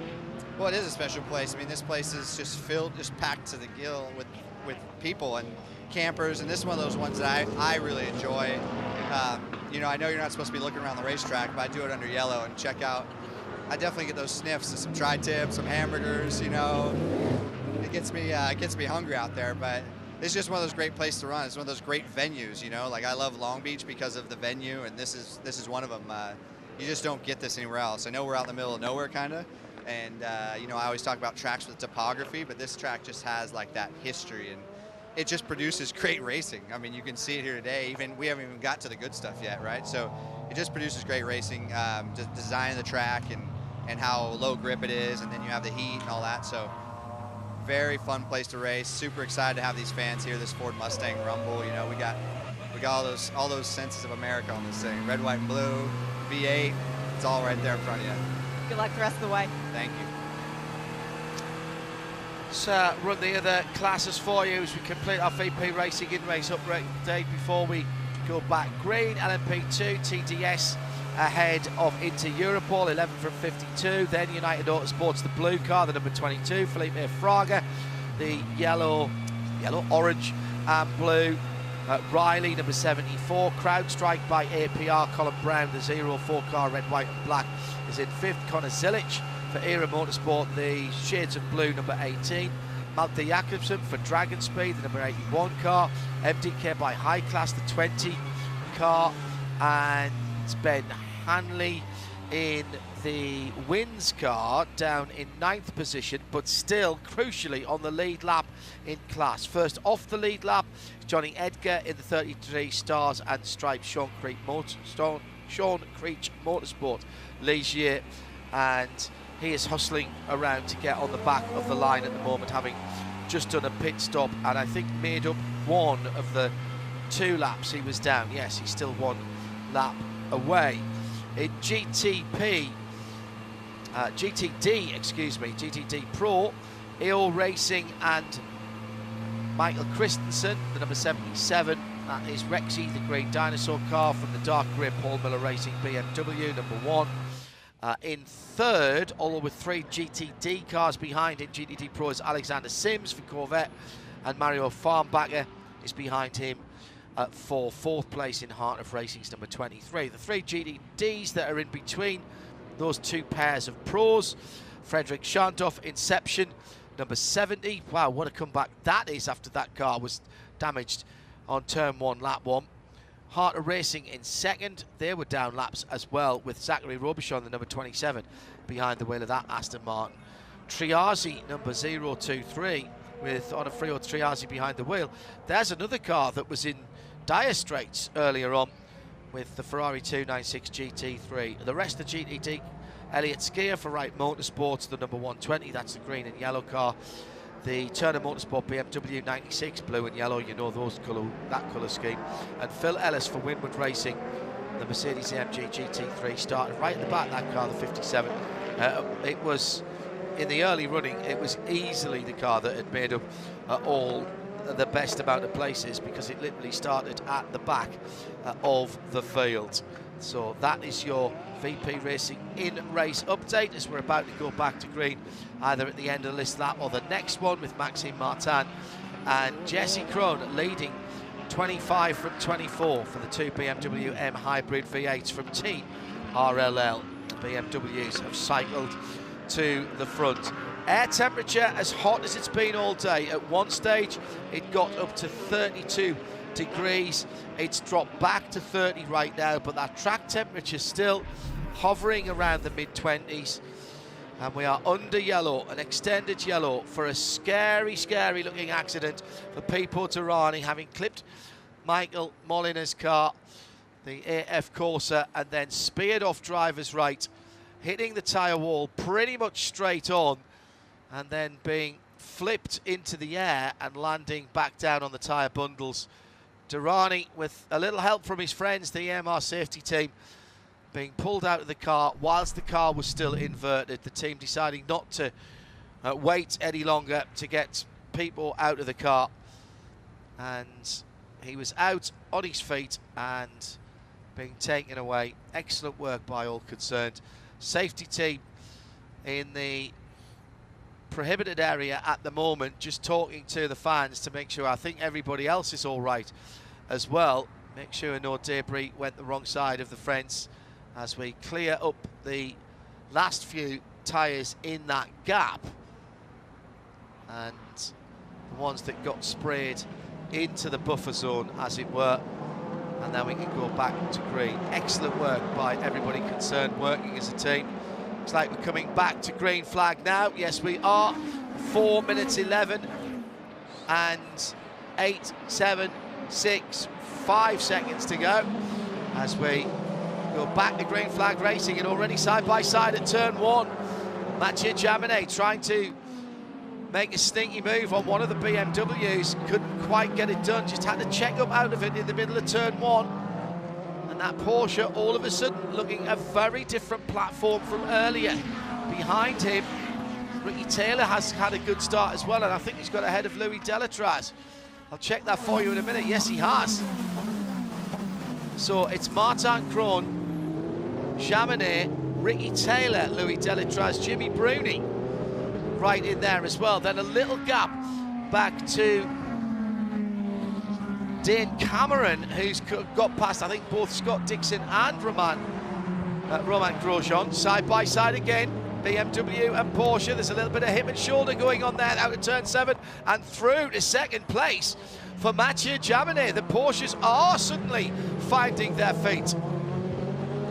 BMWs did fuel only, the Porsche took tyres as well, so there's a grip advantage from that last pit stop to Mathieu Jaminet, who's dropped a couple of seconds to Maxime Martin. Now down the inside as Taylor goes through and just eases the BMW off the track. I think he might have to redress that, give him it back there. Well, he hasn't, and here comes the 40. Louis Delatraz trying to get through as well. It's been an awful restart for Jesse Krohn. Started second.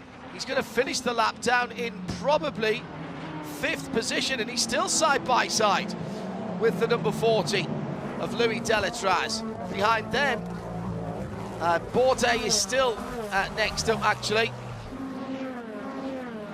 In the 0-1, sorry, Scott Dixon in the 0-1, as Jimmy Bruni dives for the pit lane in the number 5 Proton competition.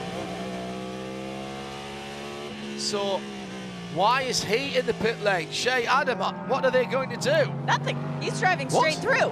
Is this a penalty of something? I don't see anything on any of the screens. Now, let me run out and see if he makes the hard right-hand turn to go back behind the wall for some reason. He's still going straight, still going straight. No, he just did a drive-through. Right, well, apologies. I did not see that on the screen. There's another challenge to Jesse Krohn, started second and is now in 6th position. Really extended yellow flag period. I thought it would be longer, actually, for a horrifying looking incident for Pipo Derani, clipping the left-hand front of Miguel Molina's Ferrari with the right rear of his car, instantly puncturing tyres and braking suspension. And at that point, Pipo's doing as much as he can to slow the car down, but effectively, with broken suspension and flat tyres, he's driving a very expensive sledge, and it just didn't slow down.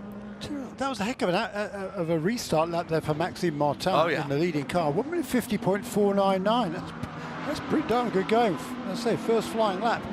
Wow. He wants to stay out front. He's only, if you can stay out in front for another, 8 minutes, less than 8 minutes, to get to the 8-hour mark, and he'll score maximum points in the Michelin Endurance Cup. 50.04 for Martin. Wow. 50.1 for Mathieu Jaminet. 50.2 for Ricky Taylor. So they're not leaving much out there. Jesse Krohn, though, 52.2. Scott Dixon, 52.9, 52.5 for the second of the Porsche Penske Motorsports cars. So Jimmy Bruni through the pits without stopping at his... Yeah, we didn't see any notification of any penalty, did we? Yeah, it must have been a penalty. How far back the rest of them are all shown up here, but that one didn't. Well, for car 5, isn't it? Yeah. Unless he just misheard.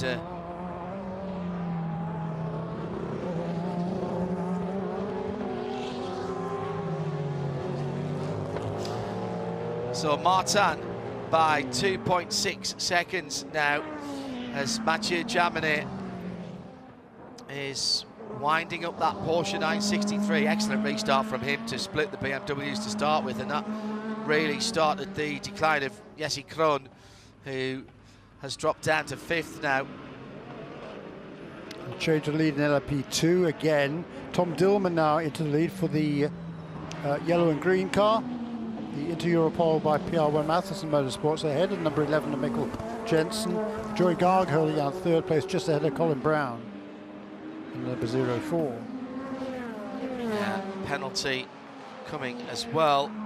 It'll be a drive through for the number 47 Cetilar Racing Ferrari. Minimum fuel time absolutely sacrosanct, so that'll be a drive-through. Huge amount of bodywork or under tray or something at turn 1. Now let's see if we can work out who that's come from as a full course yellows. Comes out from the Mustang. It's part of the under tray, I think, from one of the Mustangs. GTD Mustang. Yeah, yeah. As opposed to Pro. Yes, indeed. The first form car. Yeah, it's completely, as he bounced off the track. And we saw that at Daytona with the trunk lid, the boot lid getting dislodged, and then underneath there, that's part of the under tray at the back. 2 big pieces there. So that is the Proton car. So course caution number 8. And this will be a short yellow, so there won't be the pit opening sequences. I take it though, even in a short caution, you can have emergency service. So yeah, but you shouldn't need it because every, I think, who would have wanted to make a pit stop. I'm thinking more for the Mustang that's caused it. right. Oh, yes. So exactly they right. can they come in and fix the boot lid, the trunk lid, and do the under tray? No, they can't do any work on it. No. It's not preventing him circulating, in fairness, but he'll probably want to come back in as soon as it goes green again. And indeed, short yellow called. Could use it the number 5 car, certainly.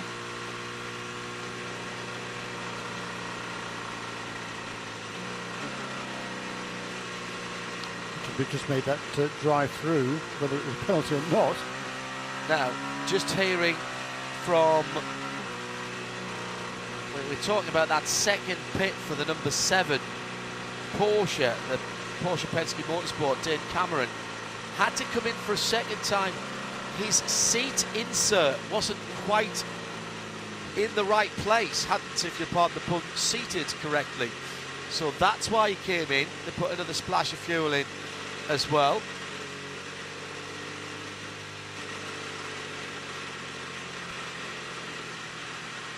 We're just waiting for the field to clear turn 1 so that our track services team can go and pick up the 2 large pieces of carbon fibre. We might, Jeremy, be under yellow again for the Michelin Pilot Challenge. Yeah. Sorry, Michelin Pilot Challenge. Michelin Endurance Cup points. Good point. I don't think I can remember a time when we've had 2, both of the interims covered by yellows. I think we had 1 here last year. I can't remember if it was both. I'm sure someone with the stats. At IMSA Radio, by the way, if you want to be in touch, thank you for all the interaction. Rob Chalmers saying that was eerily similar, this is People's crash to Jose Maria Lopez's crash in the WEC round at the far side of the track a few years ago. Yes, it was actually.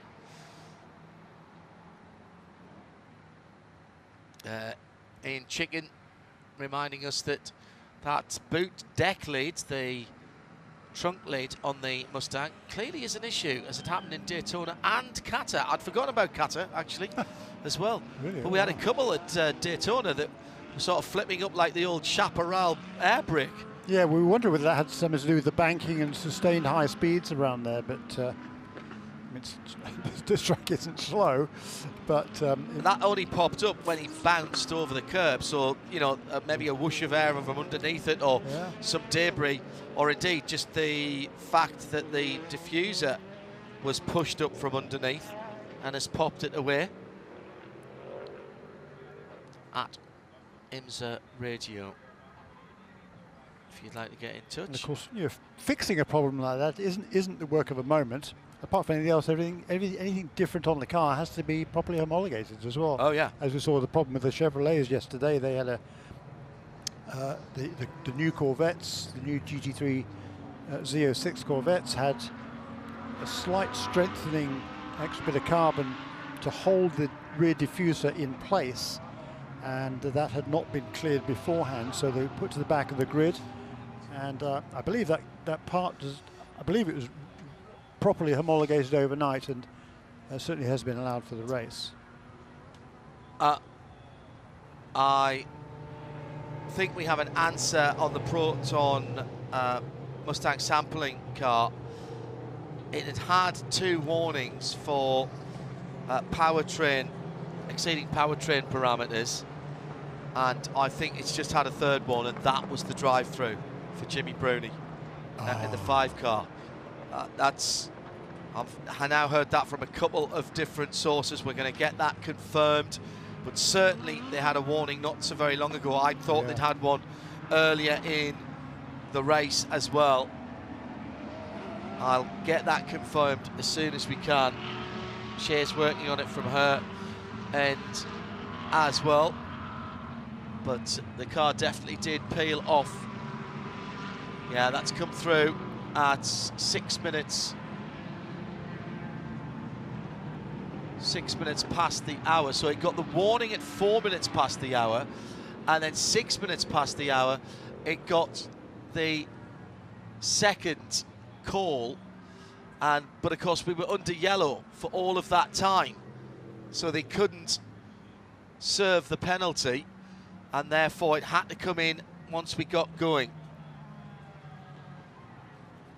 Now, very interesting indeed.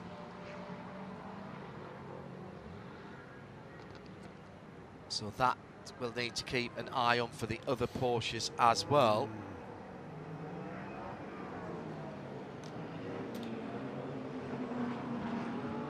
It appears that since people crashed, I can't get the telemetry to work out. GTP telemetry.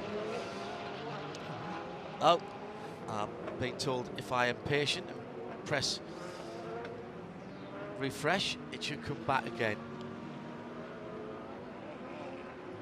Wait for that for a moment or two. Right, we have just gone through the 4 hours, so once again the 4 hour mark will be the completion of this lap.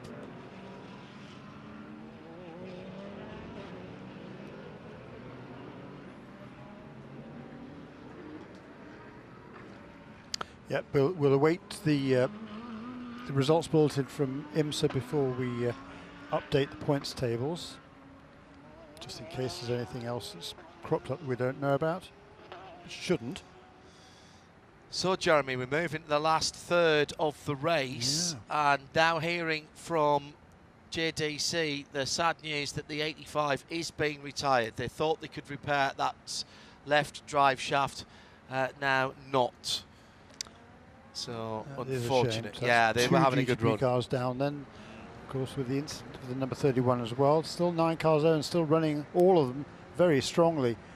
And they've I'm all not picking a winner, Jeremy. I'm telling you. No. I mean, look, if we look down the fastest laps of all of the GTP cars, we've got 1, 2, 3, 4, 5 of them in the 49s. The best being the 49.497 that was set by Louis Delatrace back on that 187, so about 35 laps ago. The cars in the 50s are number 24 BMW, number 01 Cadillac, surprisingly, the number 7 Porsche, and number 63 Lamborghini, but even that's still a 50.1. So wow, they'll be delighted with that. It's all very tight, just 6/10 of a second covering the entire field. To the green flag, which is waving again as we head into the last 4 hours at Sebring. This one's boiling up nicely. Clear evening, great conditions. Sunset just after 7:30 local time, which is round about an hour and 45 minutes away. A bit more than that. Good restart by Maxime Martin for BMW in the number 25. Mathieu Jaminet holding on to the rear wing. Porsche Penske Motorsport number 96, Porsche 963 number 6. And he's under pressure from Ricky Taylor, who did move forward in that brief bit of green flag that we had. 2 Acuras now, 10 from 40. Jesse Krohn, BMW Team RLL, did not have a good start last time around. Then Scott Dixon and Dane Cameron and Romain Grosjean and Jimmy Bruni. 4 seconds between the field in GTP. In the Pro part of GTD, 20th position now for AO Racing, and the Works driver Michael Christensen still in that car, leads by half a second from the Paul Miller Racing BMW. Now we've got a problem for the FAF McLaren, James Hinchcliffe again. That car moving very slowly from turn 7 onwards. They've not had no fun today. They've had none. Well, when you get thumped just after the first corner of the race, and it's absolutely nothing to do with you, your race is only going to go one way. It's either going to get spectacularly better or go downhill from there. I've got to tell you. Mild repairs on the Proton Competition Mustang GT3 for Gianmarco Leverato. Did not have a new floor to put on at the back, but they've at least addressed the problem with the deck lid at the back. Coming up to 6 o'clock in the evening. Nobody is moving on this infield. Actually, there's people coming in. I think there are still people coming in. It's remarkable. Yeah, it is brilliant. It's just a fabulous scene, isn't it? Looking out from our commentary position, just above the start-finish line. It is. It's Burning Man for auto enthusiasts. It's Woodstock. It's Glastonbury. That's what it looks like. Glastonbury with trailers. I mean, just incredible. It's been a real festival this week. Great atmosphere. Sebring absolutely at its best. Yeah, perfect weather as well. That's been great. Nice and cool in the mornings. A bit sweaty in the evenings, but it's been very pleasant. Then that said, so just had the confirmation of what we reported. Too much torque on the powertrain for the number 5. That was the drive-through. It was assessed just after the hour, but with the incident with Pipo Derani, of course, couldn't be served during the yellow, so came in straight after the yellow flag was removed and we went back to green flag racing. About this debut for Romain Grosjean and the rest of the Lamborghini Iron Lynx team. They will be absolutely delighted with this. Car still running. Had one or two little coughs and splutters earlier in the week, but touch wood. It's been very good indeed.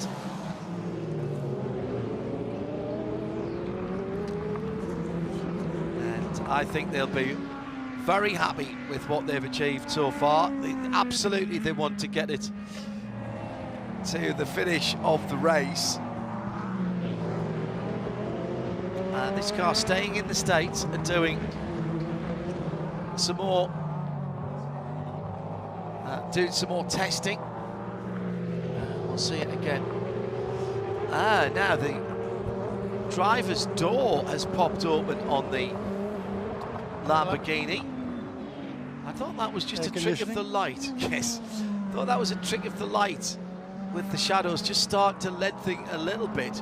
And I think he's dragged it shut. It's Romain Grosjean behind the wheel. No, it's popped open again. He's on the Ullman Straight at the moment. It's not wide open, but let's see what happens to it when he goes round the right-hander at sunset. It's not moving. It's not flapping. So is it partially closed? Or is there a setting on it that leaves it partially open to get a bit of air through? I don't know.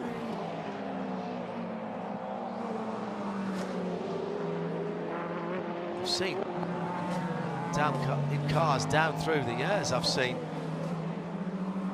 boot lids, trunk lids on little Fiat Abarths propped up and to get more into the air-cooled engine. I've never seen it to air-cool a driver. I think latch is possibly further, That's but the air pressure should keep it in place. I mean, I think even under heavy braking, there is on a few of these corners, I don't think it should be an issue, but whether it's distracting him, of course. It would be bugging the you-know-what out of me, I tell you that. Because he'll see that in his peripheral vision if it is just flapping around a little bit. At the front of the field, by the way, Maxime Martin is about 1.2 seconds to the good from Mathieu Jaminet. Settled into low 50s as well. 1 minute 50.1 on the previous lap, 150.2 this last lap for the race leader Maxime Martin.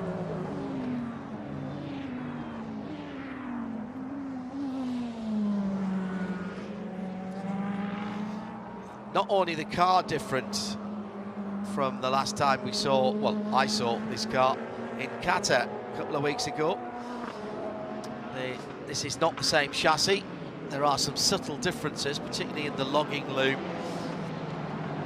between IMSA and the FIA World Endurance Championship, but the crew's different as well. And there have been some fairly major restructuring of the technical team. Long-time technical guru Giorgio Sana has left Lamborghini. And in fact, he wasn't at Qatar either. So there's been a slight redistribution of some of the duties. Let's add another one to our official retirements. This is the AF Corsa, was involved in that incident for Pipo Tirani. Miguel Molina out of his car. He was looking very worried back at the scene of the incident. He'll, I think, be delighted to know that Pipo is okay.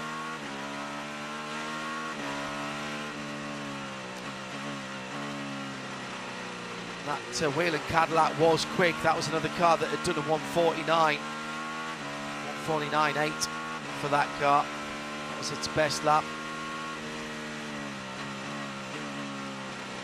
Half the field below 150 in GTP, but as Jeremy said, with the fastest lap spread of only just over half a second.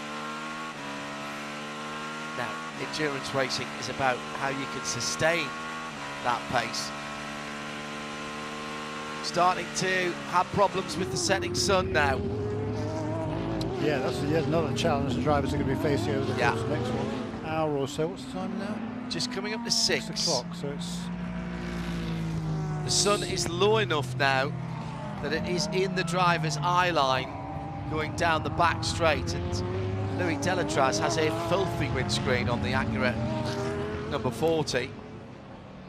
Next stop, everybody will be wanting a tear off. 7:35. 7:35, correct. So an hour and a half. It'll get worse and worse and worse as they head down to Sunset Bed and also down into the hairpin at turn 7 as well. Because the sun's pretty bright right now. The 0-1 of Scott Dixon. It's not a scruffy windscreen, to be honest, but it just diffuses the light as you're going down to the hairpin. It's exactly what you're talking. It's been a funny light day today in terms of the quality of the light. When the cloud was in earlier on, it was really diffusing the light in the sky. And I've been wearing my IMSA cap in the booth just so I can more easily read the screens in front of me. And I thought I would have been able to take it off by now. And no, can't. Well, I spent the first 10 minutes with my hand over my eyes like a front spoiler, and I thought, well, that's daft, I've got a cap on my bag. Normally I only get this out when I'm playing cricket. It was in there, Haversack. Down the back straight. Smarter than the, well, just get taken out, Jeremy. I think that's a basic thing. Going down the back straight now, even though the sun is still quite high, it's just starting to be an issue for the drivers. They're sitting very low in these cars. Many of them, well, all of them will be on full face helmets, and most of them, I would suspect, have got a visor on. And out of, now this is a green flag pit stop for Romain Grosjean. Is this for the door, Shay? Yeah, they have the fuel nozzle, well, no, they don't. Actually, I was going to say they have it in hand. They kind of have it sagging behind them. Romain comes in, he hits his marks, jump over the wall. They're giving a new drinks bottle in the car, putting a brand new one. Yeah, no fuel going into the car whatsoever. Romain talking to the 3 mechanics who jumped over the wall to listen to him. There's a data stick exchange going on. That's something we haven't mentioned yet. Twice during this race, you have to take the data stick out of the race car and give it to IMSA within 30 minutes of removing it, which is actually a good amount of time because where you have to take it to is a little bit of a walk.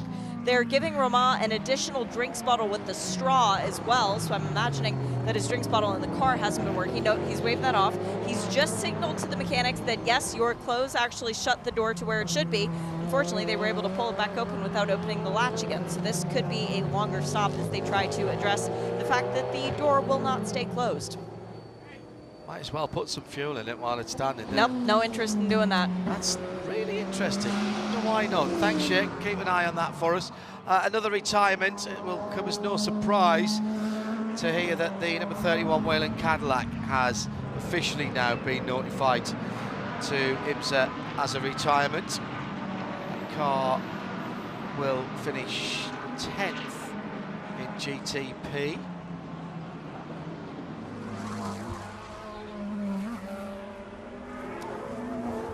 Now,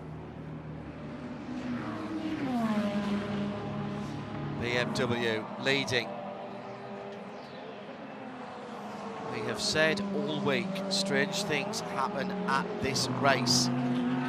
Cars that sometimes look dominant don't get to the end, and cars that have been lagging behind sometimes are in the right place at the right time, or some brilliant strategy will pull them through. We have the BDO Knows Strategy Award for this race. A bit of tape or debris, at least, just blowing in the wind just in front of the left rear Michelin tyre on that leading BMW. Just a bit of debris from something. It's like he's picked up a bit of old cassette tape, but it's probably not that. Although round here, you never know. Bit of a side-by-side moment for the leading BMW with the AWA number 13. Yellow Corvette, Matthew Bell behind the wheel of that. See Matthew back. The 60 car caught out there. Spin for that bright yellow. To Cressoni, that's surprising. He's a lap down in that one of the Iron Lynx cars, but he clearly didn't see the BMW coming through. As he turned in, he had to sort of take evasive action and then lost control. Let's have a look and see again. Was there a touch there? Quite there. If not, it was very, very close. And certainly it was enough to put him offline. It is very slippery offline. Yeah. Connor Zilic last time around had a pretty decent lap as he passed Felipe Fraga and Colin Brown. and at the same time also Michael Christensen has just reset his best lap. I think that's the fastest lap of the race in GTD. Yes, it is. 2 minutes 1.099. Oh, spin for the ERA car coming out of turn 1 and almost picks up the other cars coming through. And wow, spin and continue. Great catch by Connor Zilic. We were just talking about him having had a really good previous lap and passed 2 veterans. And then went a little bit wide at turn 1. Now, was there another car involved there? He's just trying to clean up the Michelin tyres. No, he got a big swapper on. That was really odd. great recovery from Zilic. He was catching up Mikkel Jensen, and Jensen... He was running with him. Exactly. There were 3 cars died to the lead, and the leading car, number 52, just came into the pits right before this incident. Wow. Just got a tank slapper on there. He, on the brakes, reverse the lock, off the brakes, click down. Very impressive. Continue. Nobody saw it. Nothing to see here. No, I didn't spin it, boss. Definitely didn't spin it. Again, it's just that little bump right to the edge of the curb. The leading GTD car, number 70, GTD Pro car, excuse me, number 77, comes onto the pit lane. And Nick Damon is watching that, as well as some LMP2 stops. Yeah, we just had the Euro Interpol car, the unmistakable yellow and green machine, coming totally standard, so I don't think they changed drivers. I was just talking to Shay at the time as we swapped over. At the other end of the pits, Michael Christian has got out of that number 77 AO Rexy green Porsche, and in front of me is the Triazzi competition Ferrari, the 023. We've lost a few Ferraris recently, so one of the cars still rolling, and they are doing a full service as well. So yeah, we are now having timed pit stops, green flag stops. It's been a while since that last very long yellow. Thank you, Nick. CrowdStrike pit lane team working very, very hard today in the weather. Also, I'd like to say thank you to our camera operators. Brilliant again. The images have been exceptional, and we haven't got to the darkness yet. Stay with us. Just after 6 o'clock if you're just joining us. Central Highlands Voice of Sport, Highlands ESPN, 1063 AM, 100.9 FM around the circuit at Sebring International Raceway, Sirius XM 206 across North America. If you're road tripping in at the moment and listening in on Sirius XM, let us know. Every IMSA WeatherTech SportsCar Championship race again this year on Sirius XM. The channel is normally 206, but I always say check on the morning of the race. You can easily log on to SiriusXM.com, and then in the search facility you just put IMSA. There's a little page there now, and it tells you where to find it. And of course, RS2 around the world. No blocks, no breaks. The democracy of radio, free at the point of use. Part of the Radio Show Limited network of channels, and our commitment to racing around the world, principally endurance racing. We've got a brand new endurance series starting next weekend, the Nürburgring Endurance Series. 2 races on Saturday, as well as 2 6-hour races next weekend. So the NES from the Nürburgring, and at Mugello it will be next round of the 24-hour series. I do like Mugello, and I'm looking forward to the trip down there. A couple of pit stops then. We talked about the number 77 car coming onto pit lane, leading in GTD Pro. Also into the pit lane last time around was the 023 Triazzi Competizione in its GTD Ferrari. That leads Madison Snow in the lead overall in GTD Pro. Just a second or so ahead of the Corvette of Alexander Sims at number 3. Then the leading GTD car now is now the McLaren Frederick Jandorf for Inception Racing, just ahead of Elliott Skier, doing a brilliant job for Wright Motorsports in car number 120. Then the 2 Aston Martin advantages of harder racing. The non-pro car ahead of the pro car at the moment. Zachary Robichon just ahead of Mario Farnbacher.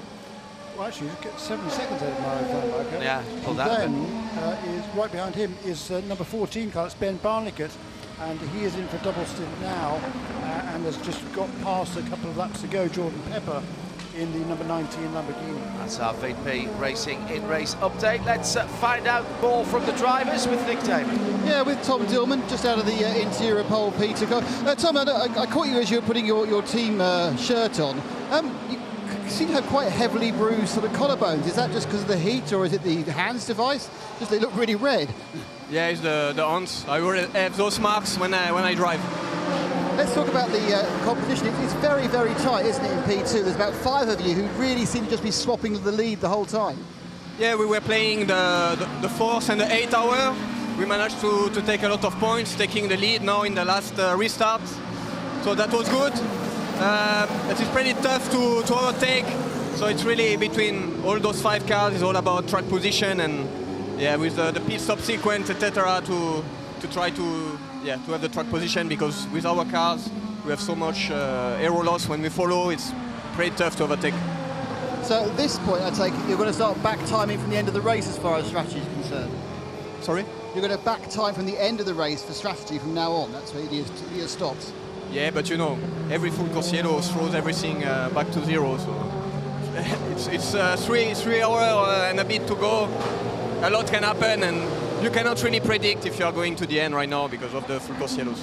Tom, thank you. Thank you. Change towards the head of the field as Ricky Taylor has got past Matthew Jaminet for 2nd position. Nice move, nice and clean into turn 1. He sets off to try and close down Maxime Martin. So Ricky Taylor now up into 2nd place for the number 10, and he's bridged the gap. He's nearly with the BMW. I am fascinated, Jeremy, by how the balance of power changes through the stints for these different GTP cars. Everybody's been out there for a dozen laps at the moment. Scott Dixon did a little extra splash, didn't he? Came back in, but effectively they've all been out for the same time since the last green flag.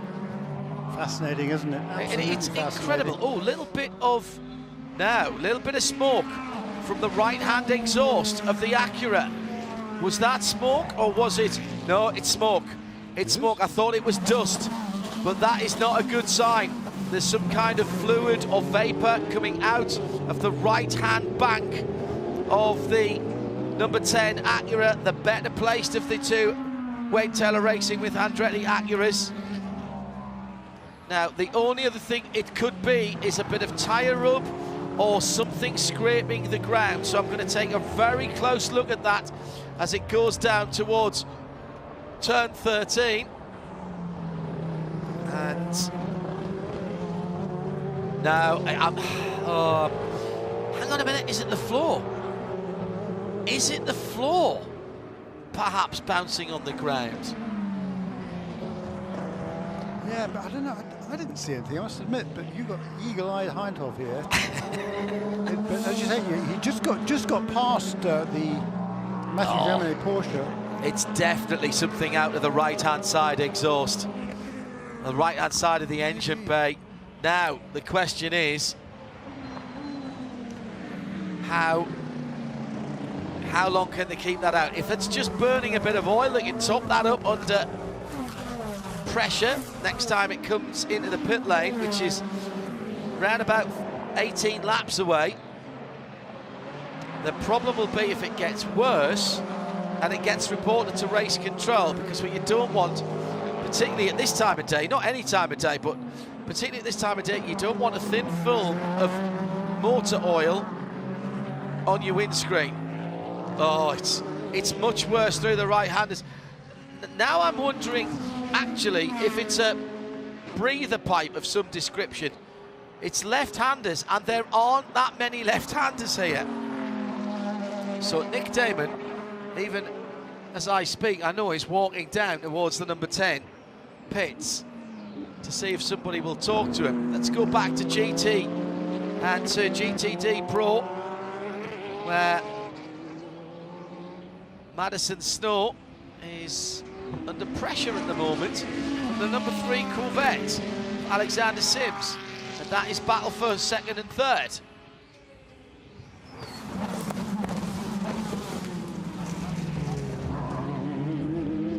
Down at turn 7.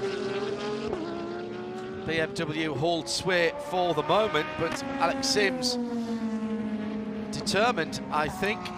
It's the battle for the lead, rather, in GTD. Did I say 2nd? Well, 1st and 2nd. So I was half right.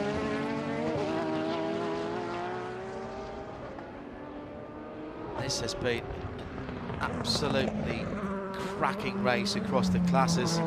LMP2 Colin Brown has cycled to the front and has pulled out 18 seconds for CrowdStrike Racing by Algarve Pro Racing APR. You wouldn't have given that car a chance to start the race. They're the biggest gaps on the field. GTD, Elliot Skier for Wright Motorsport leads from Phil Ellis from Winwood and Patrick Gallagher for Turner Motorsport. That smoking is getting worse. It's getting more frequent and it's getting worse. I can't tell if it's coming out of a breather or actually out of the exhaust on the back of that Acura. So it could be a gearbox breather, but there's certainly a fine vapor of some description. As I say, it's much worse on left-handers, and there's not that many left-handers here. It's particularly bad coming through turns 3 and 4. There's another left-hander coming through turn 8, 9. See what it's like through turn 11, which he's coming to now as he goes around the Inception McLaren. He's right on the back of the leader, and he has been pressing for quite some time. This is Ricky Taylor we're talking about. Talk about Inception McLaren, by the way. It's just been in the pits, so he gave up the lead in GTD. Let's see if he has a little go down the inside into 17. Ricky Taylor behind them. Jaminet and Delatraz are having their own battle as well in the number 6 Porsche and the 40. A team car to this blue Acura. Big burnout in the pit lane as they go by. I think that was Felipe Fraga coming out the pits in the 74 Riley. Right, let's have a look again at Christensen Corner. All of these cars showing, yeah, there it is. Absolutely no doubt. It certainly is quite a bit worse now, isn't it? You're absolutely right. All of these cars showing a few battle scars. There's a dive plane completely missing from the left front. There's a bit of a bite out the one on the right for the number 10 Cunningham and Alta Acura. Well, drama aplenty from the drop of the green flag here. 3.5 hours to go. Now, we'll see if we can get the Michelin Endurance Cup points for you as well. See if they've been posted yet. Lap after the 8 hour, as into the pits for Colin Brown. Yep. Leading in LMP2. Nick Damon is patrolling the pits for us at the moment. In fact, he is stalking Wayne Taylor at the moment. Colin is staying in the car, I'll tell you that. Colin looking, and the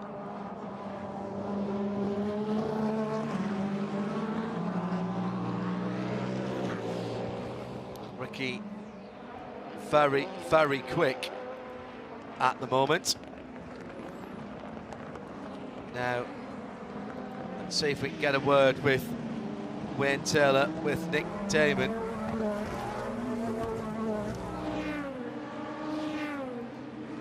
It's got to be a worry. Nick Damon is down there. Wayne, obviously, it's been very nice of the Peacock guys to show the pictures of the cars. Do you know what the problem is with the 10? No, but actually, I'm going to run up now and try and find out. Okay, thanks, mate. I'm not sure he knew what was going on until he was shown it by the NBC guys. But yeah, he's now he's actually chatting with about 2 engineers straight away. So yeah, bit of oil in one of the banks, and that's not good news. Thank you, Nick. Well, if you've been listening to us, we've been talking about it for ages.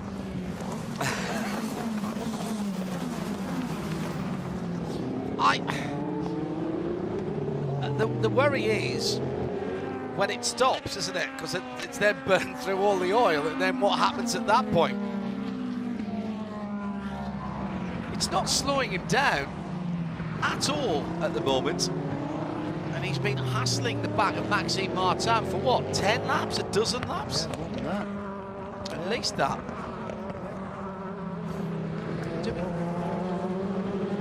Ricky on a double stint at the moment, so we expect him to get out and have a rest period before he gets in at the end. I would expect Ricky to finish the race.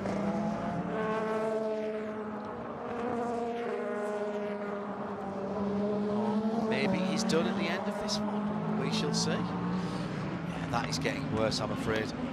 Leader coming up to the LMP2 number 2 of United Autosport. It's the Wins car.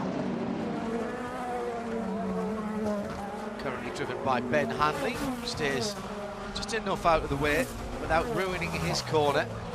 It's top 4, top 5 actually, within 3.5 seconds, with Scott Dixon just hanging on the back there.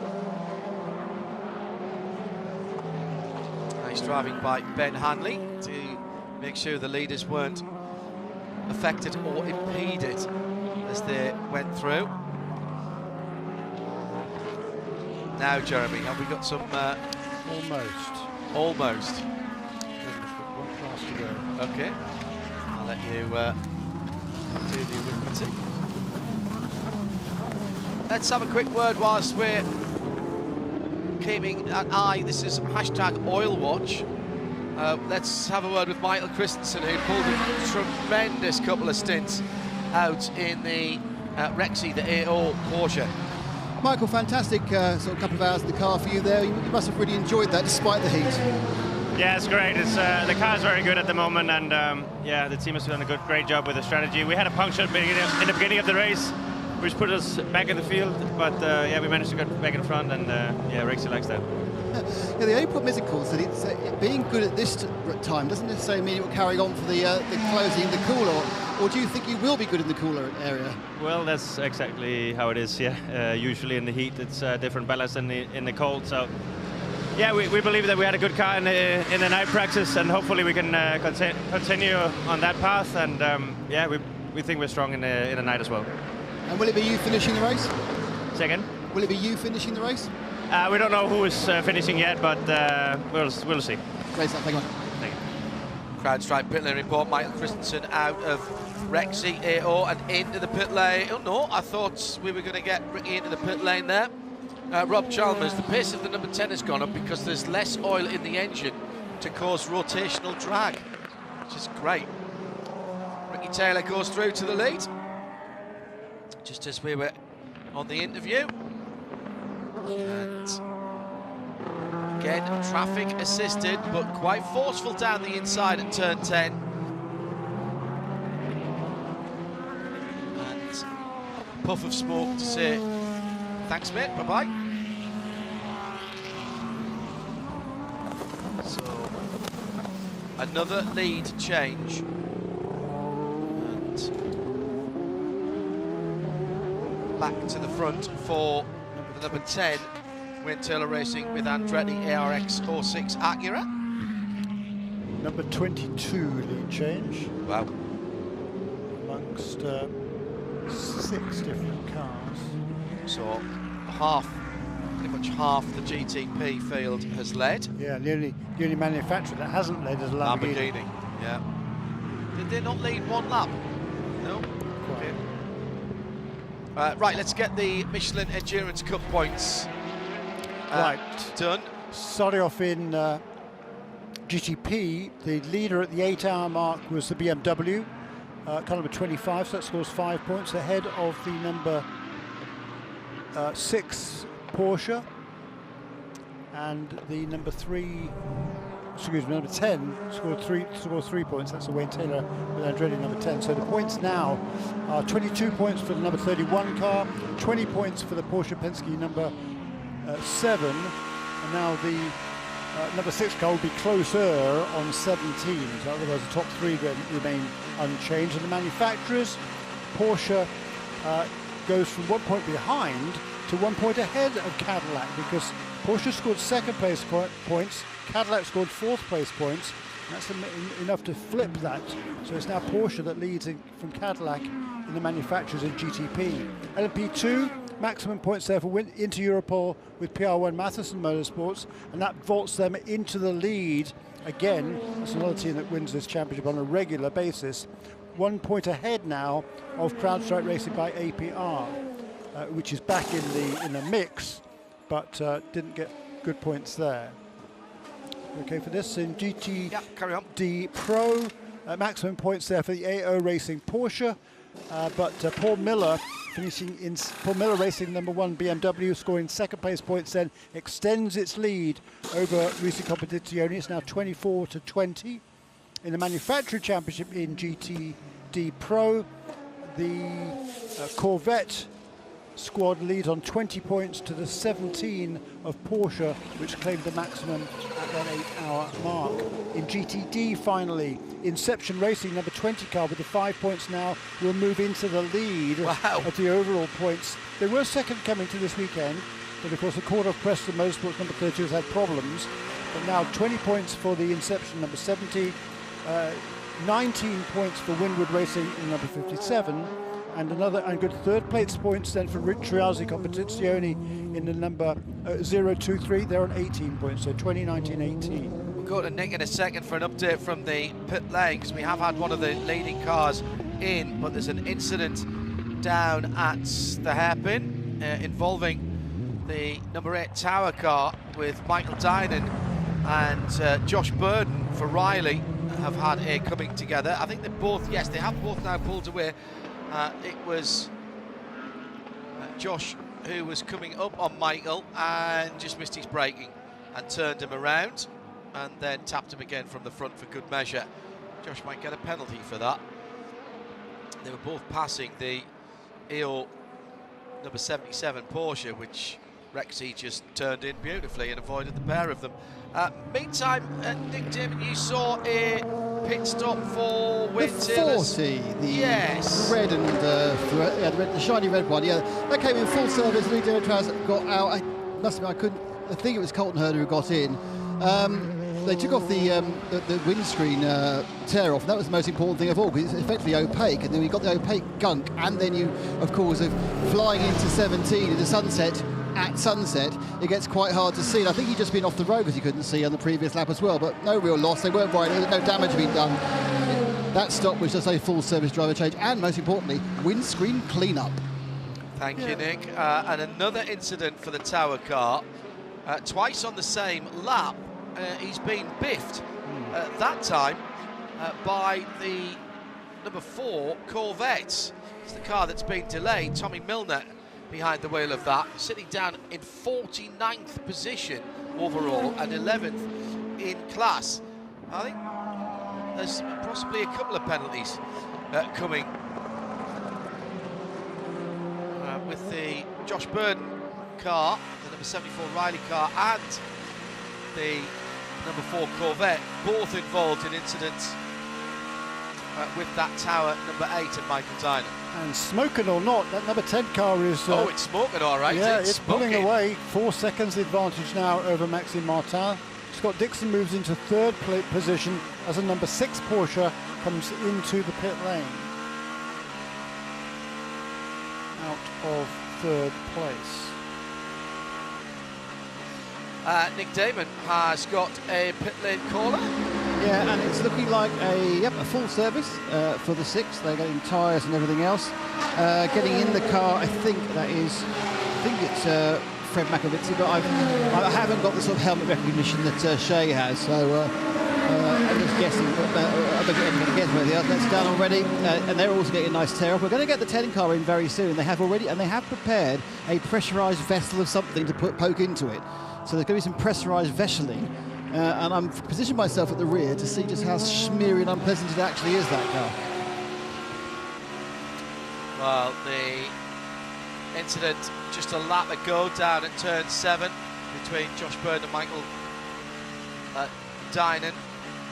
That's incident responsibility for Josh. He'll have to come down through the pit lane. We'll wait to see what happens with the second incident, I think, on the same lap.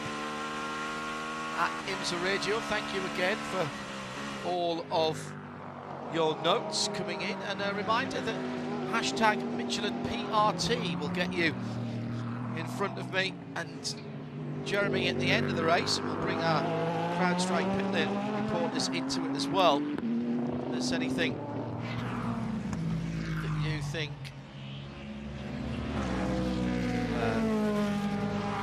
anything that you want to discuss or point to rising? Here is the number 10 in the pit lane. Now, going slower, is it smoking less or more? Smoky Joe as it comes down the pit lane. Now oh yes, smells of oil on this right-hand side, and it's still steam as it goes. There's something not right on the right-hand bank of that engine, and the question is, how not right is it? It's obviously not affecting the performance of the car, but is it affecting the ability for the car to continue having an engine that goes up and down as the number 7 Porsche goes by for what will be a full service? Yep, there's a driver change as well for the 7 Porsche. No driver change here. Albuquerque, I think I may have missed it, he stayed on board. In goes 1 litre of something to the top left-hand side of the car. Away it goes. Smoky Joe as it goes away. It's not tyre smoke, it's oil smoke. So they are now in a battle against how long a litre of oil lasts against how long a stint is, I think, as the rest of the GTP cars have also suddenly arrived to my left while I was concentrating on the smoke. Both BMWs have been and gone, as has the number 5 Proton Porsche 963 as well. So they've all come in at various times. Well, actually, I say that, but the number 7 Porsche is still here. It's being held at the moment. For some reason, now it's going. Not sure whether they had to have another recycling, but it's out. And there they all go again. I think it was the CrowdStrike car. So that was the Riley car, which obviously is doing a drive-through. Correct. So yeah, that's the GTP's done for a minute, and I must admit they don't look that concerned at Wayne Taylor Racing. Okay. Could have another word with Wayne. Well, I got 4 out of last time, so if I get 1 more, it'll be 5. Excellent. Well done. Hello to Gasoline Alley Cat, off-duty marshal.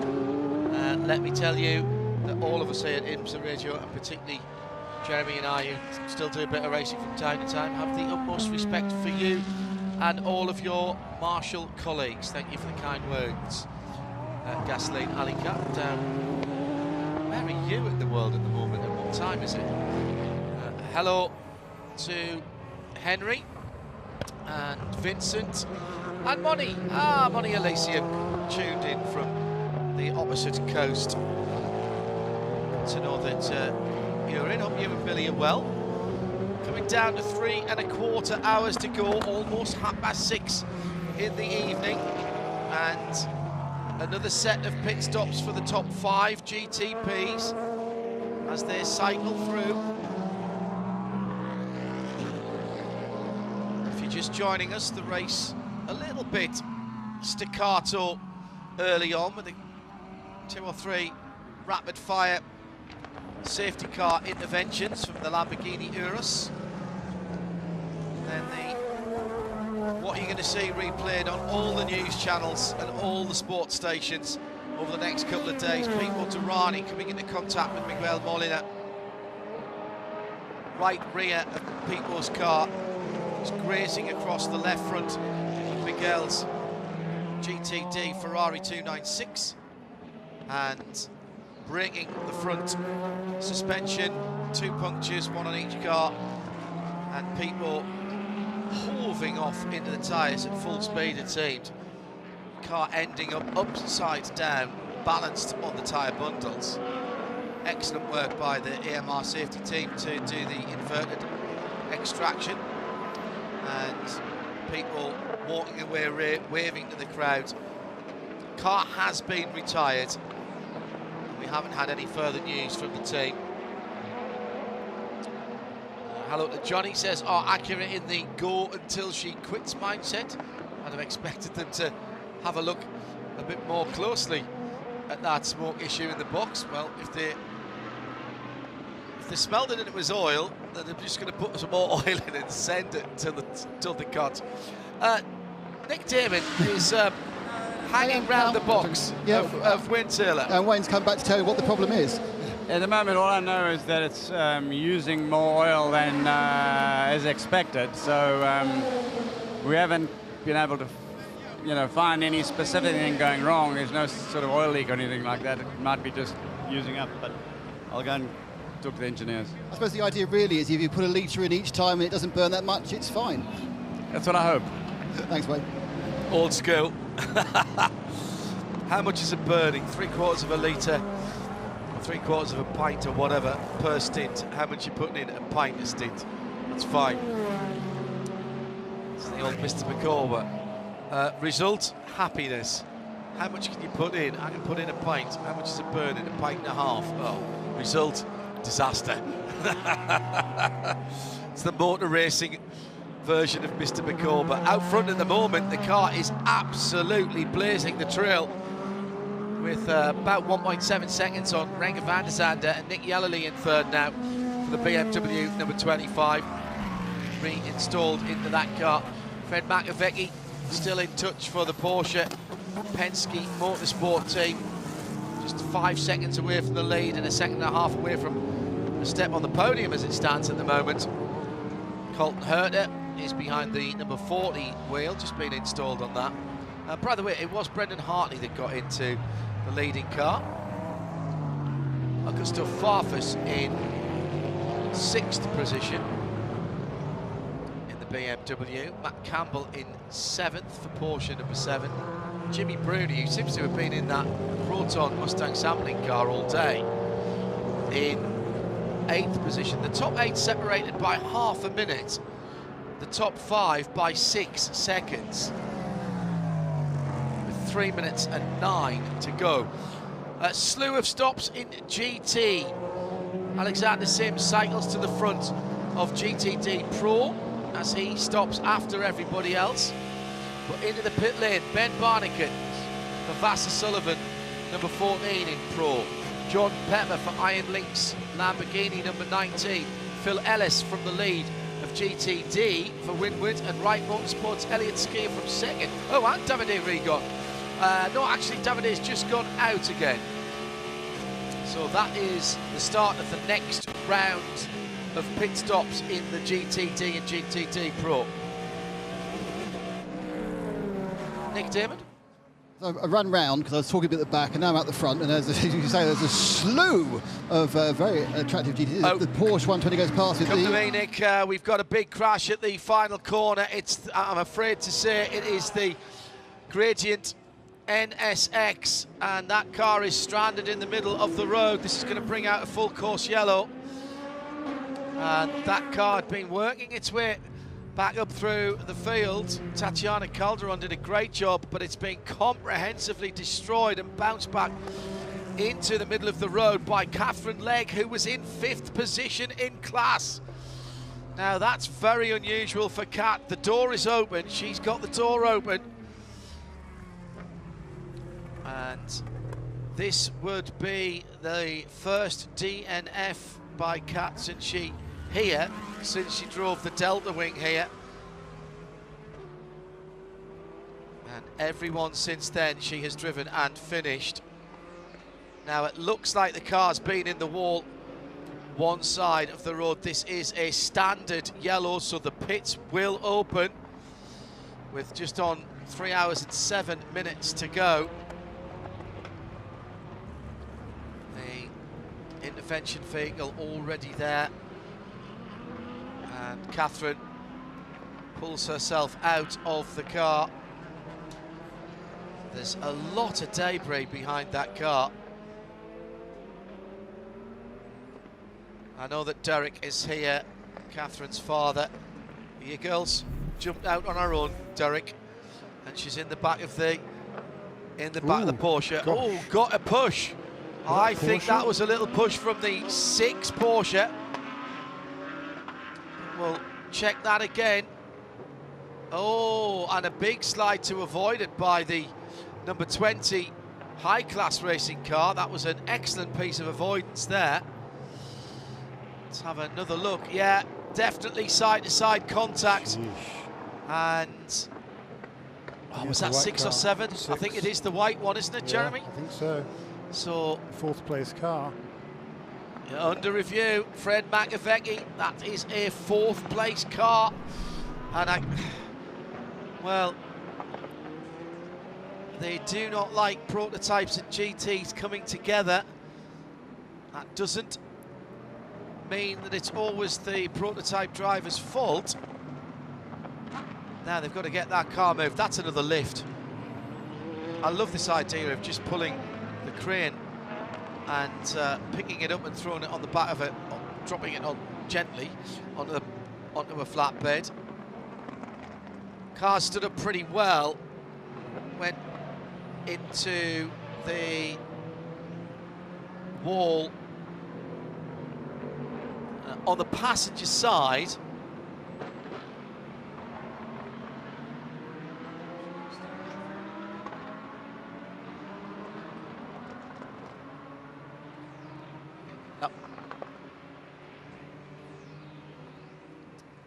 Bit of clean-up to be done here. Car stranded. Catherine already on her way to medical. I'll get word as soon as she's there, but she opened the door on her own, she got out on her own, talked to the AMR safety team. Standard procedure to make sure that everything is fine, so she'll be checked out. Maybe they are just going to try and drag this car out of harm's way.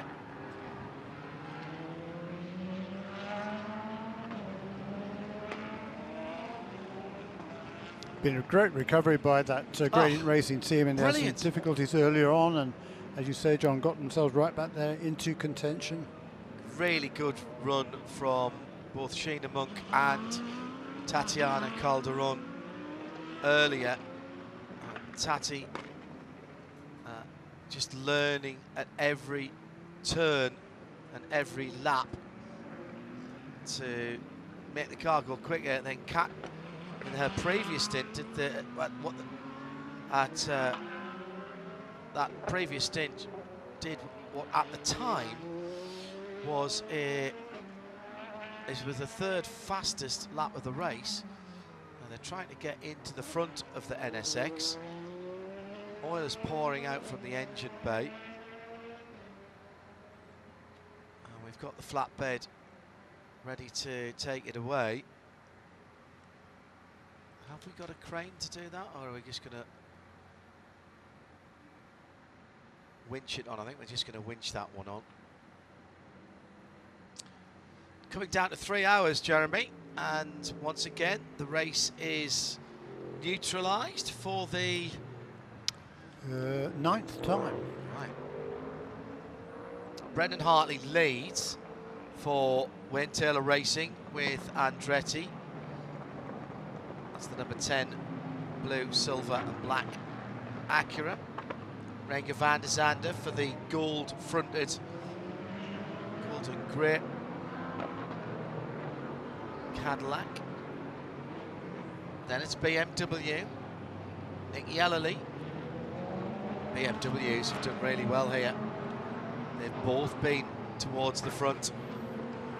About an hour away from sunset at the moment, but it's certainly starting, the light is starting to fade. We've now got a class split going on here, and the GTD leader had been lapped, which I think was number 120 car, wasn't it? No, 86, Anders Fjordbach. 86, Anders Fjordbach. Yeah, who was actually, oh, that's unfortunate. He was right behind, he was second in line, only behind a Corvette. But because he had been lapped by the overall leader, that means he's got to stay behind the safety car. And even though the GT cars are all supposed to be treated together, for some reason that still escapes me, they're not when it comes to full course cautions.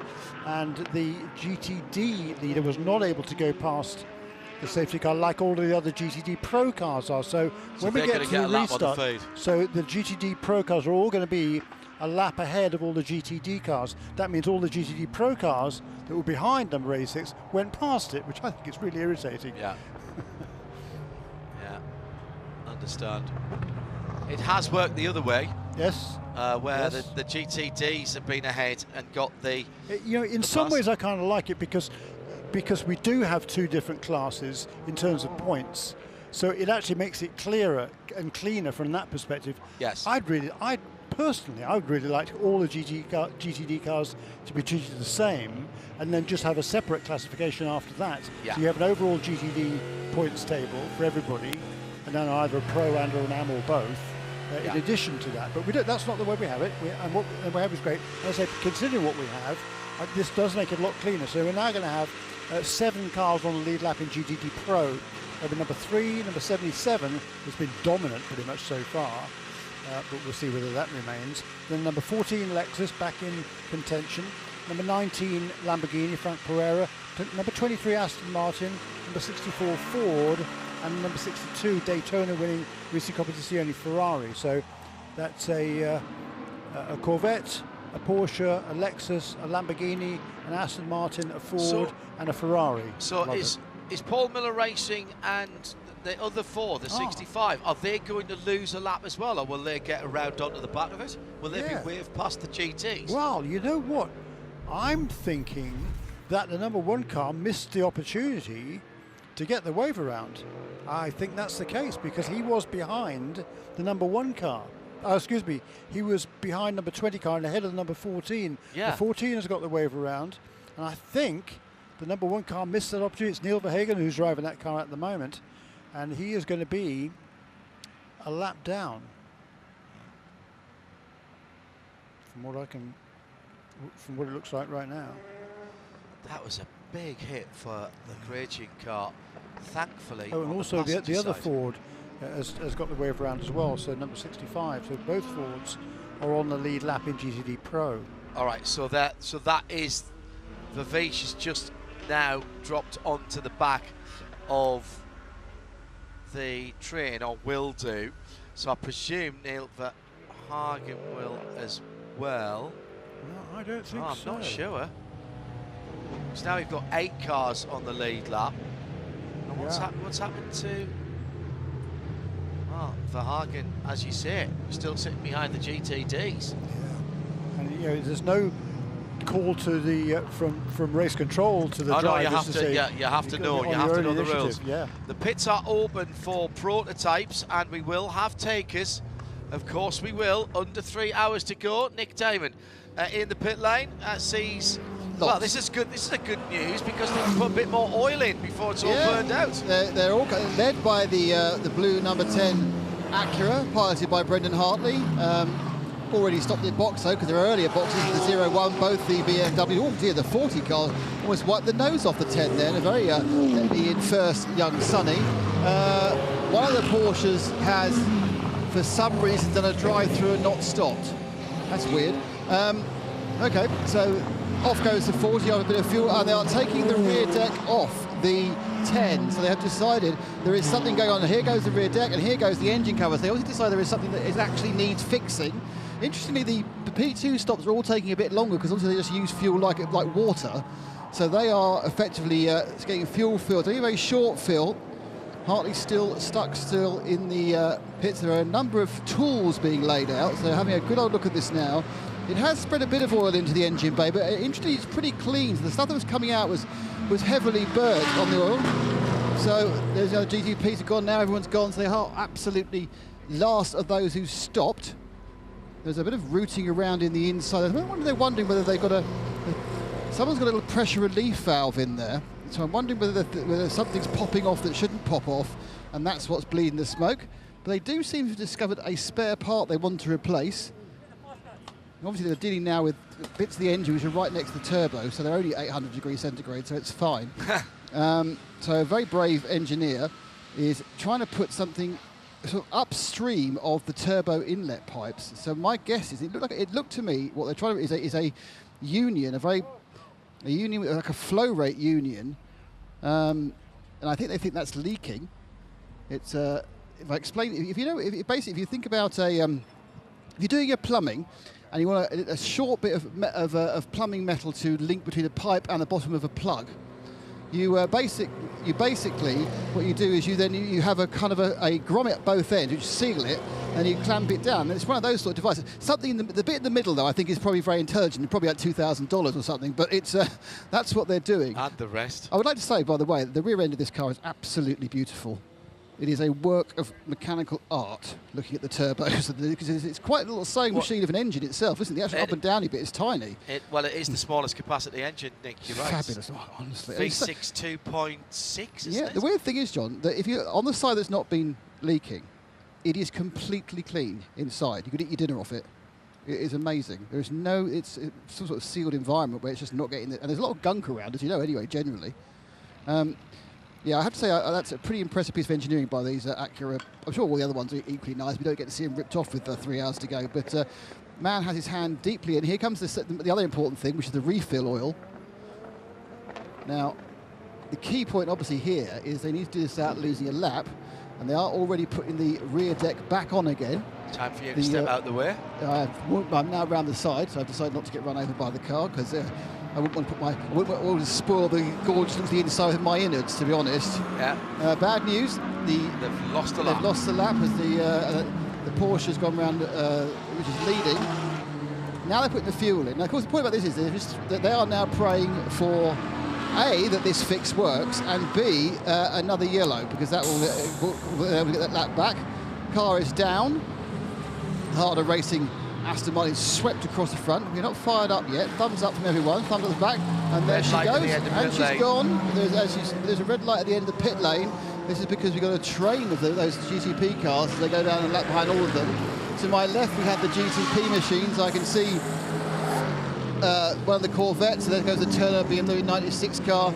And then a stream of cars have finished, including the 77 Rexy machine that was leading up until about an hour ago, the 13 AO Racing, the 23 Harder Racing Aston Martin. So I think that just about all the GTD cars, have taken the opportunity for a stop.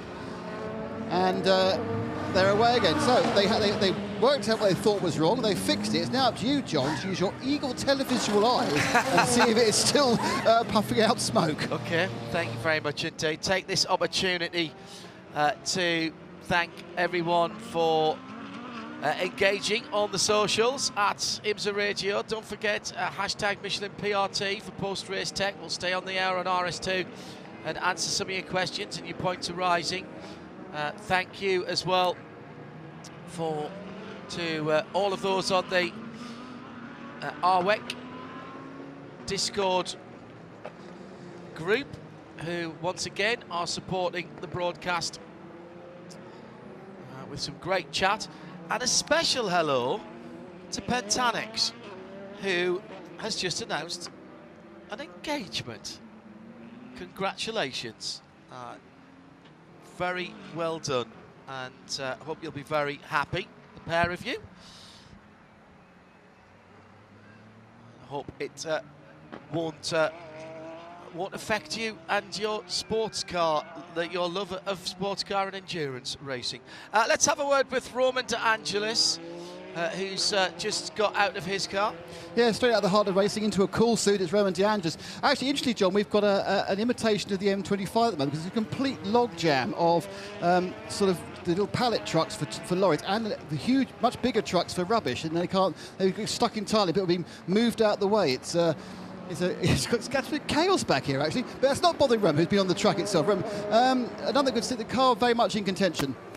Yeah, chaos on pit lane and chaos on the track right now. So, yeah, I mean, it's been good. I think we're in a good spot now. It's hard to say with all the different strategies. I don't even really know where we are right now, to be fair. We're just trying to keep the car clean and make sure that we're there in the end, trying to stay cool as well. It's hot out there today, so. Yeah, it's interesting you say, because we've seen so many different cars lead at various times, but because we had these yellows the whole time, everyone's staying together. So is it really a case where you're not that bothered where you are, as long as when you come off the pit lane for that last stop, you're in contention? Yeah, I don't honestly think anyone will know where they are until that point. I think there's cars that are, running different strategies. Some people that are, I don't even know what different strategies people are on right now at this point. But, we're just trying to stay in the hunt and make sure in the last two stints we're in contention.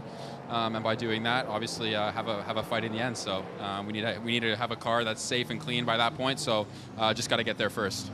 Temperatures dropped a couple of degrees in the last half hour or so. I mean, did you feel that in the car, or is it just still a hot, sweaty mess in there?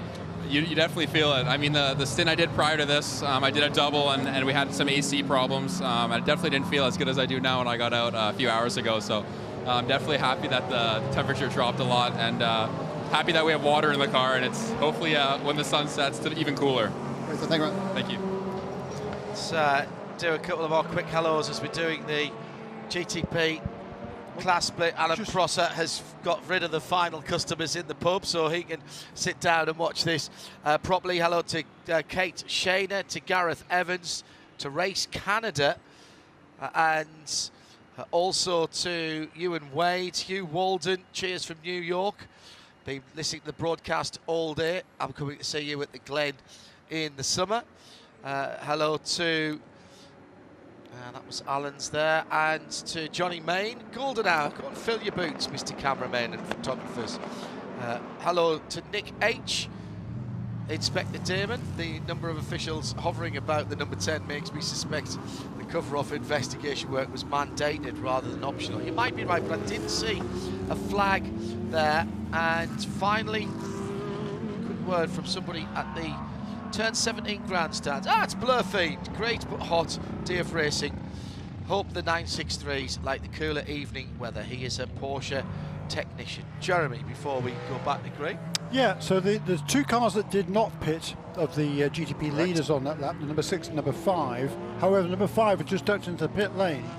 So the two, so Again, we had for a moment Porsche's first, to. second and third. Indeed. So now we've got them just first and second, and then it's the Cadillac of Renger van der Zande. Gosh, it's amazing how this race changes, isn't it, on a regular basis. And now the BMWs that were running so strongly just a little while ago, down in 5th and 6th, and then rounding out the top 7 that are on the lead lap is number 40, WT Andretti Acura.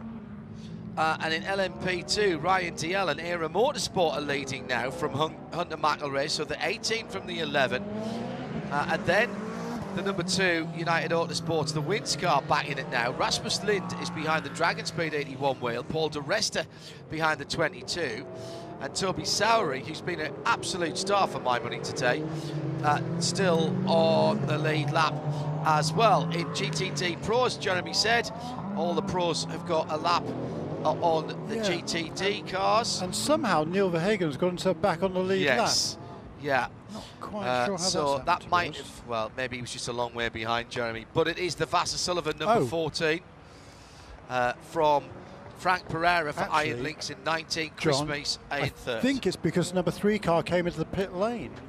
You're absolutely right. Out of the lead.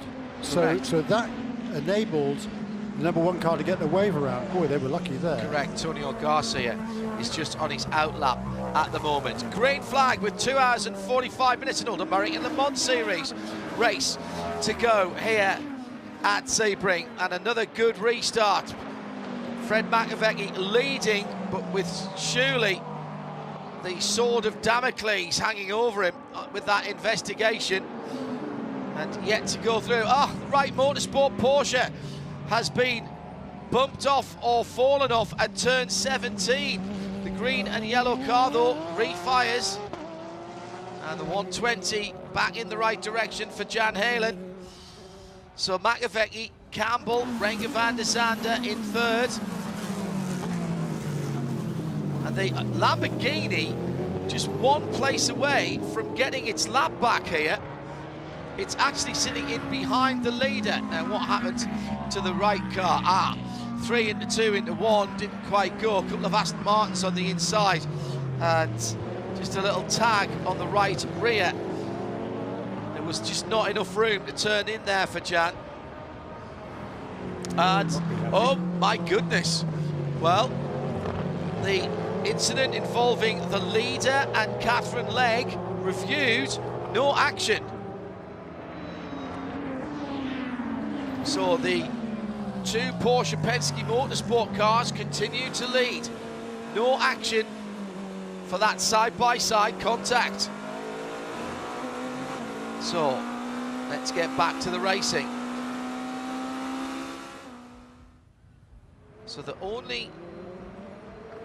So Indy Donchi leads for Winwood Racing. That is literally from the back of the grid, that car. It's been quick all day though. 57 from 44, Magnus Racing Aston, from the Lamborghini of Devon and Di Francesco, and the 78 of Forte Racing, then the Lexus, then the Ferrari, Vassar Sullivan from Congress. 5 different manufacturers in the top 5 of GTD. Magnificent stuff. This is setting up for a real grandstand finish. Oh, isn't it just? And in LMP2, Ligier fans will be delighted to note number 33 car is back on the lead lap, I think. Or is he? No, I beg your pardon. No, he's still 1 lap down. Apologies. Apologies. I thought the scoring was a bit confused me there. Easily confused at this stage of the game. Well, we'll allow you that one, Jeremy. What's interesting to me is that the first lap after the restart here was a 152.2 there for the Fred McAvecchi and the Porsche that now leads the race. On the last restart, the BMW was out front, and he was immediately down into the 50s. Yeah. And there's no direct sunlight now on the racetrack, so conditions I would suggest are a little bit better than they were. The air temperature is coming down very slowly. Jake Parrott's got his bag back. He's been sitting waiting for it all day. I think Ligier is back on the lead lap at the tail end of it. Settling in. He's got an adult beverage. He's got his laundry started. And just for you and anyone else who needs this, there are 2 hours, 44 minutes and 31, 30, 29, 28, 27, 26 seconds to go. And if you know, you know. Brilliant stuff. Spooner in orange. Good to know you're tuned in. Thanks for all your hard work at racetracks as well. Listening to the IMSA commentary all day on the web feed. Spent the day selling cars, said Nate Damsel, and I've come home and I've started watching as well. I'm beyond help. No help required, mate. That's I would say that was a productive day. Excellent stuff. Of course, buying cars probably would have been better. One of the real stars of the ERA Motorsport run today has been Connor Zilic, a young man with a really bright future. Nick Damon has caught up with him in the pit lane. Connor, great stints from you. You've the car now in the lead, so everything going very well. Yeah, it is going really well. There in my first stint, I got a little worried with, kind of where we were, and that second run there, as the sun starts to go down, the car's really coming to us. So I've got a lot of faith in this ERA Motorsports team. We've worked really hard this week to get the car in the window, and I feel like we're there. So going to have to break into that, I'm afraid, Nick, because the leader has gone off at turn 7, Fred McAvecchi, and he's punctured a left rear tyre. There's some bodywork damage as well on the Porsche Penske Motorsport 963. He was embedded in the sand to the outside of turn number 7. He's got it going again, but this is damage. This is damage. Oh, this is cruel luck now again. Was this a jump or did he push? He was setting off down the road and just spun it. Wow. Spun it on his own. Now, that makes me think that he was leaning on the left rear. I wonder if the left rear was already going down, Jeremy, and he didn't realise it. Yeah, it could well be, but that has put the Lamborghini back on the lead lap with that problem for number 63 car, because with the Roman Grosjean was directly behind him on the racetrack, and he's now going to go through and back on the lead lap. So stroke of luck for him. And there's number 7 car in the pits. There's that number 6 bar. That rear tyre's completely come apart. Matt Campbell then goes to the lead on lap 257. Another lead change as Fred Macko comes back to the pits. I rudely interrupted Connor Zilic. I'll get back to him in just a second because there's so much action going on after the restart, including in LMP2 where Ryan DL, Nico Pino and Hunter McElrea are battling at the front of the field. Then there's another gaggle of 4 cars, 5 cars going down to the hairpin. Ryan DL holding on to that at the moment, just starting to see the light beginning to fade here. 2 hours and 41 minutes and 21, 20, 19, 18 seconds to go. Let's get back to Nick David. And apologies to you and Connor for that, but drama at the front of the field, Nick. Yeah, this is the thing, you get settled into the race and there's drama, and I notice the team is up on the wall now. Is that in case it's a yellow or because you are coming in? I honestly have no idea. I have my headset off. But yeah, like I said before, the car's really good now, and Ryan's in the car leading right now, so just got to keep doing what we're doing, and still a long way to go. So stay patient and keep ourselves in it. Thanks, Connor. Thank you. And thank you to Connor for his patience there. The 74 Riley car spins at turn 13. Josh Burden right across the track and didn't manage to hit anything else. Dropped the wheel off the curb, left rear, and completely looped it across the track.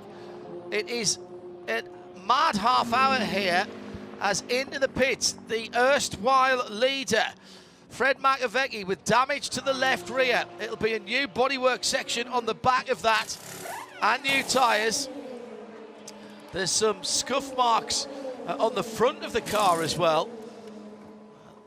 Now, this was the car that had side-to-side contact with Catherine Legg. So has something broken on the back of the car? There is suspension damage on the back of that car on the left-hand side, and that is the side that came into contact with the gradient. Absolutely right, John. It was the left side of the Porsche and the right side of the Acura. Goodness gracious. They're having to get the tyre debris away from the drive shafts and the inner workings. The toe link looks okay, actually, onto the back of the gearbox. And so they've got all the rubbish off that. There's various bits of wiring that need to be reattached, and also the stair that holds the bodywork. But I'm Nick, I know you're a bit closer than I am. Is that left rear wheel pointing in the right direction? Yeah, and they're not putting. They're changing the rear clip. They're kind of all avoiding looking at the dead carcass. But it does look like they've actually managed to get the thing arranged. So they probably haven't broken the suspension. The side-by-side contact may well have given them a slow puncture. Car is dropped down. They're just turning on the attachment devices. There is quite a little bit of damage in front of the rear left wheel, and yeah, they had broken the rear clip quite badly, but it doesn't matter because you can change it. But yeah, so as you know, I'll do the half a mile to get there, and then just disappear without me. But no, looks fixed, but obviously now they've got to get the time back. Working on the car outside of the pit box, not for that Porsche, but for the number 23 Heart of Racing Aston Martin, in a competitive 7th position in GTD Pro with the top 9, all on the lead lap. Alex Riberas will have to peel off from that battle. Now, that was a single tyre put onto Fred McAvecchi's car, and he has dropped 2 laps from the lead now. Brendan Hartley waiting for him to come around, but he's a lap off the lead as well in the number 10 car. Yep. So now we're down to 7 cars on the lead lap. The last car on the lead lap is that Lamborghini of Romain Grosjean. Grosjean's car benefiting from the fact that he was right behind Fred McAvecchi when Fred Mako went off, and he was able to pull away whilst Fred's teammate Matt Campbell had to check up a little bit. Well, that was bizarre. I'm almost certain that that will be as a consequence of the side-by-side contact, because did they come in to the pit lane? Did they change tyres? Don't know. Yeah, they certainly made a pit stop.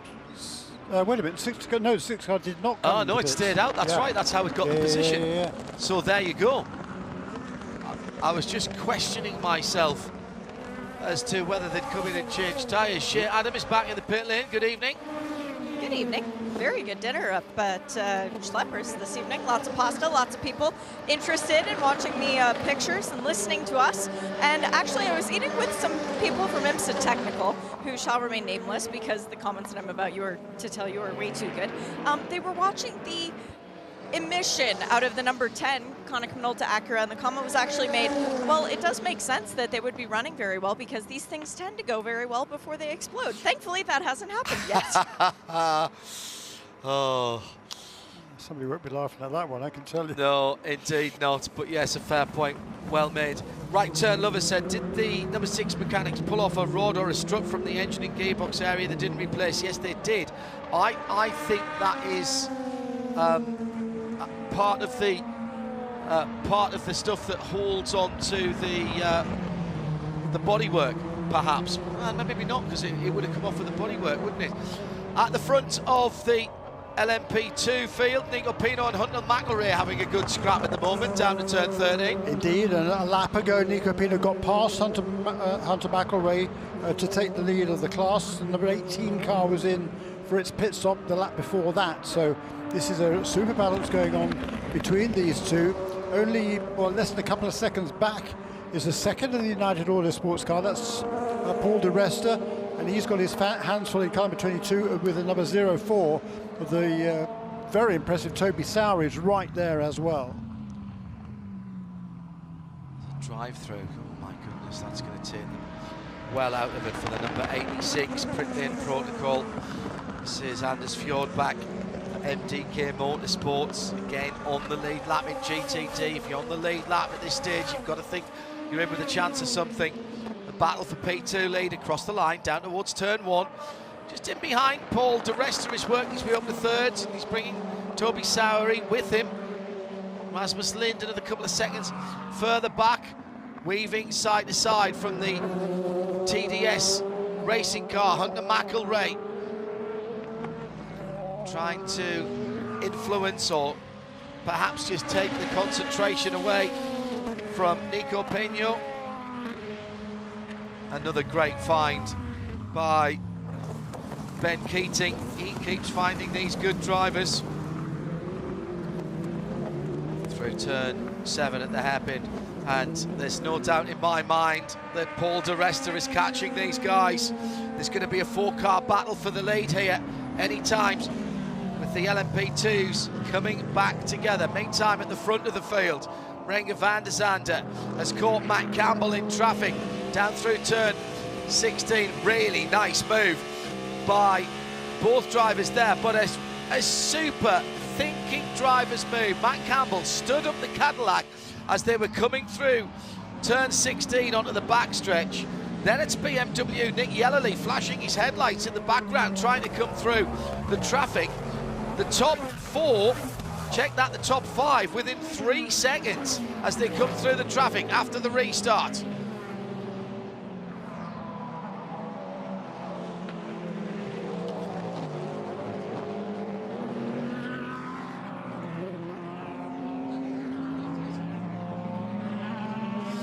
So, still incident responsibility warning for car number 23, Heart of Racing,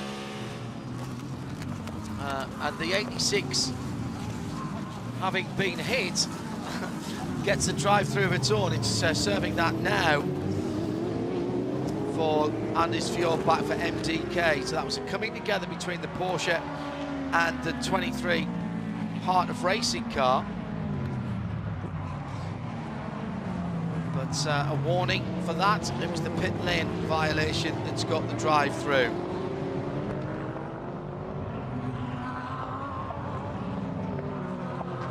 Alex Riberas gets off with a slapped wrist. Battle for the lead in traffic. And right in front of them is the 63 Romain Grosjean Lamborghini SC63, desperately trying to stay on the lead lap as he carves his way through traffic and goes past the 8-0 Porsche number 77. That's Seb Priault driving that at the moment, sitting in 6th spot in class. Now this is going to get spicy because Romain Grosjean wants to stay on the lead lap here, Jeremy. We've got a huge line of GTD cars. Grosjean goes back to the racing line as the leaders are behind him. Matt Campbell goes to the wall, can't make the pass. And right in there now, here comes Nick Yellerly and Augusto Farfus. 4-car battle for the lead, with ahead of them a car that wants to stay on the lead lap. There's almost a coming together at the start-finish line as van der Zande and Campbell weave their way through the traffic.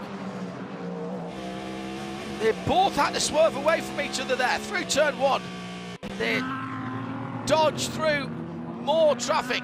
Now they've got Risi Competizione in front of them, as well as the Lamborghini.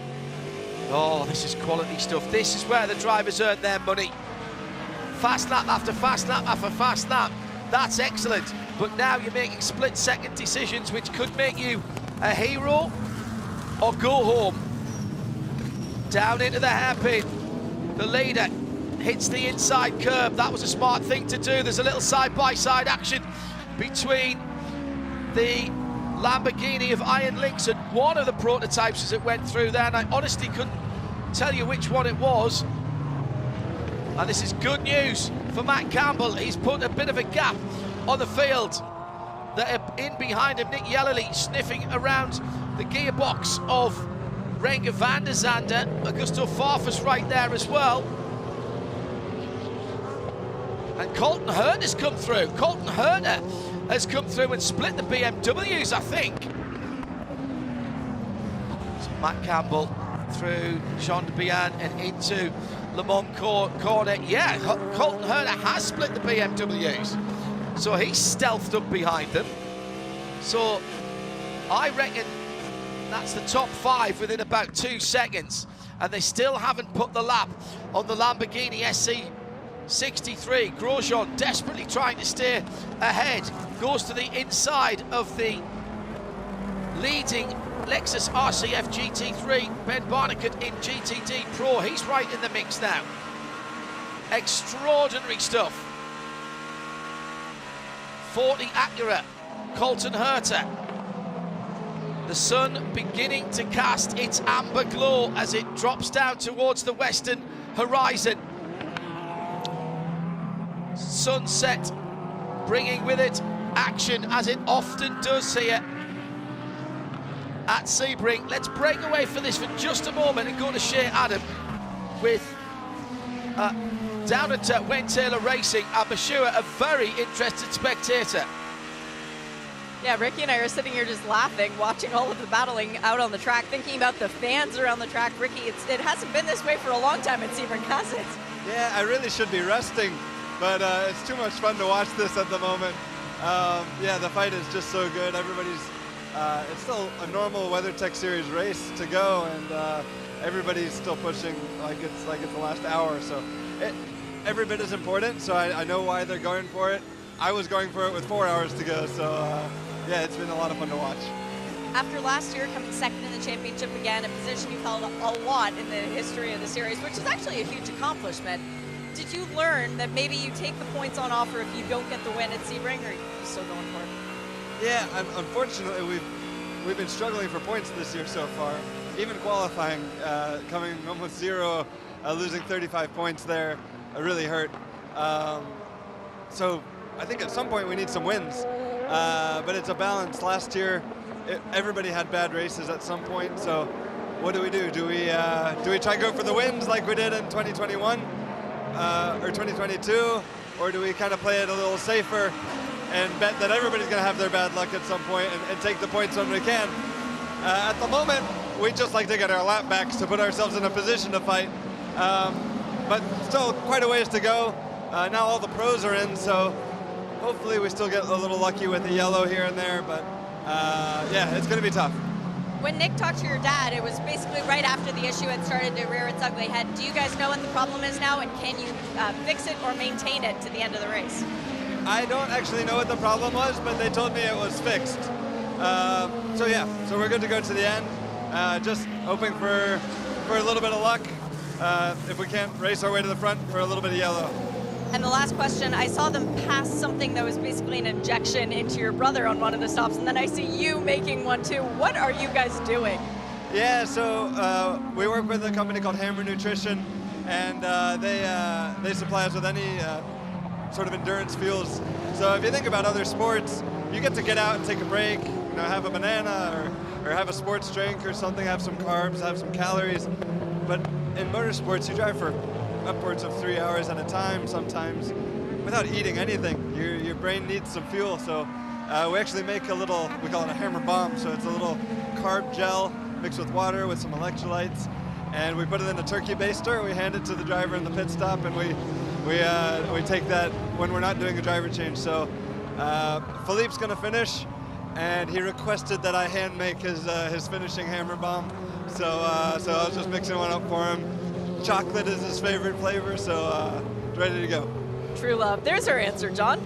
Unbelievable. Thank you, Shay Adam, with that CrowdStrike pit lane report. I did it with all those guys last night in the Apex Cafe, back here in the paddock with Brendan Hartley and Philippe and Ricky and Jordan, and it was just great fun. I mean, they got along so well together. Yeah, it's obvious. They're passionate about the race. It was the Carrera Cup North American race was going on in the background. They're paying attention to that as well, and it was just a fun little group. And they were just eating regular food there. Well.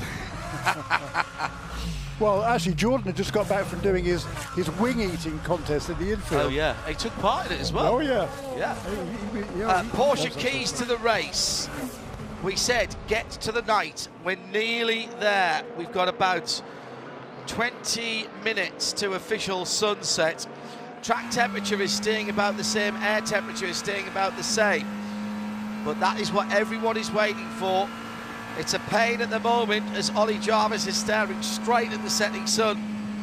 Down at turn 17, it's earning its name of sunset now. Under the Mission Foods bridge and back onto the start-finish straight. And look, I just want to look at the number 6 Porsche is 2 laps down, and he's not making any inroads against the LMP2 cars that he's directly behind. He's directly behind the top 4 cars in the class. He's not able to pass them. Yeah, I'm not entirely certain that car isn't carrying a bit of damage. Oh yes, it's most assuredly, John. It's not aerodynamically fully optimised, to use a saying. As far as I could see, they were struggling just a little bit at the back of that car. Meanwhile, at the front of the field, Matt Campbell still hasn't passed Romain Grosjean. Fair play to Romain. He is holding on to the lead of the leader, if that makes sense. So he's still right on the end of the lead lap at the moment. The final car on the lead lap for right now. And Brendan Hartley is only another 7 seconds behind, he's lapping a little bit slower than the leader, so that he's not coming back towards it. Don't forget, we will be picking our BDO nose strategy. My goodness, have we got some candidates for that today? That's going to be a last-minute call, John. Oh, it has to be. It has to be. I mean, there's been great strategy, there's been great speed here as well. Look at Winward Racing, 34th to 1st in class. Incredible. Right at the back of the GT field. Let's also think of what's going on at the CrowdStrike, racing by APR. They were a couple of laps down, got one back with strategy and one by speed. Toby Sowery, how long is it since you've seen this? Somebody catch and pass the leader and then drive away from them and get the lap back. Incredible stuff. That just doesn't happen anymore. Certainly not at this level. And also Porsche Penske Motorsport, they've got Matt Campbell to the front. They tried a couple of funky things early on with short fuel and pit stops to get a little bit of track position. Some of it worked, some of it didn't. There's a lot of grand candidates here. Really is. Conquest Racing, they've fought their way back up. Yes. Outside the top 10 early on. Some really good stories here this weekend, Jeremy, and still, I suspect, a chapter or two to be written. I think so. I mean, you know, we're still not quite at sunset. What's the time now? We've got about 10 minutes to go before the sun goes completely down over the horizon. I'm not sure. Yeah, look at this glare now from the onboard as they head into Sunset Bend. It's and with all the dirt and grime on the windscreens of these cars, that's a really tricky time of day right now. And this is when the concentration levels have to be absolute. Yeah, and that's number 6 car in there. He's finally going to go past one of the LMP2 cars, perhaps. Not round the corners, he's not. Wow. Tower has just gone behind the wall. It was the number 8 machine, orange, black and white, and they've had a fraught day. Michael Dinan behind the wheel and has gone behind the wall. They would get a prize for tenacity if there was one. Although we will be awarding the Endurance, Teamwork and Speed Award presented by CrowdStrike on Midweek Motorsport on Wednesday. That's at 4 o'clock Eastern on RS1, 8 o'clock in the UK. We'll use the data that we get from IMSA for the speed, and then look at the candidates and look at their endurance and teamwork elements from this race. Speed and teamwork, not sure about the endurance, but speed and teamwork definitely for the team that put that wall back together after Pete Portorani's big crash. Excellent work by everybody concerned there. If you haven't seen that, don't worry. The highlights will be showing it, I'm sure. So, let's have a quick word with AWA Corvette driver Matthew Bell. Nick Damon has this CrowdStrike pit lane report. Well, once again, it didn't start very well for you or your teammate, but things have picked up from there. You know, we're still getting to grips with this new car. It's, you know, Pratt & Miller and GM Chevrolet have made a pretty impressive car in the first go, GT3 machinery, so we're still getting to grips with it a little bit. But yeah, as the race went on, we've jumped up and down the leaderboard a little bit, but I think at one point we were in P3 after cycling through some pit stops, so first stint went pretty well. I was able to get out there and battle with a few guys. That was a proper old-fashioned GTD stint. I was doing some overtaking, getting stuck in. That was nice to be in the fight. And yeah, we're just trying to get through to the end. You got Lars in the car at the moment. I mean, is it really just about learning this one? All right, you're always learning, but you're always pushing as well. You know, we're not just cycling around trying to be at school. So no, we're pushing. We're trying to fight as hard as we can. But yeah, there's a lot to learn with this new car, and yeah, we'll see how we get on. And are you taking it to the finish? Yes, looks like that. Yeah. Get yourself a lead lap, and you should win then. You know. Yeah. No. Hopefully we're still there in the fight, and hopefully the prototype boys haven't taken all the psycho pills, because they seem to have eaten a fair few of those in the race so far. So there's some interesting driving going on up front as they're coming through the GT field. So yeah, hopefully everyone takes a bit of a chill pill. Good idea. Thanks, Matt. Thanks. Matthew Bell, as you probably deciphered from his accent, not from round here, originally from Newcastle, younger brother of Rob Bell. Carved himself a very good career out. This is an interesting little project that he's involved with AWA, Lars Kern and the rest of the team. The two Corvettes. The engine in the background is that of the leader, Matt Campbell, who still hasn't got past SC63 of Roman Grosjean. Now, he's still a second ahead of Renger van der Zande, and it's all sort of stabilised a bit. Took half a second out of Renger last time around. But again, traffic can be so controlling at some points. Just noticed actually that the right-hand side brake lights on the Lamborghini SC63 aren't working. The marker lights are. The rear light signature, which looks rather like a TIE fighter, is only lighting up on the left-hand side for the braking. We're in the golden hour now, 10 minutes away from official sunset, just enough cloud in the sky to get a few reflections. The photographers will be absolutely loving this. There'll be a... Oh, what is the collective noun for photographers? A shutter of photographers down at turn one. great to see families and the next generation here. St. Patrick's Day tomorrow. We'll be celebrating a little bit, I'm sure, tonight for that. And the palms are illuminated. And what's more, they're starting to show now such a part of what goes on. As is turn 10 on the far side of the circuit in Green Park, a law unto itself. Well, it's certainly something that you have to see at least once when you come here. Now, is this the moment that the Lamborghini can finally goes a lap down? Just checking to see when we're due pit stops, actually, Jeremy.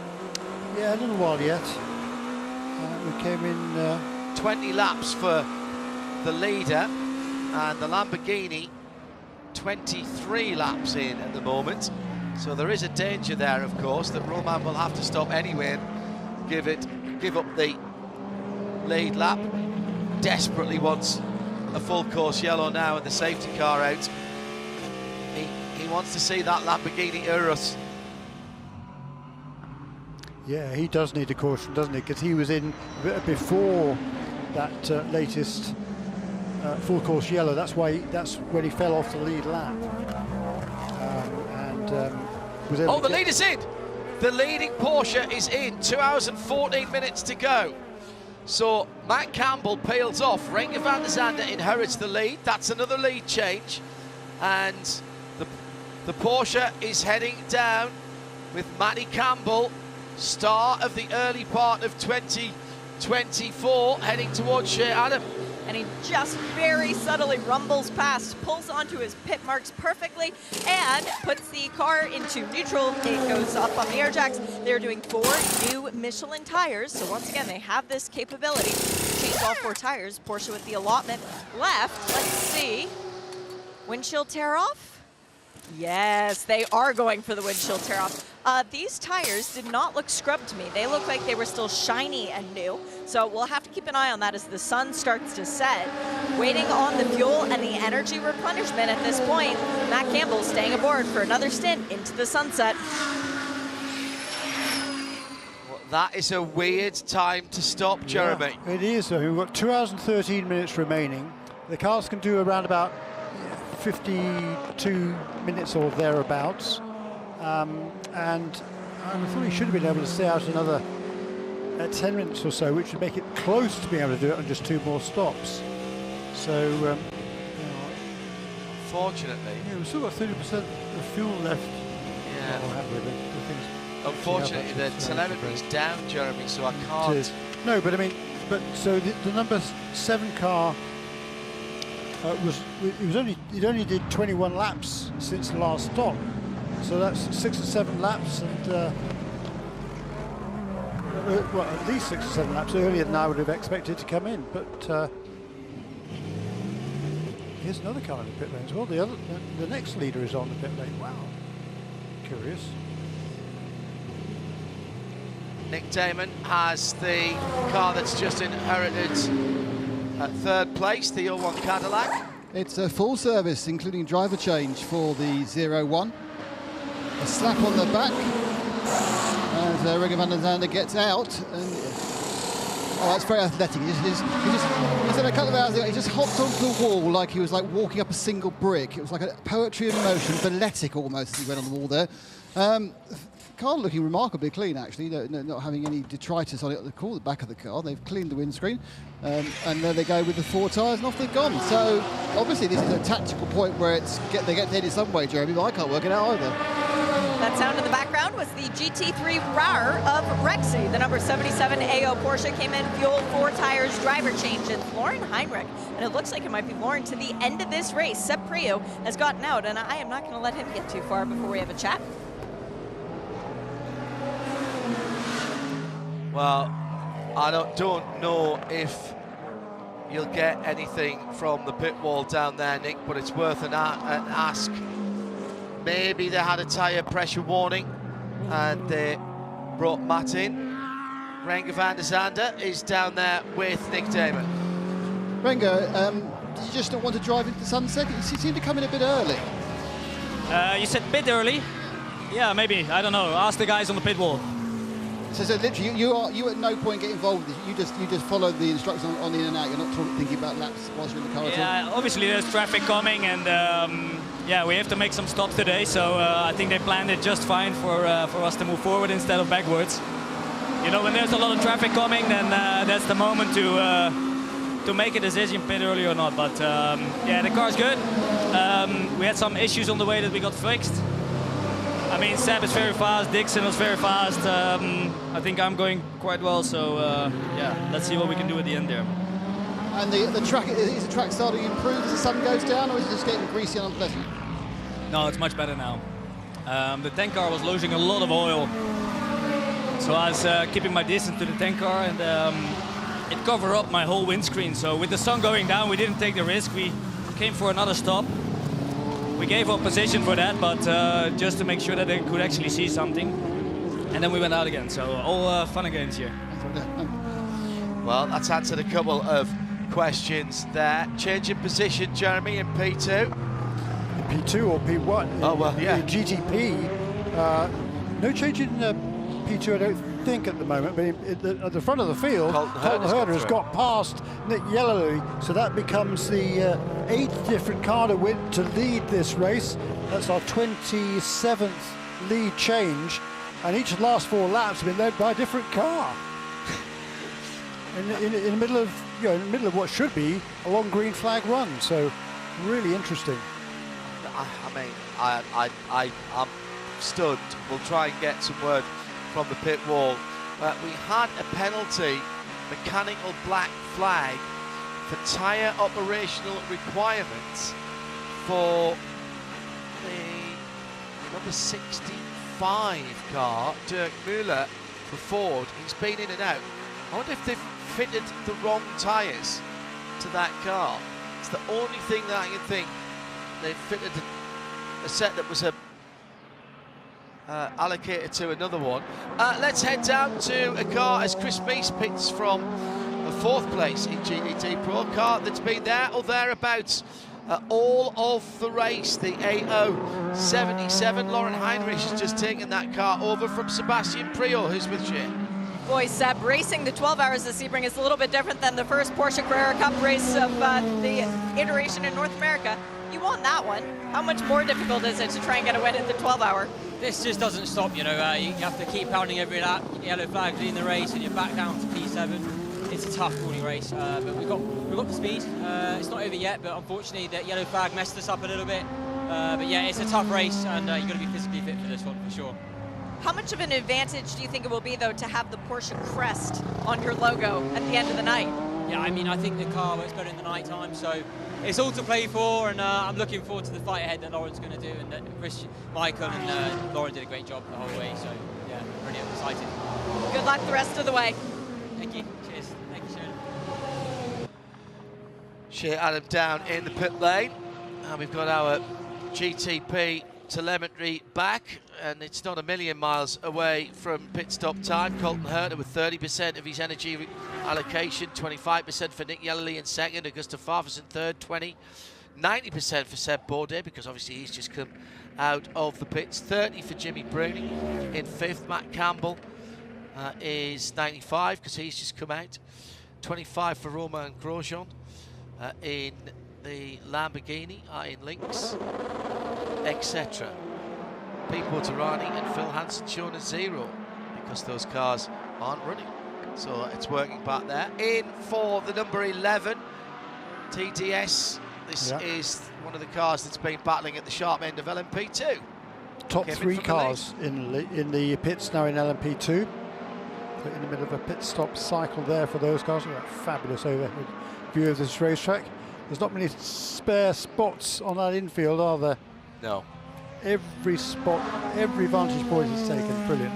But there's always somewhere to find a view from. The sun's almost going down now. I think this is sunset time. Just a fabulous, fabulous view. Now the sun has certainly gone from behind the trees, so the problem for the drivers has now gone away. Yeah, and this is prime photographer time, isn't it? Yeah, 5 minutes before the final 2 hours.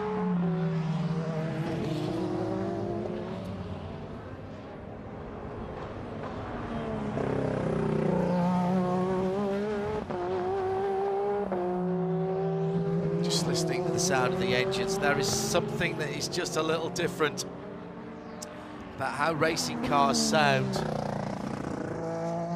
in the denser air as it cools down on a night time. This is just fantastic stuff. Just enough cloud in the sky as well to get a little bit of a reflection from the sunset. As the leader comes down to the Mission Foods Sunset corner, barely braking there. Big lift through the corner, not a big braking event when he's on his own. So Colton Herter may be on a little bit of fuel save at the moment, trying to stretch these GTPs, Jeremy, to what?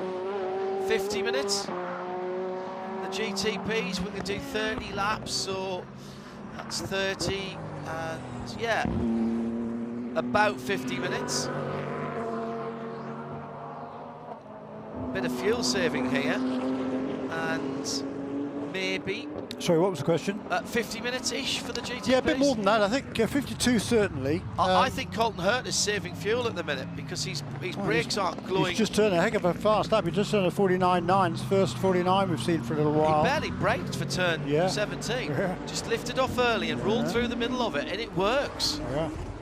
He's just gone personal best through sector 1. It's a very short sector, just 10.8 seconds, 10.08 seconds for Colton Herter. He pulled out 0.4 of a second on Nick Yellowly just through turn 1 effectively.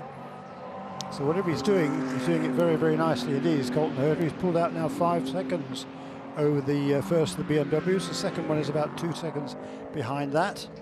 And then Jimmy Bruni, once again, I think as the tyres are, he's just had a very slow lap of 57 for Jimmy Bruni, so all of a sudden that's cost him a lot of ground. But behind him is number 01 car of Sebastian Bourdais, and Matty Campbell is closed right in on Bourdais. So that's the battle now for 5th and 6th. Cadillac against Porsche. And remember, Campbell in that 7 car is off sequence, came in very, very early indeed. And Bourdais did as well. Yes, indeed, that's it, yeah.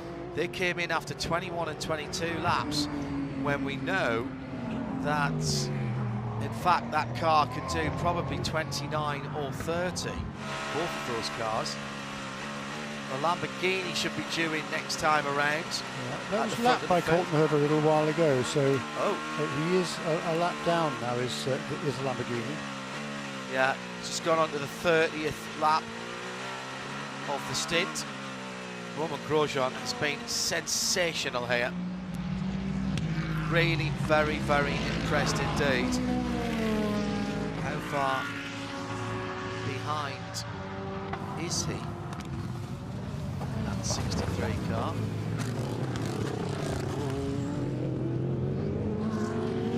There's the leader going round the hairpin. Very, very dirty and dusty offline out of the hairpin through turn 8 and 9. 3-car battle still in for the lead in LMP2 out on the racetrack after that recent round of pit stops. Number 2 car maintains the lead ahead of number 11. Number 04 car has leapt ahead actually quite a long way of Bijoy Garg, who's now driving the number 22 car for United Autosport. Brian DL into the pit lane for Era Motorsport. He's with Nick Damon. Yeah, it's a standard stop. Ryan staying on board. He's, I think it'll be a triple, this will be. Going a little bit of a shifty at the rear left, but they've let it go. It's dropped down. So the fuel is the last thing. The power, those lights are bright now, so you can tell it is getting dark. And there we go. So trying to get back in the fight of that LMP2 battle.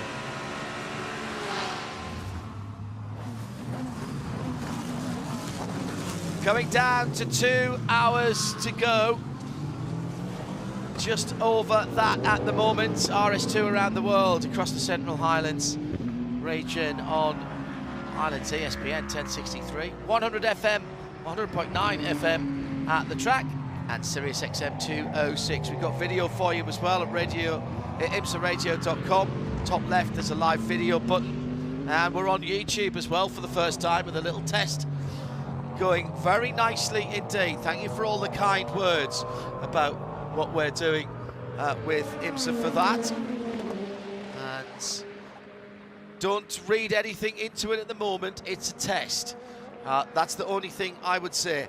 into the pit lane, Romain Grosjean, and he bounces out of the car as if he's been in there for 5 seconds. Not quite so bouncy as Renger van der Zande, because Renger is the bounciest so far out the car. But in has got Andrea Caldarelli, full set of tyres and fuel. No major concerns about the car itself. They're not looking at anything specifically.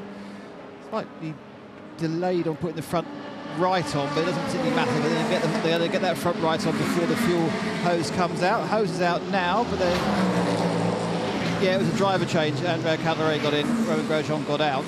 They just driver change always seems to take quite a long time on this car. The driver change does take a long time. You're absolutely right. It's kind of like they haven't quite got the speed of the belt doing up. They're kind of leaning. Oh no, stop! They've stopped it, and again now they're struggling with that door again on the driver's side. Meantime, while you're watching that, Nick, the 023, the Triazi competition Ferrari has got no front lights on, so that car's going to have to come in. That is a problem. A very bright cockpit on the Lamborghini as well. You can clearly see the driver in the helmet. Visor is up. And comes off the pit lane speed limiter. Andrea Caldarelli for Lamborghini Iron Lynx. The big V8 will be fired into life properly. Hello to Edwardian Creations, loving the YouTube, great here in Australia. As I say, this is a test. IMSA hasn't done this before, and it's a collaboration between everybody on the broadcast side and the IT side. So just a little toe in the water for the moment, so don't read anything into it. So inside 2 hours to go now. Yeah. And for the race leading car number 40, last maintenance pits on lap. They're about to come in, Jeremy. We've just had Augusto Farfus in the 24 BMW fuel, VP Racing fuel, Michelin tyres, and Philip Ain being installed in that car, loaded up, ready to go for another 50-odd minutes.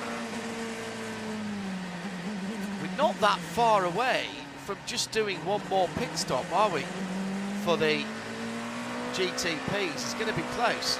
Yeah, well, exactly. That's what I've kind of been watching here to see whether they can make it on just one more stop from here. I think the number 01 and the 7, they figured there's either going to be a caution or they're going to be going so fast they're going to need an extra stop in any case. So they made that early in case there was a full course caution, which would pay dividends for them. You know what that also tells me? They've got a spare set of tyres. Yes. Yeah, I agree. I think everybody's good to go on tyres now. We won't see any more double stinting. They've got that pain out of the way. Triazi.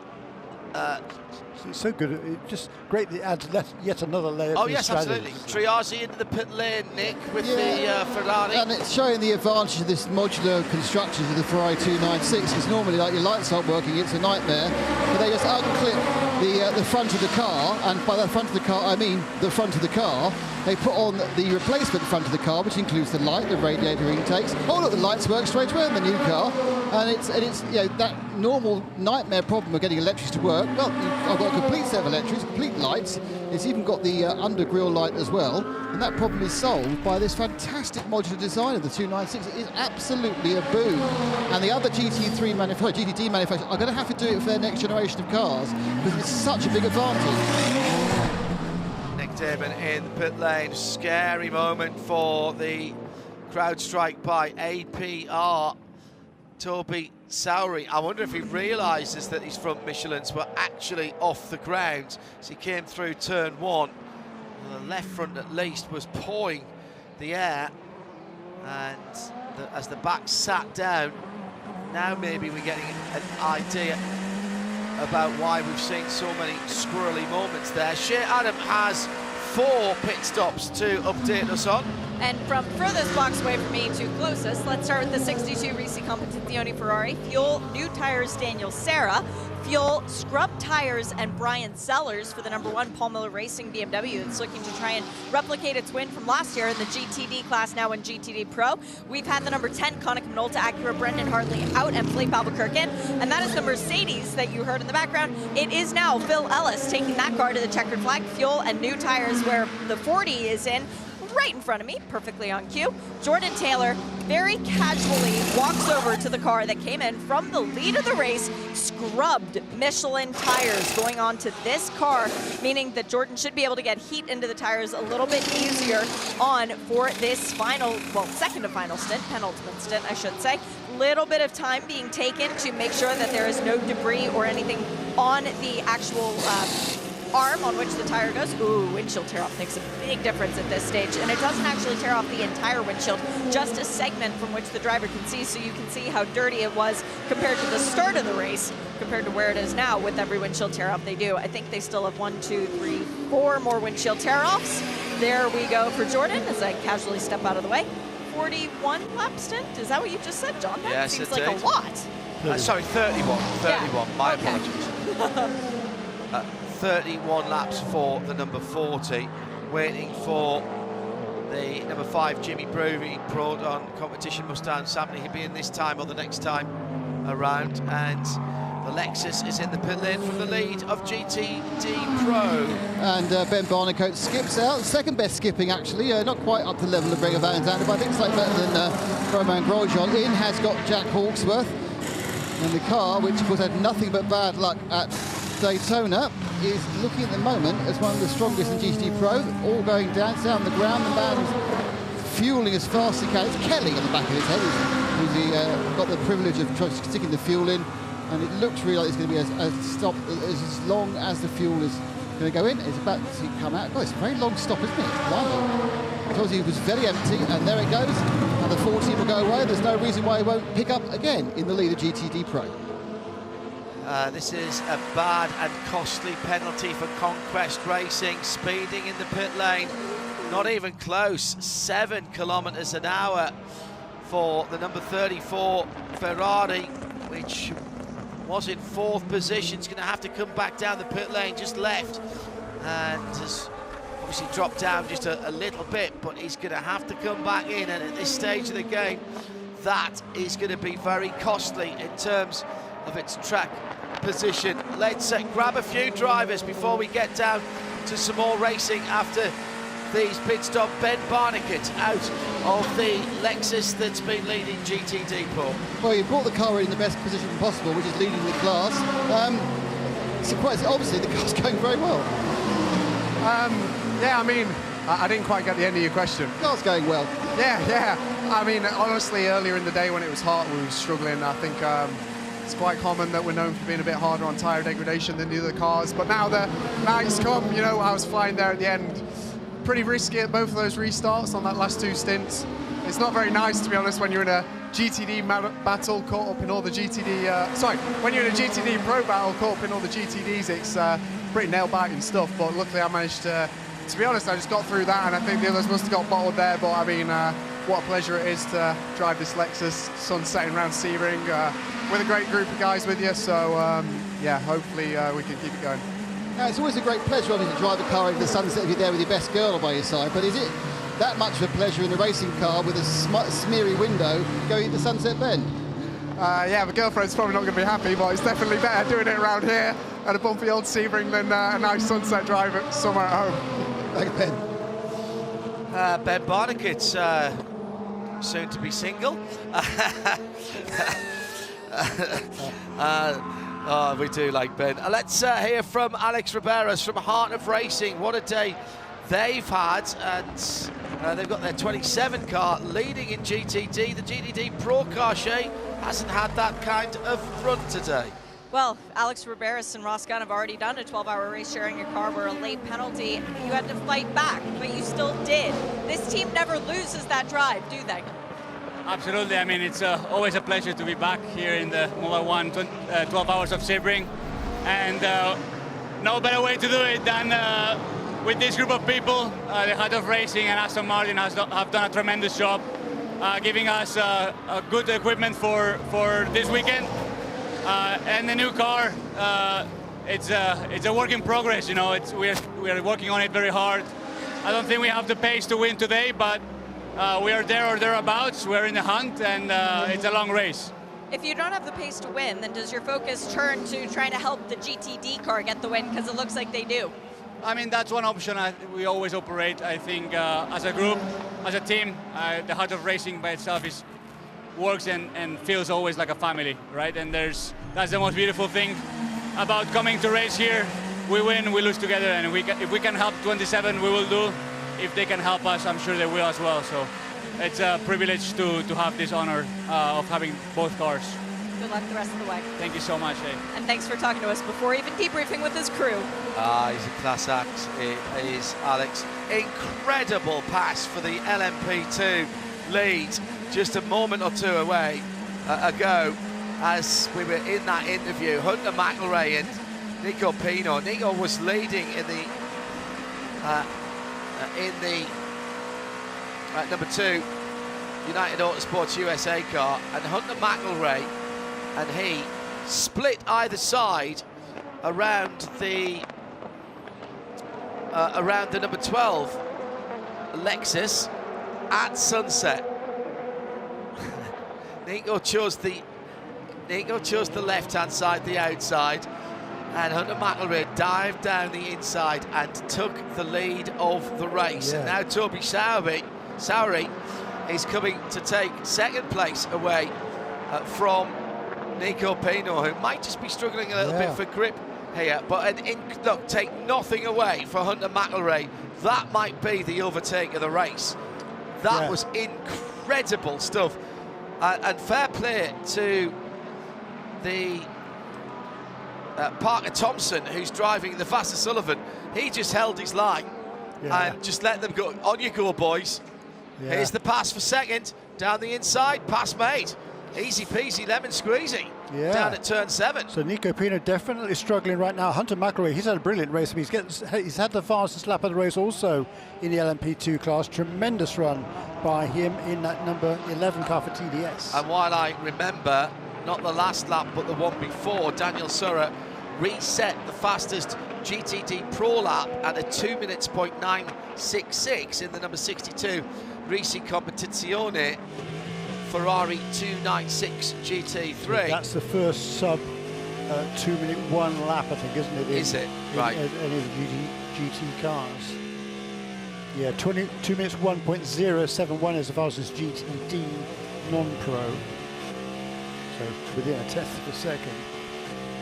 Sebastian Bourdais leads, and leads by a handy 3 seconds into the pit lane. Yeah, but look at the order: Cadillac, Porsche, Acura, BMW. Yes. And yeah, there's 20 seconds between them right now.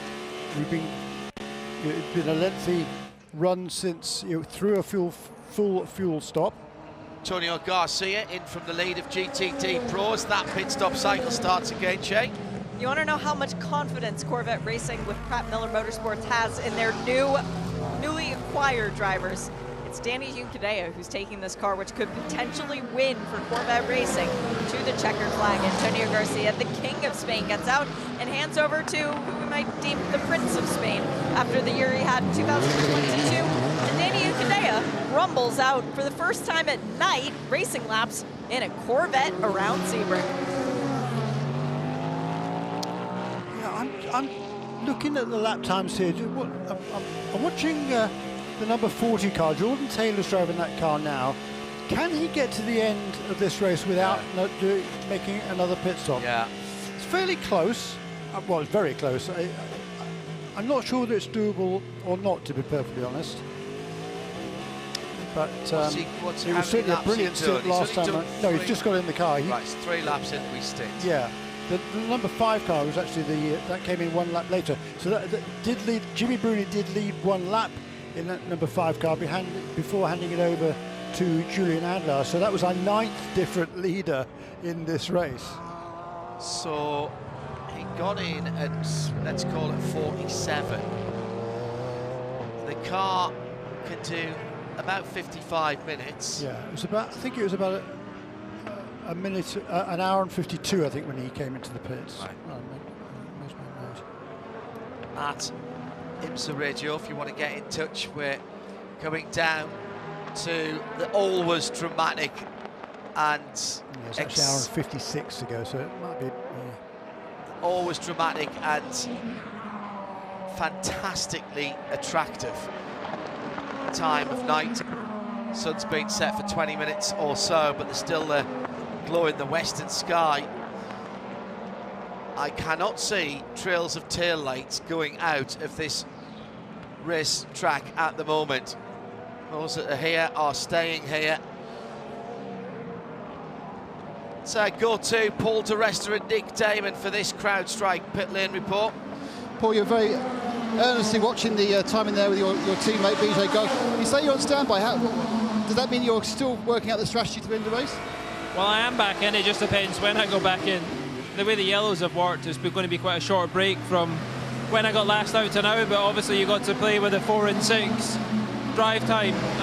But it's going to be a hard race. I don't think we're quite quick enough to win. We've just been off the money since we arrived here and unable to get the car. But you never know this race because things can mix up, and I guess we can try something wild, but it's been hard work.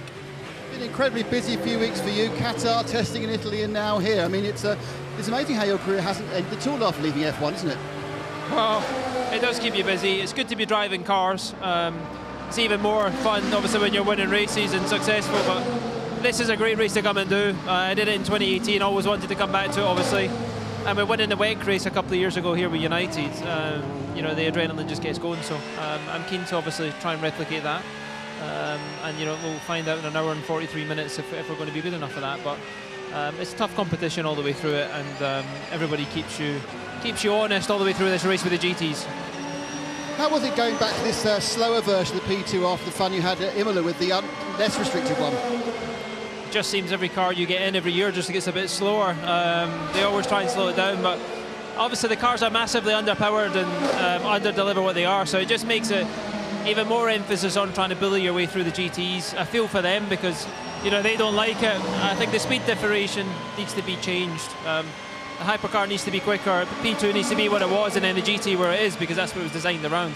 But listen, it's the same for everyone, so you just got to try and navigate your way through as best you can. The nice thing is the conditions are stable, but if it's wet, it would make it even harder, obviously. How quick was that revised old spec, new spec P2 compared to this one? Is it like 3 or 4 seconds big around here, do you think? Yeah, I mean, I'm not going to say too much, but it was a good step quicker than the LMDH cars when we were testing it this week. So nice to be back in the car when it's properly opened up and how it is, because as a team we had a lot of success in that car, so hopefully that'll come back to us, and the things that we took from those years will help us. Thanks, Paul. Good luck. Well, there was a smile in his voice there as he was talking about that almost day-restricted machine. If you look hard enough, there are some times on the web to go and find for that. It's eye-opening. Well, yeah, I mean, you know, the lap record for LMP2 in these cars around here was Guido van der Garde did a 48.3, which is quicker by a second or more than anybody else has gone today in anything. Yeah. So, but you know, that's the way things are. And there's no point in bitching about it, for goodness sake. I mean, it's still a fast racing car, and it doesn't matter as long as everybody else in the same class has the same power. That's exactly you just got to do a better job. Which is pretty much what Paul was saying there. You've got to drive these cars pretty aggressively to get the best out of them. Yeah, but that would be the same whether they had an extra 30 horsepower. You'd still drive it just as hard to win these races because they are so competitive. I think an interesting point, and it's not just Paul who's mentioned this to me, is that the difference between LMP2s and GT3s, LMP2s in the current form here, and GT3s perhaps needs to be opened up a little bit, and that's what they are doing in the ELMS. Some really interesting chats with 8 seconds differential here, 8-9 seconds. Yeah, some really interesting chats with drivers at Qatar about losing LMP2s and GTE cars and going to GT3s, and there was a 10 to 13 second differential between the top class and the GT3s in Qatar. and particularly the GT drivers said, hey, it's much better not driving the GT LM cars and having the P2 cars around, because there was parts of circuits around the world where the old GT LM cars, the GTEs, were actually quicker than the P2s, particularly through some of the corners, because they had more downforce and a bit more grunt coming out of them.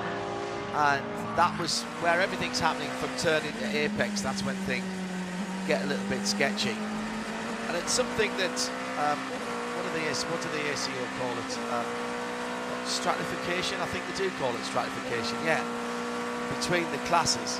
And that's just as important to get that speed and lap time differential correct as it is to balance within the class, possibly even more so in safety terms. Sporting terms within the class, absolutely, but safety terms. So just after 8 o'clock, hello everybody, RS2 around the world, ESPN on 1063 AM here in the Central Highlands and 100.9 FM around the circuit, Sirius XM 206 in North America.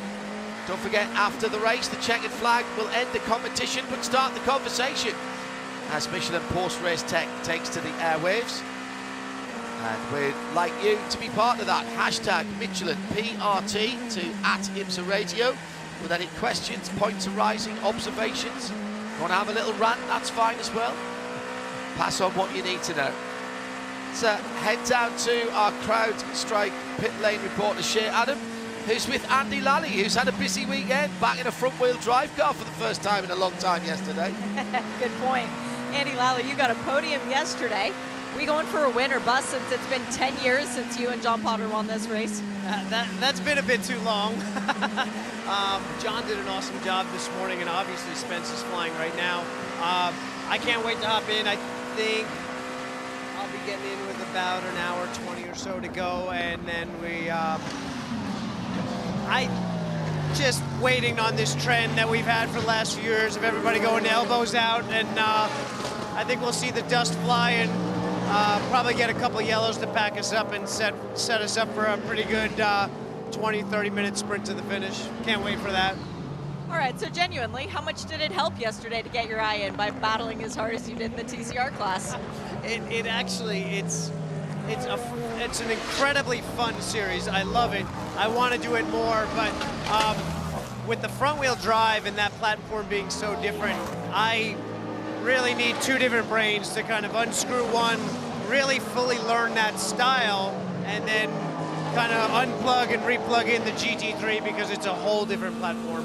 And it took me about 5 laps today to just reacclimate again, not jump over the curbs that I was jumping over in the TCR car, and smooth things out in the GT3 car a little bit. But definitely a lot of fun. Hopefully I'll do a lot more of that. Spencer's never won this race, so how badly do you want to get a win for him? Because you guys have been driving together forever. And, you know, this is sad. Maybe it's a sign of my age. We were driving here this morning and talking about 10 years ago, and he's like, that wasn't me. It was Marco. We'd come here for a bunch of years. There was a point where he was up to gold and then down to silver with all this silly stuff. And that was around that time, so I thought he won it with me. So he said that. He's like, I want this. And I'm like, man, we'll try. Good luck to you guys. Thank you. Appreciate it. Yeah, it's particularly good for that team. I mean, they know how to enjoy themselves. They also know how to go fast. They had no luck at all at Daytona, out of the race early there. So this has been a really good, strong run for Magnus Racing. A lot of confused oxygen. Midnight in the UK. Watched from the very start. Loved every bit of it. Well, don't forget, we've got coverage of all the IMSA WeatherTech SportsCar Championship races and the other IMSA-sanctioned races across the year. It'll be Long Beach that's up next. Now that's a completely different style of race, almost a sprint race really. Well, very much so, just 100 minutes there. And we've seen some tricky strategy win that race in the past, including, of course, with Porsche last year, tyres or no tyres. They took no tyres. Yeah. That was a big gamble, but they held on to take the victory. Yeah, that was the difference, and they held on. It was a struggle towards the end, but they held on. That was the first win for Porsche. So that's the next one up. And if you're thinking about visiting an IMSA race, whether you're here in the US or further afield, this year's calendar on IMSA.com, next year's calendar on IMSA.com, as it was announced on Friday. Yes, 2025, the full calendar, guaranteed, inked in, everything signed, sealed and delivered.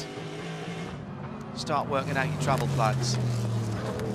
At the front of the field, Sebastian Bourdais for Cadillac Racing has a handy 6-second lead on Matt Campbell in the Porsche for Penske Motorsport. 14 seconds further back, Jordan Taylor for the Acura. Then the first of the BMWs. That Acura being the red Acura, not that you can probably see the colours at this time of night. And then Conor De Filippi in the 24 BMW, then the 25 rather, then the 24 Philippe. Those guys split by 22 seconds. Julian Andlau back in the Proton Competition Mustang sampling Porsche. It's a good run, that car, actually. Yeah. It did lead a lap. Yeah. Yeah. Ah, yes, that's the car that led the lap, yeah. Philippe Albuquerque is the first car off the lead lap, Jeremy, still? Yes, it is. Yes. In the number 10, Wayne Taylor Racing. And Andrea Caldarelli is back behind the wheel of the 63 Iron Lynx. The other Porsche, the number 6 car, now 3 laps back and still hasn't picked its way through the LMP2 field. 5 seconds before Nick Tandy gets to the back of Nico Pino in the United Autosports Wins car. He is, let me have a quick look, 8, 12 and a bit, and then 30. Well, he's at 25 seconds off the back of Caldarelli, I think.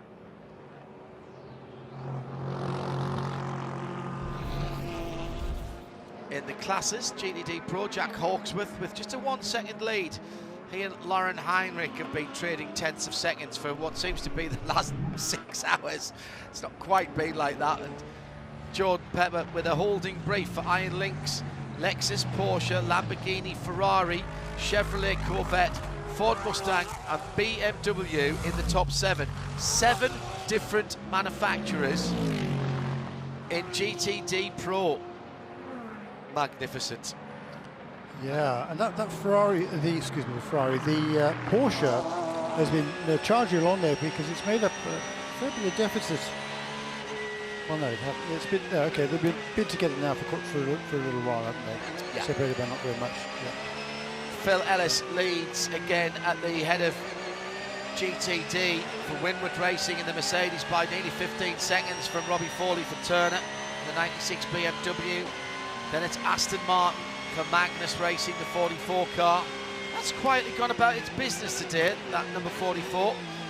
Yeah. 3 seconds further back is the Cetilar Ferrari, then a Lamborghini, and then a Lexus. So hang on, that's another top 6.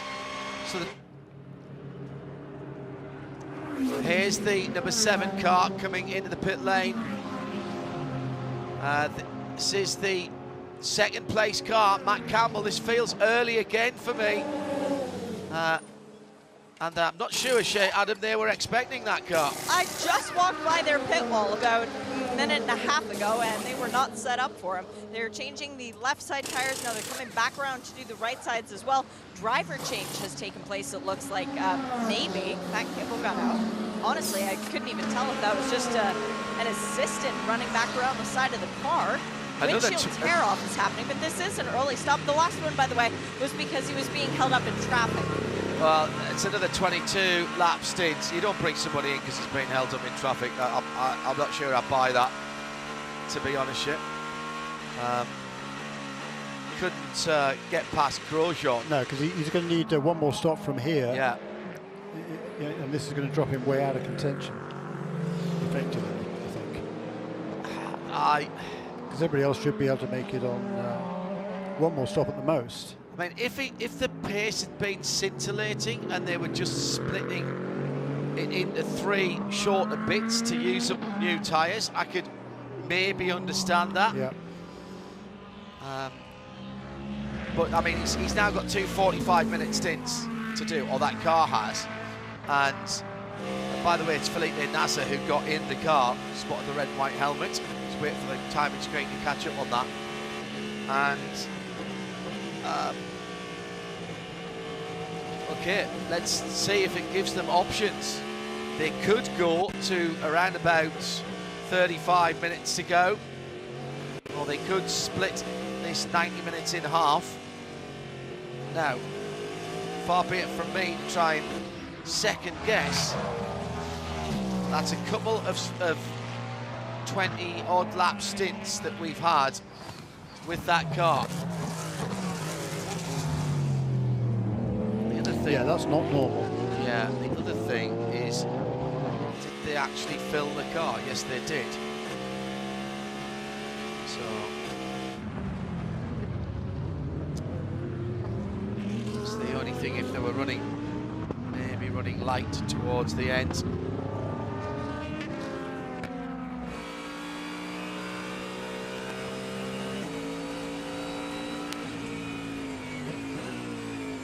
Still trying to work that out, Jeremy, to be honest. What out? What? Yeah, well, I mean, It's they're going to gotta be making an extra pit stop compared to everybody else in GTP over the final 3 hours of the race. So, no.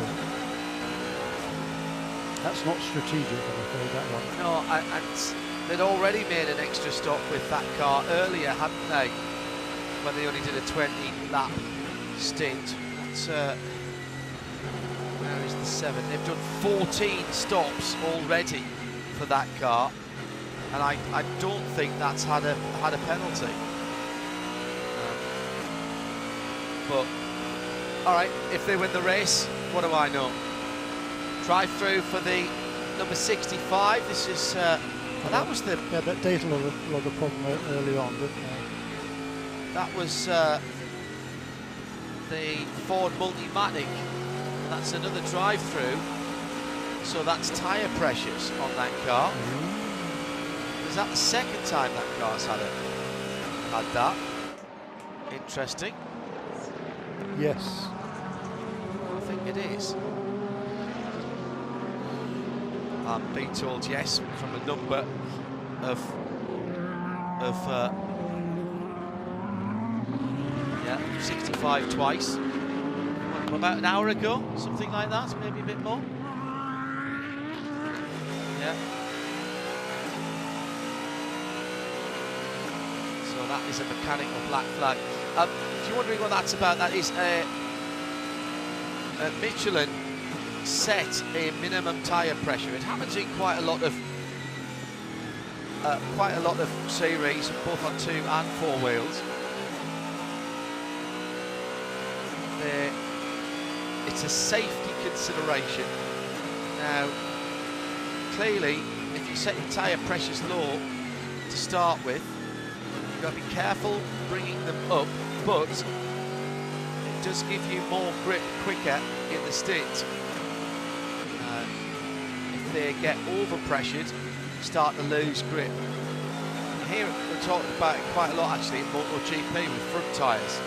You start following somebody closely, the tyre pressure goes up, the heat in the tyre goes up, you start losing grip. And that's why you want to get as close to the low pressure minima as possible. Remember, no tyre warmers here in IMSA for any of the classes, so you're working with the ambient temperature you've got, which is now down to 27 Celsius. Track temperature's barely budged all day, which makes, if I hadn't seen it move up to 26 and 27 and then drop down back down to 24, I would have thought that was a defective sensor.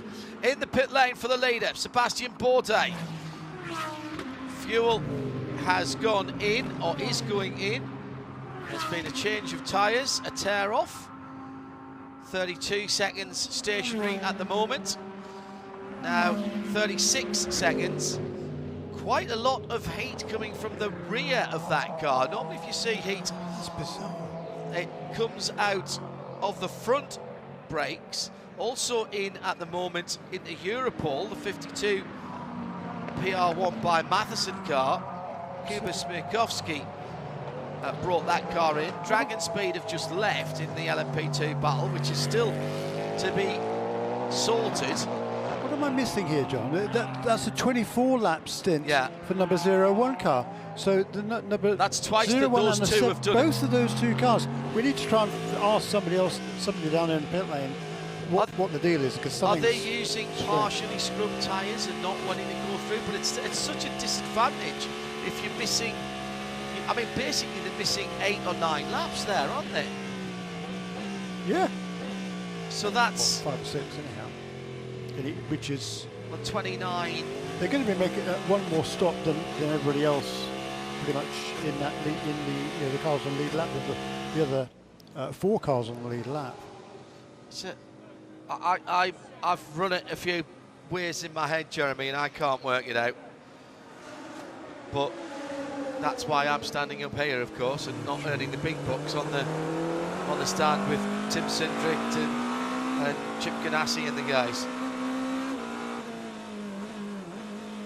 At RSL, at IMSA Radio, hashtag Michelin PRT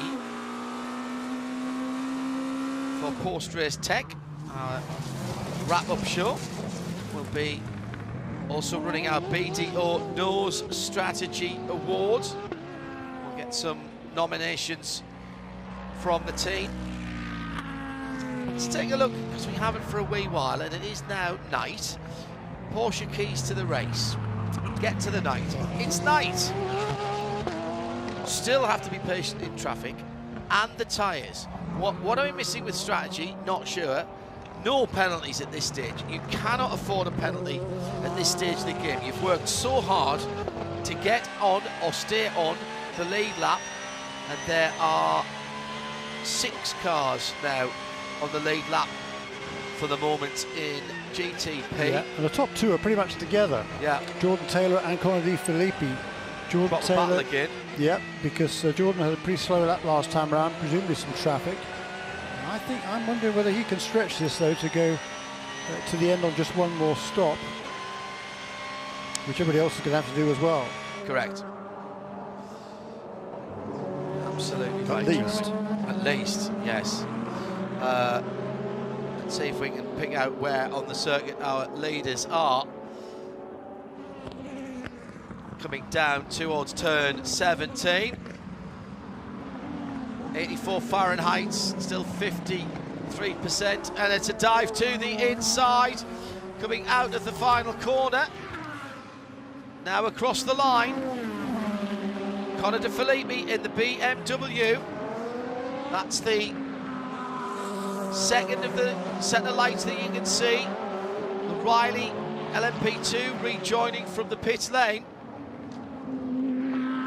The Acura from the front, very distinctive, that light signature, and it's got the 2 L-shaped rear lights with the brake lights on the top of the aerofoil at the back. The BMW has the multi-strakes of a rear light. Oh, flashing the lights now from Conor De Filippi. If he really wants to get into the lead, had to go around one of the Lamborghinis. I think that was the number 19. Yeah, it was the Iron Lynx car. BMW's come to life here, Jeremy. He now can close back on Jordan Taylor almost at will. Yeah. He lost a bit of time in traffic, closed back up. Lost a bit of time in traffic, closed back up. And he's trying. Conor De Filippi, little twitch there from the BMW M Hybrid V8 as he came out of turn 13. 40% of energy still aboard number 40 car for Wayne Taylor. 35% is showing up for Conor De Filippi. They came in just 1 lap apart. Number 40 came in on lap 282. Number 25 car came in 1 lap earlier than that. So I think they can do another quite a long way before they need to stop. It's coming up to complete 300 laps this time. Oh, yellow is out. Oh no!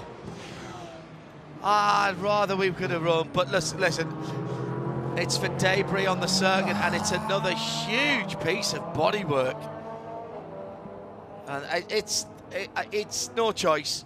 No, true. It'll be easily picked up. This. See now this. I need to bring you. I need to bring you to a couple of Creventic races, Jeremy, because this is where your code 60, the purple flags, really work. You freeze the field, you pick that up, and you get straight back to it. Pits still remain open. Anybody wants to come in, they can, but they risk getting caught on a countdown. It's turn 16, the Mon corner, and that was a fairly big piece of debris. Race control asking the cars to pack up because they want to have a nice big gap for the corner workers to go out safely and pick up that piece of bodywork. Okay, right now, so this is absolutely going to play in the hands of the 0-1 and number 7. Yeah. But everybody, they're going to come in now, and everybody's going to need to now make one more pit stop from here. But this is going to play massively in the favour of number 0-1 and number 7. I reckon that was a big stroke of luck for them, because I think if we'd have gone green to the end, the number 40 and number 25 might have been able to make it. On one stop more. On one stop more, yeah. So you're going to stay out now if you're the 0-1 and the 7? No, they'll. Well, good question actually. I think you stay out. I think you stay out and take the track position. Well, if they top off now, then they'll need less fuel at the final stop. Well, that's true. Unless there's another caution period. So again, there's a whole bunch of strategy still to be played out, but they'll definitely come in now. Track services are at turn 12, 15 and 17. Shea Adam is down at Porsche Penske Motorsport with Matt Campbell. All right, Matt, you had 2 shorter stints. What problem are you guys nursing? Yeah, I think it's a combination of all things. For sure, everyone's struggling, I feel like, with the track. The track definitely isn't easy with the conditions today. So we're really fighting with the tyres. For sure, with us, I think we were a little bit behind where we wanted to in terms of systems in the lead up to the race. And for sure, this isn't helping us in the later stages of the stint. But nevertheless, obviously, we're running towards the front with P2, more or less on the road after the stops. So this is really, really good. And definitely we need to be towards the front for the track position, because for sure it will make our car managing a lot easier. But yeah, crazy race so far. Coming in under this yellow or staying out, do you think? Have to wait and see. Haha, I love it. Thanks, Matt. Cheers. He was smiling as he said that. Well, let's see if we can work out whose bodywork it is. It's a piece of...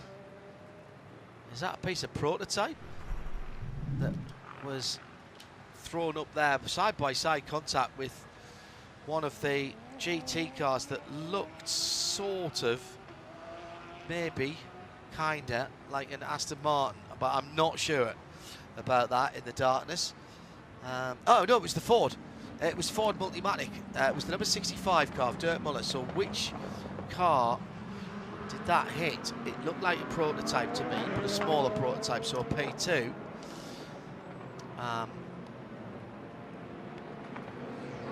Let's see who has to replace bodywork when they come in. Pits are closed at the moment.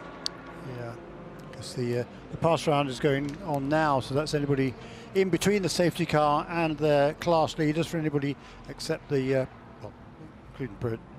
Yeah, basically it's for all the other classes except for the GTPs. So the number 10 and number 63 will remain 1 lap down, but they might have an opportunity to gain that back if the leaders come onto the pit lane now, which they probably will. Yeah, they will. Which case they will stay out and then get back on the lap.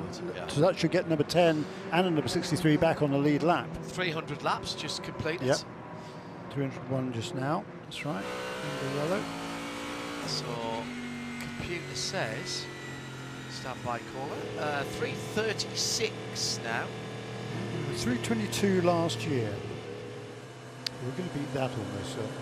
Yeah. What's the record for? Well, that would be the record for GTP cars, won't it? Yes. Yeah. DPI, I think, was 351 in the previous year. For DPIs. For DPIs, yeah. But for GTPs, yeah, they did. Well, it was the a bit last year. That was the first year. Yes, correct. Yeah. I mean, outright, as you said, was 380 something, wasn't it? 383. 383. Yes. 383 is the outright distance record.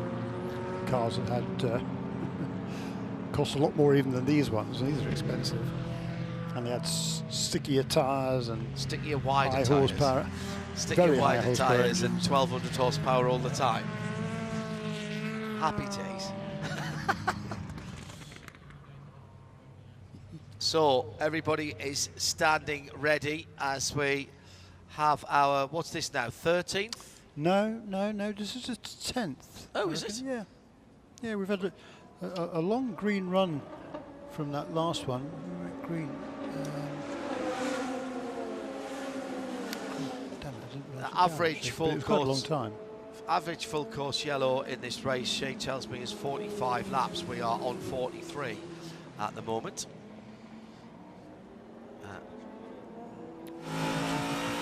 One sec.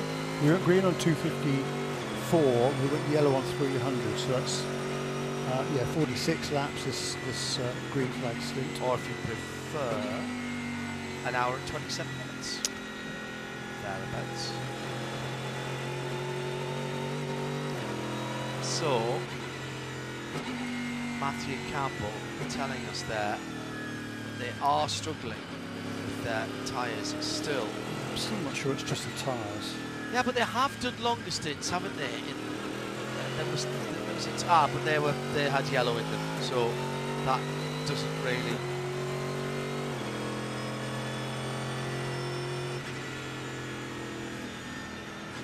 Doesn't really tell the story when you've had yellow flags in there, because you're extending the stint time-wise. Extend the stint laps-wise, and C, you cool the tyres down and then fire them back up again. Ford is hustling around. That's the flat plate Coyote V8 that you can hear. It's the Mike Rockenfeller car.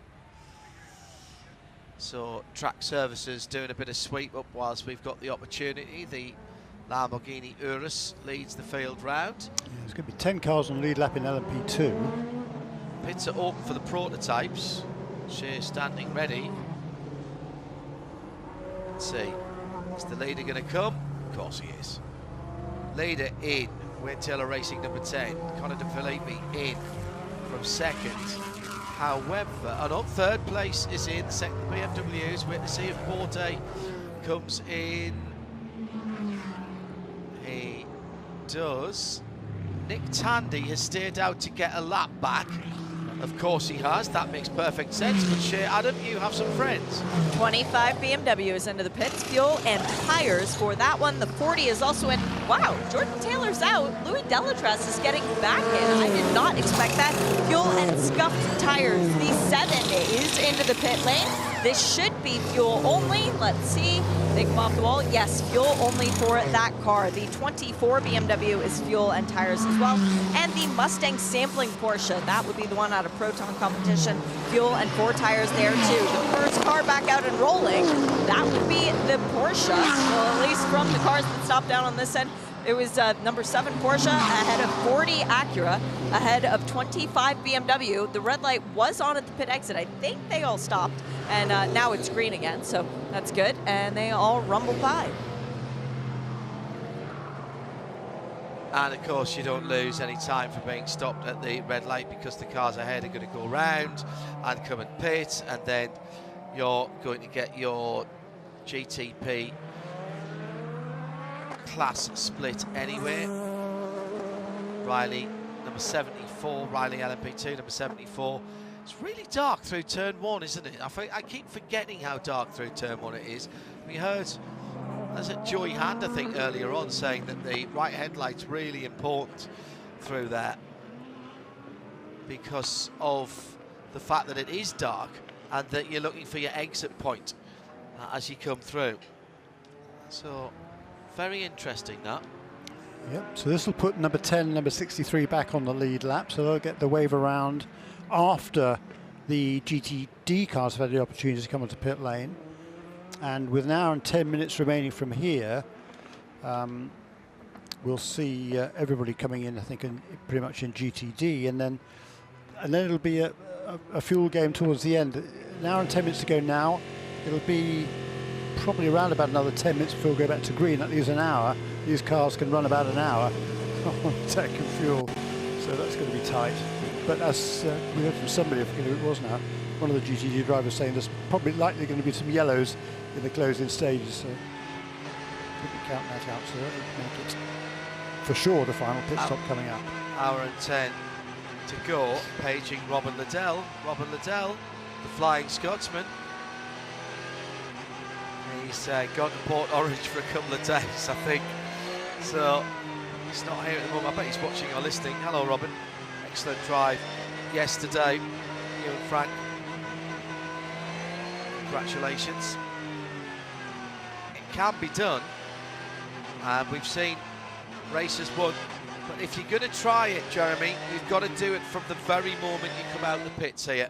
I think it's just maybe a little bit too... It depends how long this... Well, it shouldn't last too much longer, actually, because it's not as if we've got tyre barriers, etc., to rebuild. Right, everybody in... Well, that's interesting. Am I not seeing this, or did the GTD Pro cars not come in there? No, they have. Shea Adam is watching. They definitely did. There was actually just pit equipment that was hit by the number 45 Lamborghini. It knocked over the windward number 57 Mercedes tire that was actually left within its box. So that shouldn't be a penalty on the 57. If anybody, it would be a penalty on the 45 Lamborghini. Fuel and tires for the number 27 Aston Martin of Heart of Racing. That's Roman D'Angelo still aboard. When I talked to him earlier, he said he was very tired. He'd already driven a lot, and he had a couple more stints to go.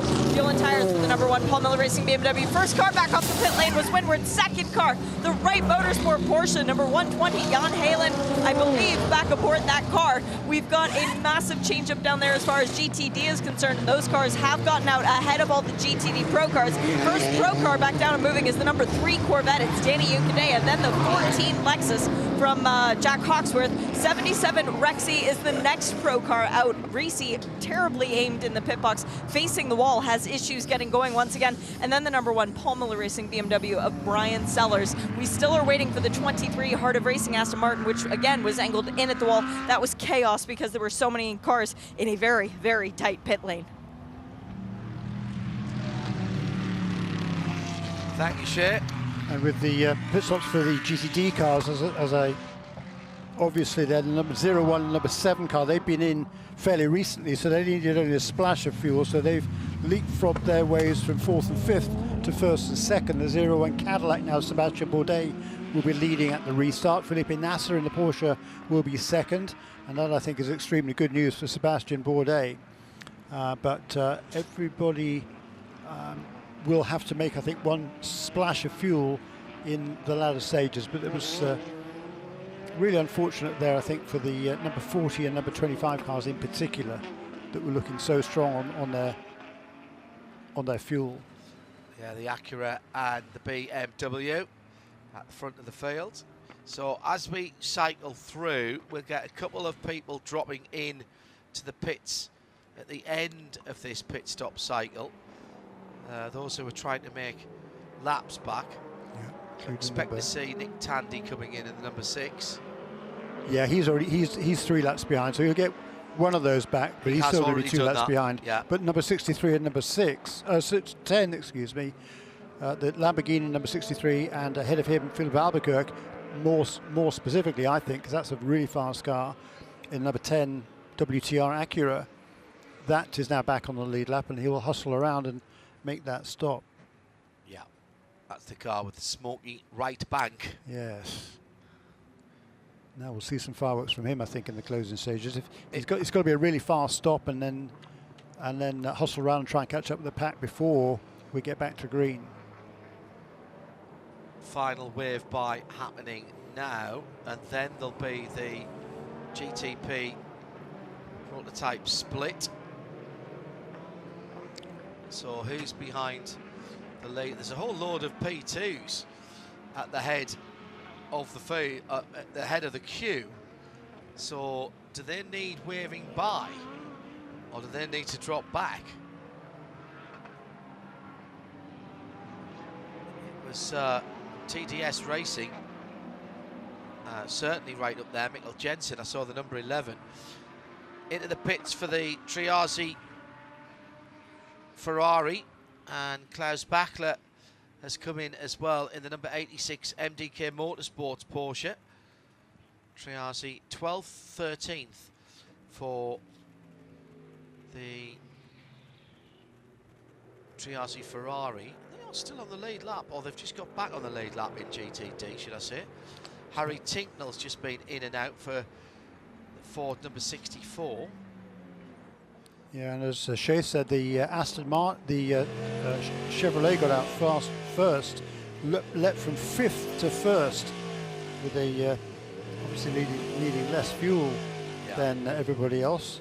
Really quick stop. And Daniel Unkadea will be relishing the fact of restarting in the lead. It'll be Andy Lally who'll start in GTD lead spot. Wow. That car did not pit. Really?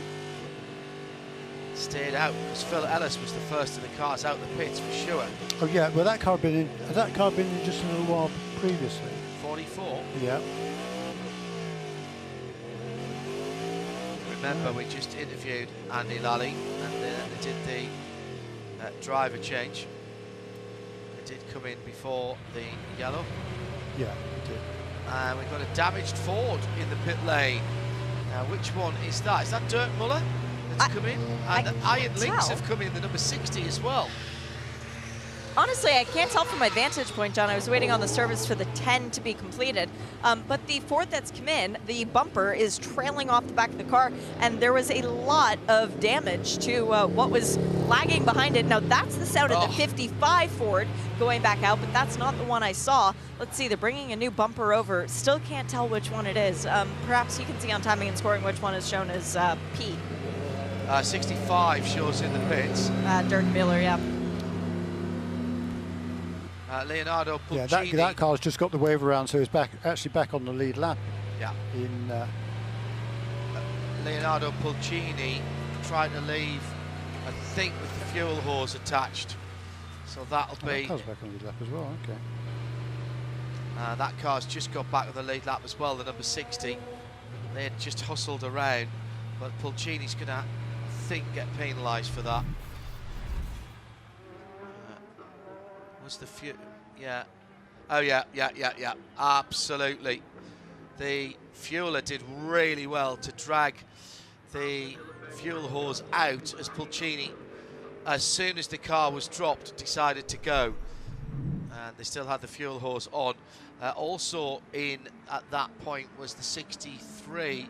Andrea Caldarelli was just a little bit further down the pit lane, so they hustled around and got back on the lead lap, as did Philippe Albuquerque on the lead GTP lap as well.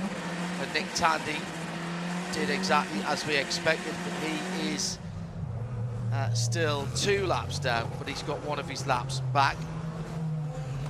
Yeah, so in LMP2, Malte Jakobsen has cycled his way to the front in the Dragon Speed car. Yeah, that car has been up at the top, near the top before, but I'm not sure it's led. Yeah, that car came into the pits shortly before the caution period. Mikkel Jensen in second for TDS, number 11, after that outstanding pass. The split pass round Parker Johnson in the Lexus. And it's Colin Brown for CrowdStrike Racing by APR. Ben Hanley, United Autosports number 2. It's the Wins car into Europol. Tom Dillman, 52, yellow and grey. Paul De Resta on the lead lap. No, hang on a second. Just wait for those cars to come around. 81. have. Oh, okay, no, just waiting for a few cars to come across the line. How's number 81 car? How's he got a lap? How's he got a lap on the field? Yeah, I think he might have taken an improper override, you know. I was just looking at that and then thinking, no, let everybody get across the line, John. It's the only way I can explain why it is where it is, to be honest, because yeah. Right, well, let's keep an eye on that. Because he's shown us a lap ahead of all the Correct. other LMP2 cars. Oh dear.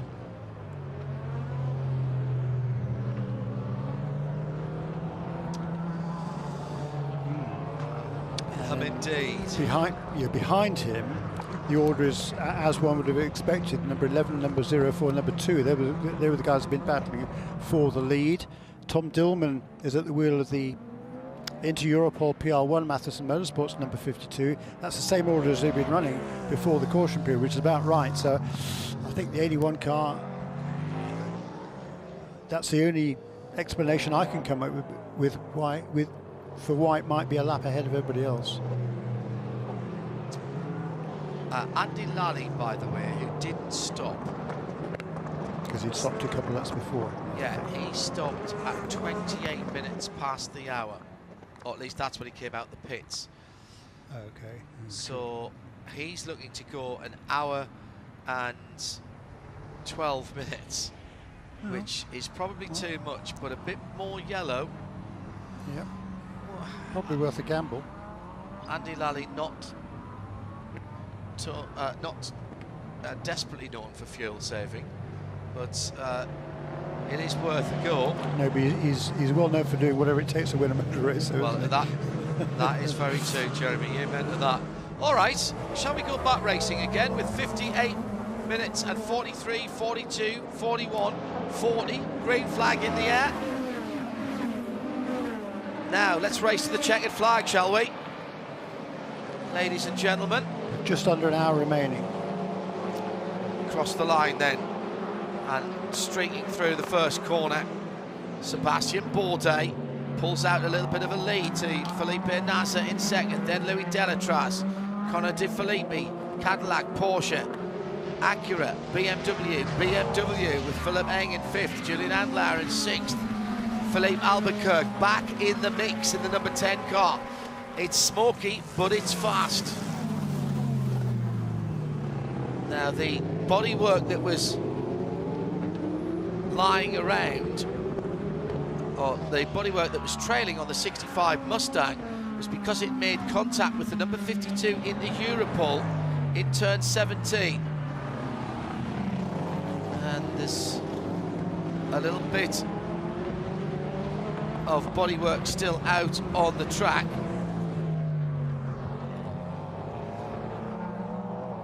Improper final wave by.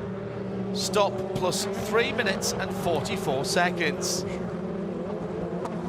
Spot on, Jeremy. Well done.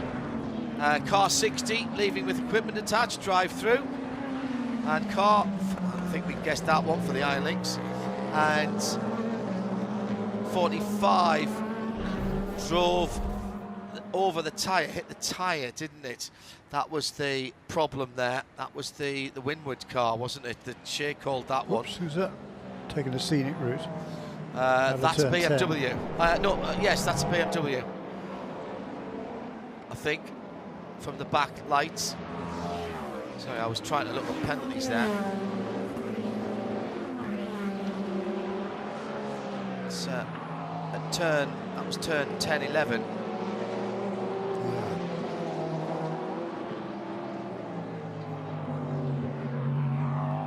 So, as we thought, the leader in LMP2 into the pit lane for Dragon Speed, the flex box car, will have to sit and boil an egg. Also coming in, the Lamborghini number 60, that's just a drive through. Bad lap there for Conor De Filippi, who got shuffled down a whole bunch of positions. He's at the tail end of the pack in GTP.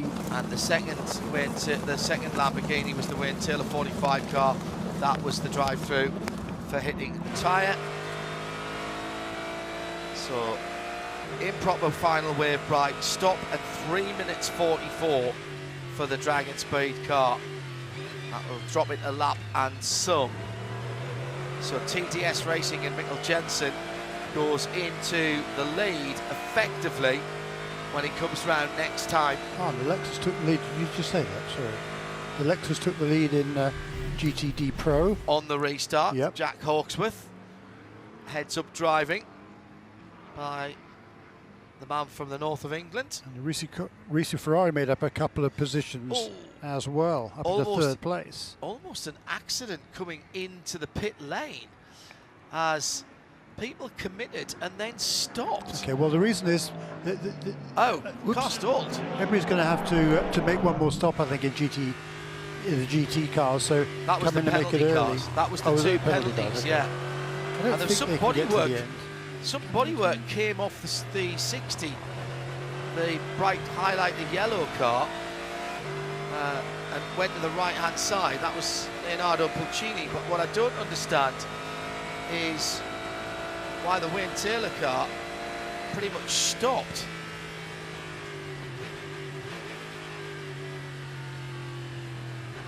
Coming into the pit lane. All right, let's work out what's going on at the front of the field. Answer, Felipe Nasser is within half a second of the Cadillac. Battle at the front of GTD has Andy Lally and Phil Ellis. I think Phil Ellis is in front now, isn't he?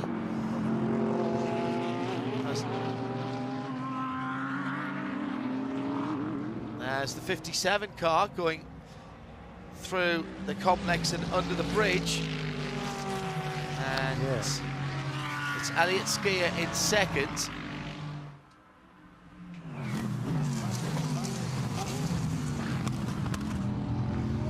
Down towards the hairpin, to the dark side. Yeah, Lally got shuffled well down the order, down to 8th position. So that Aston Martin Vantage number 44. So he's saving fuel like mad, isn't he? That's what he's doing. Who's that? Saving fuel. Andy Lally, saving fuel like mad. Maybe. He's not stopping again. That's what I reckon. He's letting them go.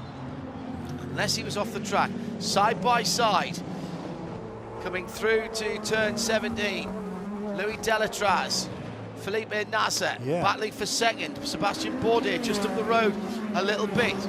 Porsche versus Acura. Porsche round the outside going into the first corner. Can he make it round the outside? Not quite. Has to drop back in again. In fact, it's two Porsches there now, because the Mustang sampling car is right there. Nasser with Louis Delatraz, I think, just nipped past him. So Delatraz. No, he was ahead of number 5 of Andlar, but it was the number 40 car, the Acura, trying to get past the Porsche. The Porsches, yeah. And they were that was close. Yeah, he has got by. And Dissipators trying to catch Sebastian Bourdais, who's 5 seconds up the road for the Cadillac. Yeah, the Porsche just is struggling. Something very, very weird going on. It's that short stop for the Cadillac, number 1, has worked really well, but the other car that did it, the Porsche, it's not worked at all. So what is the difference?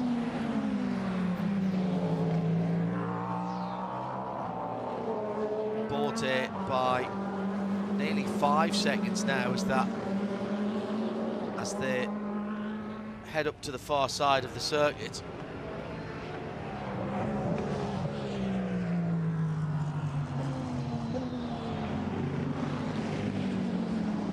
This is the time of night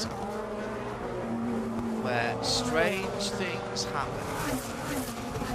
I don't know what it is about drivers, why they think they can get away with more in the darkness. The same monitoring cameras are there at every corner.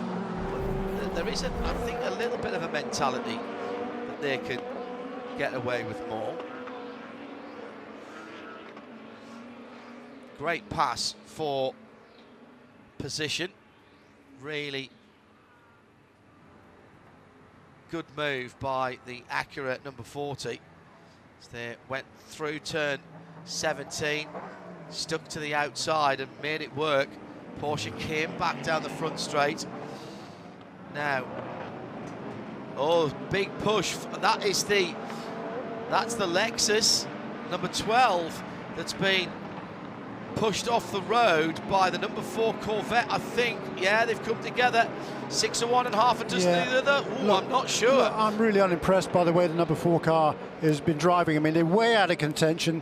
What are you doing forcing the issue for a lead? Yeah, that's just wrong. Totally agree. Just absolutely wrong. Yeah, leaned on him. Get out of the way. Continued to lean on him, many laps down, and has taken... Not even a class car. I mean, that's Parker Thompson, who spun around, who's in the GTD category. I think that'll he was actually down a bit in any case. For some reason, not quite sure why, but he was down a bit. But he's going to be down a bit more now.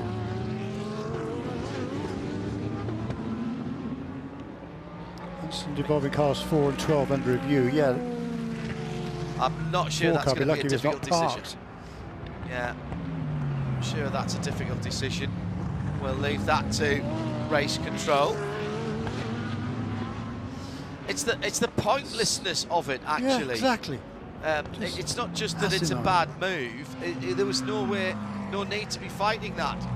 More problems out on the circuit for the Mustang number 55. This is the Proton car, and moving very, very slowly.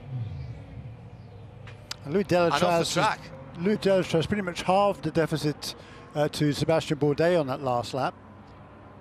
No action? Are you serious? Okay. Instant evolving cars 4 and 12 reviewed, no action. Yeah. Corey Lewis has pulled the Proton forward. They see a lot more, camera angles than we do, that's for sure. Yeah, absolutely. 55 has pulled off the circuit at turn 9. And there is a place he can get off the track there. Corey Lewis was aiming for the gap, so I think we'll stay green there. Good heads-up driving by a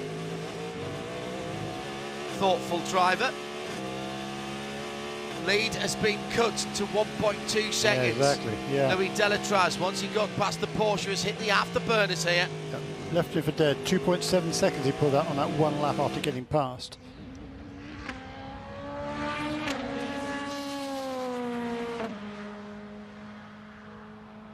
The Ferrari's up into second place now, isn't it, in GTD Pro? Daniel Serra. Yep. Full course yellow. Oh, we are going to have a yellow. Thought Corey had got behind the wall. Short yellow, pits will not open, but it'll pack everybody back up again. Nick Tandy will be cursing he wanted a full yellow. Actually, nobody would have pitted, so it wouldn't have made any difference.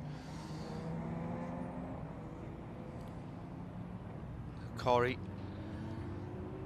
in the Ford Mustang at turn 9, almost got it off the track. It won't take too long here, so this will be a short yellow in every sense of the word.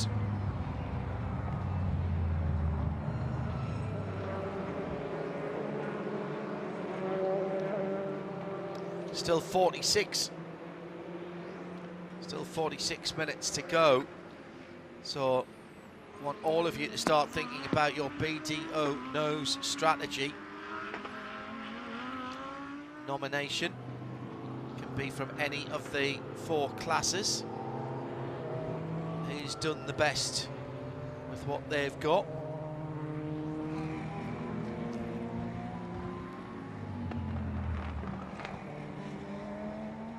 Shouldn't take too long here once this car gets dragged behind the wall.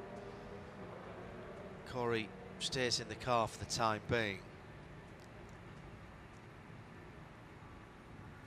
Very odd engine note when that car was moving along sort of up and down as if the throttle wasn't connected. Thinking of heading out and you want to keep in touch with what's going on, Sirius XM 206. If you're not so equipped, well, around the central to the Central Highlands area at Highlands ESPN. 10:63 a.m. will take you through to the end of the race. Also, of course, you can burn a bit of data on RS2. Hello to Jeff Carter, who's tuned in. He was at the track this morning and is following the race, listening to IMSA Radio. Hello, Jeff, hope you're well. I'm a colleague of ours here at IMSA. Now, into the pit lane. This must be, that must be the Wayne Taylor Lamborghini, is it? The 45, yeah, with no lights on at the front of that car when the pit lane speed limiter is on. Absolutely incredible this week. The difference between midday on Tuesday and 5 o'clock on Tuesday was like a Wednesday to a Thursday. By the time we got to Wednesday, it looked like Friday, and Thursday it looked like Saturday in terms of how many people were here. It's been incredible. And Friday and Saturday looked like Saturday, but everybody had been told it was free and just come anyway. I mean, it has been outstanding. What an event this is, and the way everything has gone down through the years and the amount of history that's here, just superb. Congratulations to everyone here at the circuit who've made it a brilliant event, and to everybody at IMSA as well, of course. Let's check in with some of the LMP2 drivers who've been there or thereabouts for the whole race, and what a race it has been for the number 2, Ben Handley in the United Autosports USA wins car. Nino Pino has just got out of it. Yeah, you're the only person in the team not called Ben, which is, but it's a really close P2 battle, isn't it? It was very hard. It was long two stints for me, so yeah, it was tight, close. I had to defend a lot, but at the same time, you know, I think we still have a chance for a podium. But so far, we need to keep it clean also. Is this yellow bad for you, or do you actually want the pack to stay together? Would you prefer to have a longer run of green flag? It increases the chances for everything. In the end, you can win the race in the last lap. If everything is packed together, you have more chances, of course, to gain positions, whereas the same as losing positions. So I was comfortable on P3, that we had a good gap, but this at the same time it gives us more chances to go forward. So it's tough to say right now. I can tell you in 40 minutes. Yeah, I mean, those 40 minutes will be the coolest 40 minutes. I mean, are you confident the car is going to continue coming towards Ben as we get cooler?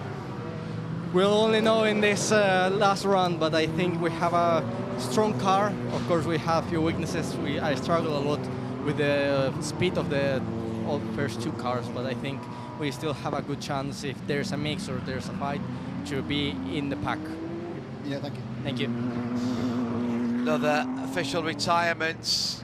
Proton have already informed IMSA that Corey Lewis, 55, Proton Mustang is a retirement. It did sound as though it had a throttle or an engine problem there. Corey got it off the track as quickly as possible. So that adds then... Number 12, is it? Well, let's see. The Wayne Taylor Racing Lamborghini Huracan has not come back out the pit. So Corey Lewis, we know. That's gone back to the garage, I'm just hearing. So Corey Lewis for Proton Competition 4 Mustang is out. The Tower Motorsports number 8 is out. Catherine Legg out. Gradient Racing, should I say. Lone Star Racing's been in and out, but in for much more of a long time. I think I saw the 80 as a retirement. Yes, I did. Pipo Durrani was retired, the 31 car, after the accident officially, and the car, the other car involved, that was the side-by-side, number 21 of Miguel Molina for AF Corsa. The 85 had a drive shaft issue, which they thought they would try and fix, but JJC Miller have since retired it. Iron Dames were out with a variety of problems, started by an impact. The Richard Mille number 88, standing at the bottom of that, Lilou Wadu de Cellier, ground to a halt over at turn 7 and jumped out the car pretty quickly. The car was then trailered back, but we haven't heard any more about it since then. The KPM caught off Preston Motorsport Mercedes with an engine problem and non-specified problem for AWP. Oh no, it was that not the alternator problem on the 17 car? I think it might have been. And Anthony Mantella just did an out and a back. Ready? So, shall we go? Shall we have a 40-minute dash for the points? Sounds like that might work. 40 minutes and 5, 4, 3, 2, 1, 0, and green, green, green. At 39, 56, 55, 54, and we are racing again at the front of the field. It's Sebastian Bourdais. And into the pit lane.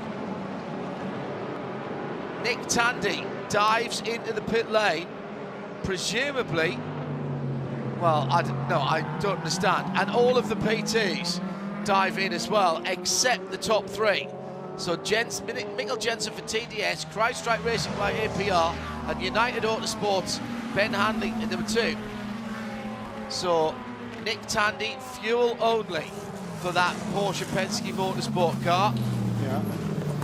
I think we can pretty much discount that car, but of all the LMP2s, John, I was just about to say, I was going to wait till we got back going under green, that they did need to make one more pit stop in this race, but with 39 minutes to go from here, they'll be fine. I think what about the 3 that didn't stop? They're going to have to come in next time around, I think. Wow. Wow. So that's a big call. Connor Zilic is first out for Era Motorsport of the ones that stopped. Then it was Felipe Fraga. Then it was Paul de Resta. Then it was Sean Creech's Johnny Edgar. Wow, they've come back up through the field as well in the Oni Lichier in the field. So the restart was pretty standard at the front of the field. Oh my goodness. Scraping the ground. What car was that made up 3 positions as they came through turn 1? That's one of the BMWs. It was BMW going round BMW at that point. So that must have been Philippe Eng. Or was that Conor de Filippi going past about 3 people as he headed into turn 1? Thought he'd forgotten to brake, to be honest. But that was a fantastic manoeuvre. It was indeed De Filippi. Yeah, it was Conor de Filippi. I love the fact that the tail lights on all of these cars are different now, because it gives you another point of identification. Here comes Mikkel Jensen for TDS, and Ben Handley's followed him in. Colin Brown has stayed out in the 04 Algarve Pro Racing CrowdStrike car. So what does Colin know that we don't, or what does Stuart Cox know that we don't? He's got 16 laps under the wheel of that car. However, 7 of them are under the safety car. Yeah, he's going to have to stop.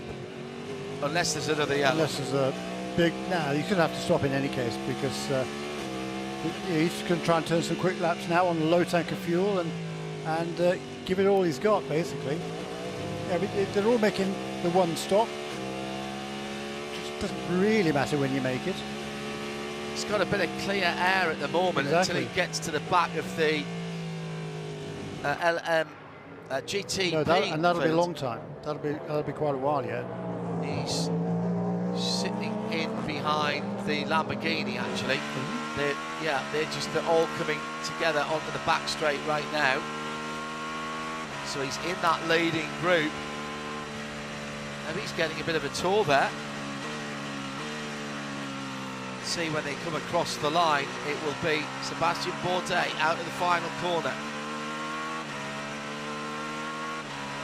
Then the number 40 Acura in second. There goes Felipe Nasr, Julian Andlau, Conor de Filippi, Philip Eng, Philip Albuquerque, Andre Candarelli. Colin Brown did pit, so he's gone 1 extra lap, and he's with Nick Damon. And it's no tyres, it's just fuel for Colin. So they are just topping her up. Something I'm absolutely certain that there have been fresh tyres on the MDX high class car. I think that also it may well have been fresh tyres on the Interpol machine. Obviously the tyres will last a bit longer now. Tim just noticeably, when I came back in the pits out being out for about 45 minutes, noticeably cooler now. 2 or 3, 4 degrees in the air as Colin goes away. Totally clean stopping to see where he rejoins the pack. Well, there was a whole gaggle of cars that went across the line. But it's the one we've got to look for is the ERA racing car, and that's just coming onto the front straight now. So Colin might have just nailed this with a bit of clear air and a couple of quick laps. That might be a strategic masterpiece there. He's dropped, I think he's dropped in just behind the first two. He had rather longer run down the pit lane. Full course yellow. Debris on the track, turn 15. Been more contact.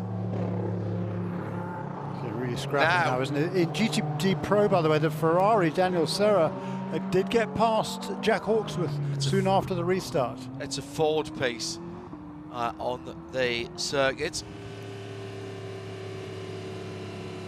Is it 65 or 64? Because it was one of the works cars. So Scrappy now, isn't it? It is scrappy. Yellow's breeding yellows here. Now this will be a full yellow. So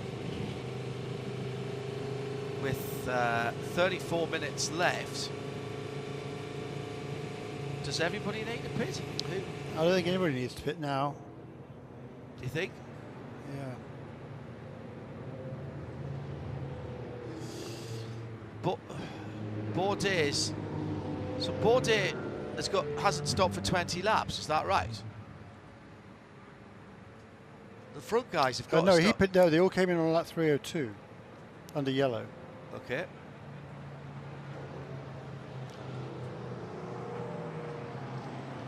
So they've done 14 laps, and we've got, what, 33 minutes to go, which would be another 14 laps. 14 laps. But most, there's a goodly portion of it under yellow, so I think they should be good to go from here. Actually, no, it's a bit more than 14 laps. We just completed 3 at 17. So 15 are done. Let's see how this plays out. Philippe Albuquerque won't mind this because he gets another crack at a restart. Conor de Philippe, if he does what he did the last time and passes 3 cars into turn 1, then he'll be in a podium position by the time they come round again next time. That was an incredible manoeuvre right up the pit wall.